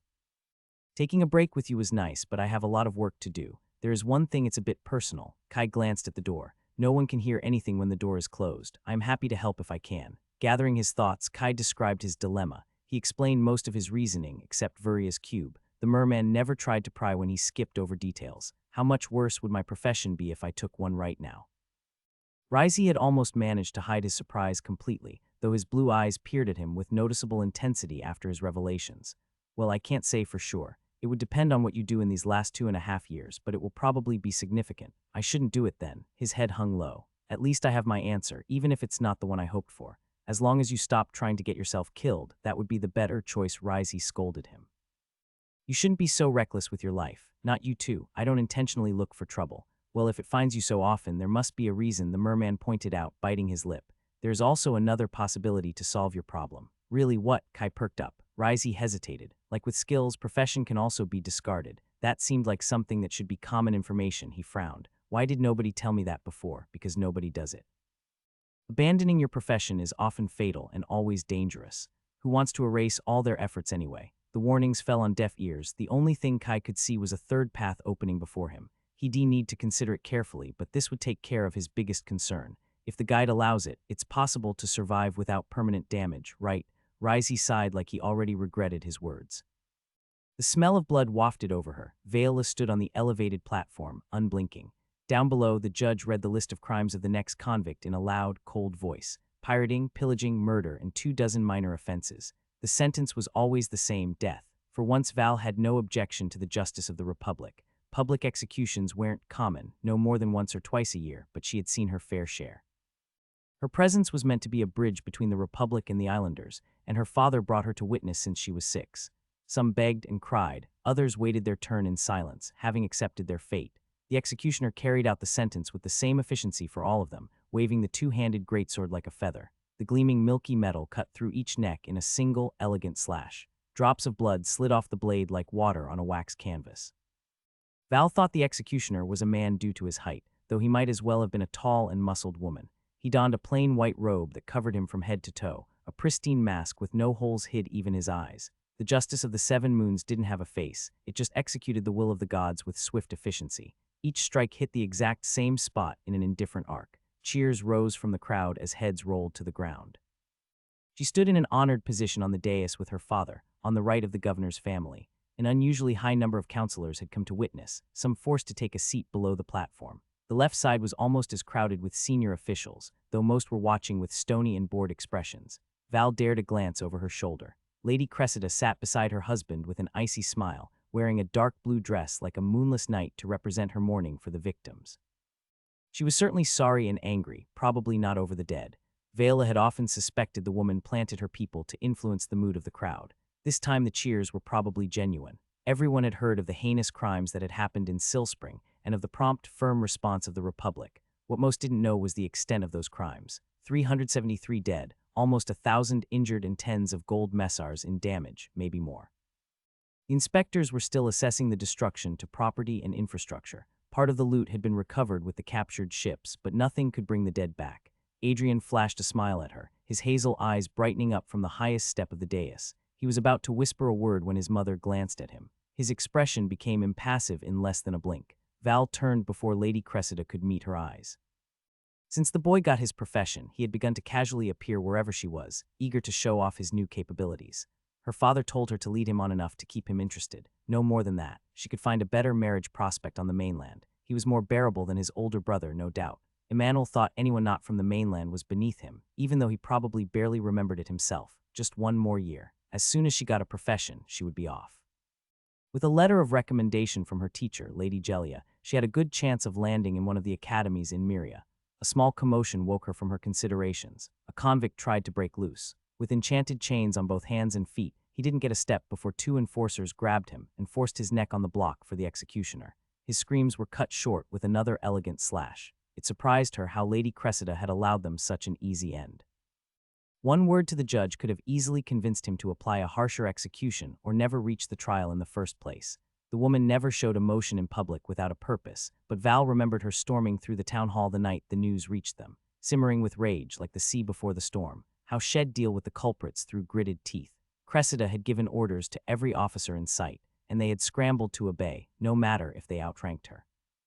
It was no mystery who truly held the power among the upper brass, but usually her words came through her husband. Her fury wasn't for the dead. Silspring had been one of the jewels of the archipelago, second only to High Arbor. The damage to future earnings could be even higher, worse yet if the voices spread. The islands had little to offer. Peace and safety had always been two shining pillars holding up everything else. If they fell, it risked bringing down everything else with them. With the captains already slain in the raid, catching the fleeting vessels had gone smoothly. Everyone who talked about the accident also talked about how promptly the Republic had dealt with it. An isolated accident that would never be repeated. They couldn't contain the news, but they could spin it in a less damaging way. The last pieces clicked into place. Today's display was meant to show the governor had everything firmly in hand. The pirates were just common criminals and were dealt with as such.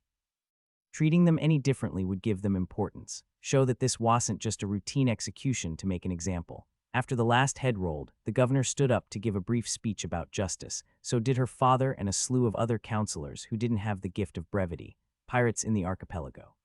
People would have laughed in your face just for mentioning the possibility. Everyone knew there had never been pirates in the shallow sea. The simple idea was close to a contradiction.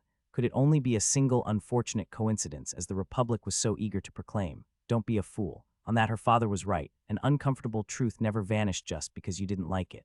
The archipelago was changing, and burying her head in the sand wouldn't make it any less true. It would only stop her from seeing the dangers and preparing. The only way to not get swallowed was to ride the wave. If it was a knife deep in her stomach or a pirate raid, it would be something else. It wasn't as brilliant a plan as she thought as a child. They would never succeed without Cressida's help and resources, which the woman never missed to remind. To be named governor, even of an annexed, marginal territory like the archipelago, there were several conditions to satisfy. The endorsement of the previous governor would go a long way. That wasn't the main reason why they needed their help, though. The higher someone climbed, the more restrictions the Republic put. To be considered for the role, the man or woman needed the necessary power. She needed to step completely into green, in both race and profession. An idea as absurd as pirates in a place where yellow was considered the absolute peak. A chasm that had never been crossed by any native in oral or written memory. That was the reason for all her father's sacrifices and her duty. 5 ships bearing the Republic's hawk had moored at the dock in Silspring. Before anyone could understand what was going on, crews of workers had swept through the town, repairing buildings and cleaning debris where there wasn't enough to rebuild. As fast as they came, they were gone, leaving behind a pristine town that only lacked the people to fill it. Announcements resounded loud through the streets. For any who might have missed it, letters were delivered to every house. The governor saw their suffering and wanted to extend his generosity to rebuild what was lost. The fleeting pirates had been arrested and put to trial. Justice had been made as 7 heads displayed in the main square showed. The pirates had been pushed into the shallow sea by a storm and decided to raid their town by happenstance. It was an unfortunate coincidence, but there was nothing to worry about. It was unlikely to happen again. To tell the truth, it was nearly impossible. But the governor had taken measures to prevent the possibility of another accident anyway. There was no mention of the rebels. The voice of the ancestors had grown far more secretive in recent years. Anyone who took a trip through the outskirts with their ears wide open would discover they still enjoyed some sympathy among the population. At least they did before the raid. If people knew what the rebels did, that could change many people's minds.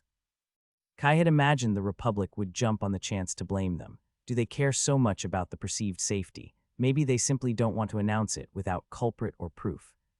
The Republic swept the matter under the rug, erasing any sign of what happened.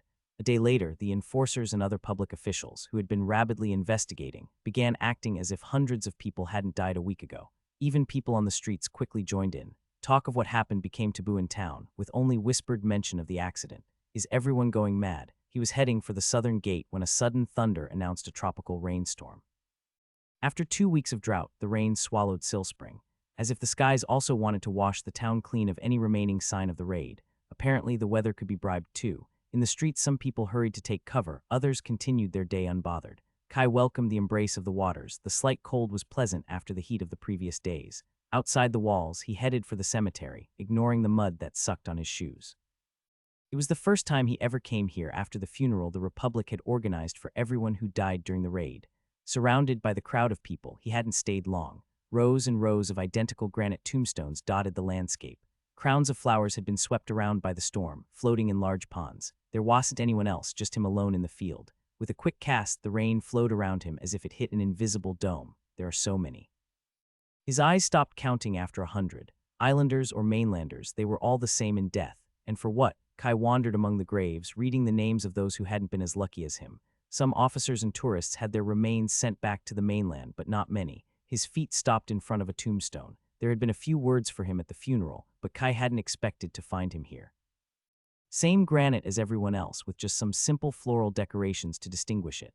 Zareth Wylam, someone who had tried to make a difference and paid with his life. A man in his rank could afford to be sent home if he had expressed the desire or if his family cared. Why are you here? Kai stared at the damp ground the grass hadn't had time to reclaim. Death was such a weird concept. One moment people were and the next they were gone forever. All the things that could have been piled up as regrets. How could people even pretend to go on as if nothing had happened? The rain had reduced to a drizzle. Kai stopped the spell and began to cast another. Weeds and flowers began growing over the burial until the earth was completely covered. I know that without you there would have been many more tombstones. I won't forget you. He had been too weak to make a difference, but it was time to change that. He had promised Rizey to give it proper thought, and he did. Perfect solutions didn't exist. There was no need to hesitate any longer. Ding. The guide has judged you eligible to break your second seal early. Be warned, this change is irreversible and will take effect immediately. Do you still wish to proceed? Yes. Ding. Congratulations, the second seal has been broken. A multitude of paths stand before you. It's for you to decide which way to travel. Choose wisely. Kai expected to feel something, a jolt of energy, a mana tingle, anything. He was exactly the same as a few seconds ago. He wasn't any smarter or an inch taller. Those 2 lines were all. Ding. Do you wish to select a profession? Well, this is all the change I need. I do. Show me what you've got. In a blink, 7 pages filled his vision. Profession, sword apprentice. Main requirements, swordsmanship advanced LV 10+. Defeat 10+ opponents stronger than you with a sword. Description, you've wielded your sword from a young age and never let go of its hilt. Embark on your journey to become one with the blade and cut down your foes. Attributes: 1 strength, 1 dexterity, 0.5 constitution per level. Boon: none.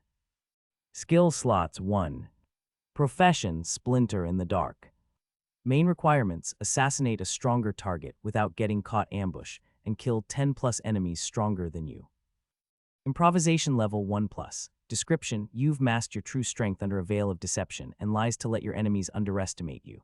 Hidden in plain sight or in the shadows, no one will suspect your true capabilities until you strike. Attributes: 0.5 strength, 0.5 dexterity, 0.25 mind, 0.5 spirit, 0.5 perception per level. Boon: none. Skill slots: 1. Profession: promising. Herbal, alchemist. Main requirements: alchemy LV 40+. Herbology advanced LV 40+. Modify 10+ recipes. Description: you have expert knowledge of herbs, of how to process and combine them to brew something superior to the sum of their parts. You are no stranger to finding and harvesting your ingredients or growing them with the help of your magic. Push your limits, build on what you know to expand the boundaries of your knowledge. Attribute: 0.5 dexterity, 1 mind, 1 spirit, 0.25 perception per level. Boon: 1. Skill slots: 2. Profession: mana child. Main requirements: mana sense level 50+. Mana manipulation level 50+. Runes LV 20+. Less than 12 years of age. Description: you've delved into the arcane from a very young age and never stopped digging to uncover the secrets of the essence of the world. As your skills grow, you won't grow complacent but continue to widen the scope of your knowledge. Attributes: 1 mind, 1.5 spirit, 0.5 perception per level. Boon: 1. Skill slots: 2. Profession: blessed by waters. Main requirements: blessed swimmer LV 30+. Water magic LV 30+. Blessing of Kahali. Description: embraced by the waters and recognized by the great spirit Kahali, you ray at home among the waves and beloved by the sea. The shallow sea is your treasure trove and your companion to explore. Attributes: 0.25 strength, 0.5 constitution, 0.5 mind, 1.5 spirit per level. Boon: 1. Skill slots: 2. Profession: varied progeny. Main requirements: nature magic LV 30+. Blessing of Yade, defeat 10+ red beasts and 3+ orange beasts. Description: accepted by the land of the islands and blessed by the great spirit Yade, you have no fear for the wild and untamed varied. The jungle is your hunting ground, offering you shelter and its bountiful resources. Attributes: 0.5 strength, 0.5 dexterity, 0.5 mind, 0.5 spirit, 0.5 perception per level. Boon: 1. Skill slots: 2. Profession: favored son of the Isles. Main requirements: blessing of Kahali and Yade, favor 30+. Description: son of a distant world, you've been adopted by the great spirits of the Baquer archipelago who have bestowed their blessing upon you. Become one with the islands and sea, read the will of the great spirits in every wave and blade of grass. Attributes: 0.5 constitution, 1 spirit, 0.5 perception per level. Boons: 2. Skill slots: 2. End of Book 2. Flynn cleared his throat to announce his presence before approaching the desk. I've finished a copy and organized last year's reports on fishermen's accidents, sir. The officer jolted awake, opening his eyes wide and sitting up straighter. He was old as people got in the archipelago, and close to retirement. He proudly sported the soaring hawk crest on his chest. His gray uniform was pristine like his trimmed beard streaked with white. The senior clerk's eyes darted to the paper in his hand, intently reading before settling down on him. He deliberately put down his quill as if to say he better have a good reason to disturb him. What do you need? Flynn did his best to appear oblivious to the man's napping and repeated his words. Have you put them in alphabetical order? The clerk sneaked a glance at the clock behind him. That is from the first letter of the alphabet to the last, so that's what that word means. It's too hard of a concept for me. I thought it by the most pointless. I did, sir. I triple-checked to make sure there were no mistakes, sir. Flynn lowered his head, cowering under his superior's gaze and stealing a glance at the document on the desk. It was the same sheet of paper he had seen 3 hours ago, a list of the yearly yield of beets, turnips, and cabbages. I'll check them later to ensure there are no errors. You are done for the day. Good work, kid. With a dignified nod, he went back to study his document.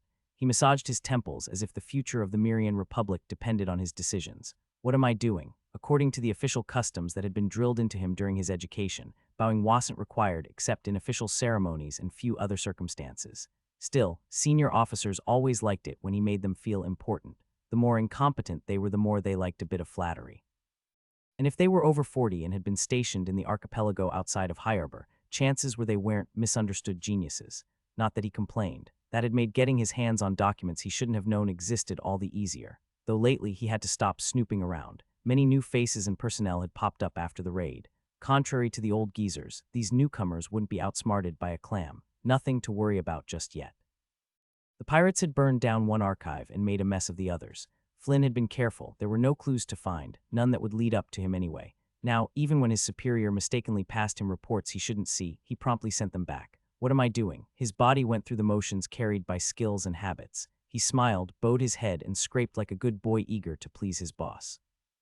His swelling revulsion was buried so deep not a shadow showed even when no one was watching.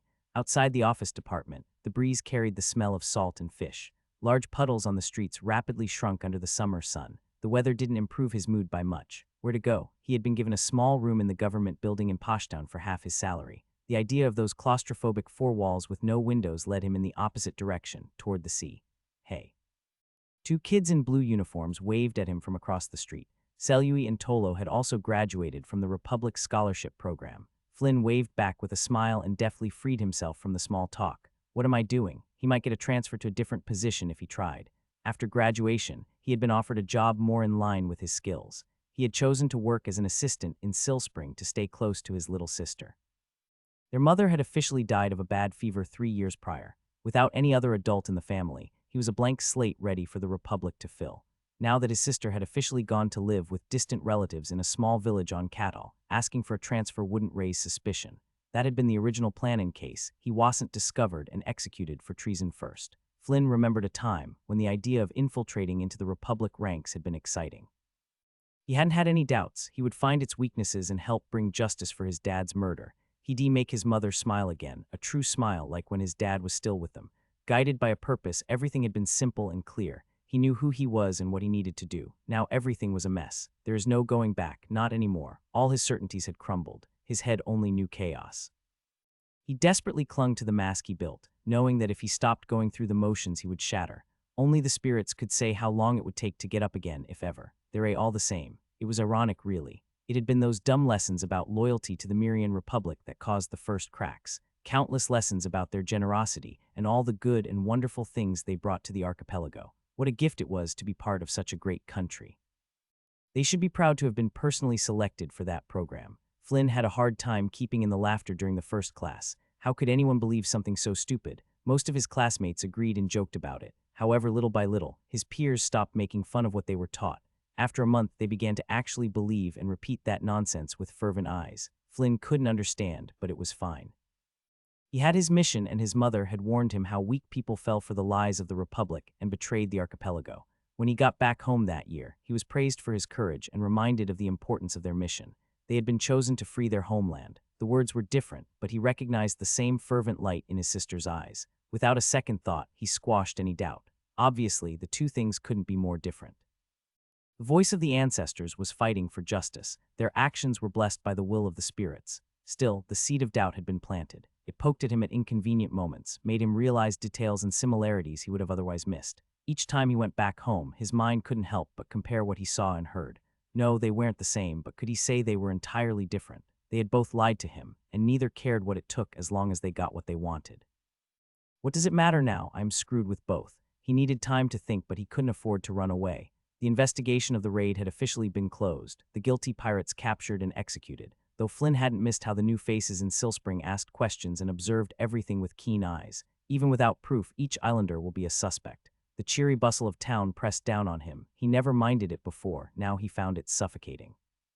Each person seemed to be stealing glances at him. Flynn headed toward the southern gate with all the calm he could muster. He needed a quiet place to think and breathe. Even if no one suspected him, he couldn't stay with the Republic. The only reason he joined was to get information to report back, and he wasn't going to help plan another raid that would hurt the governor as much as the islanders. There was a limit to how many conceited idiots he could tolerate, especially without a good reason to endure. At the same time, he couldn't go back to the voice. The rebels must suspect he had helped Kai escape and kill Tridal. His mother couldn't protect him from that. What am I going to do? Even more ironically, he now understood why people believed such nonsense and lies. He'd give everything to have his certainties back, for his life to make sense once more. All he had left was a fistful of sand, nothing. No path forward, no place to go back. The people he met with the Republic only knew the facade he put forth, and he could count on one hand the times he met his friends with the voice in the last years. No, they were more likely to try to kill than help him. Alone, until he broke down and started screaming about the insanity of the world. Then somebody would kill him and put an end to it. If I hadn't helped him, he'd still have something to cling to. Flynn had known there would be a price to help Kai, not that it would be so steep. Damn him and me both, he'd probably do it again. At least he had done something good. That had to count for something before the ancestors, right? Once he had seen through the veil of lies, there had been no going back. He couldn't look the other way from what and who was sacrificed to fulfill the voice's mission. He only had to close his eyes to see the bodies that had filled Silspring and smell the acrid smoke of the burning buildings. He would never choose ignorance, though he did wish the truth didn't suck so much. What am I going to do? Flynn, the voice pulled him out of his musings. As if summoned by his thoughts, a kid with penetrating gray eyes stood before the southern gate. Kai was a head shorter than him, but he always managed to make it feel like he was the one looking down from above. A pensive expression occupied his face. Do you have a minute? I need your opinion. Without waiting for an answer, Kai grabbed his arm and dragged him through the gate. The enforcer on duty just gave them a passing glance. Even if he reported back, the Republic already knew they were acquainted with each other, though Flynn had done his best to minimize the extent of their relationship. He could at least say pretty please if he needs something. Kai let go of his arm but didn't slow down, continuing to mutter under his breath like he was trying to solve an impossible dilemma. What do you need? Flynn hurried to keep pace with him. Can't stay a day without me, can you? Kai motioned toward the shoreline. The tide was higher than average, but the moons hadn't pulled enough water for a proper high tide. This side of Silspring had always been quiet. After the raid, barely anyone came here. The heat of the sand underneath their shoes, waves crashed and sent droplets flying in the breeze. The last time they met, their talk had ended abruptly. Mostly due to his sour mood, Flynn recognized. He couldn't help him and then get mad at him for the consequences. It was my own choice, though it irritated him that the kid seemed completely oblivious to his current plight, not like he could help even if he knew. Kai's casual behavior helped him forget his problems. With only them in the sea, he could pretend the world was whole again. They walked at least a mile before his mage friend was satisfied with the distance and paid him attention. Flynn understood caution very well, but this was excessive. And I thought I was the paranoid one. So what's the problem that requires my boundless wisdom and walking to the other edge of the island, Your Majesty? Flynn expected Kai to roll his eyes at the moons or reply with a snarky remark. Neither happened. Kai looked straight at him, dead serious. What does your profession give you? Flynn couldn't believe his thick skin to ask such a question. Kai was always so damn mysterious with his own skills and abilities. How could he ask him that? Reading his expression, Kai rephrased it. Not necessarily yours in particular. What does an average profession give? Do you want to know more about professions to weigh your options? Why can't the kid talk straight? It's a bit early for you, but sure, Uncle Flynn will share his wisdom, all at the low price of a single silver. Kai's eyes widened slightly before he mentioned getting paid. That part was a joke anyway. What's up with him? Is this a new way to mess with me? Yeah, Kai nodded a bit too quickly. That would be extremely helpful for when I have to choose. Maybe I should have asked for 2 silvers. Seems like he's feeling generous today. I could use the money if I need to run away. Unsure if he was truly getting paid, Flynn did his best to recall the lessons he got at the scholarship camp in Hawkfield. Half were nonsense, the other half contained something useful beneath the layers of windy words. Professions give 3 benefits: attributes, skills, and boons. He mimicked the air of one of his haughty teachers. Boons you can forget till orange or yellow. Red professions don't give any. As for skills, most people get 1, while a few very exceptional individuals get 2. Kai nodded along. He didn't seem overly impressed by his knowledge. Probably his fancy teachers had already told him some of it. As for attributes, in the archipelago, people consider 1 stat point per level the average. To get below 1, you really need to have fucked up and lazed around a lot. Flynn wanted to tease him, but Kai made it so hard. Knowing him, the chances the kid would get a bad profession were below none. 1.5 points is the sign you've put effort in improving your race and skills. Above that are true geniuses. Flynn grinned cheekily, receiving a flat stare response. Kai didn't even blink, just waiting for him to continue. Anyway, the Republic has higher standards. You need to gain 2 stats per level to be considered talented. Those are the basics, but it's more complex than that. Some professions with higher attributes offer only 1 skill slot or vice versa. It's not always a straightforward choice, and you need to consider what they actually do. Rare professions are considered better even if they give lower benefits, though not all of them are useful. Strolling along the shoreline, Flynn gave his best overview, recalling all the details from those mind-numbing lessons. I see. Kai had a thoughtful look. Not properly impressed as he should be, but Flynn knew that was the best he would get. Why the sudden interest? The midday sun made sea crests sparkle like diamonds. Kai lost track of how far they walked. The sandy beach had morphed into a rocky cliff. Silspring was barely visible, a hint of the wall and a few buildings peeking in the distance over the palm trees. It was just them for miles. Should I tell him? Flynn peered at him with a curious glint in his green eyes. Kai had been too swept up in his profession choice and let slip more than he intended. He did put his own neck on the line for me. And he knows about the spatial ring, but no one has come to mug me yet. Flynn had helped him escape from the rebels, though he was also responsible for the kidnapping, albeit involuntarily. Still, he didn't have to save him from Tridal or follow him into Silspring while the raiders pillaged the streets. Swept by madness and worry, Kai hadn't stopped to consider Flynn's help then or in the days since. The pirates had thrown his life upside down, and before he could breathe, the dilemma about his profession came up. I did thank him, right? I'm sure I did. He did look a bit grim earlier. Kai scoured his brains. The memories of that night were pretty messy. He couldn't say for sure which was answer enough. He had taken his help for granted and pulled him into a deadly situation for his sake. If he had gone alone, he wouldn't have stood a chance of defeating 2 pirates and saving Ale. Flynn broke the questioning stare first. Well, we should head back. You've dragged me quite the distance. Though I can't really blame you. We'd be swarmed in moments if people knew I was sharing my deep knowledge. No, this is not right. He should insist more till I reluctantly give in. I've broken my second seal early, Kai blurted out. Now I'm deciding which profession to pick. Despite the crashing of waves and chirping of birds, the world appeared to turn silent. Flynn froze in his tracks and looked back at him, coming closer and closer. He studied him an inch from his face for several seconds, searching for something he couldn't find. You are not joking, are you? He stepped back, still intently watching him. If you are, you've got me. You can laugh at me now. I'm not. It wouldn't be a very funny joke, would it? Flynn scrubbed a hand through his hair. I had heard it was possible, but I didn't actually believe it was true. It's nothing extraordinary. Kai shrugged. I did the same with the first seal. No. Flynn shook his head, lightly slapping his cheek as if to wake up from a dream. Yes, I did. Stop being so dramatic. You just need to unlock favor early for the first seal.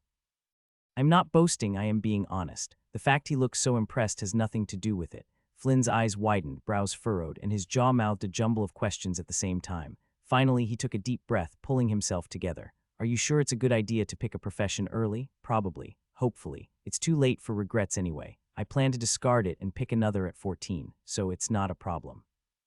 To Kai's disappointment, Flynn must have gone through his whole stockpile of shock for the day. The boy just looked at him blankly. I've heard that's extremely dangerous. There are ways to reduce the risks. Kai patted him on the shoulder, putting a silver messer in his hand. Anyway, you're right, we should head back. Just keep this information for yourself. It was going to be hard to keep his profession a secret. He hadn't broken any law, but the less people knew, the better. He needed time to come up with a plan to mitigate the risks of the attention he would get. Risey had already given him some ideas. Wait, Flynn woke from his stupor, throwing the coin back at him. You can't just drop that and leave. I can help you choose if you give me more information. You've already told me everything you know about professions, Kai pointed out. It was a very nice lesson, quite informative. Vuria had taught him as much, but her standards were unconventional. What was normal for her was very different from what was normal for ordinary people. Flynn's knowledge gave him a realistic view of what to expect from people in the archipelago and the Republic. Come on, you have to tell me something, pretty please. Trust was one thing, but what if the next time Flynn got drunk he slipped something? The sure way to keep a secret was if no one knew. Telling his options was an unnecessary risk that would force him to reveal more secrets, like his favor and the blessings from Yade and Kahali, though some general snippets can't hurt. It's a bit cruel to dangle the fact before his face and walk away. Promise not to tell anyone. It was nice to share information once in a while, and he could relate to the curiosity burning in the boy's eyes. Nothing to do with boasting. I swear on my life, Flynn solemnly proclaimed with a hand over his heart. So theatrical, a simple yes would have been enough. Whoever told you that you can't get boons from a red profession duped you. Kai could see the obvious conclusion flashing through Flynn's face. Maybe he hadn't scraped the bottom of his shock stockpile after all. Kai checked his neck to see if he had grown a second head. No such luck, sadly. Now we should go, I'm getting hungry. Important decisions were better on a full stomach. Can't you give me one more hint? Flynn scrambled to catch up with him. I've yet to decide what to pick. There is nothing more to say. How many choices did you get? Flynn pleaded with his eyes. I won't ask anything else. I had 3 myself. It was the highest anyone in my year got. Kai glanced at the rocky beach. The path back to Silspring was long. It would be more pleasant if Flynn didn't pester him till the southern gate. Fine. I got 7 happy. Now close your mouth before a bird decides to build a nest in there. In his own room, Kai stretched his neck. It was time to tackle one of the most important decisions of his life thus far. He was jittery, his hands faintly shaking. He hadn't managed to eat much, but he couldn't feel hunger either. I've got all the information I can get my hands on. Nervous and excited in equal measure, he summoned the guide with a thought. The words appeared in cursive calligraphy on a scroll. Ding. Do you wish to select a profession? Yep, 7 pages hung before him. He had already read them enough times to remember them by heart. He checked for any change. Each word was still the same. He already somewhat narrowed down his options, but Kai decided to go through them all one last time. He wouldn't forgive himself if he missed something. Profession, sword apprentice. Main requirements, swordsmanship advanced LV10 plus defeat 10 plus opponents stronger than you with a sword. Description, you've wielded your sword from a young age and never let go of its hilt. Embark on your journey to become one with the blade and cut down your foes. Attributes, 1 strength, 1 dexterity, 0.5 constitution per level. Boon, none. Skill slots, 1. Sword Apprentice gave more than decent attributes, 2.5 for each of the 10 levels of red, though to counterbalance it gave little of everything else. No boon and only a single skill slot. The raw power of the stats was tempting, not enough to make up for the drawbacks. He had learned the sword to shore up the weaknesses of magic until he grew more proficient with casting. The path of a pure swordsman wasn't terrible, but not something he wanted for himself. He hadn't trained his mana skills to pick this, maybe if it was a magic swordsman. Waving his hand through the scroll, Kai dismissed it. 1 out, 6 to go, yay. Profession, splinter in the dark. Main requirements, assassinate a stronger target without getting caught ambush, and kill 10 plus enemies stronger than you improvisation level 1 plus. Description, you've masked your true strength under a veil of deception, and lies to let your enemies underestimate you. Hidden in plain sight or in the shadows, no one will suspect your true capabilities until you strike. Attributes, 0.5 strength, 0.5 dexterity, 0.25 mind, 0.5 spirit, 0.5 perception per level. Boon, none. Skill slots, 1. Fuck no, Splinter in the Dark would probably count as a rare profession, though it only gave 1 skill slot and the attributes were worse than Sword Apprentice. The only good thing he could say was that the stat distribution was more balanced, which would help if he planned to discard it later. Striking from the shadows and hiding in plain sight did hold some appeal, but if things went his way, he wouldn't need to do that anymore. He was going to grow powerful enough to defeat any opponent that stood in his path head-on. With this, the 2 easy rejections were out of the way, another dismissal and 5 options remaining. Let's get to the fun stuff. Profession, blessed by waters. Main requirements, blessed swimmer LV30 plus water magic LV30 plus blessing of Kahali. Description, embraced by the waters and recognized by the great spirit Kahali. You're at home among the waves and beloved by the sea. The shallow sea is your treasure trove and your companion to explore. Attributes, 0.25 strength, 0.5 constitution, 0.5 mind, 1.5 spirit per level. Boon, 1. Skill slots, 2. Profession, varied progeny. Main requirements, nature magic LV30 plus blessing of Yade, defeat 10 plus red beasts and 3 plus orange beasts. Description, accepted by the land of the islands and blessed by the great spirit Yade, you have no fear for the wild and untamed varied. The jungle is your hunting ground, offering you shelter and its bountiful resources. Attributes, 0.5 strength, 0.5 dexterity, 0.5 mind, 0.5 spirit, 0.5 perception per level. Boon 1s. Skill slots, 2. 2 solid choices anyone in the archipelago would pick without a second thought. Blessed by Waters gave slightly more attributes, while Varied Progeny had a more balanced distribution. Both were rare professions that offered 2 skill slots and 1 boon. No doubt this was another benefit of receiving the blessing of the great spirits. Only they knew how people would react if he showed them off. It wasn't just gold plating either. They both sounded powerful in their own right. Blessed by Waters would be a water mage profession with major advantages in the sea. Since he lived in an archipelago, that would be an easy condition to satisfy. He'd be able to explore the depth of the ocean to his heart's content. Spirits only knew what treasures he would uncover. I should go visit Mama Clam. I'm sure she must miss me dearly. Then there was Varied Progeny, a hybrid profession that would make him a hunter with a sprinkle of nature magic on the side. Even Uncle Mui would turn green with envy if he knew I got this. Its description also talked about bountiful resources. A wealth of mana herbs waited for him in the jungle, which would help his alchemy too. If he had to think of one drawback, these 2 professions might not work as well outside of the archipelago. Anyway, it wasn't truly a problem since he planned to discard them before sailed for the mainland. Damn, it's such a shame not to take them. If only the other ones weren't so good. They were great options, but the last 3 professions were better still. With a weeping heart, Kai forced himself to dismiss them. 4 out, 3 to go. Profession promising. Herbal. Alchemist. Main requirements, Alchemy LV40 plus Herbology, Advanced LV25 plus Modify 10 plus Recipes. Description, you have expert knowledge of herbs, of how to process and combine them to brew something superior to the sum of their parts. You are no stranger to finding and harvesting your ingredients or growing them with the help of your magic. Push your limits, build on what you know to expand the boundaries of your knowledge. Attribute 0.5 Dexterity, 1 Mind, 1 Spirit, 0.25 Perception per level.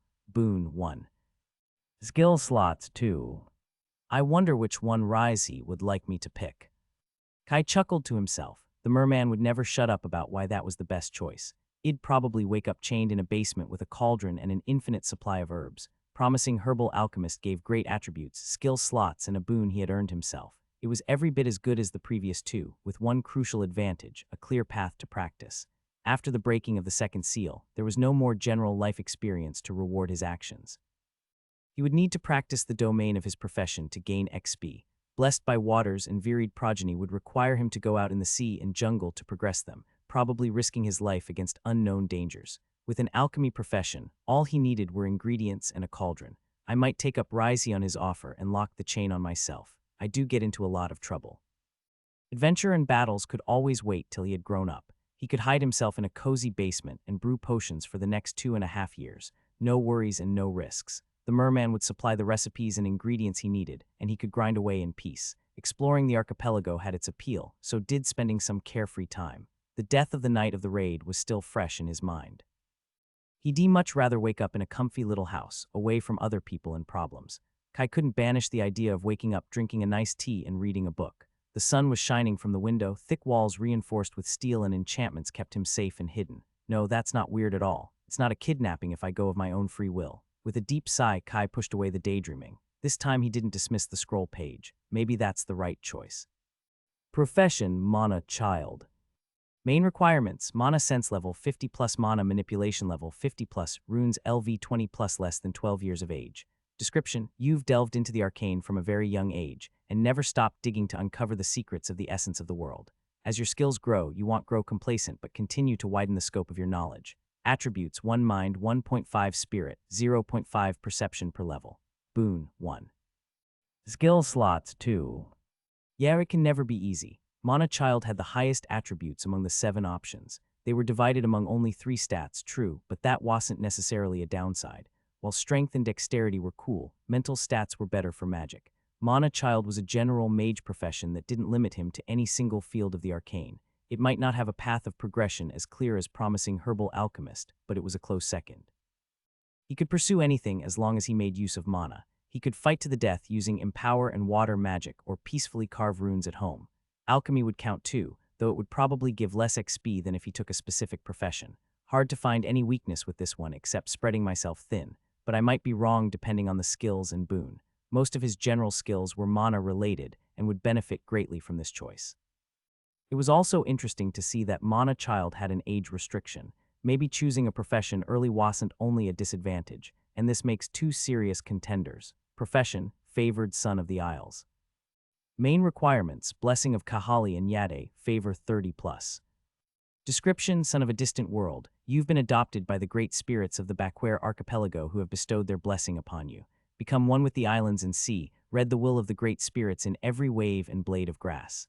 Attributes, 0.5 Constitution, 1 Spirit, 0.5 Perception per level. Boon 2. Skill slots 2.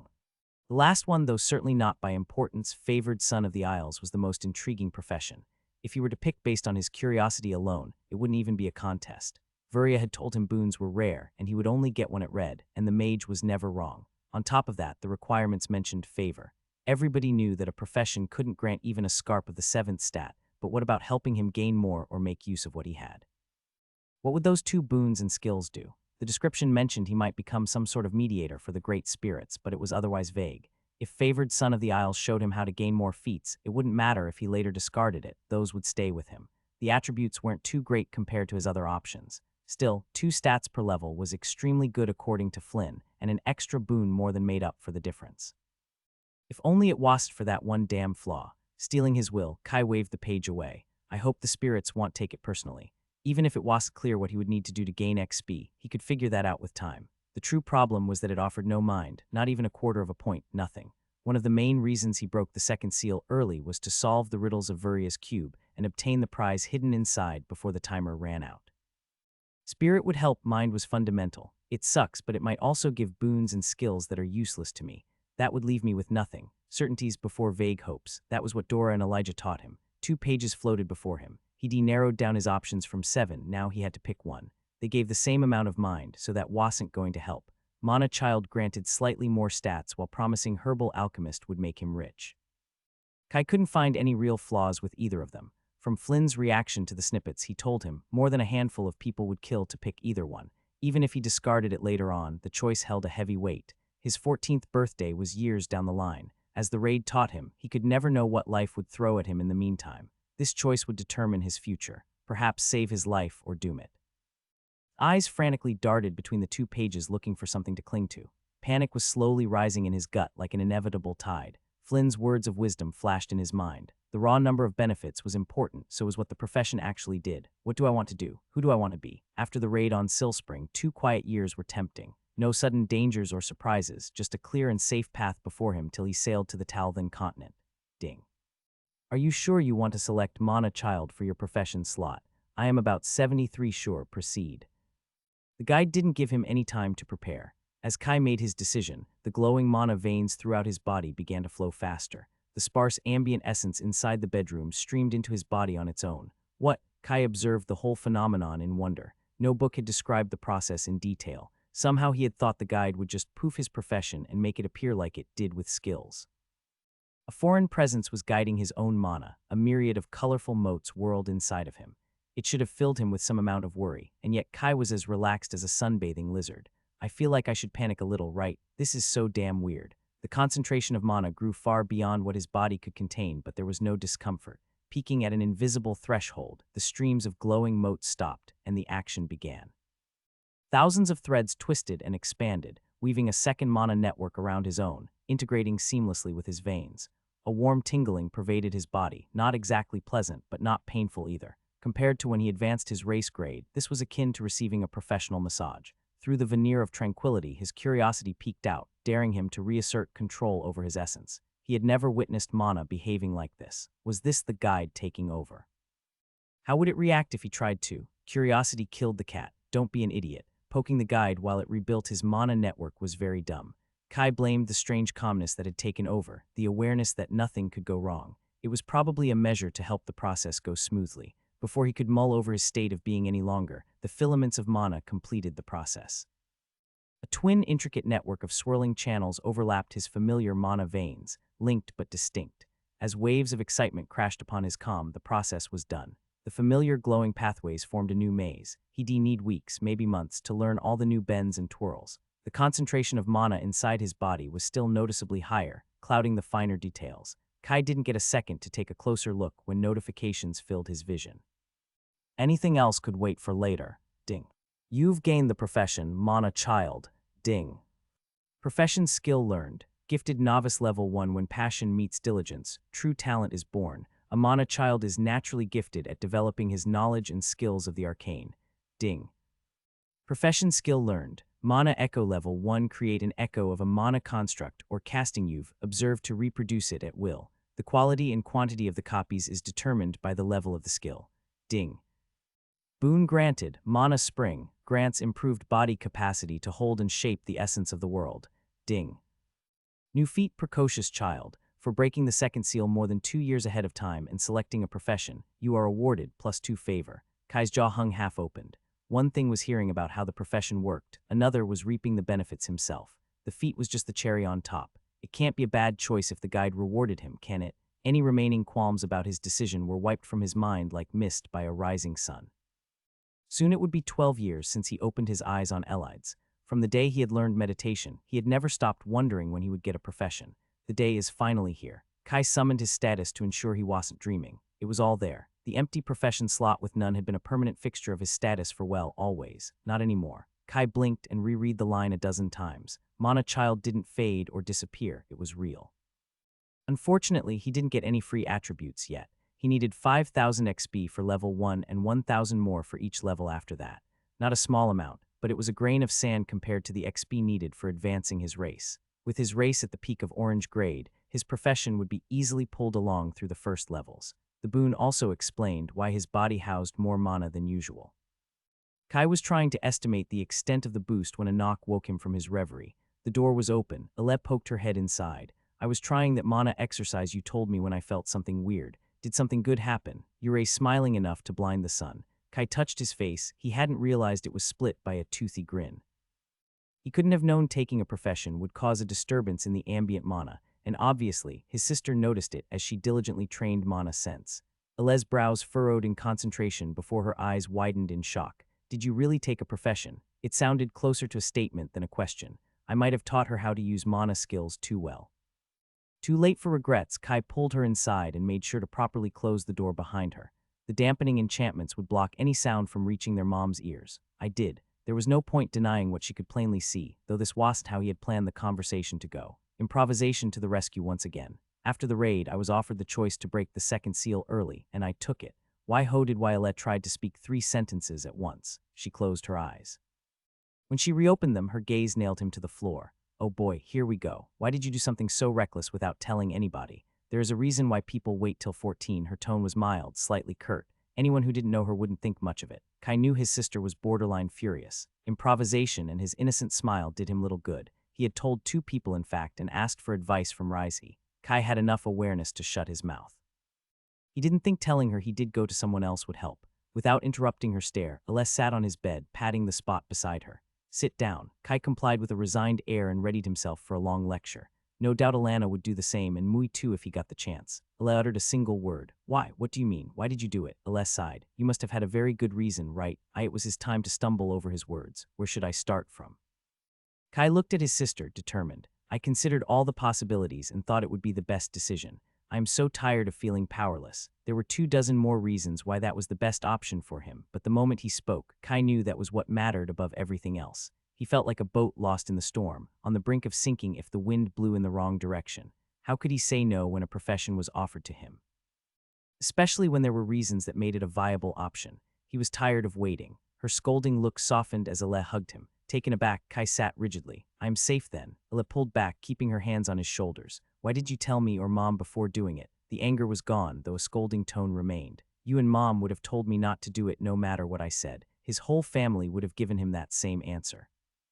He could already smell the self-flagellation on his sister. If he'd warned them and then done it anyway, they would feel responsible for his choice, as if every danger in the world was their personal failing. This way they couldn't blame his childish whims on themselves. That's not true.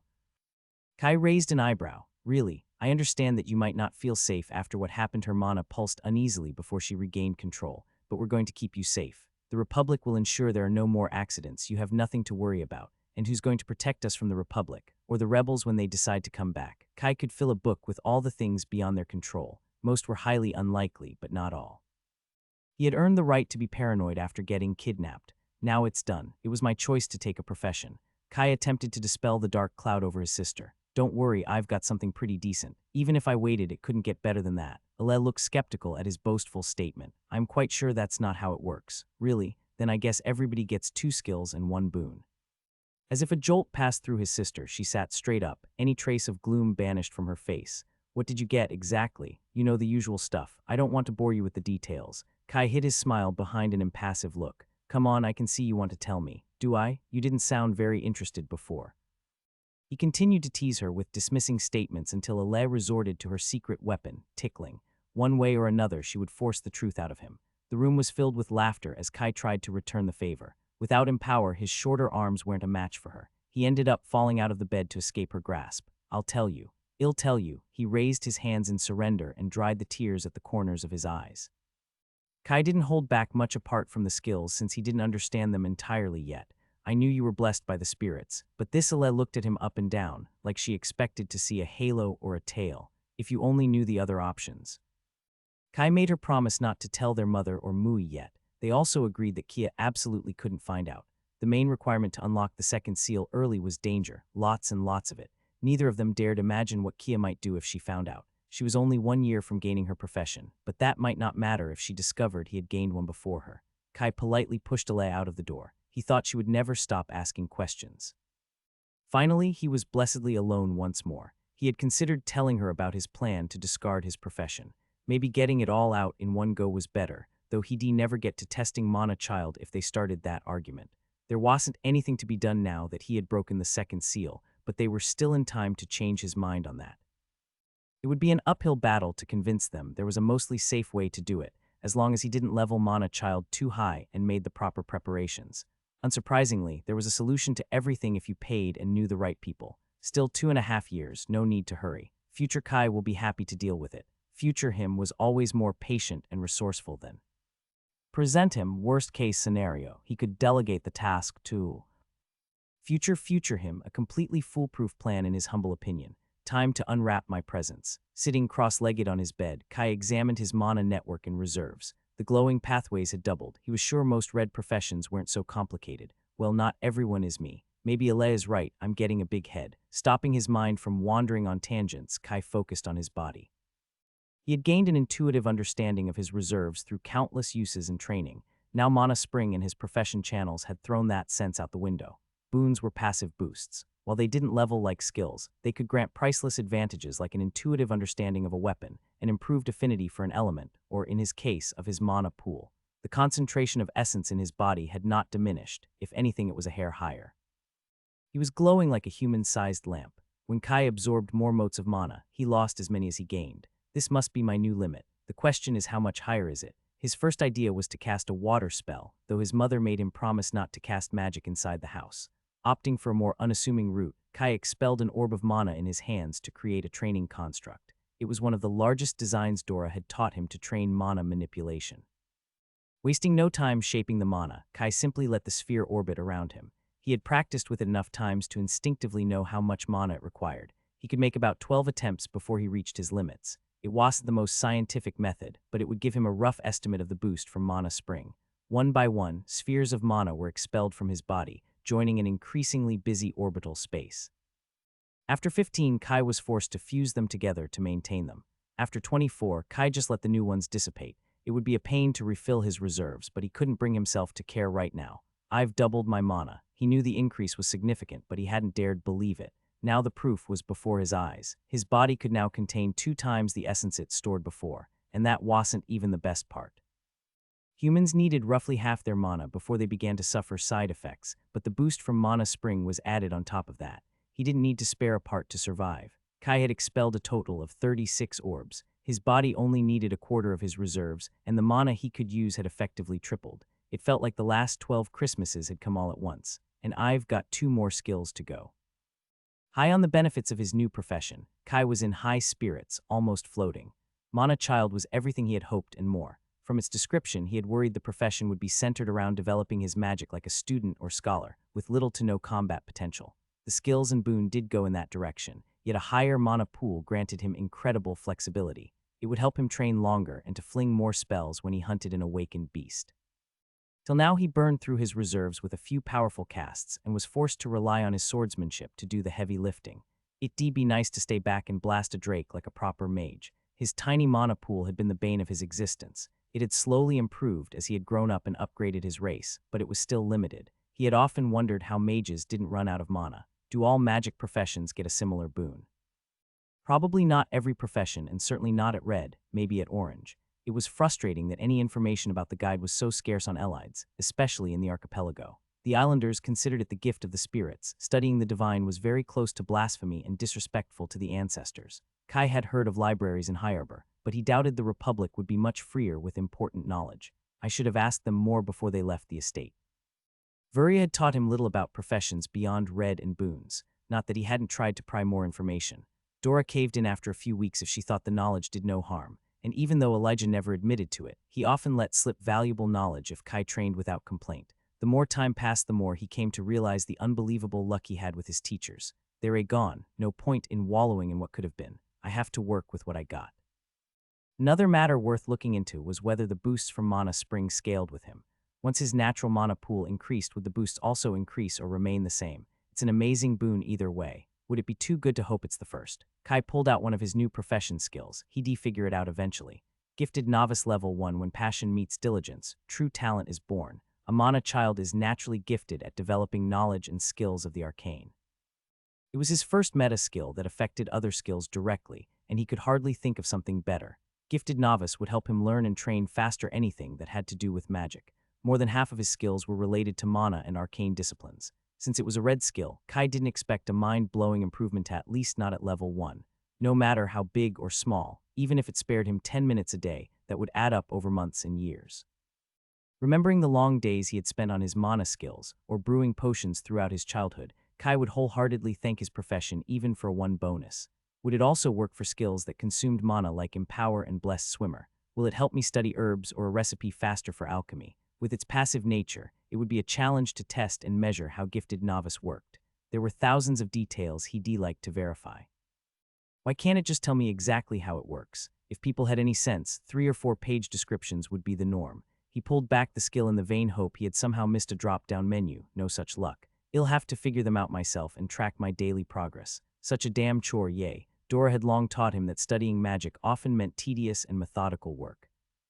While the years spent learning alchemy had made him excellent at taking notes, they hadn't increased his enjoyment of the task. Kai opened the next skill to lift his mood. Mana Echo Level 1. Create an echo of a mana construct or casting you've observed to reproduce it at will. The quality and quantity of the copies is determined by the level of the skill. Now, this was something he could test with a lot of fun practical experiments. I only need a test subject to copy.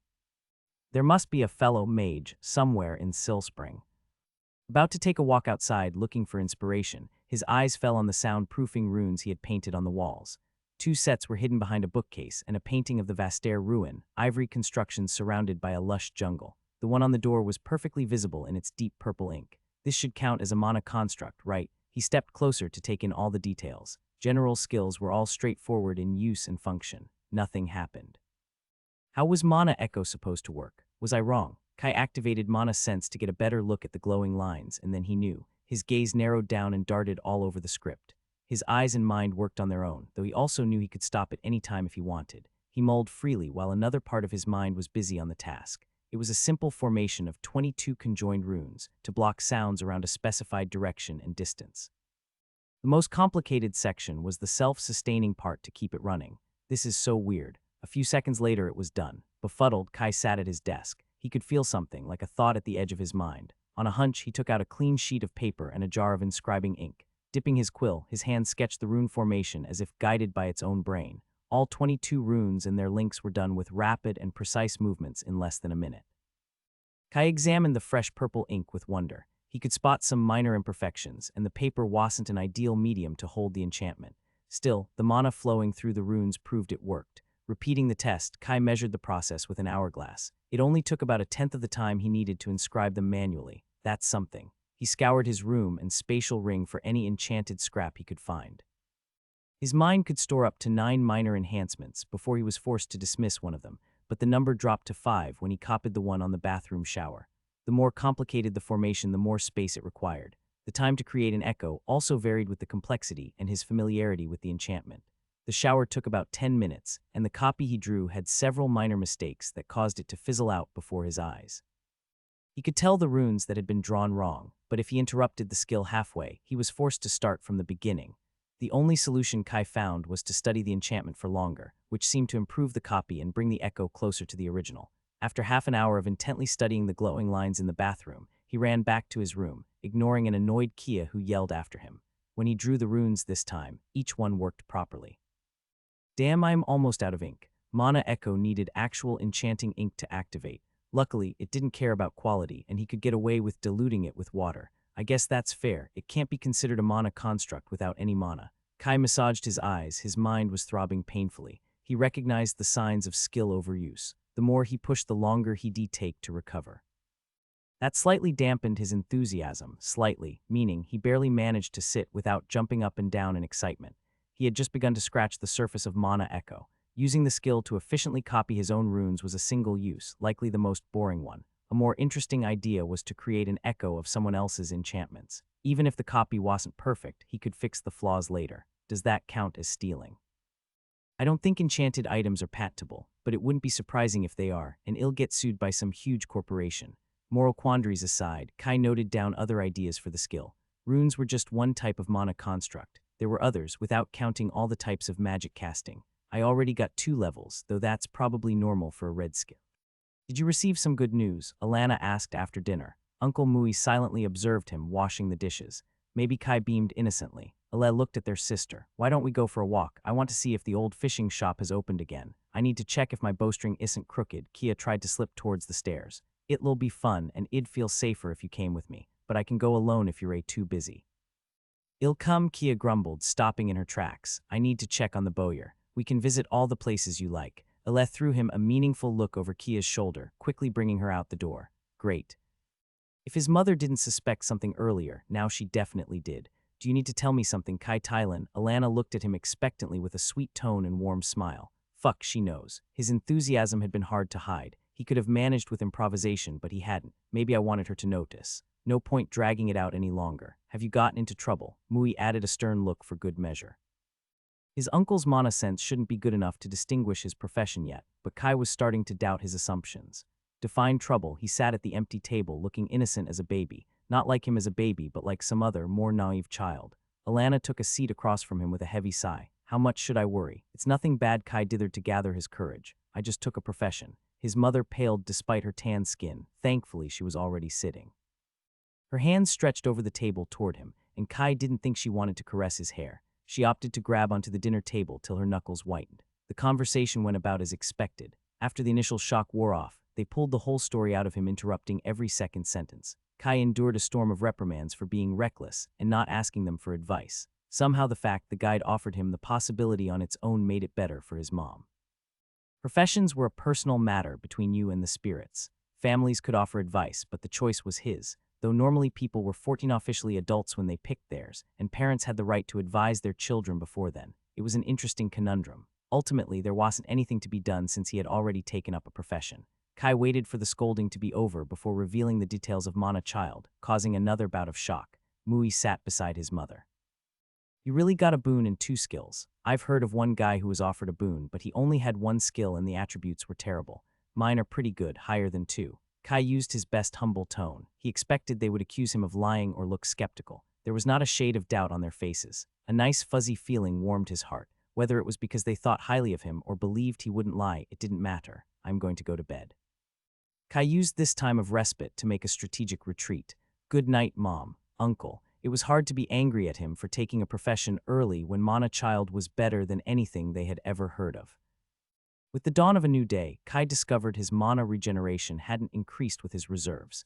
He hadn't even consumed more than half, but he wasn't full. With the low density of the archipelago, it likely meant he'd have to refill manually every day. Just a minor inconvenience. Positive thoughts. Kai, Alana greeted him downstairs. She didn't add anything else, but he could feel her eyes staring a hole through his skull. Kai went back to his room without knowing what he had eaten. Mui waited for him on the stairs, an unreadable expression on his face. Good morning, Kai forced a smile. Good morning. Is this a new kind of punishment? Guess I deserve it. Kai waited for his uncle to move down the stairs, but the man remained where he was. Fine, can I go hunting with you today? Why do you want to? Mui broke his impassive stare with a frown. No, I'm not going to bring you to fight more beasts. I didn't mean that. I just want to watch you hunt in the jungle. Can I? Unless you didn't plan to go today. No better place to keep an eye on me. Kai could hear the grinding of the gears in Mui's brain as he tried to find the pitfall. I'll hold you to your word. We leave as soon as your sister is ready. Be there. Hiding a smirk, Kai was ready in half that time. The hunter threw him suspicious looks all the way to the varied jungle while Kia seemed amused. What did they tell her? I'll go ahead. I agreed to meet my friends. Well, stay near the outskirts. His sister waved at a group of teens waiting at the edge of the tree line, already walking. Be careful, Mui yelled after her. Kia raised a hand to show she heard. Hunter watched her disappear into the vegetation before moving his attention to him. So what's up with you? And don't tell me it's nothing. I know you're up to something. Can't I just want to spend some time with my favorite uncle? I'm your only uncle, and we both know that's not the reason.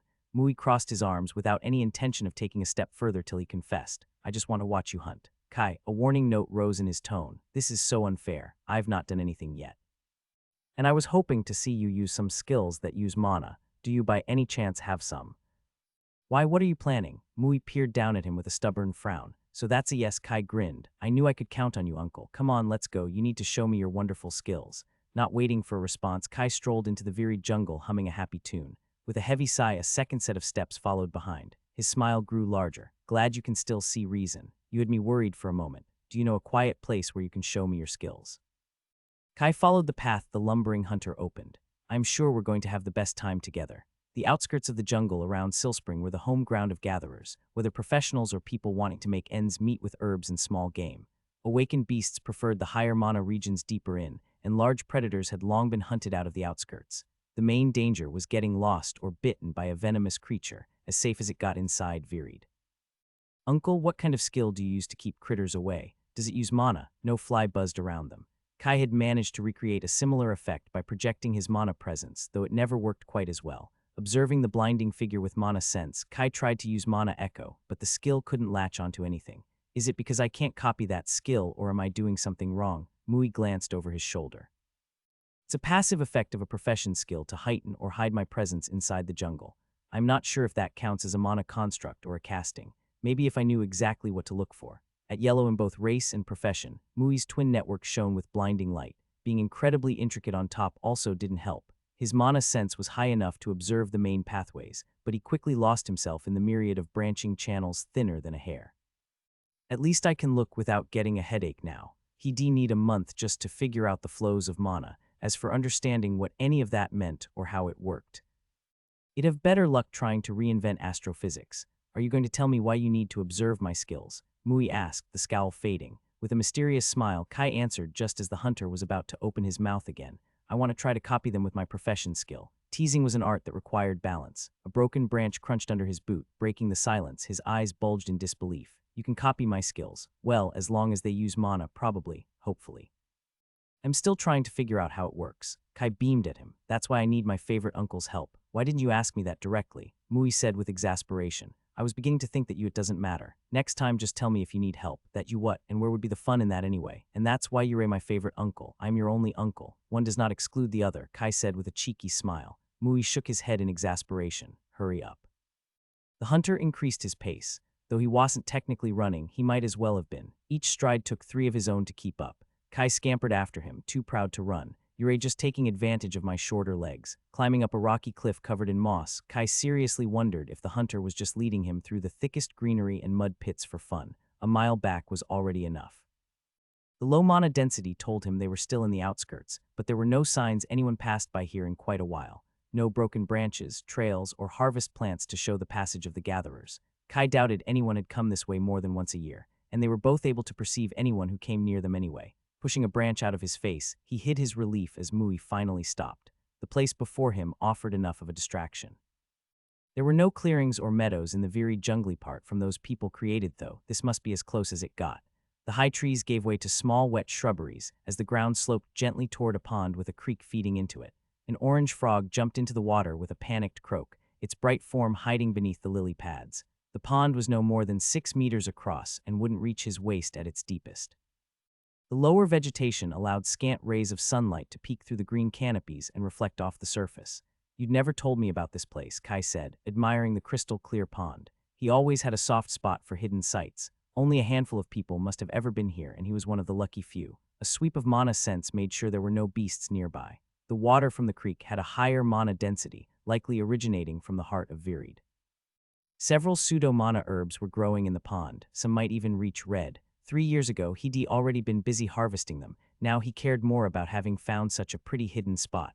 I could follow the creek to its source. Who knows where it leads? There are a great many things I haven't told you, Mui said. You're not the only one with secrets. Kai gave him a long, flat look. You need to work on your mysterious vibe, uncle. The stoic hunter look is decent, but you need to add more intrigue to your stony face. If I were anyone else, I'd think you were about to murder me. He really needs a social skill. His words cut right through Mui's pleased demeanor, a slight flush on his face. I wasn't trying to do anything like that. Don't sulk, uncle. It's fine. I can teach you. Kai patiently patted him on the shoulder. The hunter's fists clenched at his sides. I'm not sulking, and I don't need to learn that. For a moment, Kai thought his favorite uncle would throw him in the pond. Unfortunately, Mui pressed his lips in a thin line and slipped away from his pats. No chance to show off his water magic today. What kind of skill are you interested in? Mui said, his whole attention on stringing the bow on his back. I haven't lost my touch yet. There have been few people to practice with since Elijah is gone. I think anything will do as long as it uses mana. Try one, I should be able to tell if it works. Okay, we can start with the basics. This is piercing shot. As Mui knocked an arrow with one fluid motion, mana swirled around his fingers and latched onto the dart before he released. The shot whistled through the air, burying itself into a tree behind him. The low thud made the canopy shake. Try slower. Kai thought he'd gotten something from mana echo, but it had been too brief to be sure. Mui grumbled under his breath how an arrow couldn't fly slower, though he did take care to carefully perform each step of the draw. With his eyes and senses ready, Kai latched onto the first sign of swirling mana. Mana Echo responded to his command, analyzing what was going on through his senses. When the arrow flew through the air, the skill stopped. Can you try again? And don't release the shot this time. Without complaint, his uncle knocked another shot.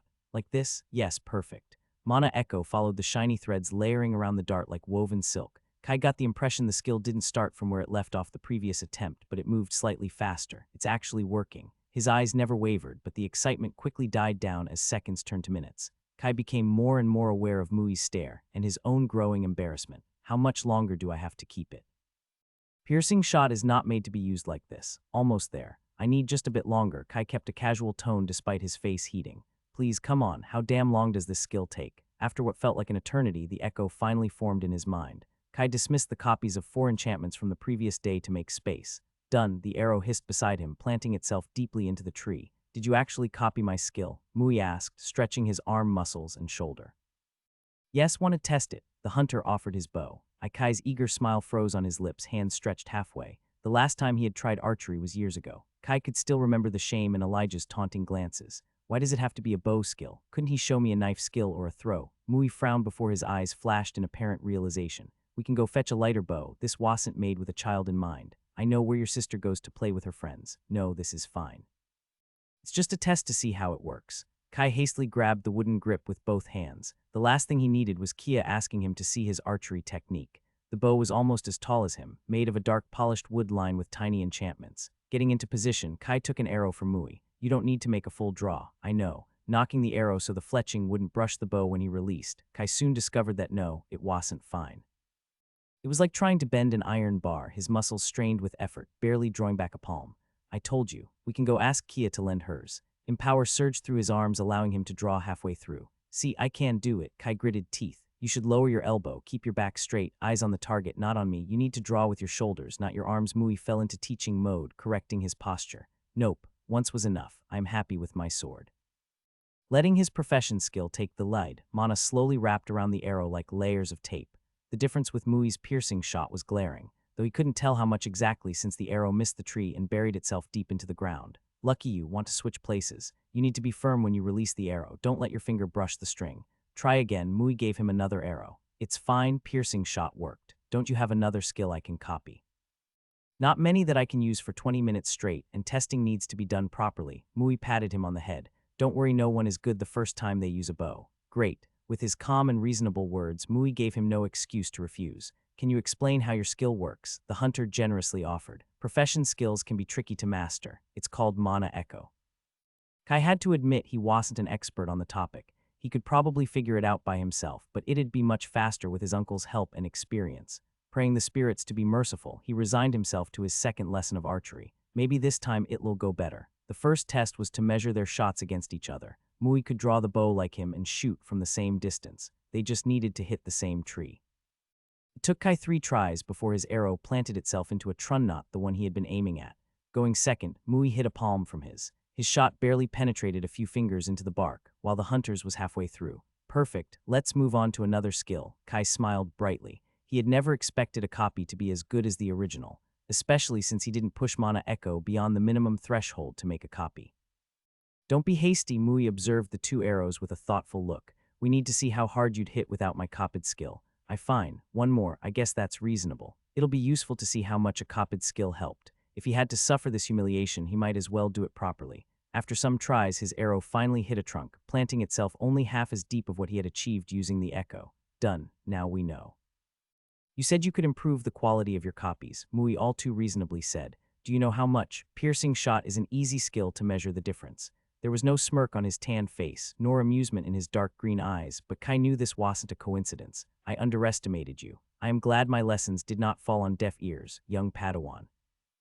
By the time they walked outside Virid, the sun was kissing the horizon beyond the jungle. His arms and back were strained. Spirits knew how sore he'd be in the morning. Worst of all, Kai couldn't really be mad. One reasonable suggestion after another, Mui helped him figure out more of Mana Echo working than he could have managed alone. The 3 new levels in his status taunted him level 6, while Gifted Novice went up to 3. Observing piercing shot for longer helped, but the return quickly worsened. While the gap could be shrunk, his echoes would likely always be less effective and cost more mana than the original. There was also good news, though. After looking at several of Mui's skills for hours, he had figured out a fundamental piece of mana echoes. Initially, Kai had thought he should have let the profession skill work on its own. How wrong he had been. While spending more time copying piercing shot helped, the true key to improving his copies was understanding. The more he understood what was going on, the faster and more effective his echoes were. When he finally started to wonder how, where and why mana threads wove that way, the copy drastically improved. Don't sulk, it was good training. Mui patted him again. I'm not. Kai pressed his lips together. This isn't over. Trying to avoid his uncle's eyes, Kai noticed a man watching. The look was brief, but something was off about him. Like many other farmers, the guy sat in a chair in the middle of his field. He glanced at each person who walked out of Virid, eyes too sharp for somebody at the end of a hard day of work. Something's wrong, Mui asked. His stern visage looked down at him. The man was too perceptive. I'm just tired. Kai gave a weak smile and continued to walk. He let his gaze wander over the fields like a bored child careful not to watch any person for too long. Inspect quickly spotted an unusual pattern. Two more people a little farther away caught his attention, an old woman and a teen girl. Kai couldn't say what it was, the way they sat or stood or their posture, but their interest in the comings and goings from the Virid jungle left little doubts. One can be a coincidence, but three. I'm sorry if I pushed you too hard. The hunter's low voice rumbled. If I tease you, it's only fair that you can do the same. I said it's fine. Kai brushed him off, his mind busy considering the possibilities. It was good training. South of Silspring, the jungle tree line was several kilometers long. There were only 5 or 6 paths the hunters and gatherers used, still too far to check from his position. Most of those people were no more than pinpoints over the green fields. Kai couldn't think of a way to check the comings and goings without arousing suspicion. Still, I shouldn't have insisted. Uncle, I wouldn't have agreed if I didn't want to do it, no matter how much you argued. It's fine. I appreciate you helping me figure out the skill. The observers looked like any other islanders, with tanned skin and muddy clothes, worn out like anyone who spent their day working the earth. Could they be rebels? No, that doesn't make sense. It had not been long enough for the voice of the ancestors to poke their heads out of whatever hole they hid in. This effort was too large and organized for them. What would they gain anyway? This has to be the Republic. The thought of natives of the archipelago working for the government wasn't reassuring. Kai crossed his fingers, hoping they were undercover enforcers. There must be skills to change appearance. If Hollywood magic could do it, I'm sure real magic can as well. But what are the chances there are these many people with such a skill? If you hear hooves, think horses, not zebras. The most obvious solution was usually the correct one. It could also be one person capable of disguising other people, though the chances of someone with such strong and rare skills being in Silspring were even lower. It was an awful lot of trouble to justify a much easier solution he didn't want to face. The pirate attack on the town might have hurt the economic interests of the Republic, but it also pushed the population closer to their governors. People wanted safety, no matter where it came from or from who. The Republic had been the hero who saved the day, which wasn't too far from the truth. From what he heard, the raiders would have pillaged and killed for hours more without Zareth's intervention. He brought my secrets to the grave. I doubt the next captain of Silspring will be half as good or accommodating to me, especially now that anybody could be a spy. Since Kai learned of the scholarship program, he knew this day was inevitable, though he thought there would be more time, ideally after he left. Wishes rarely come true. Leaving the observers behind, they continued down the dirt paths that crossed the farmland to join the streams of people heading back to town. Uncle, how's the hunter's lodge? Noticed anything unusual? Kai's hopes to avoid trouble by staying away from the Republic and the rebels were rapidly shrinking. Why couldn't the two sides have at each other while he minded his own business? Yeah, that's not likely unless my favor reached 100 while I wasn't looking. Huh, how do you know? Did you sneak into the jungle? Damn, I never hated being right more. I was just guessing. Can you tell me what happened? Mui frowned, narrowing his eyes. Nothing much, really. Uncle, weren't you feeling really bad for mistreating me? Kai used improvisation to let his voice break with emotion. You mercilessly tormented me for the whole day. This is the least you can do. I didn't. Mui missed a step, caught off guard by the sudden shift in tone. I asked you if. I'm sure it'll feel much better if you answer my question, Kai added with tears swelling up in his eyes. To close the deal, a couple of passersby threw the hunter disapproving looks, and I didn't even pay them. You might have won a battle, but war is mine. I'll tell you, just stop that. Mui surrendered, looking over his shoulder and lowering his tone. Many hunters have disappeared since the raid, and things have been different. That's it. Nothing particularly strange given what happened. Kai nodded. That was about what he had expected. Despite the official effort to sweep the accident under the rug and act like nothing happened, Kai'd bet the governor wasn't going to forget so easily. Judging by those strange spies, the Republic knew where to direct their attention. The dense jungle wouldn't be able to protect the rebels any longer. Even if they had abandoned their hideout, Flynn had told him many members at the Hunter's Lodge were affiliated with them. Uncle, I think it's best you don't frequent that place anymore, and keep Kier away from it. Why? Mui forced him to stop with a hand on his shoulder, squatting to his height. Kai, what are you not telling me? Just trust me on this. That place means trouble. Kai bit his cheek. Whether the rebels had gone into hiding or not, the Republic wouldn't stop before turning every stone and leaf. I'll explain when we're home. If there were spies watching the comings and goings from the jungle, spirits knew what else they were observing. Paranoia kicked in. Kai made a conscious effort not to glance over his shoulder. Let's go home. Mui looked straight into his eyes, finally agreeing. Glad I've never joked on serious topics. His family didn't know about the involvement of the rebels in the raid nor of his kidnapping. What was the point in worrying them after it was over? What they didn't know couldn't hurt them.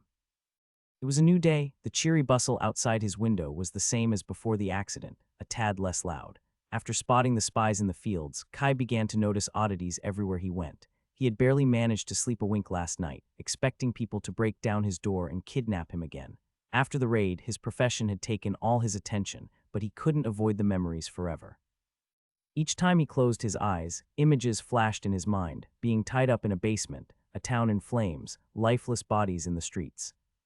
There is no more danger. Inspect was good at picking up patterns, maybe too good. Just because someone he hadn't seen before asked questions or observed his house, it didn't mean they were secret government agents or hitmen. Not every odd action hides a conspiracy, and coincidences happen all the time. It's probably nothing I should worry about.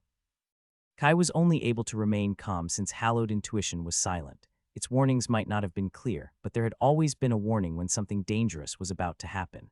He had told Mui about the rebels and why he should stay away from the jungle, trying not to reveal how he discovered it. His uncle knew there was more to it. Luckily, he didn't press him for more answers. What a damn headache. I can never catch a break.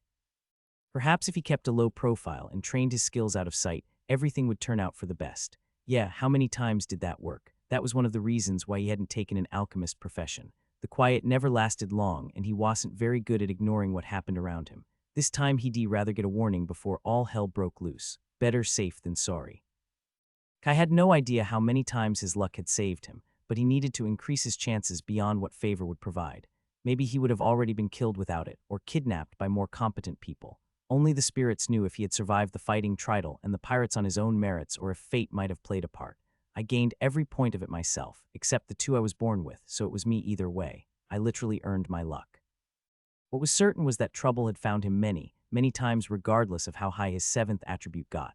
Be it for his own fault or chance, Vuria had warned him favor was unpredictable by definition. Pulling away from the window, Kai put on a pair of loose green pants and a sleeveless white shirt to head outside. His problems weren't going to solve themselves if he remained hidden in his room.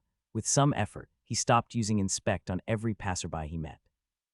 Even if they were truly spies, that knowledge would do nothing but make him lose his mind. He needed to think clearly to find a solution. His innocence wouldn't protect him if he got pulled into the investigation of the Republic. He'd rather not find out what would happen if they learned about his spatial ring, skills, or profession. In the merchant district, Kai knocked on the metal gate, smiling at the old butler who came to open. Master Kai, what a pleasure. The man's cold eyes told him he shouldn't be here. I don't recall you having an appointment with Master Risey. It has been an extremely busy week. Oh, I didn't. I hope it's not a problem. Risey said I was always welcome. Kai slipped inside before the man could react. I'll wait for him in his study. Don't worry, I know the way. While several servants and guards glanced at him, no one stepped in his way. He must have broken a dozen etiquette rules, but the merman wouldn't care, and there was only one butler who could actually order him around. The two men at the main door let him in after a glance behind his back, probably to check on the old man who must have resigned himself to the facts. The mansion was bigger than any house had a right to be. He could get lost among the hallways, but he remembered the path to the study from his previous visits. The butler was grumbling behind him. Wait, Master Kai, that's not proper. I can show you to a different room, one where you can forget about me till next year. The door swung open on well-oiled hinges, and the gleaming point of a spear tickled his nose. Maybe I should have knocked. I come in peace. Kai slowly raised his hands in surrender. Hi, Jero. I'm truly sorry for your brother. I wish I could have helped him, but I was too late. The young man who had guarded his lab came into focus with his dark green hair. Kai had to admit, reminding him of his twin dead brother, Jomai. While the man pointed a spear at him wasn't one of his brightest ideas. Having a weapon an inch from my face doesn't encourage rational thinking. Kai, what are you doing here? Risey called, sitting at his desk. Gyro lowered his weapon, taking his place beside the door. I came to see you. I thought you'd like to hear the news, Kai said while glaring at the butler. Sorry for not knocking. You could have told me Risey was already here. Don't worry, I'm sorry for the welcome. I've heightened my security after what happened. Aljal, bring us some tea. Risey dismissed the old butler. Gyro, you can guard outside my door. With a small bow of the head and a nod of acknowledgement to him, Gyro closed the door behind him. Kai was happy to see the merman looked better from the last time. Still tired, but not about to flop dead from overwork. I'm sorry if I came unannounced. I can wait if you're too busy. Kai looked at the two piles of documents on the desk. An hour more or less won't make a difference. Risey waved him to sit on the sofa while he joined him. I'm glad you came. Am I right to assume you went through with it? Yes, and did you take an alchemist profession? Risey's eyes sparkled with excitement. You must have been offered one. Kai answered truthfully, but I didn't take it. The merman flopped on the plush sofa with evident disappointment. What did you take to then, if you don't mind me asking? It's a general mage profession with a focus on learning. It will also help my brewing. It's quite good. Sounds fun. Do you need my help figuring it out? A spark of interest reignited in his gaze. Profession skills work quite a bit differently from general skills. I'll offer you my expert consultation for half the price. Anything I can help you with, just tell and it will be done. Risey snapped his fingers with a pompous gesture quite impressive with his webbed hands. Did anything happen? Kai stared at his feet. How could he present his worries without sounding like a madman? Well, I noticed some strange things lately. By the time he had finished describing the suspicious people he noticed, and the secrets he'd rather keep from the Republic, they were both holding a cup of steaming mint tea. Risey listened without interrupting, a pensive look on his scaled face. Am I worrying for nothing? Tell me I'm just paranoid. I have good and bad news, the merman started off. I'll start with the good one. Yay, I don't think you should worry too much about your profession. Actually, it might be better if they found out about it. They'll think you wasted your full potential by being hasty and might lose interest in you, which is what you want from what I understand. Kai nodded. He hadn't thought about it like that. If Risey was right, he could at least cut one of his worries from the list. The merman took a long sip from his cup. That is unless they learn how good your profession is. And from what you've told me, it's pretty good. I can get you some enchanted clothes to hide your mana channels like mine. He straightened his aquamarine silk robe, glowing with runes. They are much more common on the mainland, but even here I've seen many people wear them. It shouldn't attract much attention as long as you stick to appropriate places. I think you'd like that if it's not too much trouble, Kai readily agreed. Most merchants and half the tourists wore some form of enchanted clothing. Not many islanders did, but for once he could take advantage of the fact he didn't look like most natives. I'll call my tailor to fix an appointment and place an order. Risey refilled his cup. It costs about 5 to 10 silvers or so for a custom pair depending on the specifications. Then there is the bad news. Wasn't that enough? Who spends that much on clothes? Go on, Kai readied himself. The Republic is indeed having an investigation. They sent people from Harbor to sweep the town and they're out for blood. My connections inside the council have been quite tight-lipped, so I don't have the full picture of the investigation.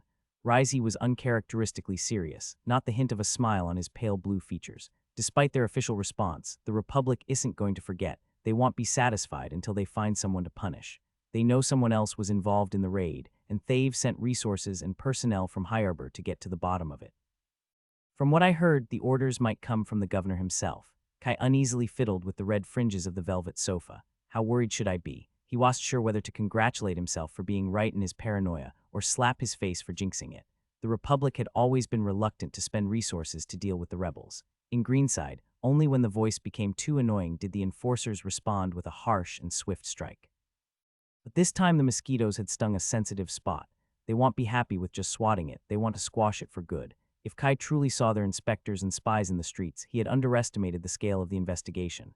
This time the retaliation was going to be different in both scale and approach. Goodbye to my sweet and peaceful time. You lasted a whole day and a half. I don't want to scare you. The merman took a sip of his mint tea, softening his tone. But when the Republic is looking for people to punish, you need to tread carefully. If you get caught in the middle, I might not be able to pull you out.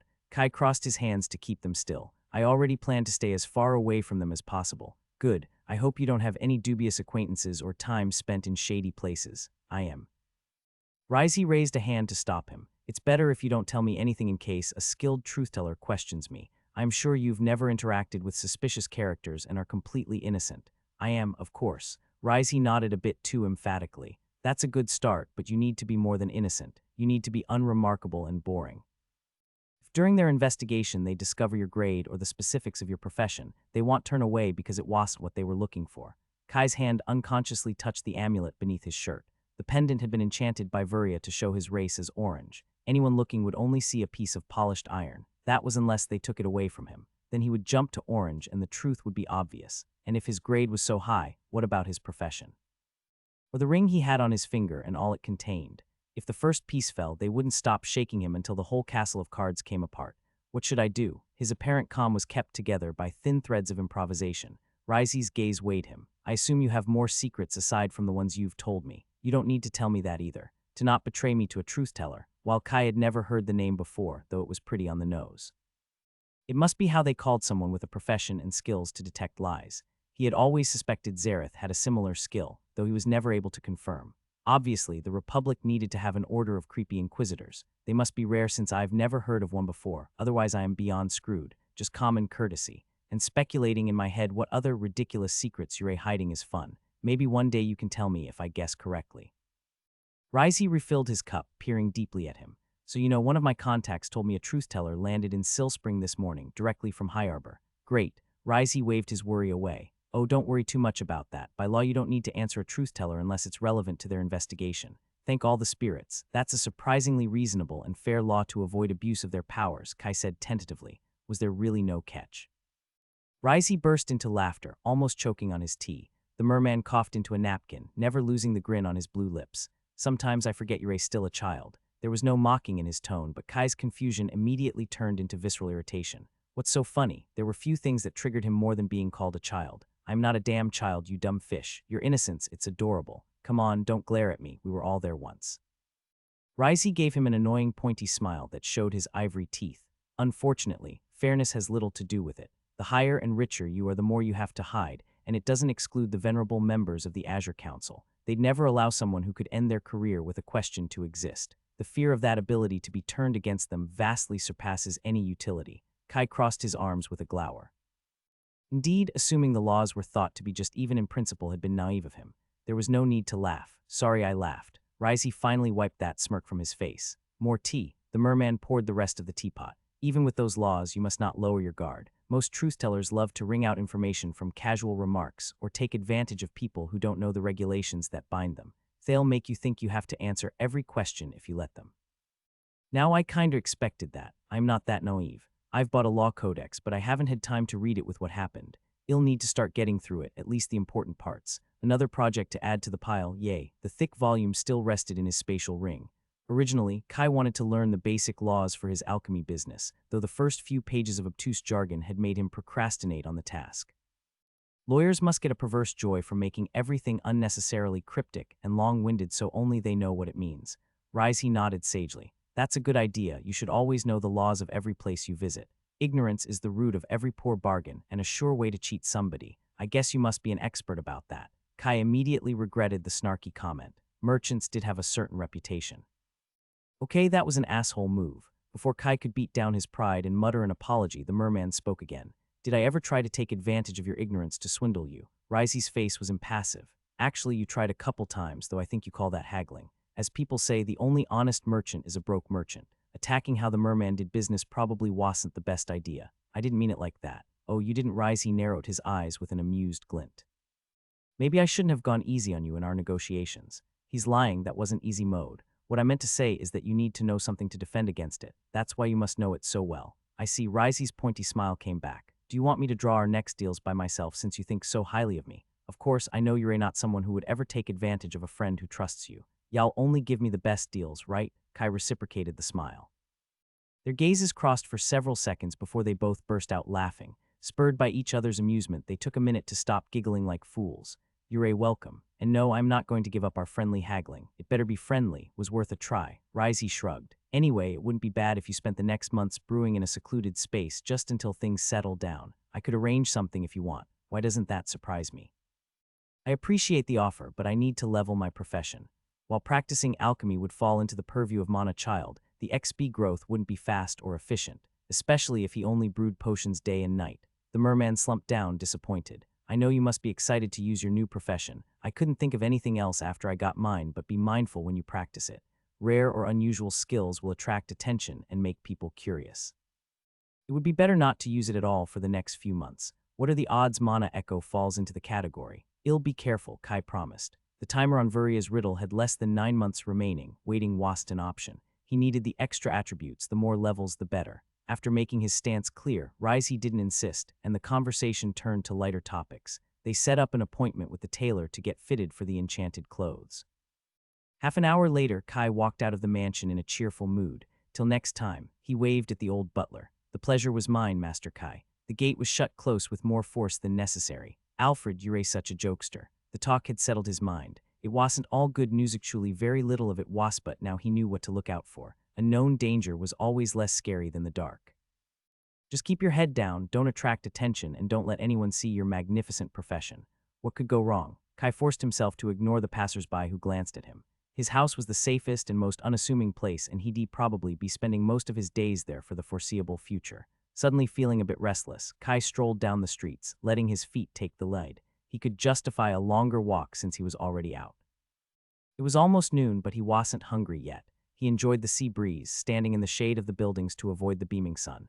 I won't get many chances to let loose anytime soon. I better make peace with it. He should probably avoid training Bless Swimmer and Empower. Even in the desolate southern beach, far from the town, he couldn't be completely sure that no one was watching. Physical exercises in general might be too eye-catching. If someone was passing Silspring through a fine comb for any suspicious sign, they'd likely take an interest in a kid that was stronger and faster than he should be.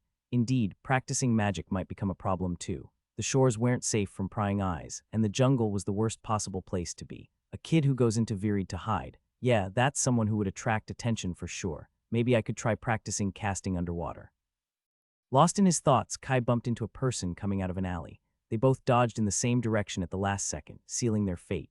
With an arm on the ground to regain his balance, Kai narrowly kept on his feet. I'm sorry, I was looking wee Flynn. Sitting on the paved street of Poshtown, scowling, the boy looked up at him. His annoyed frown turned into surprise. Did you miss me so much that you started stalking me? Kai rolled his eyes, but still offered him a hand to stand up. I could ask you the same. Were you following me? Why are you here? Flynn dusted off his clothes and massaged his backside. I live here. He pointed to the two-story building in white plaster behind him. The plain color and lack of decorations made it look unassuming in contrast with Pashtun colorful and flamboyant architecture. So what's your excuse? Because it looks to me like you're the one doing the stalking. He could be lying, but what would be the point? Do you really live here? Yes, it comes with my job. Flynn avoided his gaze. I can show you the hole they stash us in if you don't believe me. I believe you, still it's a pretty nice area. Yeah, it's not too bad, Flynn tiredly shrugged. Anyway, I was just taking a walk. The town isn't that big, and coincidences do happen. Kai paused. What are the chances it's just random when I have 34 favor? Or was it hallowed intuition making me wish to stretch my legs? Risey had told him to stay away from dubious acquaintances. An ex-spy for the rebels likely fit that category. Still, he needed to see if fate was truly playing with him. He might know something I need. You know what, Flynn? I think I was looking for you. Kai put on his brightest smile. Why don't we have lunch together? His green observant eyes searched for a catch. Are you paying? Sure. Where are we going? Flynn threw an arm around his shoulder, leading him down the paved street. Any place is fine, but I'd rather not go.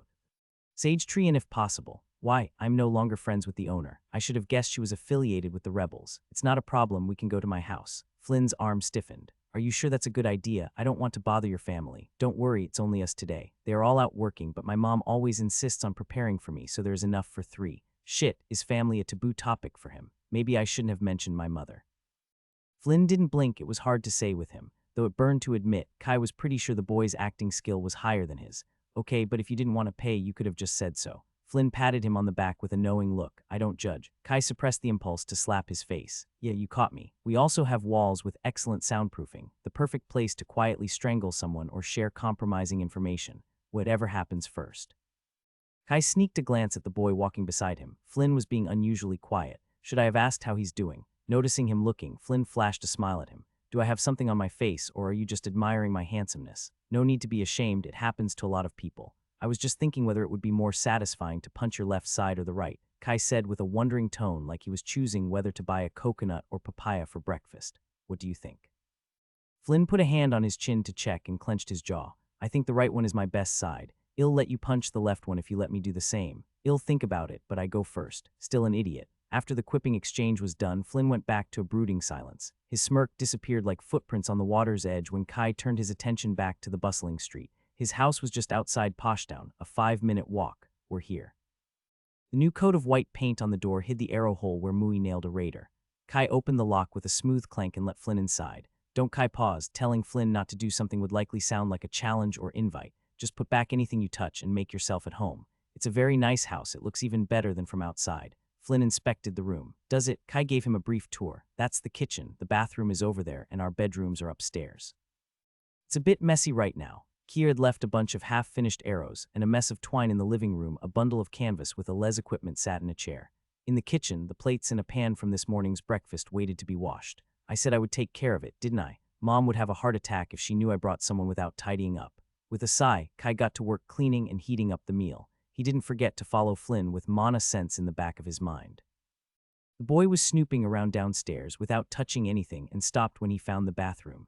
A moment later, Kai heard running water. Can't fault him for admiring my masterpiece. Stop poking my enchantments. If you scratch them, I'll scratch your eyeballs, Kai yelled at the wall. And don't drip on the floor. Flynn poked his head back into the kitchen. You have hot water. Doesn't the Republic have it too? Not in the storage closet they give us. I share a bathroom with a dozen people, and I have to heat a bucket if I want to take a bath in winter. I'm sorry for your loss. Kai looked at him with deep pity, glad he didn't have to live like that anymore. Anyway, lunch is ready. He served reheated meat skewers with crunchy bread from the posh baker and a tropical salad. Kai placed the plates on the table. Flynn observed them with a critical eye, smelling the food like a connoisseur with a bottle of aged wine. I've seen you eat far worse while complimenting the cook. This will do. Flynn declared his verdict with a solemn nod. After the first bite, he began stuffing his mouth like a starved child. Glad it satisfies your palate, your majesty. Kai raised his eyes to the sky, setting a jug full of water on the table. He couldn't let him choke to death until he got the answers he needed. No need to wait for me. Flynn mumbled a sorry with a full mouth but didn't stop eating. Guess we might finish what Mom prepared for once. Shelby's so happy. First to finish, Flynn stretched his grubby hands toward his plate. Kai'd bet it was just to annoy him rather than for hunger. He'd already eaten for two. Try me. A simple smile and the wooden skewer firmly in his hand were enough to dissuade the thief. I was just stretching my arms. Flynn retracted his hands with a pout. Obviously, Kai bit a piece of snake meat off the skewer. Anyway, did something interesting happen lately? Very smooth, genius, very smooth. About the same. Flynn used a piece of bread to clean his plate till it was pristine. I'm just waiting for things to settle down before I decide what to do next. There was something more in the look Flynn gave him, but Kai had no idea what. Did he think the question was weird or was he playing dumb? Damn, how do I probe for information when you don't know what I'm looking for? Normally, Kai had to beg him to shut up. Today, any attempt to extract information led nowhere. Flynn responded with a witty remark or a joke that closed the conversation. Kai swallowed the last morsel of beets with a glass of water, never taking his eyes off him. Even the hints at his new profession didn't evoke much curiosity. Kai thought he would get pestered until he was forced to speak or throw him out of his house. Is he mad at me? Kai put the last skewer down. I can do that later. We need to talk first. Isn't that what we've been doing the whole time? Flynn raised a questioning eyebrow. Does he truly know nothing? Why did I bump into him then? I want to show you my room. Come on. Before the boy could protest, Kai marched upstairs, leaving him no choice but to follow. If he had to put all his cards on the table, it would be better to do it where no one could eavesdrop. What's up with you today? Flynn mused out loud. You're being weirder than usual, and trust me, that's not a low bar. Ha ha, very funny. Kai waited till they were both inside and slammed the door shut. I've got soundproofing enchantments on the walls, no one will hear us here. Yeah, Flynn retreated a few steps. Very cool, your room is amazing. Much better than mine, but I really need to go. Sit down and stop acting like an idiot. Kai took a seat on his bed and pointed to the only chair. We need to talk about what happened during the raid and figure out what we're going to do with the new Republic investigators sweeping the town for culprits. For a second, Kai thought Flynn would dash for the door and was ready to tackle him. Then the boy dragged his feet to the desk chair like it was the executioner's block. How do you know about the investigation? A friend told me. Kai crossed his arms. Since you couldn't bother warning me. Flynn pressed his lips in a thin line. What does it matter to you? You're not the one they're looking for, and you don't risk getting your head chopped off if discovered. Kai froze an equally snarky response on his lips. The fact the boy had such a punchable face didn't help, but he needed to be the adult here. Calm down and think things through. Yes, it wasn't as simple as Flynn made it out to be. He was also risking a lot if the Republic started digging into him. But maybe the boy wasn't entirely wrong either. I might get robbed or forced into a shitty contract. Whatever situation I end up in, I can find my way out. On the other hand, he would likely be tortured for information and killed. He's 14, an adult by law, and I doubt it would make any difference anyway. The more Kai pondered the matter, the worse he felt. Indeed, there were a few facts he hadn't considered. All he had worried about since the raid were his broken plans and his profession, the only topics they talked about when they met. If he is closed with the rebels, he might risk getting killed by them too, and he can't go back to his family either. Staying with the Republic is also not an option. Oh, spirits smite me now. I might be a bigger fool than him. The only reason he had invited Flynn today was because the boy might have something he needed, and I just snapped at him because he didn't come running to check on me about my problems. Fuck, I am a hypocrite. Kai wished he could sink into his bed for shame. And he was supposed to be the adult, wasn't he? I am sorry, Kai muttered, though that seemed hardly enough. I am sorry if I was a bit of an egocentric asshole. I should have considered your situation and checked if you were okay sooner. The chair creaked as Flynn leaned forward as if he couldn't hear him properly from a meter away. It's fine. You don't need to nanny me. I got you into trouble in the first place, so we're even, and you don't need to worry for me. I know how to take care of myself. The expected jokes didn't come. Silence stretched. Gathering his courage, Kai forced himself to raise his eyes. Flynn was looking out the window, turning his back on him. Are you okay? Yeah, I'm fine. His tone, quick and even, didn't betray any emotion. I just need a moment. Kai noticed how the little of his face he could see was a different shade than normal. If his skin wasn't tan, he would probably be bright pink. That's not what I expected. Guess even acting skills have limits. A minute. 2 minutes, 3 minutes. When Flynn finally turned around, his eyes shone with something more than his mischievous glint. Are you okay? Yes, stop asking me that. You're the kid that needed saving. Luckily for you, I am a selfless paladin. You need no fear, I'll save your ass every time. And here we go. If I ever need shade, I can take cover under his big head. Do you want to try another spar since you're so brave and strong? Kai scoffed with a smile. I'd be honored to learn from such a mighty hero. I fear your bedroom isn't big enough for a proper duel. Well, tell me the day and place you prefer, and I'll be there. Kai took out a notebook and pen with a flat smile. What kind of role model would I be if I taught you to resolve all conflicts with violence? Flynn sighed dramatically, slumping down in the chair. Maybe we should start with philosophy. You see, cultivating the mind is as important as the body. There are 3 fundamental principles to lead an honorable life. Spirits spare me, I'd rather watch the tides rise. Kai'd bet gold that the boy could go on for hours, spouting nonsense if he dared him. I get it, I get it. Now shut up, we have yet to decide what to do with the Republic. Quieting down with an offended harump, Flynn rocked on the chair and rested his legs on the bed. I told you that there is no need to worry. We just need to keep our heads down and everything will be fine. First, take your damn shoes off my bed. Kai slapped his feet off with a glare.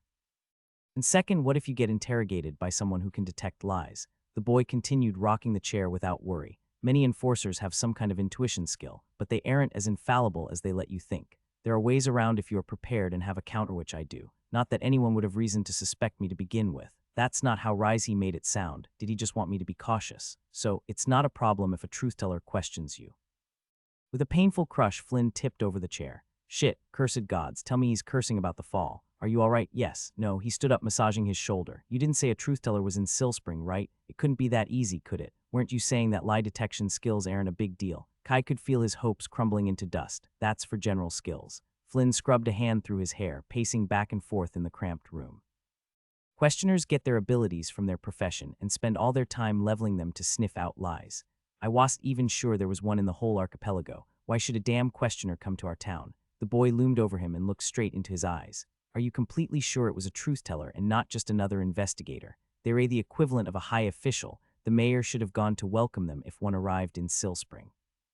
Yes, the truth-teller landed here this morning from High Arbor. Before Flynn could continue his manic steps, Kai grabbed his arm. Sit down, we can figure this out. Maybe nothing of this was about me. Did I bump into him to warn him? Or maybe it'd also be fucked if they question him and follow the breadcrumbs to me. Did you notice anyone new today? Flynn shook his head. I don't know, there have been a ton of new people lately. Did you talk with anyone you hadn't seen before? Kai forced his tone to remain calm and still his tapping foot. I don't think so, no, not today at least. Good, we're not fucked yet. I think whoever this truth-teller is, they didn't make a fuss so they could ask questions unhindered. Kai began to think aloud. I heard they have restrictions on what you have to answer, but what if they ask you about the rebels over lunch or make small talk in the hallway? They could question other officers and employees without letting them know they were even suspects and ensure no one runs away. Flynn finished for him, looking like he had managed to recompose himself at least on the outside. You need to leave Silspring, Kai stated. That was the only option. The truth-teller could reveal his or her identity and change tactics at any moment. They could also get suspicious if Flynn avoided every new person. Even knowing the dangers, the risks were too big. Who would suspect me if I suddenly ran away without explanation? Flynn said, sarcasm dripping from each word. It's not like they'd chase after me. He closed his mouth, passing a hand over his face. Sorry, I know you're trying to help, but I don't want to spend the rest of my life hiding. It's fine. He can't hide with the rebels either. He'd be alone till they find him. But you can't stay there either. They're not going to be satisfied by scaring the voice into hiding this time. What are the chances some other member sells you out? Flynn clenched his fists. It's possible, and I don't think coming clean to the Republic and telling them what you know is an option either. I'd rather cut my tongue. Flynn exhaled slowly. Since the arrival of the truth-teller wasn't made public, they won't be too suspicious if I'm lucky. I can come up with a reasonable explanation to leave, but I'll need to resign in person. His eyes stared blankly at the floorboards. Where would I even go? We're going to High Arbor. That'd be the last place someone who has something to hide would choose. Kai closed the conversation.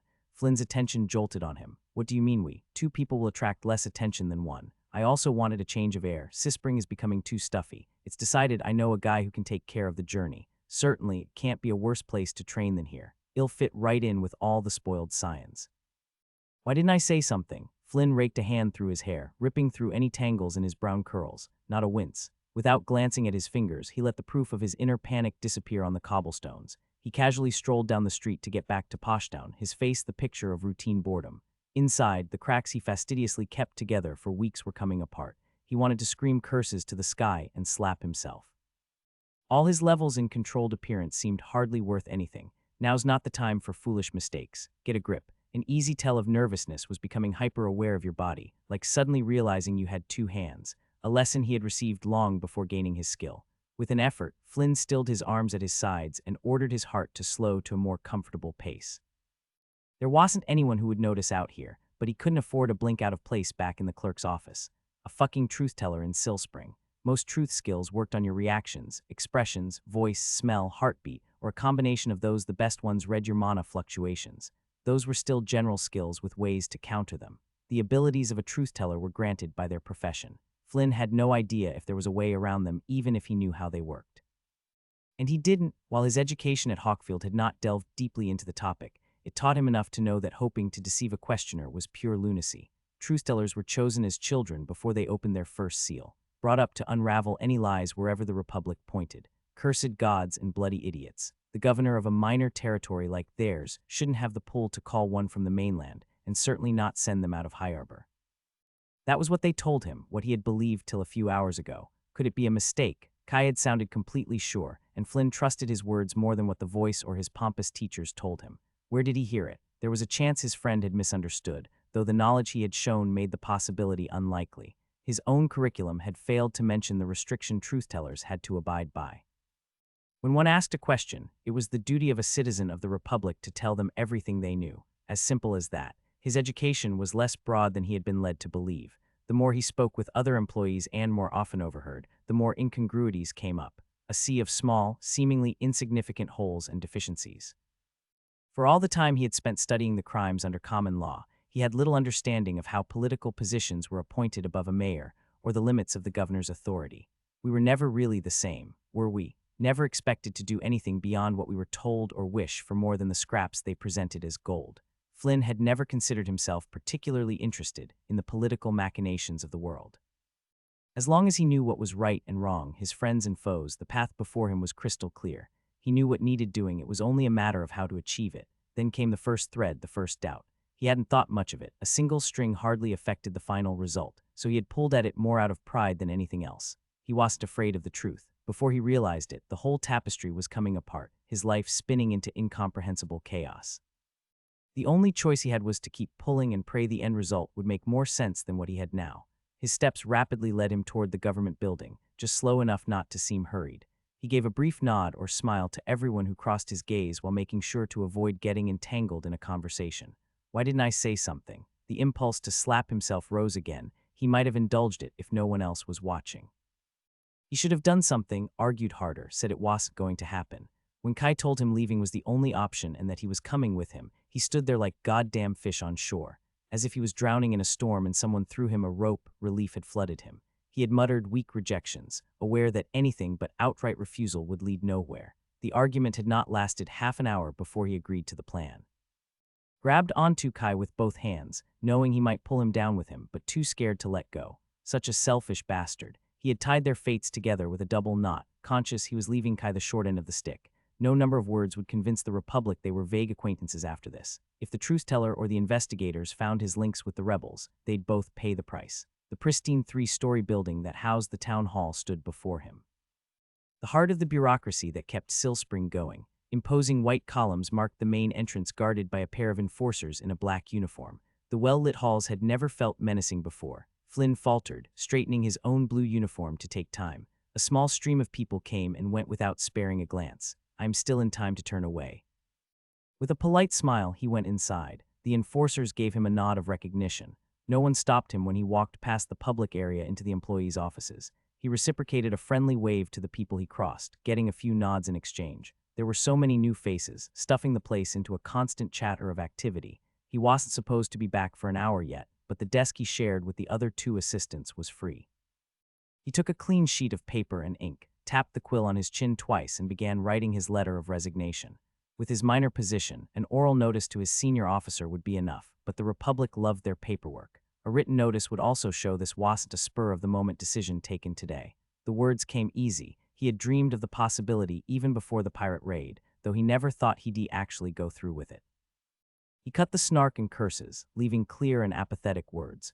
A few concise lines, name, position, and reasons to leave. The accident offered the best excuse. Many junior officers continued to leave or requested a transfer after the raid. He added a few more personal notes about his family, his desire for a change and a new opportunity in High Arbor like he agreed with Kai. Checking his draft, he fixed any mistakes and added some pointless flowery. After a moment of thought, he added some more. Clerks liked their meaningless big words. Satisfied, he rewrote it on a new paper in the best calligraphy he could manage. If not beautiful, it was precise. Higher dexterity had done wonders for his writing. Flynn forced his hands to slow down. His letters couldn't appear rushed. Adding his signature and date at the bottom, it was ready. Not his best work, but it would do. As he waited for the ink to dry, he put the folded draft into his pocket to not leave any trace. I'm really doing this. Kai was right. This was the best solution for him, to keep him away from scrutiny. The truth-teller's presence wouldn't remain a secret forever. Sooner or later, they'd take a more active role in the investigation. If rumors began to spread, every action he took would appear 100 times more suspicious. If he was lucky, he could be gone before the questioner knew he existed. Few would suspect he had learned of the secret arrival the same day and chosen to leave. Not zero, but lower than any day I wait. Flynn loosened the grip on his heart and let a few slivers of nervousness peek through his facade. Some worry was expected when he was about to leave his job. He walked to his senior officer, waiting for the old clerk to pay him attention. His heartbeat raced beyond his control. What do you need? Curt tone, telling him to be brief. I wanted to personally deliver my resignation. Flynn placed the letter on the desk. His gaze lowered as if afraid to meet the judgment of his superior. He dried his sweaty palms on his pants, not sure if that was part of the act. Voices and clatter of activity continued unabated. No one turned to look at him. The old man threw a glance at the paper and muttered something about how this job was harder than people thought, and not everyone could do it. You have a day to clear your room and gather any personal possessions if you have any. The clerk put his letter in a drawer and turned back to his work, not even bothering to dismiss him. Guided by controlled appearance, Flynn said goodbye to a few coworkers he had a friendly relationship with. It had only been a few months, and no one seemed overly distraught. He received a few pats and words of comfort from their looks. Most of them believed he had been fired. Flynn wasn't sure what happened till the sun warmed him with its rays. No one had stopped him or arrested him. I've actually done it. He walked to his room without looking back. Relief made him breathe lighter while guilt racked his insides. He had mentioned his imminent journey to High Arbor in his resignation to show he had no intention to hide. There was no going back now. The claustrophobic four walls of his apartment, as they called it, were a welcome sight for the first time since he slept here. Room 253 had been his home for months. If I never see this place again, it will still be too soon. The bed and a chest took up 3/4 of the floor. Flynn quickly gathered a few pairs of clothes and stuffed them into a bag, ignoring whether they were clean or not. He hid one of his coin pouches in the middle. A dagger and 3 notebooks later, he was done. Most of his personal belongings had been left with his sister, and he wasn't going to get those back anytime soon. The rest were buried beneath a palm on the southern beach, together with most of his money. There was still time before he had to meet with Kai at the docks. The boy had assured him he would find them a passage on the first ship to High Arbor. Flynn didn't know how he could be so sure, but that didn't even make it to the list of mysteries surrounding him. Flynn walked into the hallway, eager to leave this building behind. He had almost made it to the door when a young woman with auburn hair and a pixie cut entered, struggling to carry 2 bags. She was older than him, still shy of 20. Her face lit up when she saw him, flashing a sweet smile that made a dimple appear on her cheek. "Excuse me, could you point me to room 13? Flynn took a second to reciprocate the smile. "The rooms in this building all have triple digits. I think yours is in the other building east of the main square." The girl slumped down, letting the bags hit the floor, defeated, still in the way of the exit. "Could you show me where it is? I've just arrived here and I'm still not very familiar with the town." Her big hazel eyes looked at him. Flynn stared at her, dazed while his mind considered a dreadful possibility. "Sure, I can take you there." Flynn. Anna lifted her bags without any effort, moving out of the only exit. What were the chances? If a ship came to ferry the truth-teller, it was possible it would carry more people. This girl was certainly not what he expected a questioner to look like. "Are you also new?" Anna hinted at his backpack. "Shit, actually I'm moving out." Flynn began to lead the way through the streets at an unhurried pace. He stopped his eyes from glancing at each street they passed to calculate the quickest way out. "Oh, why? Did you ask for a transfer?" "I quit. I've decided to move to High Arbor." And if she was a truth-teller, was their meeting a coincidence or did she hear he was leaving? That's a pity. It would have been nice to know a friendly face. Anal said sadly. I guess it's understandable. I've heard many people wanted to leave after what happened. Was it as terrible as they said? Worse probably. I still have nightmares. He could avoid her questions, but if he appeared suspicious, the Republic might decide to try a more forceful method. He'd likely get stuck in Silspring for days or weeks, and they'd take the chance to dig much deeper. I am sorry. I didn't want to make you think of that. I just can't believe anyone would cause such harm, don't you think? She says sorry and then keeps pushing. Flynn's face darkened remembering that night. Yes, it was horrible. Especially to the people they say they want to save. Anal muttered to herself, loud enough that there was no doubt he heard. What do you mean? Flynn faked the confusion proper of a taboo topic. Have you not heard the rumors? Since you were here, you must know more. I know we're not supposed to talk about it, but I promise not to tell if you do. She winked with a conspiratorial smile. I've heard of them, even though that wasn't why he knew. So you believe it was them? Yes, I couldn't believe they would push themselves so far, but everyone saw the fires before the accident began. That should be enough, even if it was a pretty girl asking. He had already pushed the limits of what he'd normally say. I'm sorry I don't like to talk about it. I understand. I hope you have a good time in High Arbor. It's a beautiful city. Any idea what you're going to do there? Not really, but bigger city, bigger opportunities, right? Yeah, so you decided to move on a whim. A friend asked me to go with him. He has always been very resourceful. I'm sure we'll figure something out. He must be a very good friend. He's the best friend I have. Flynn stopped before a pastel blue building with a soaring hawk on the door. This is the building. Truth teller or not, I hope to never see you again. So that's why I'm leaving for High Arbor, Kai concluded, lifting his bag on the kitchen chair to emphasize his point. Half the dinner plates were still on the table. This was the first chance to talk to his whole family. He had made clear he wouldn't be alone. His merchant friend could help him settle down, and while they didn't have many interactions with Flynn, his help during the raid hadn't been forgot. 4 pairs of eyes locked on him, silently deliberating his fate. Only one of them tried to crack a smile, and it still was a bit uncertain. Cold sweat ran down his back. Kai maintained his stoic composure. He had managed to deliver his speech without stuttering. He couldn't falter now. They had to know how serious he was. He had given Flynn his word, and he had no idea what he would do if his mother forbade him to go. Yade, help me. I'm sure y'all do fine. Remember to take care of yourself. Aless stepped forth, pulling him in a hug and breaking the tension.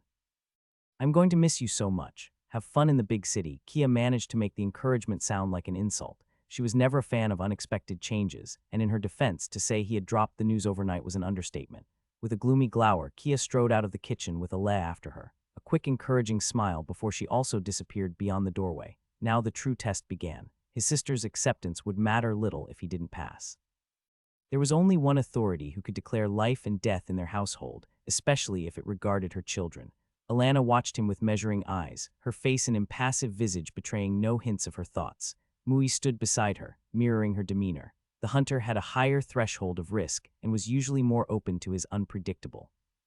His uncle would back up his mom's ruling, whatever that was. He might have argued his case if Kai had gone to him first, but there had been no chance for that. This choice was as sudden for them as it was for him. By the time he secured a passage and discussed it with Flynn, the day was already over. Alana paused to ease her tone. Why don't you sit down? It was a request. He took a seat beside his bag. His mother towered over him before taking her chair with a sigh.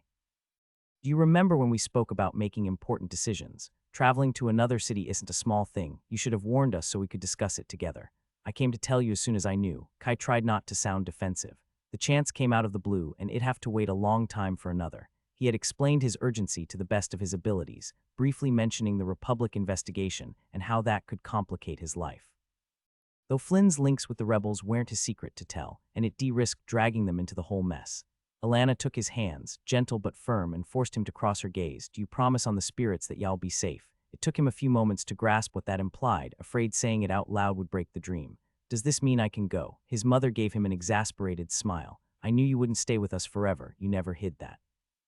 Though this is sooner than I anticipated, she punctuated the statement, her gaze falling on their hands. If you think it's important you go to High Arbor, then you can go. I can't keep you here forever. Better you learn more of the world before you try to sail beyond the archipelago. Some lessons can only be learned through experience, Mui said, sharing a look with Alana. Am I missing something here? Not so fast, sweetie. You haven't answered my question. I expect you to keep out of trouble. You've never been to a big city before. They are chaotic, and it's easy to get lost. Alana launched into an endless list of dangers he might meet in High Arbor, from scammers and pickpockets to kidnappers and very dangerous people who came out at night. Kai made a show to listen to every monster that waited to drag him into a dark alley, more nostalgic than scared. Can't be worse than any metropolis on Earth. It's been so long since I lived in a place like that. When did you visit High Arbor, Mom? It was a long time ago with your father. From what I heard, it hasn't improved much with the years. Now repeat to me what you absolutely must not do. Stranger danger, be skeptical of everything you hear and keep to the safe public areas, Kai said, counting on his fingers. Are you not forgetting something? Alana's gaze bore down on him. Always bring a friend along if you go out at night and stay out of the shady areas, especially if someone you just met asks you to go, no matter what they promise. Mother nodded, satisfied. Good, we're going to write that down before you go. Now, let's get your luggage fixed. Mom, I've already prepared everything I need. Kai pointed at the backpack beside him. The important books and equipment were safe in his ring, together with his 80 silver messars. You're not going to go to High Arbor carrying one measly bag. Have you taken enough change of clothes and folded them properly? What about food? It's a long journey and sailors always overcharge you on board. Alana took charge of his luggage, ignoring his protests. The next morning, Kai dragged a heavy bag down the stairs on top of his backpack. It had been a hard-fought battle to not carry a third. Apparently, his mother had been buying him clothes he wasn't to wear. He had managed to leave 10 silvers beneath her pillow with a quick swipe from his ring. Are you sure we haven't forgotten something? You don't have many winter clothes, and the seasons move rapidly. Mom, I'm sure High Arbor has decent shops if I need something. Slowed by the bags, Kai didn't manage to reach the doorway before being pulled into the fifth rib-crushing hug. I'm going to miss you so much, sweetie. Remember, you promised to write to us every 2 weeks at least. I'm going to miss you too, all of you. He locked eyes with Ale and Kia, receiving a bright smile and a disgruntled snort. I'll send you a letter as soon as I land. Are you sure you don't want us to accompany you to the docks? Lana pulled back, kissing him on the forehead. Please don't, there have been enough teary goodbyes in private. I think we can manage, right, Uncle? Don't worry, I'll make sure he boards the right ship. Mui took his extra luggage from him. Kai looked away as his uncle got uncomfortably close with his mom. Goodbyes made everyone touchy. I'm not going to miss that. The crisp air of the morning greeted them outside. The sky was streaked with reds, yellows, and pinks as dawn poked the horizon. 3 heads watched them go from the doorway until they turned the corner. I wanted to give you this. Mui stopped to take out a small paper packet tied with a string. Don't mind if I do. I thought so. I carved the handle myself. Mui ruffled his hair. I hope you won't have to use it, but in case trouble finds you, it's better to be prepared. I'll be extremely safe. The only danger will be dying of boredom. He just needed a safe spot to grind his skills and profession. There had been enough mishaps for years to come. Mui muttered something about miracles under his breath but gave him no time to reply. She took less than I thought to get over the stubbornness. I'll wait just ahead. What do you am?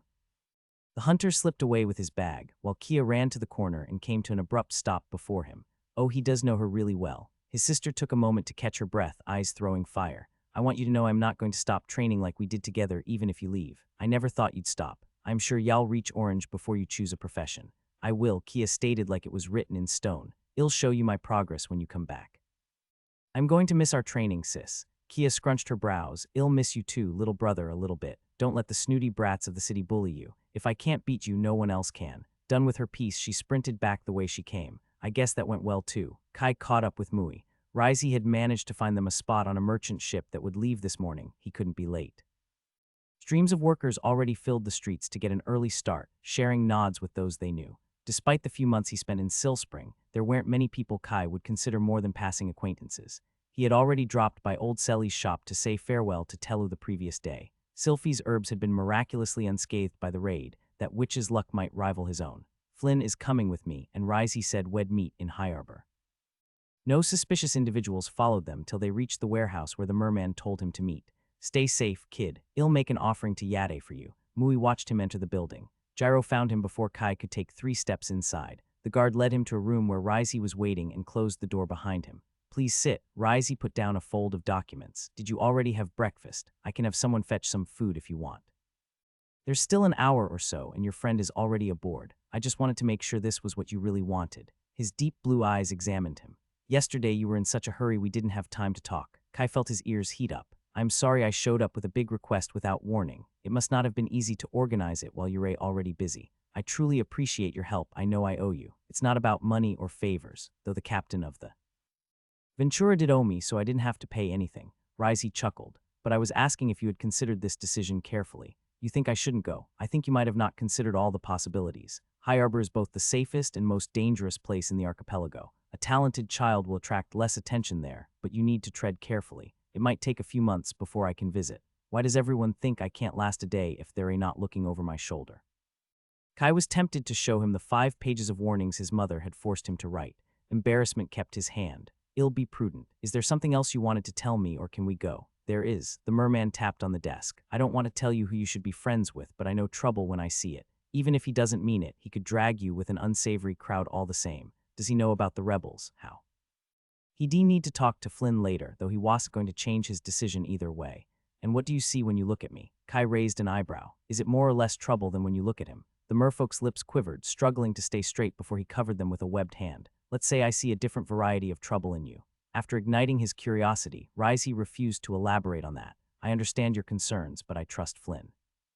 He has distanced himself from any unsavory company, and if he can put up with me, I'll do the same for him." Thoughts ran beneath the unreadable, scaly face. "Then let me accompany you on board. I'll introduce you to the captain. Ventura is an eccentric lady, but you can trust her if she swears on her father's grave." Kai frowned. "Wasn't that the name of the ship?" "It's both." The merman shrugged, leading the way. "I told you, eccentric. It can get a bit confusing, but most people on the ship just call her captain. She'll stop in a few towns to trade along the way, but she assured me she'll reach Harbor in 3 or 4 days. I might find you a faster route if you want to wait." "No, it's fine." Kai followed him outside. The sooner they left Silspring behind the better. Proudly moored at the dock with 2 masts and light pink sails, the Ventura, the ship, was impossible to miss. Its name in bright red letters on the hull was what Kai imagined a giant could write with her lipstick. Well, that's certainly a statement. She must not lack courage. Sailors, busy loading supplies, hardly spared them a glance even as they walked on board. "You've come." Flynn greeted him. A hint of surprise or relief disappeared behind a grin too quickly to be sure. His eyes shared a glance with Risey. "Did they talk without me?" Kai didn't get a chance to ponder the matter. Flynn's grin stiffened. Boots punctuated each step of a new arrival on the deck. A middle-aged lady with a pink feather hat and painted red lips came up to them. "Yade's mercy. This one is even cuter." Ventura winked at him and pinched his cheek. "Don't worry, I'll deliver them both safely to Harbor, you have my word." Risey threw him an amused smile and bent to whisper in his ear. "Don't take any deal she offers you. Have a nice journey," he added in a louder tone, already walking off the ship. Ventura leaned in with a smile too white on her red lips. 2 blonde curls escaped from her pink feathered hat, framing her face in a way that must not be a coincidence. "Don't worry, hun. It's normal to be a little afraid, but this is an easy journey. I gave my word to take care of you till Harbor, and I intend to keep it." She booped his nose. "The only worry I have is you." Kai resisted the temptation to swat away her hand. He'd be on this ship for days yet. Better not to offend the captain of the Ventura on his first minute aboard. "Damn confusing names. I'm not scared." "Of course you're not, hun. You're a brave young man." Ventura flashed another smile that said she didn't believe it for 1 second. "Is it your first time on a proper vessel?" The question stumped his thoughts, bringing back long-buried memories. "I've taken a ship before." "How long has it been?" "Whiteshore, a lifetime away. After the governor took away everything they ever knew and forced them to relocate to Greenside." Kai missed whatever Ventura was saying, though it didn't seem to require an answer. "Warn one of the crew if you're feeling seasick, and don't wait till you start emptying your insides on my deck, hun." The woman was already marching to shout orders to her crew. Waves buffeted the hull of the ship in the rising tide. Men and women with tan skin and bare feet cast off the ropes tying them to the berth, pushing against the pier with long poles to guide their way out of the docks. "Are you okay?" Flynn threw him a worried look. "Getting me away to Harbor is more than enough. You're still in time to stop the ship if you want to stay here." Kai pushed down the morose mood. "This journey wasn't in exile like the last. I've told you I want to go a dozen times already. I'm not changing my mind. We're stuck together. Try to stop the tears of joy." Recalling Risey's warning, Kai had the growing suspicion Flynn might have been the one to inform the merman about on his past. Risey was well informed about trade and politics, but not about the rebels. Why is he being so weird about this? Hesitation and uncertainty were not something he ever associated with Flynn. The boy brimmed with the confidence of an old fisherman at sea. Kai had thought it was due to the truth-teller's threat looming over him, but with Ventura sailing for deeper waters, they were now safe. The Republic would have already stopped them if they suspected something. "How are you doing?" Kai peered at him, trying to pierce his self-assured visage. "Spirits, I'm so bad at this. I'm great. We're leaving Silspring behind for Harbor, a proper city." The cunning smirk was back, burying whatever anguish he had beneath a sea of smugness. "I was just checking if you were getting homesick. Don't fret. With me here, you don't have anything to fear." Kai rolled his eyes. "I already feel so much safer. It's my duty to look after you." Flynn clapped his back, speaking with the cadence of an old mentor. "As long as you listen to me, you're going to be fine. Come, I'll show you to our quarters." The cabin they had to share reminded Kai of his room in Greenside, just smaller. 2 beds occupied all the space, and one of them was a hammock. The ceiling brushed against his hair and forced Flynn to bend down. Overall, it was better than he imagined. He had passed his first journey at sea, stashed on a crowded deck for a day and a half. His expectations weren't exactly sky high. With how sudden their journey had been set up, Kai thought he'd have to sleep with other sailors or in the cargo hold. This beat both options by a mile. A knapsack with Flynn's things slumped in a corner. It was maybe a fifth of his own luggage. The boy looked with an amused smile as Kai struggled to fit the bags his mother forced on him inside the cabin. "Traveling light, Your Majesty." "Shut up, plebeian." Flynn gave him a mock bow. "My deepest apologies, Your Majesty. Forgive this humble servant. I am sure you couldn't survive without bringing your fifth favorite scarf." "You're forgiven. I'm feeling merciful today." Kai gestured with a pompous wave. "I couldn't part with my snacks. I guess a hardened man like you doesn't need such trivialities." The smirk was wiped from Flynn's face in less than a blink. His eyes darted to the heavy luggage as if they had turned into solid gold. Maybe I was too hasty in my conclusions. Kai stood up to protect his bag, his body filling most of the cramped cabin. "Keep your grubby hands away from my things. I just want to see what you brought." Flynn threw him the pitying look of a mistreated puppy. "You said we were friends. This is so not fair." "Fine, but tell me if you take something and don't touch my other things." Kai flattened to the wall to let him pass. "All the food is in the left bag. It needs to last the whole journey." "On my honor." Flynn put a fist on his chest in some kind of military salute. He knelt before the bag like it was a holy relic, slowly unlacing the straps that kept it close. Kai shook his head. He knew better than to leave him alone with his snacks and was soon proven right. "Didn't you say you were just looking?" "I'm saving it from spoiling." Flynn bit into a ripe peach, a new import from the Republic. A few drops of juice ran down his shameless chin. "I'm also freeing more space in our cabin. You should thank me for my sacrifice." "You're truly a hero." "I know." He nodded, mumbling the words with a full mouth. A salty breeze welcomed them on deck. The vessel had made it out of the bay and was gaining speed as its light pink sails swelled with the wind. A flock of seagulls cawed in the sky, escorting them like a guard of honor. Sailors moved with intent spurred by Ventura's commands. No one dared to dally longer than a breath in her presence. Getting a good share of annoyed glances from the busy crew, they stopped in an empty spot on the quarterdeck. The ships gently rolled over the waves while the pastel buildings on shore rapidly shrunk. Flynn leaned on the wooden railing beside him, contemplating the horizon in a rare silence. From the moment Kai learned of the truth-teller, his life had fallen into a blur of activity. He had to choose his next steps, organize his departure, and win over his family. It had been hardly a day, and he was already leaving Silspring. Spirits knew when he would be back. Watching the shore fade before his eyes, the reality of the situation began to sink in. It wasn't homesickness. He hadn't spent enough time in Silspring for that. There wasn't a sense of mourning like when he left the estate. Yet as the urgency of his hasty departure fell away, Kai was left with a sense of hollowness he couldn't quite place. That touristy town might not have been home, but he was comfortable there. He knew what to expect, how to navigate its streets and people. Now, for the first time in years, he had little idea of what waited ahead and couldn't run away to the estate if things went badly. When was the last time? Right. The last time he sailed a ship on the open sea, he had traveled from Yaddle to Yanlan.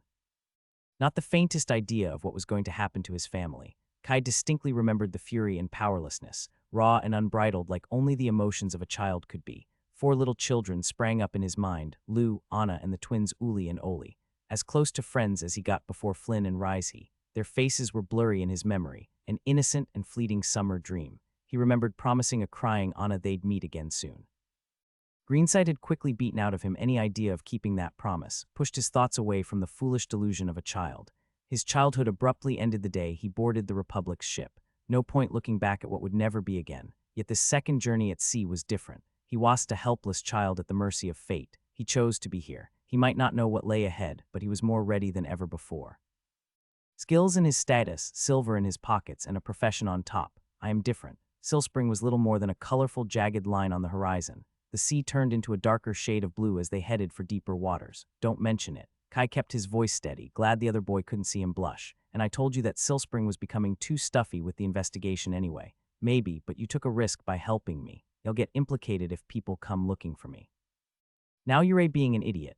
Kai turned to look at him until Flynn reluctantly met his gaze. Consequences like those you paid for helping me escape from those jerks. At the time, he'd been so mad at him for his involvement with the rebels that he had ignored the price it cost his friend. Swept in the chaos and death that ensued, he spent no time to ponder the results of Flynn's actions. Always an excuse guess we're both idiots. Flynn scrunched his brows. I wouldn't have stayed with them anyway.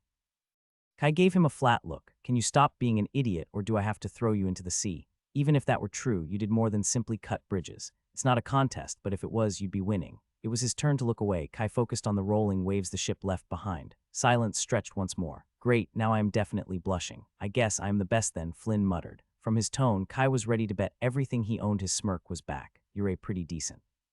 Spirits, what have I done? I take it back. Don't call me kid. Kai glared at him. and you're not in charge. You are 3 years younger than me," he pointed out, looking down at him to highlight their height difference. While Kai was just hitting his growth spurt, Flynn was in the middle of it, standing a full head over him. "I am the one who got us this trip." He hated how shrill his voice sounded in his ears. "And I am the only adult." "What are you going to tell the enforcers when they ask you where your parents are? Why would they do that?" Flynn gave him a triumphant grin as if he had stepped into an unseen trap, because High Arbor is closer to the Myrian Republic than the rest of the archipelago.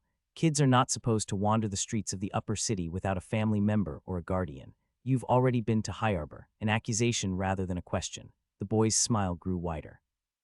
"They brought us there a couple times during my education. I also had to suffer through lessons in proper Myrian civility and decorum. Why didn't you tell me?" Kai had suspected Flynn omitted a few details to his advantage, though it couldn't be an outright lie either. "When exactly did you want me to tell you? Before or after you decided we were going to High Arbor and left me to organize the trip? It's not like it would have made any difference." That's Kai vainly tried to find a counter-argument. There weren't any that would hold. Fair point. The pleased look on Flynn's smug face would tempt a saint to slap him. "Don't worry, little brother. There won't be any problem as long as you listen to my wise advice. I guess two brothers traveling together would attract less attention. Will people even believe it? We don't look that much alike." Kai rested his forehead on the railing as a patronizing hand descended on his shoulder. "I know you're not as handsome as me, but you can be my less dashing sibling.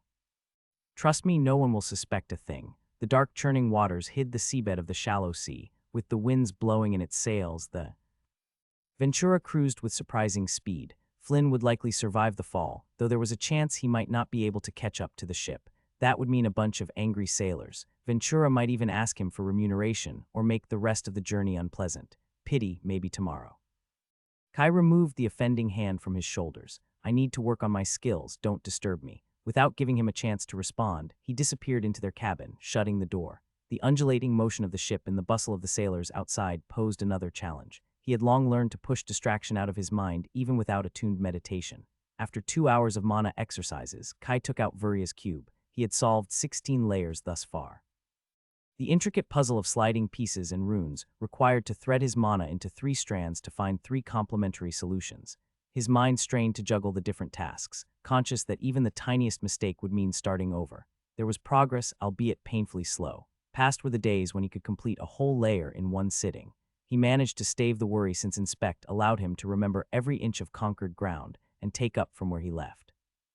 "I'll get my extra attributes." Lost in the glowing lines, the day flew by. He was close to completing the 17th layer. A coconut barely missed Flynn's face as he entered without knocking and distracted him. The clicking pieces announced his success as the puzzle reset, a step closer to solving this hellish contraption. He barely held back a shout, hitting his hand on the low ceiling in his triumph. Nursing his hands, Kai walked out to stretch his cramped legs. Something was different. Loud voices, wooden buildings and people. Lots and lots of people on land not far from him. "Welcome to Old Port, Hun." Ventura's thumping boots came up to him. Lo! Ventura was moored at the pier, extending 24 meters from land.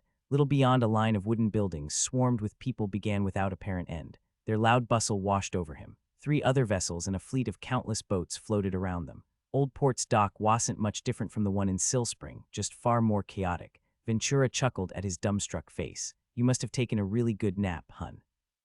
I need to close some deals and set off again tomorrow at noon. Take your friend with you if you want to go on shore. I'd rather not have to send a search party if you get lost." Kai hid his annoyance, nodding like a dutiful kid. They weren't at High Arbor yet, and he had already been assigned a damn babysitter. With a fond smile, Ventura pinched his cheek while sending a withering glare above his head. 2 young sailors struggling to carry a large oak chest on deck froze in their steps.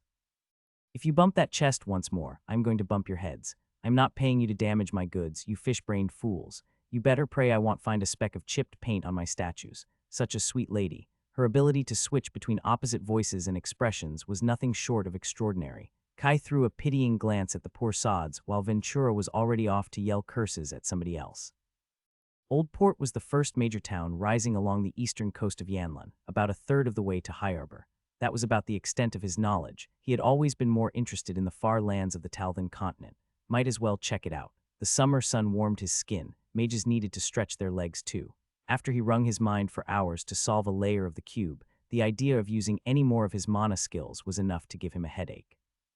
Ideally, he'd go for a swim, but he could settle for walking on shore. Do I really have to ask Flynn to be my chaperone? Kai was used to being on his own, and he hadn't thought this time would be any different. It was common enough to see kids by themselves or in small groups with the permission of their parents. Therein lay the problem. His family was beyond reach, and he didn't have the excuse of running an errand for his teachers either. The Bakware archipelago was renowned for its safety, but kids were expected to have some degree of supervision before 14, even if just as a vague presence in the background like he was used to. Kai was confident to sneak away to shore and get away from any questions with improvisation. The true problem was when they got to High Arbor. Risey owned a few businesses where he could host him as long as he needed, but Kai didn't want to rely on him for everything. No matter if the merfolk said it was no big deal, he'd already asked for too many favors and the pile of debts was high enough as it was. I thought I was over with this shit. Why can't I grow up already? Kai massaged his eyes. It might just be his tired mind, but he couldn't see any other viable solution. Maybe. Flynn made more sense than he'd liked to admit. As if summoned by his thoughts, the grinning boy sprouted out of the ship's belly, twirling a silver coin between his fingers. Finally decided to come out of your burrow. If I didn't know better, I'd think you were trying to avoid me. Spirits, why? He's going to be so smug. Kai considered going back into his cabin to sulk, though it would only postpone the problem. Do you want to go check out the town? He kept his tone casual. The matter held no importance to him. You want me to accompany you? An amused glint shone in his eyes. Fuck, he knows already. You don't have to come if you don't want to. It's my duty as the older brother to show you the ways of the world. Flynn puffed his chest up. Let's go, it's been a while since I was here. Waving to Ventura to signal they were going on shore, Kai lost a battle against his own curiosity. Have you already been here? I've been to almost every town in Yanlan for different reasons, and Old Port is quite close to Silspring. Flynn's tone wasn't even particularly boastful, which arguably made it worse. How many have I visited? 2. Kai bit his tongue, feeling more like a child than ever, but any thought of sneaking away on his own was quickly abandoned as they went down the pier. The clamor of hundreds of voices swallowed them. Stalls selling fish began just one street over, where men and women animatedly haggled or shouted their wares. It was like he was back in Times Square at peak hour, plus the smell of sweat and of seafood left too long in the sun. Crowded didn't begin to describe the mass of people, not something he missed at all. He could hardly see the street beyond the wall of men pressing him on all sides. Maybe this was a mistake, nothing wrong with being a hermit. Come on, I know a quieter place. Keep an eye on your pockets if you're carrying anything. Flynn took his wrist and Kai followed without protest. The boy elbowed his way through the suffocating crowd. Dirt roads and a shred of blue sky, that was about as much as Kai could see. He could only imagine what muddy mess they would turn into when it rained. As for tourists, the simple idea that someone would willingly come here for fun was ridiculous. Despite himself, Kai couldn't help grabbing tighter onto Flynn's arm. He led the way with confident steps, seemingly unaffected by the press of bodies. I should have stayed on the ship. Without a gust of wind to stave off the heat, breathing was hard. Kai was covered in sweat in minutes, body pressed from every direction. Even the last sliver of sky was crushed by the forest of people towering over him. An eternity latter, probably no more than a handful of minutes, they reached the end of the stifling mass. The crowd gradually became sparser till he finally stopped, brushing against another body with every step. You okay? Flynn glanced over his shoulder. It always makes an effect the first time you come here. The docks in the market are the worst. We must have docked on a bad day. I'm fine, I just didn't expect there would be so many people. Kai tried to fill his lungs, but no amount of air was enough. On Earth, his parents never took him to crowded places, afraid for his feeble health. Silspring Market at noon had been his upper limits before today. You know, Old Port was the biggest town in the archipelago before the Republic picked High Arbor for their capital, though squishing another dozen villages during the relocation hasn't made it any better. Flynn explained, easily falling into the role of tourist guide like he'd been doing so all his life. The town was about the size of Silspring, but there were no wide open streets, paved squares, or pretty shops. Old Port had been built on the philosophy of trying to fit as many people as possible in the least amount of space. Kai quickly lost track of the endless series of winding streets Flynn led him through, keeping close to avoid getting lost. Squat wooden buildings held more squat houses on their heads in some strange, leaning pyramidal fashion. Precarious walkways and bridges joined them at different levels. They created a symphony of creaking wood in the background, while barefoot children and adults ran and climbed over them like a swarm of busy ants. The only stone buildings were in the fenced neighborhood on the southern side of Old Port that housed the town hall and most of the Republic's population. Stern enforcers regulated the traffic in and out, requesting their IDs before letting them through. Despite the strict security, the place wasn't much nicer than the average neighborhood of Silspring. Even the shops were somewhat lacking compared to what he was used to. Kai hardly found any mana herbs worth taking a second look. They don't have access to the varied jungle after all.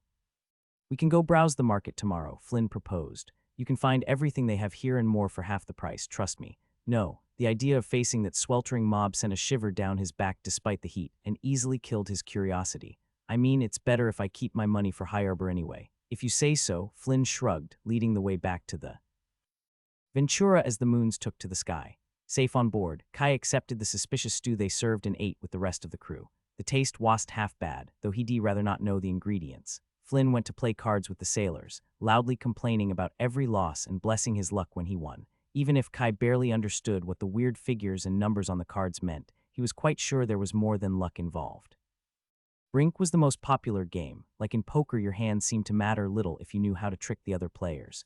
It would be interesting to test his favor on a game of chance, but he needed to have a better grasp of how to play first. Feeling his eyelids drooping, Kai chose to retire early. Back in his cabin, he lay down in the hammock, feeling a rare level of exhaustion. The voices and laughs faded into the background as he dozed off, lulled by the waves. Waking in a strange mood, he spent the morning on board working on the cube. The raid had wrecked his flimsy schedule, and he needed to make up for the time lost. He had a clear idea of how the next 3 mana threads and runes had to be woven for the next layer. If the same pattern continued, there would be 3 equivalent layers before the cube rearranged its runic patterns. Then it would require 4 solutions for each puzzle. He could hardly fathom how long those would take, though he doubted Vuria would stop there. If the mana weaving wasn't enough, he also had to move the sliding pieces on the fly to change how the runes interacted with the enchantment.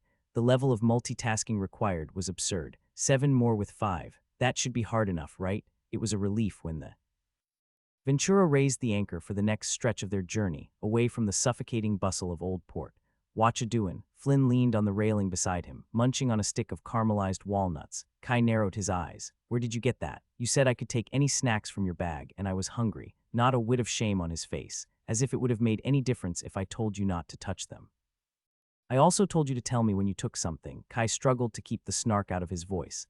"I'm telling you now, ain't I?" Flynn continued to crunch. "I can share a bite with you, okay? How generous, it's fine. But are you truly fine?" He squinted at him, moving an inch from his face. "You've been a bit off since yesterday. I'm doing great. I just don't love traveling on a ship, that's all." Kai moved down the railing to make some space.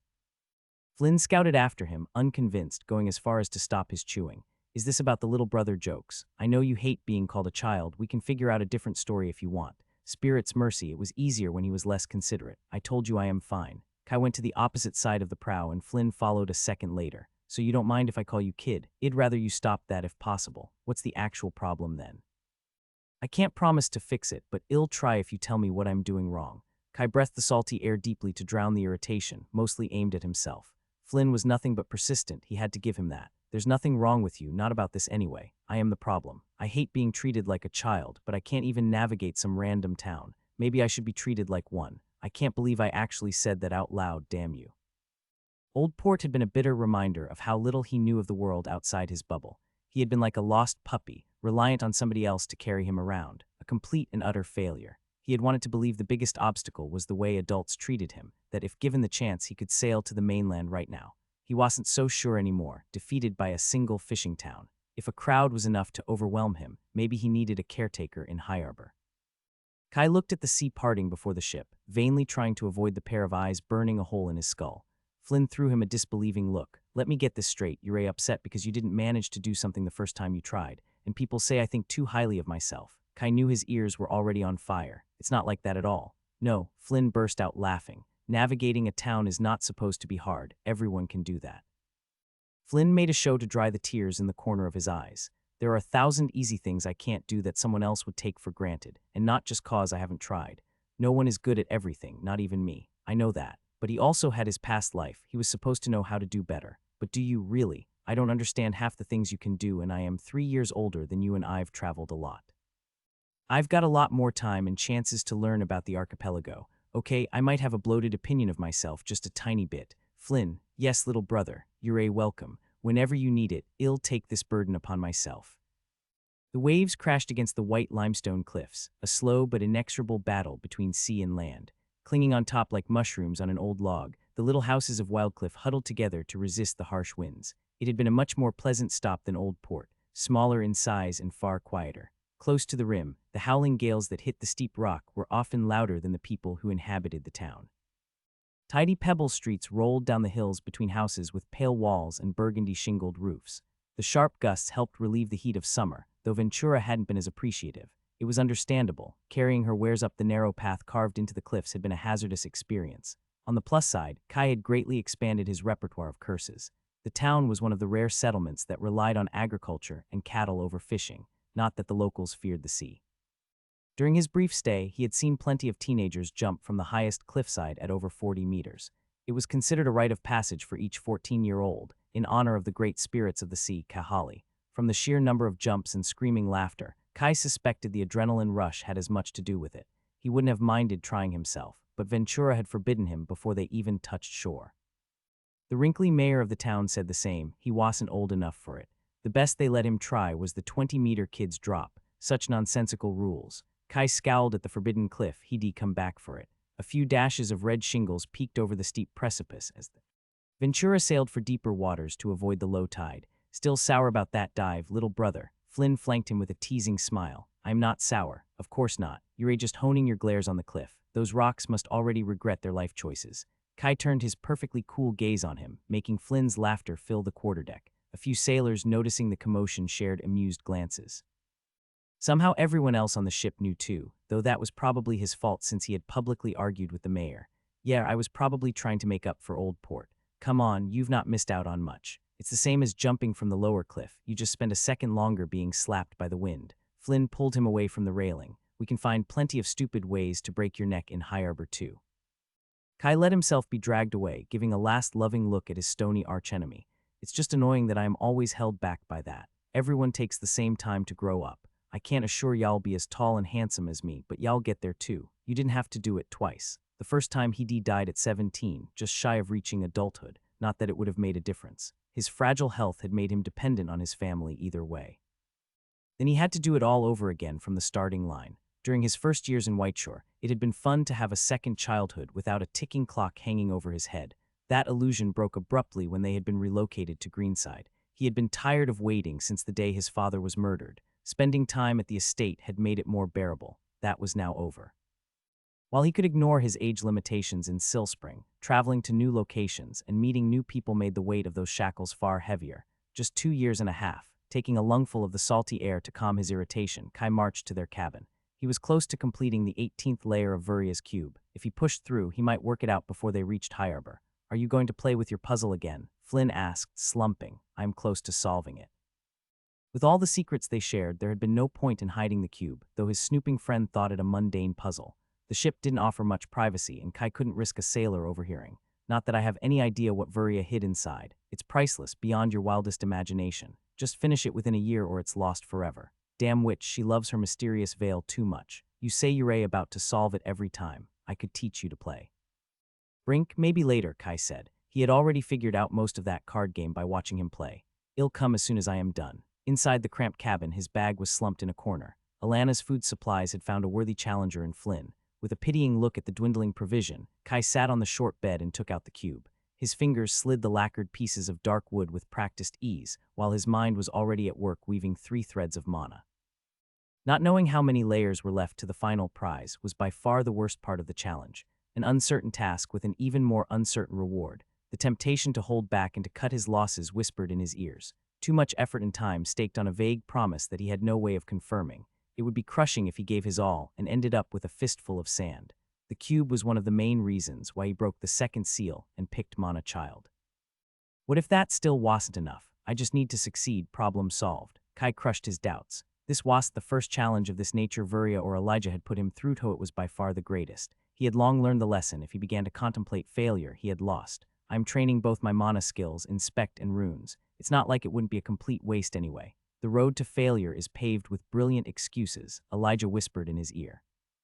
Looking for justifications was the same as having doubts. Shut up, Butler, nobody's perfect. Flynn had been right on that. Not that he shouldn't aim for perfection, but he had to accept there would be setbacks and mistakes along the way. A brief session of attuned meditation got rid of any stray thoughts. Kai devoted every brain cell to the puzzle in his hands. When he came out of his cabin for his victorious walk, the sun had already set behind the western horizon.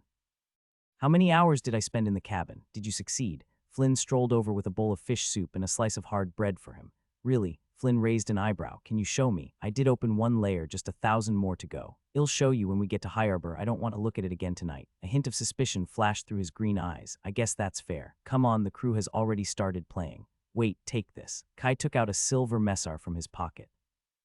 What's for? Flynn swiped the coin with an almost automatic gesture before frowning at him. I know you must feel deeply in debt, but you can enjoy my charming personality for free.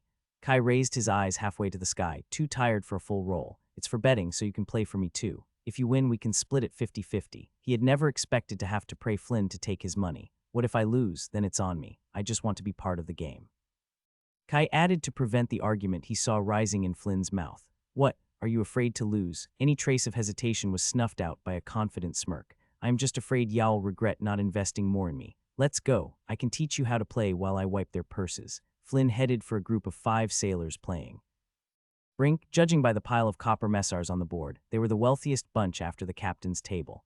The group's conscience that stopped them from taking advantage of a kid was quickly put to rest when Flynn showed them the piece of silver. Take a seat, but don't cry when you lose. A thin man with a shifty look gave them permission to sit on the deck. There's no pulling back after the game starts. Kai quietly took a seat behind Flynn, eating his cold dinner. If it was his money and he would benefit from a win, shouldn't his favor also affect Flynn? And yes, he was also feeling guilty for spending the whole journey in his cabin. 1 silver wouldn't be a big loss either way. When dealing with the 7th attribute, there was never a straight answer, and the link between favor and chance was a matter of scholarly debate. High luck improved the general outcome, but its specific workings remained a mystery. A stout middle-aged sailor with a graying beard shuffled the deck and dealt the cards. We all start with 7 cards. Flynn began to explain the basic rules of. Brink, Kai was about to tell him he knew already when he noticed the looks of ridicule that crossed the 5 sailors. Fine, have it your way. So you need 6 yellow swords to win. Kai asked the dumbest question he could manage, obtusely staring at the cards. No, Flynn smoothed his frown and masked the cunning glint that crossed his face. Facing away from the others to talk to him, no one noticed anything apart from his heavy sigh. Remember what I told you. There are only 5 yellow swords in the deck. Then how do you win? Improvisation painted his face in puzzlement. The spark of hope on Flynn's features fell into exasperation. He distractedly drew a card and threw a blue scepter for his turn. Even Kai knew that was a poor play to open a game. Let's start from the beginning. He spoke each word slowly, making frequent pauses for his dim-witted friend to catch up. Flynn gave an apologetic glance at the sailors who could barely hide their snickers. I should have known it would take a while. I can teach him later if I'm distracting you. Don't worry, kid. We don't mind, the bearded man said with a greedy smile. Kai wasn't sure if it was their ploy, his favor, or just a lucky night. By the time the 5 sailors refused to continue playing, his 1 silver had multiplied 4 times. Can't we play one more game? I think I almost figured out how this game works. Kai turned to Flynn, scrunching his brows. We're winning, right? Yes, little brother. I think we are. Gritting his teeth, the thin sailor was about to walk back when he was pulled away by the others. The night filled with curses to unfamiliar deities muttered under their breath. Come on, little brother, we can find someone else to play with. I'm proud of you. I'm sure y'all get it in a few more games. They had not taken 2 steps when a looming shadow crossed their path. I think you two had enough fun for one night, Ventura said, her red lips pressed into a displeased line. Why? We won fair and square, Flynn protested. Cause I am the captain of this ship, and y'all do as I say while you are on board. Ventura leaned over, talking in a whisper, and those same men would have beaten you up fair and square if I didn't stop them. The merfolk paid for your passage, not to upset my crew. Standing back, she was all smiles again, fondly pinching their cheeks. Come on, boys, it's time to go to sleep. Flynn didn't look convinced, so Kai grabbed his ear in one hand and stifled a yawn with the other. Come on, big brother, I'm tired. It was the time to be stubborn. Let me go, I am coming. Once back into their cabin, they pushed their bags to the door and Kai put their winnings in his ring. Rocking in his hammock in the dark, he could still feel a smile on his face. That was fun. Before he could hear Flynn's answer, he was already drifting off. Since his race grade was 1 step higher, Kai was the first to wake up the next day. With the little light that filtered under the cabin door, their bags were exactly as they left them. Moving as silently as possible, he made his way outside. The cool morning breeze wiped away the last traces of sleepiness. Ding. Profession XP, General, 856 skills, 1500. Damn, not bad for my first week, everything considered. He couldn't pass definitive judgment with a single data point, but that had to be at least great. Spirit's mercy, he was almost halfway through his first level. Kai sent all his gains towards his profession with little hesitation. He could siphon his General XP into his race, but he needed to get those stat boosts first. Profession, Mana Child level 2 millions XP. Boon Mana Spring. Profession skills, Gifted Novice level 1-8. Mana Echo level 1-7. The profession skills would slow down the higher they climbed, but the diminishing returns on. General XP for professions weren't as harsh as those for Life experience, working on the cube, had netted him more than he imagined. Vuria's enchantment is the definition of arcane, and I do need to use both my mana skills for it. It must have also helped level gifted novice. Morning, Flynn walked up to the railing, covering a yawn. His gaze suddenly focused ahead. Look, I think we're there. Kai forgot about his gains, squinting his eyes. The first rays of dawn pierced through the morning fog, lighting dozens of ships anchored at a dock of ivory stone. High, lavish constructions peeked over them. The whole coast was covered by majestic ashen buildings. Kai took a moment to realize the marble palaces inland must have been built on a hill, making them tower over the capital. They had reached their destination, High Arbor.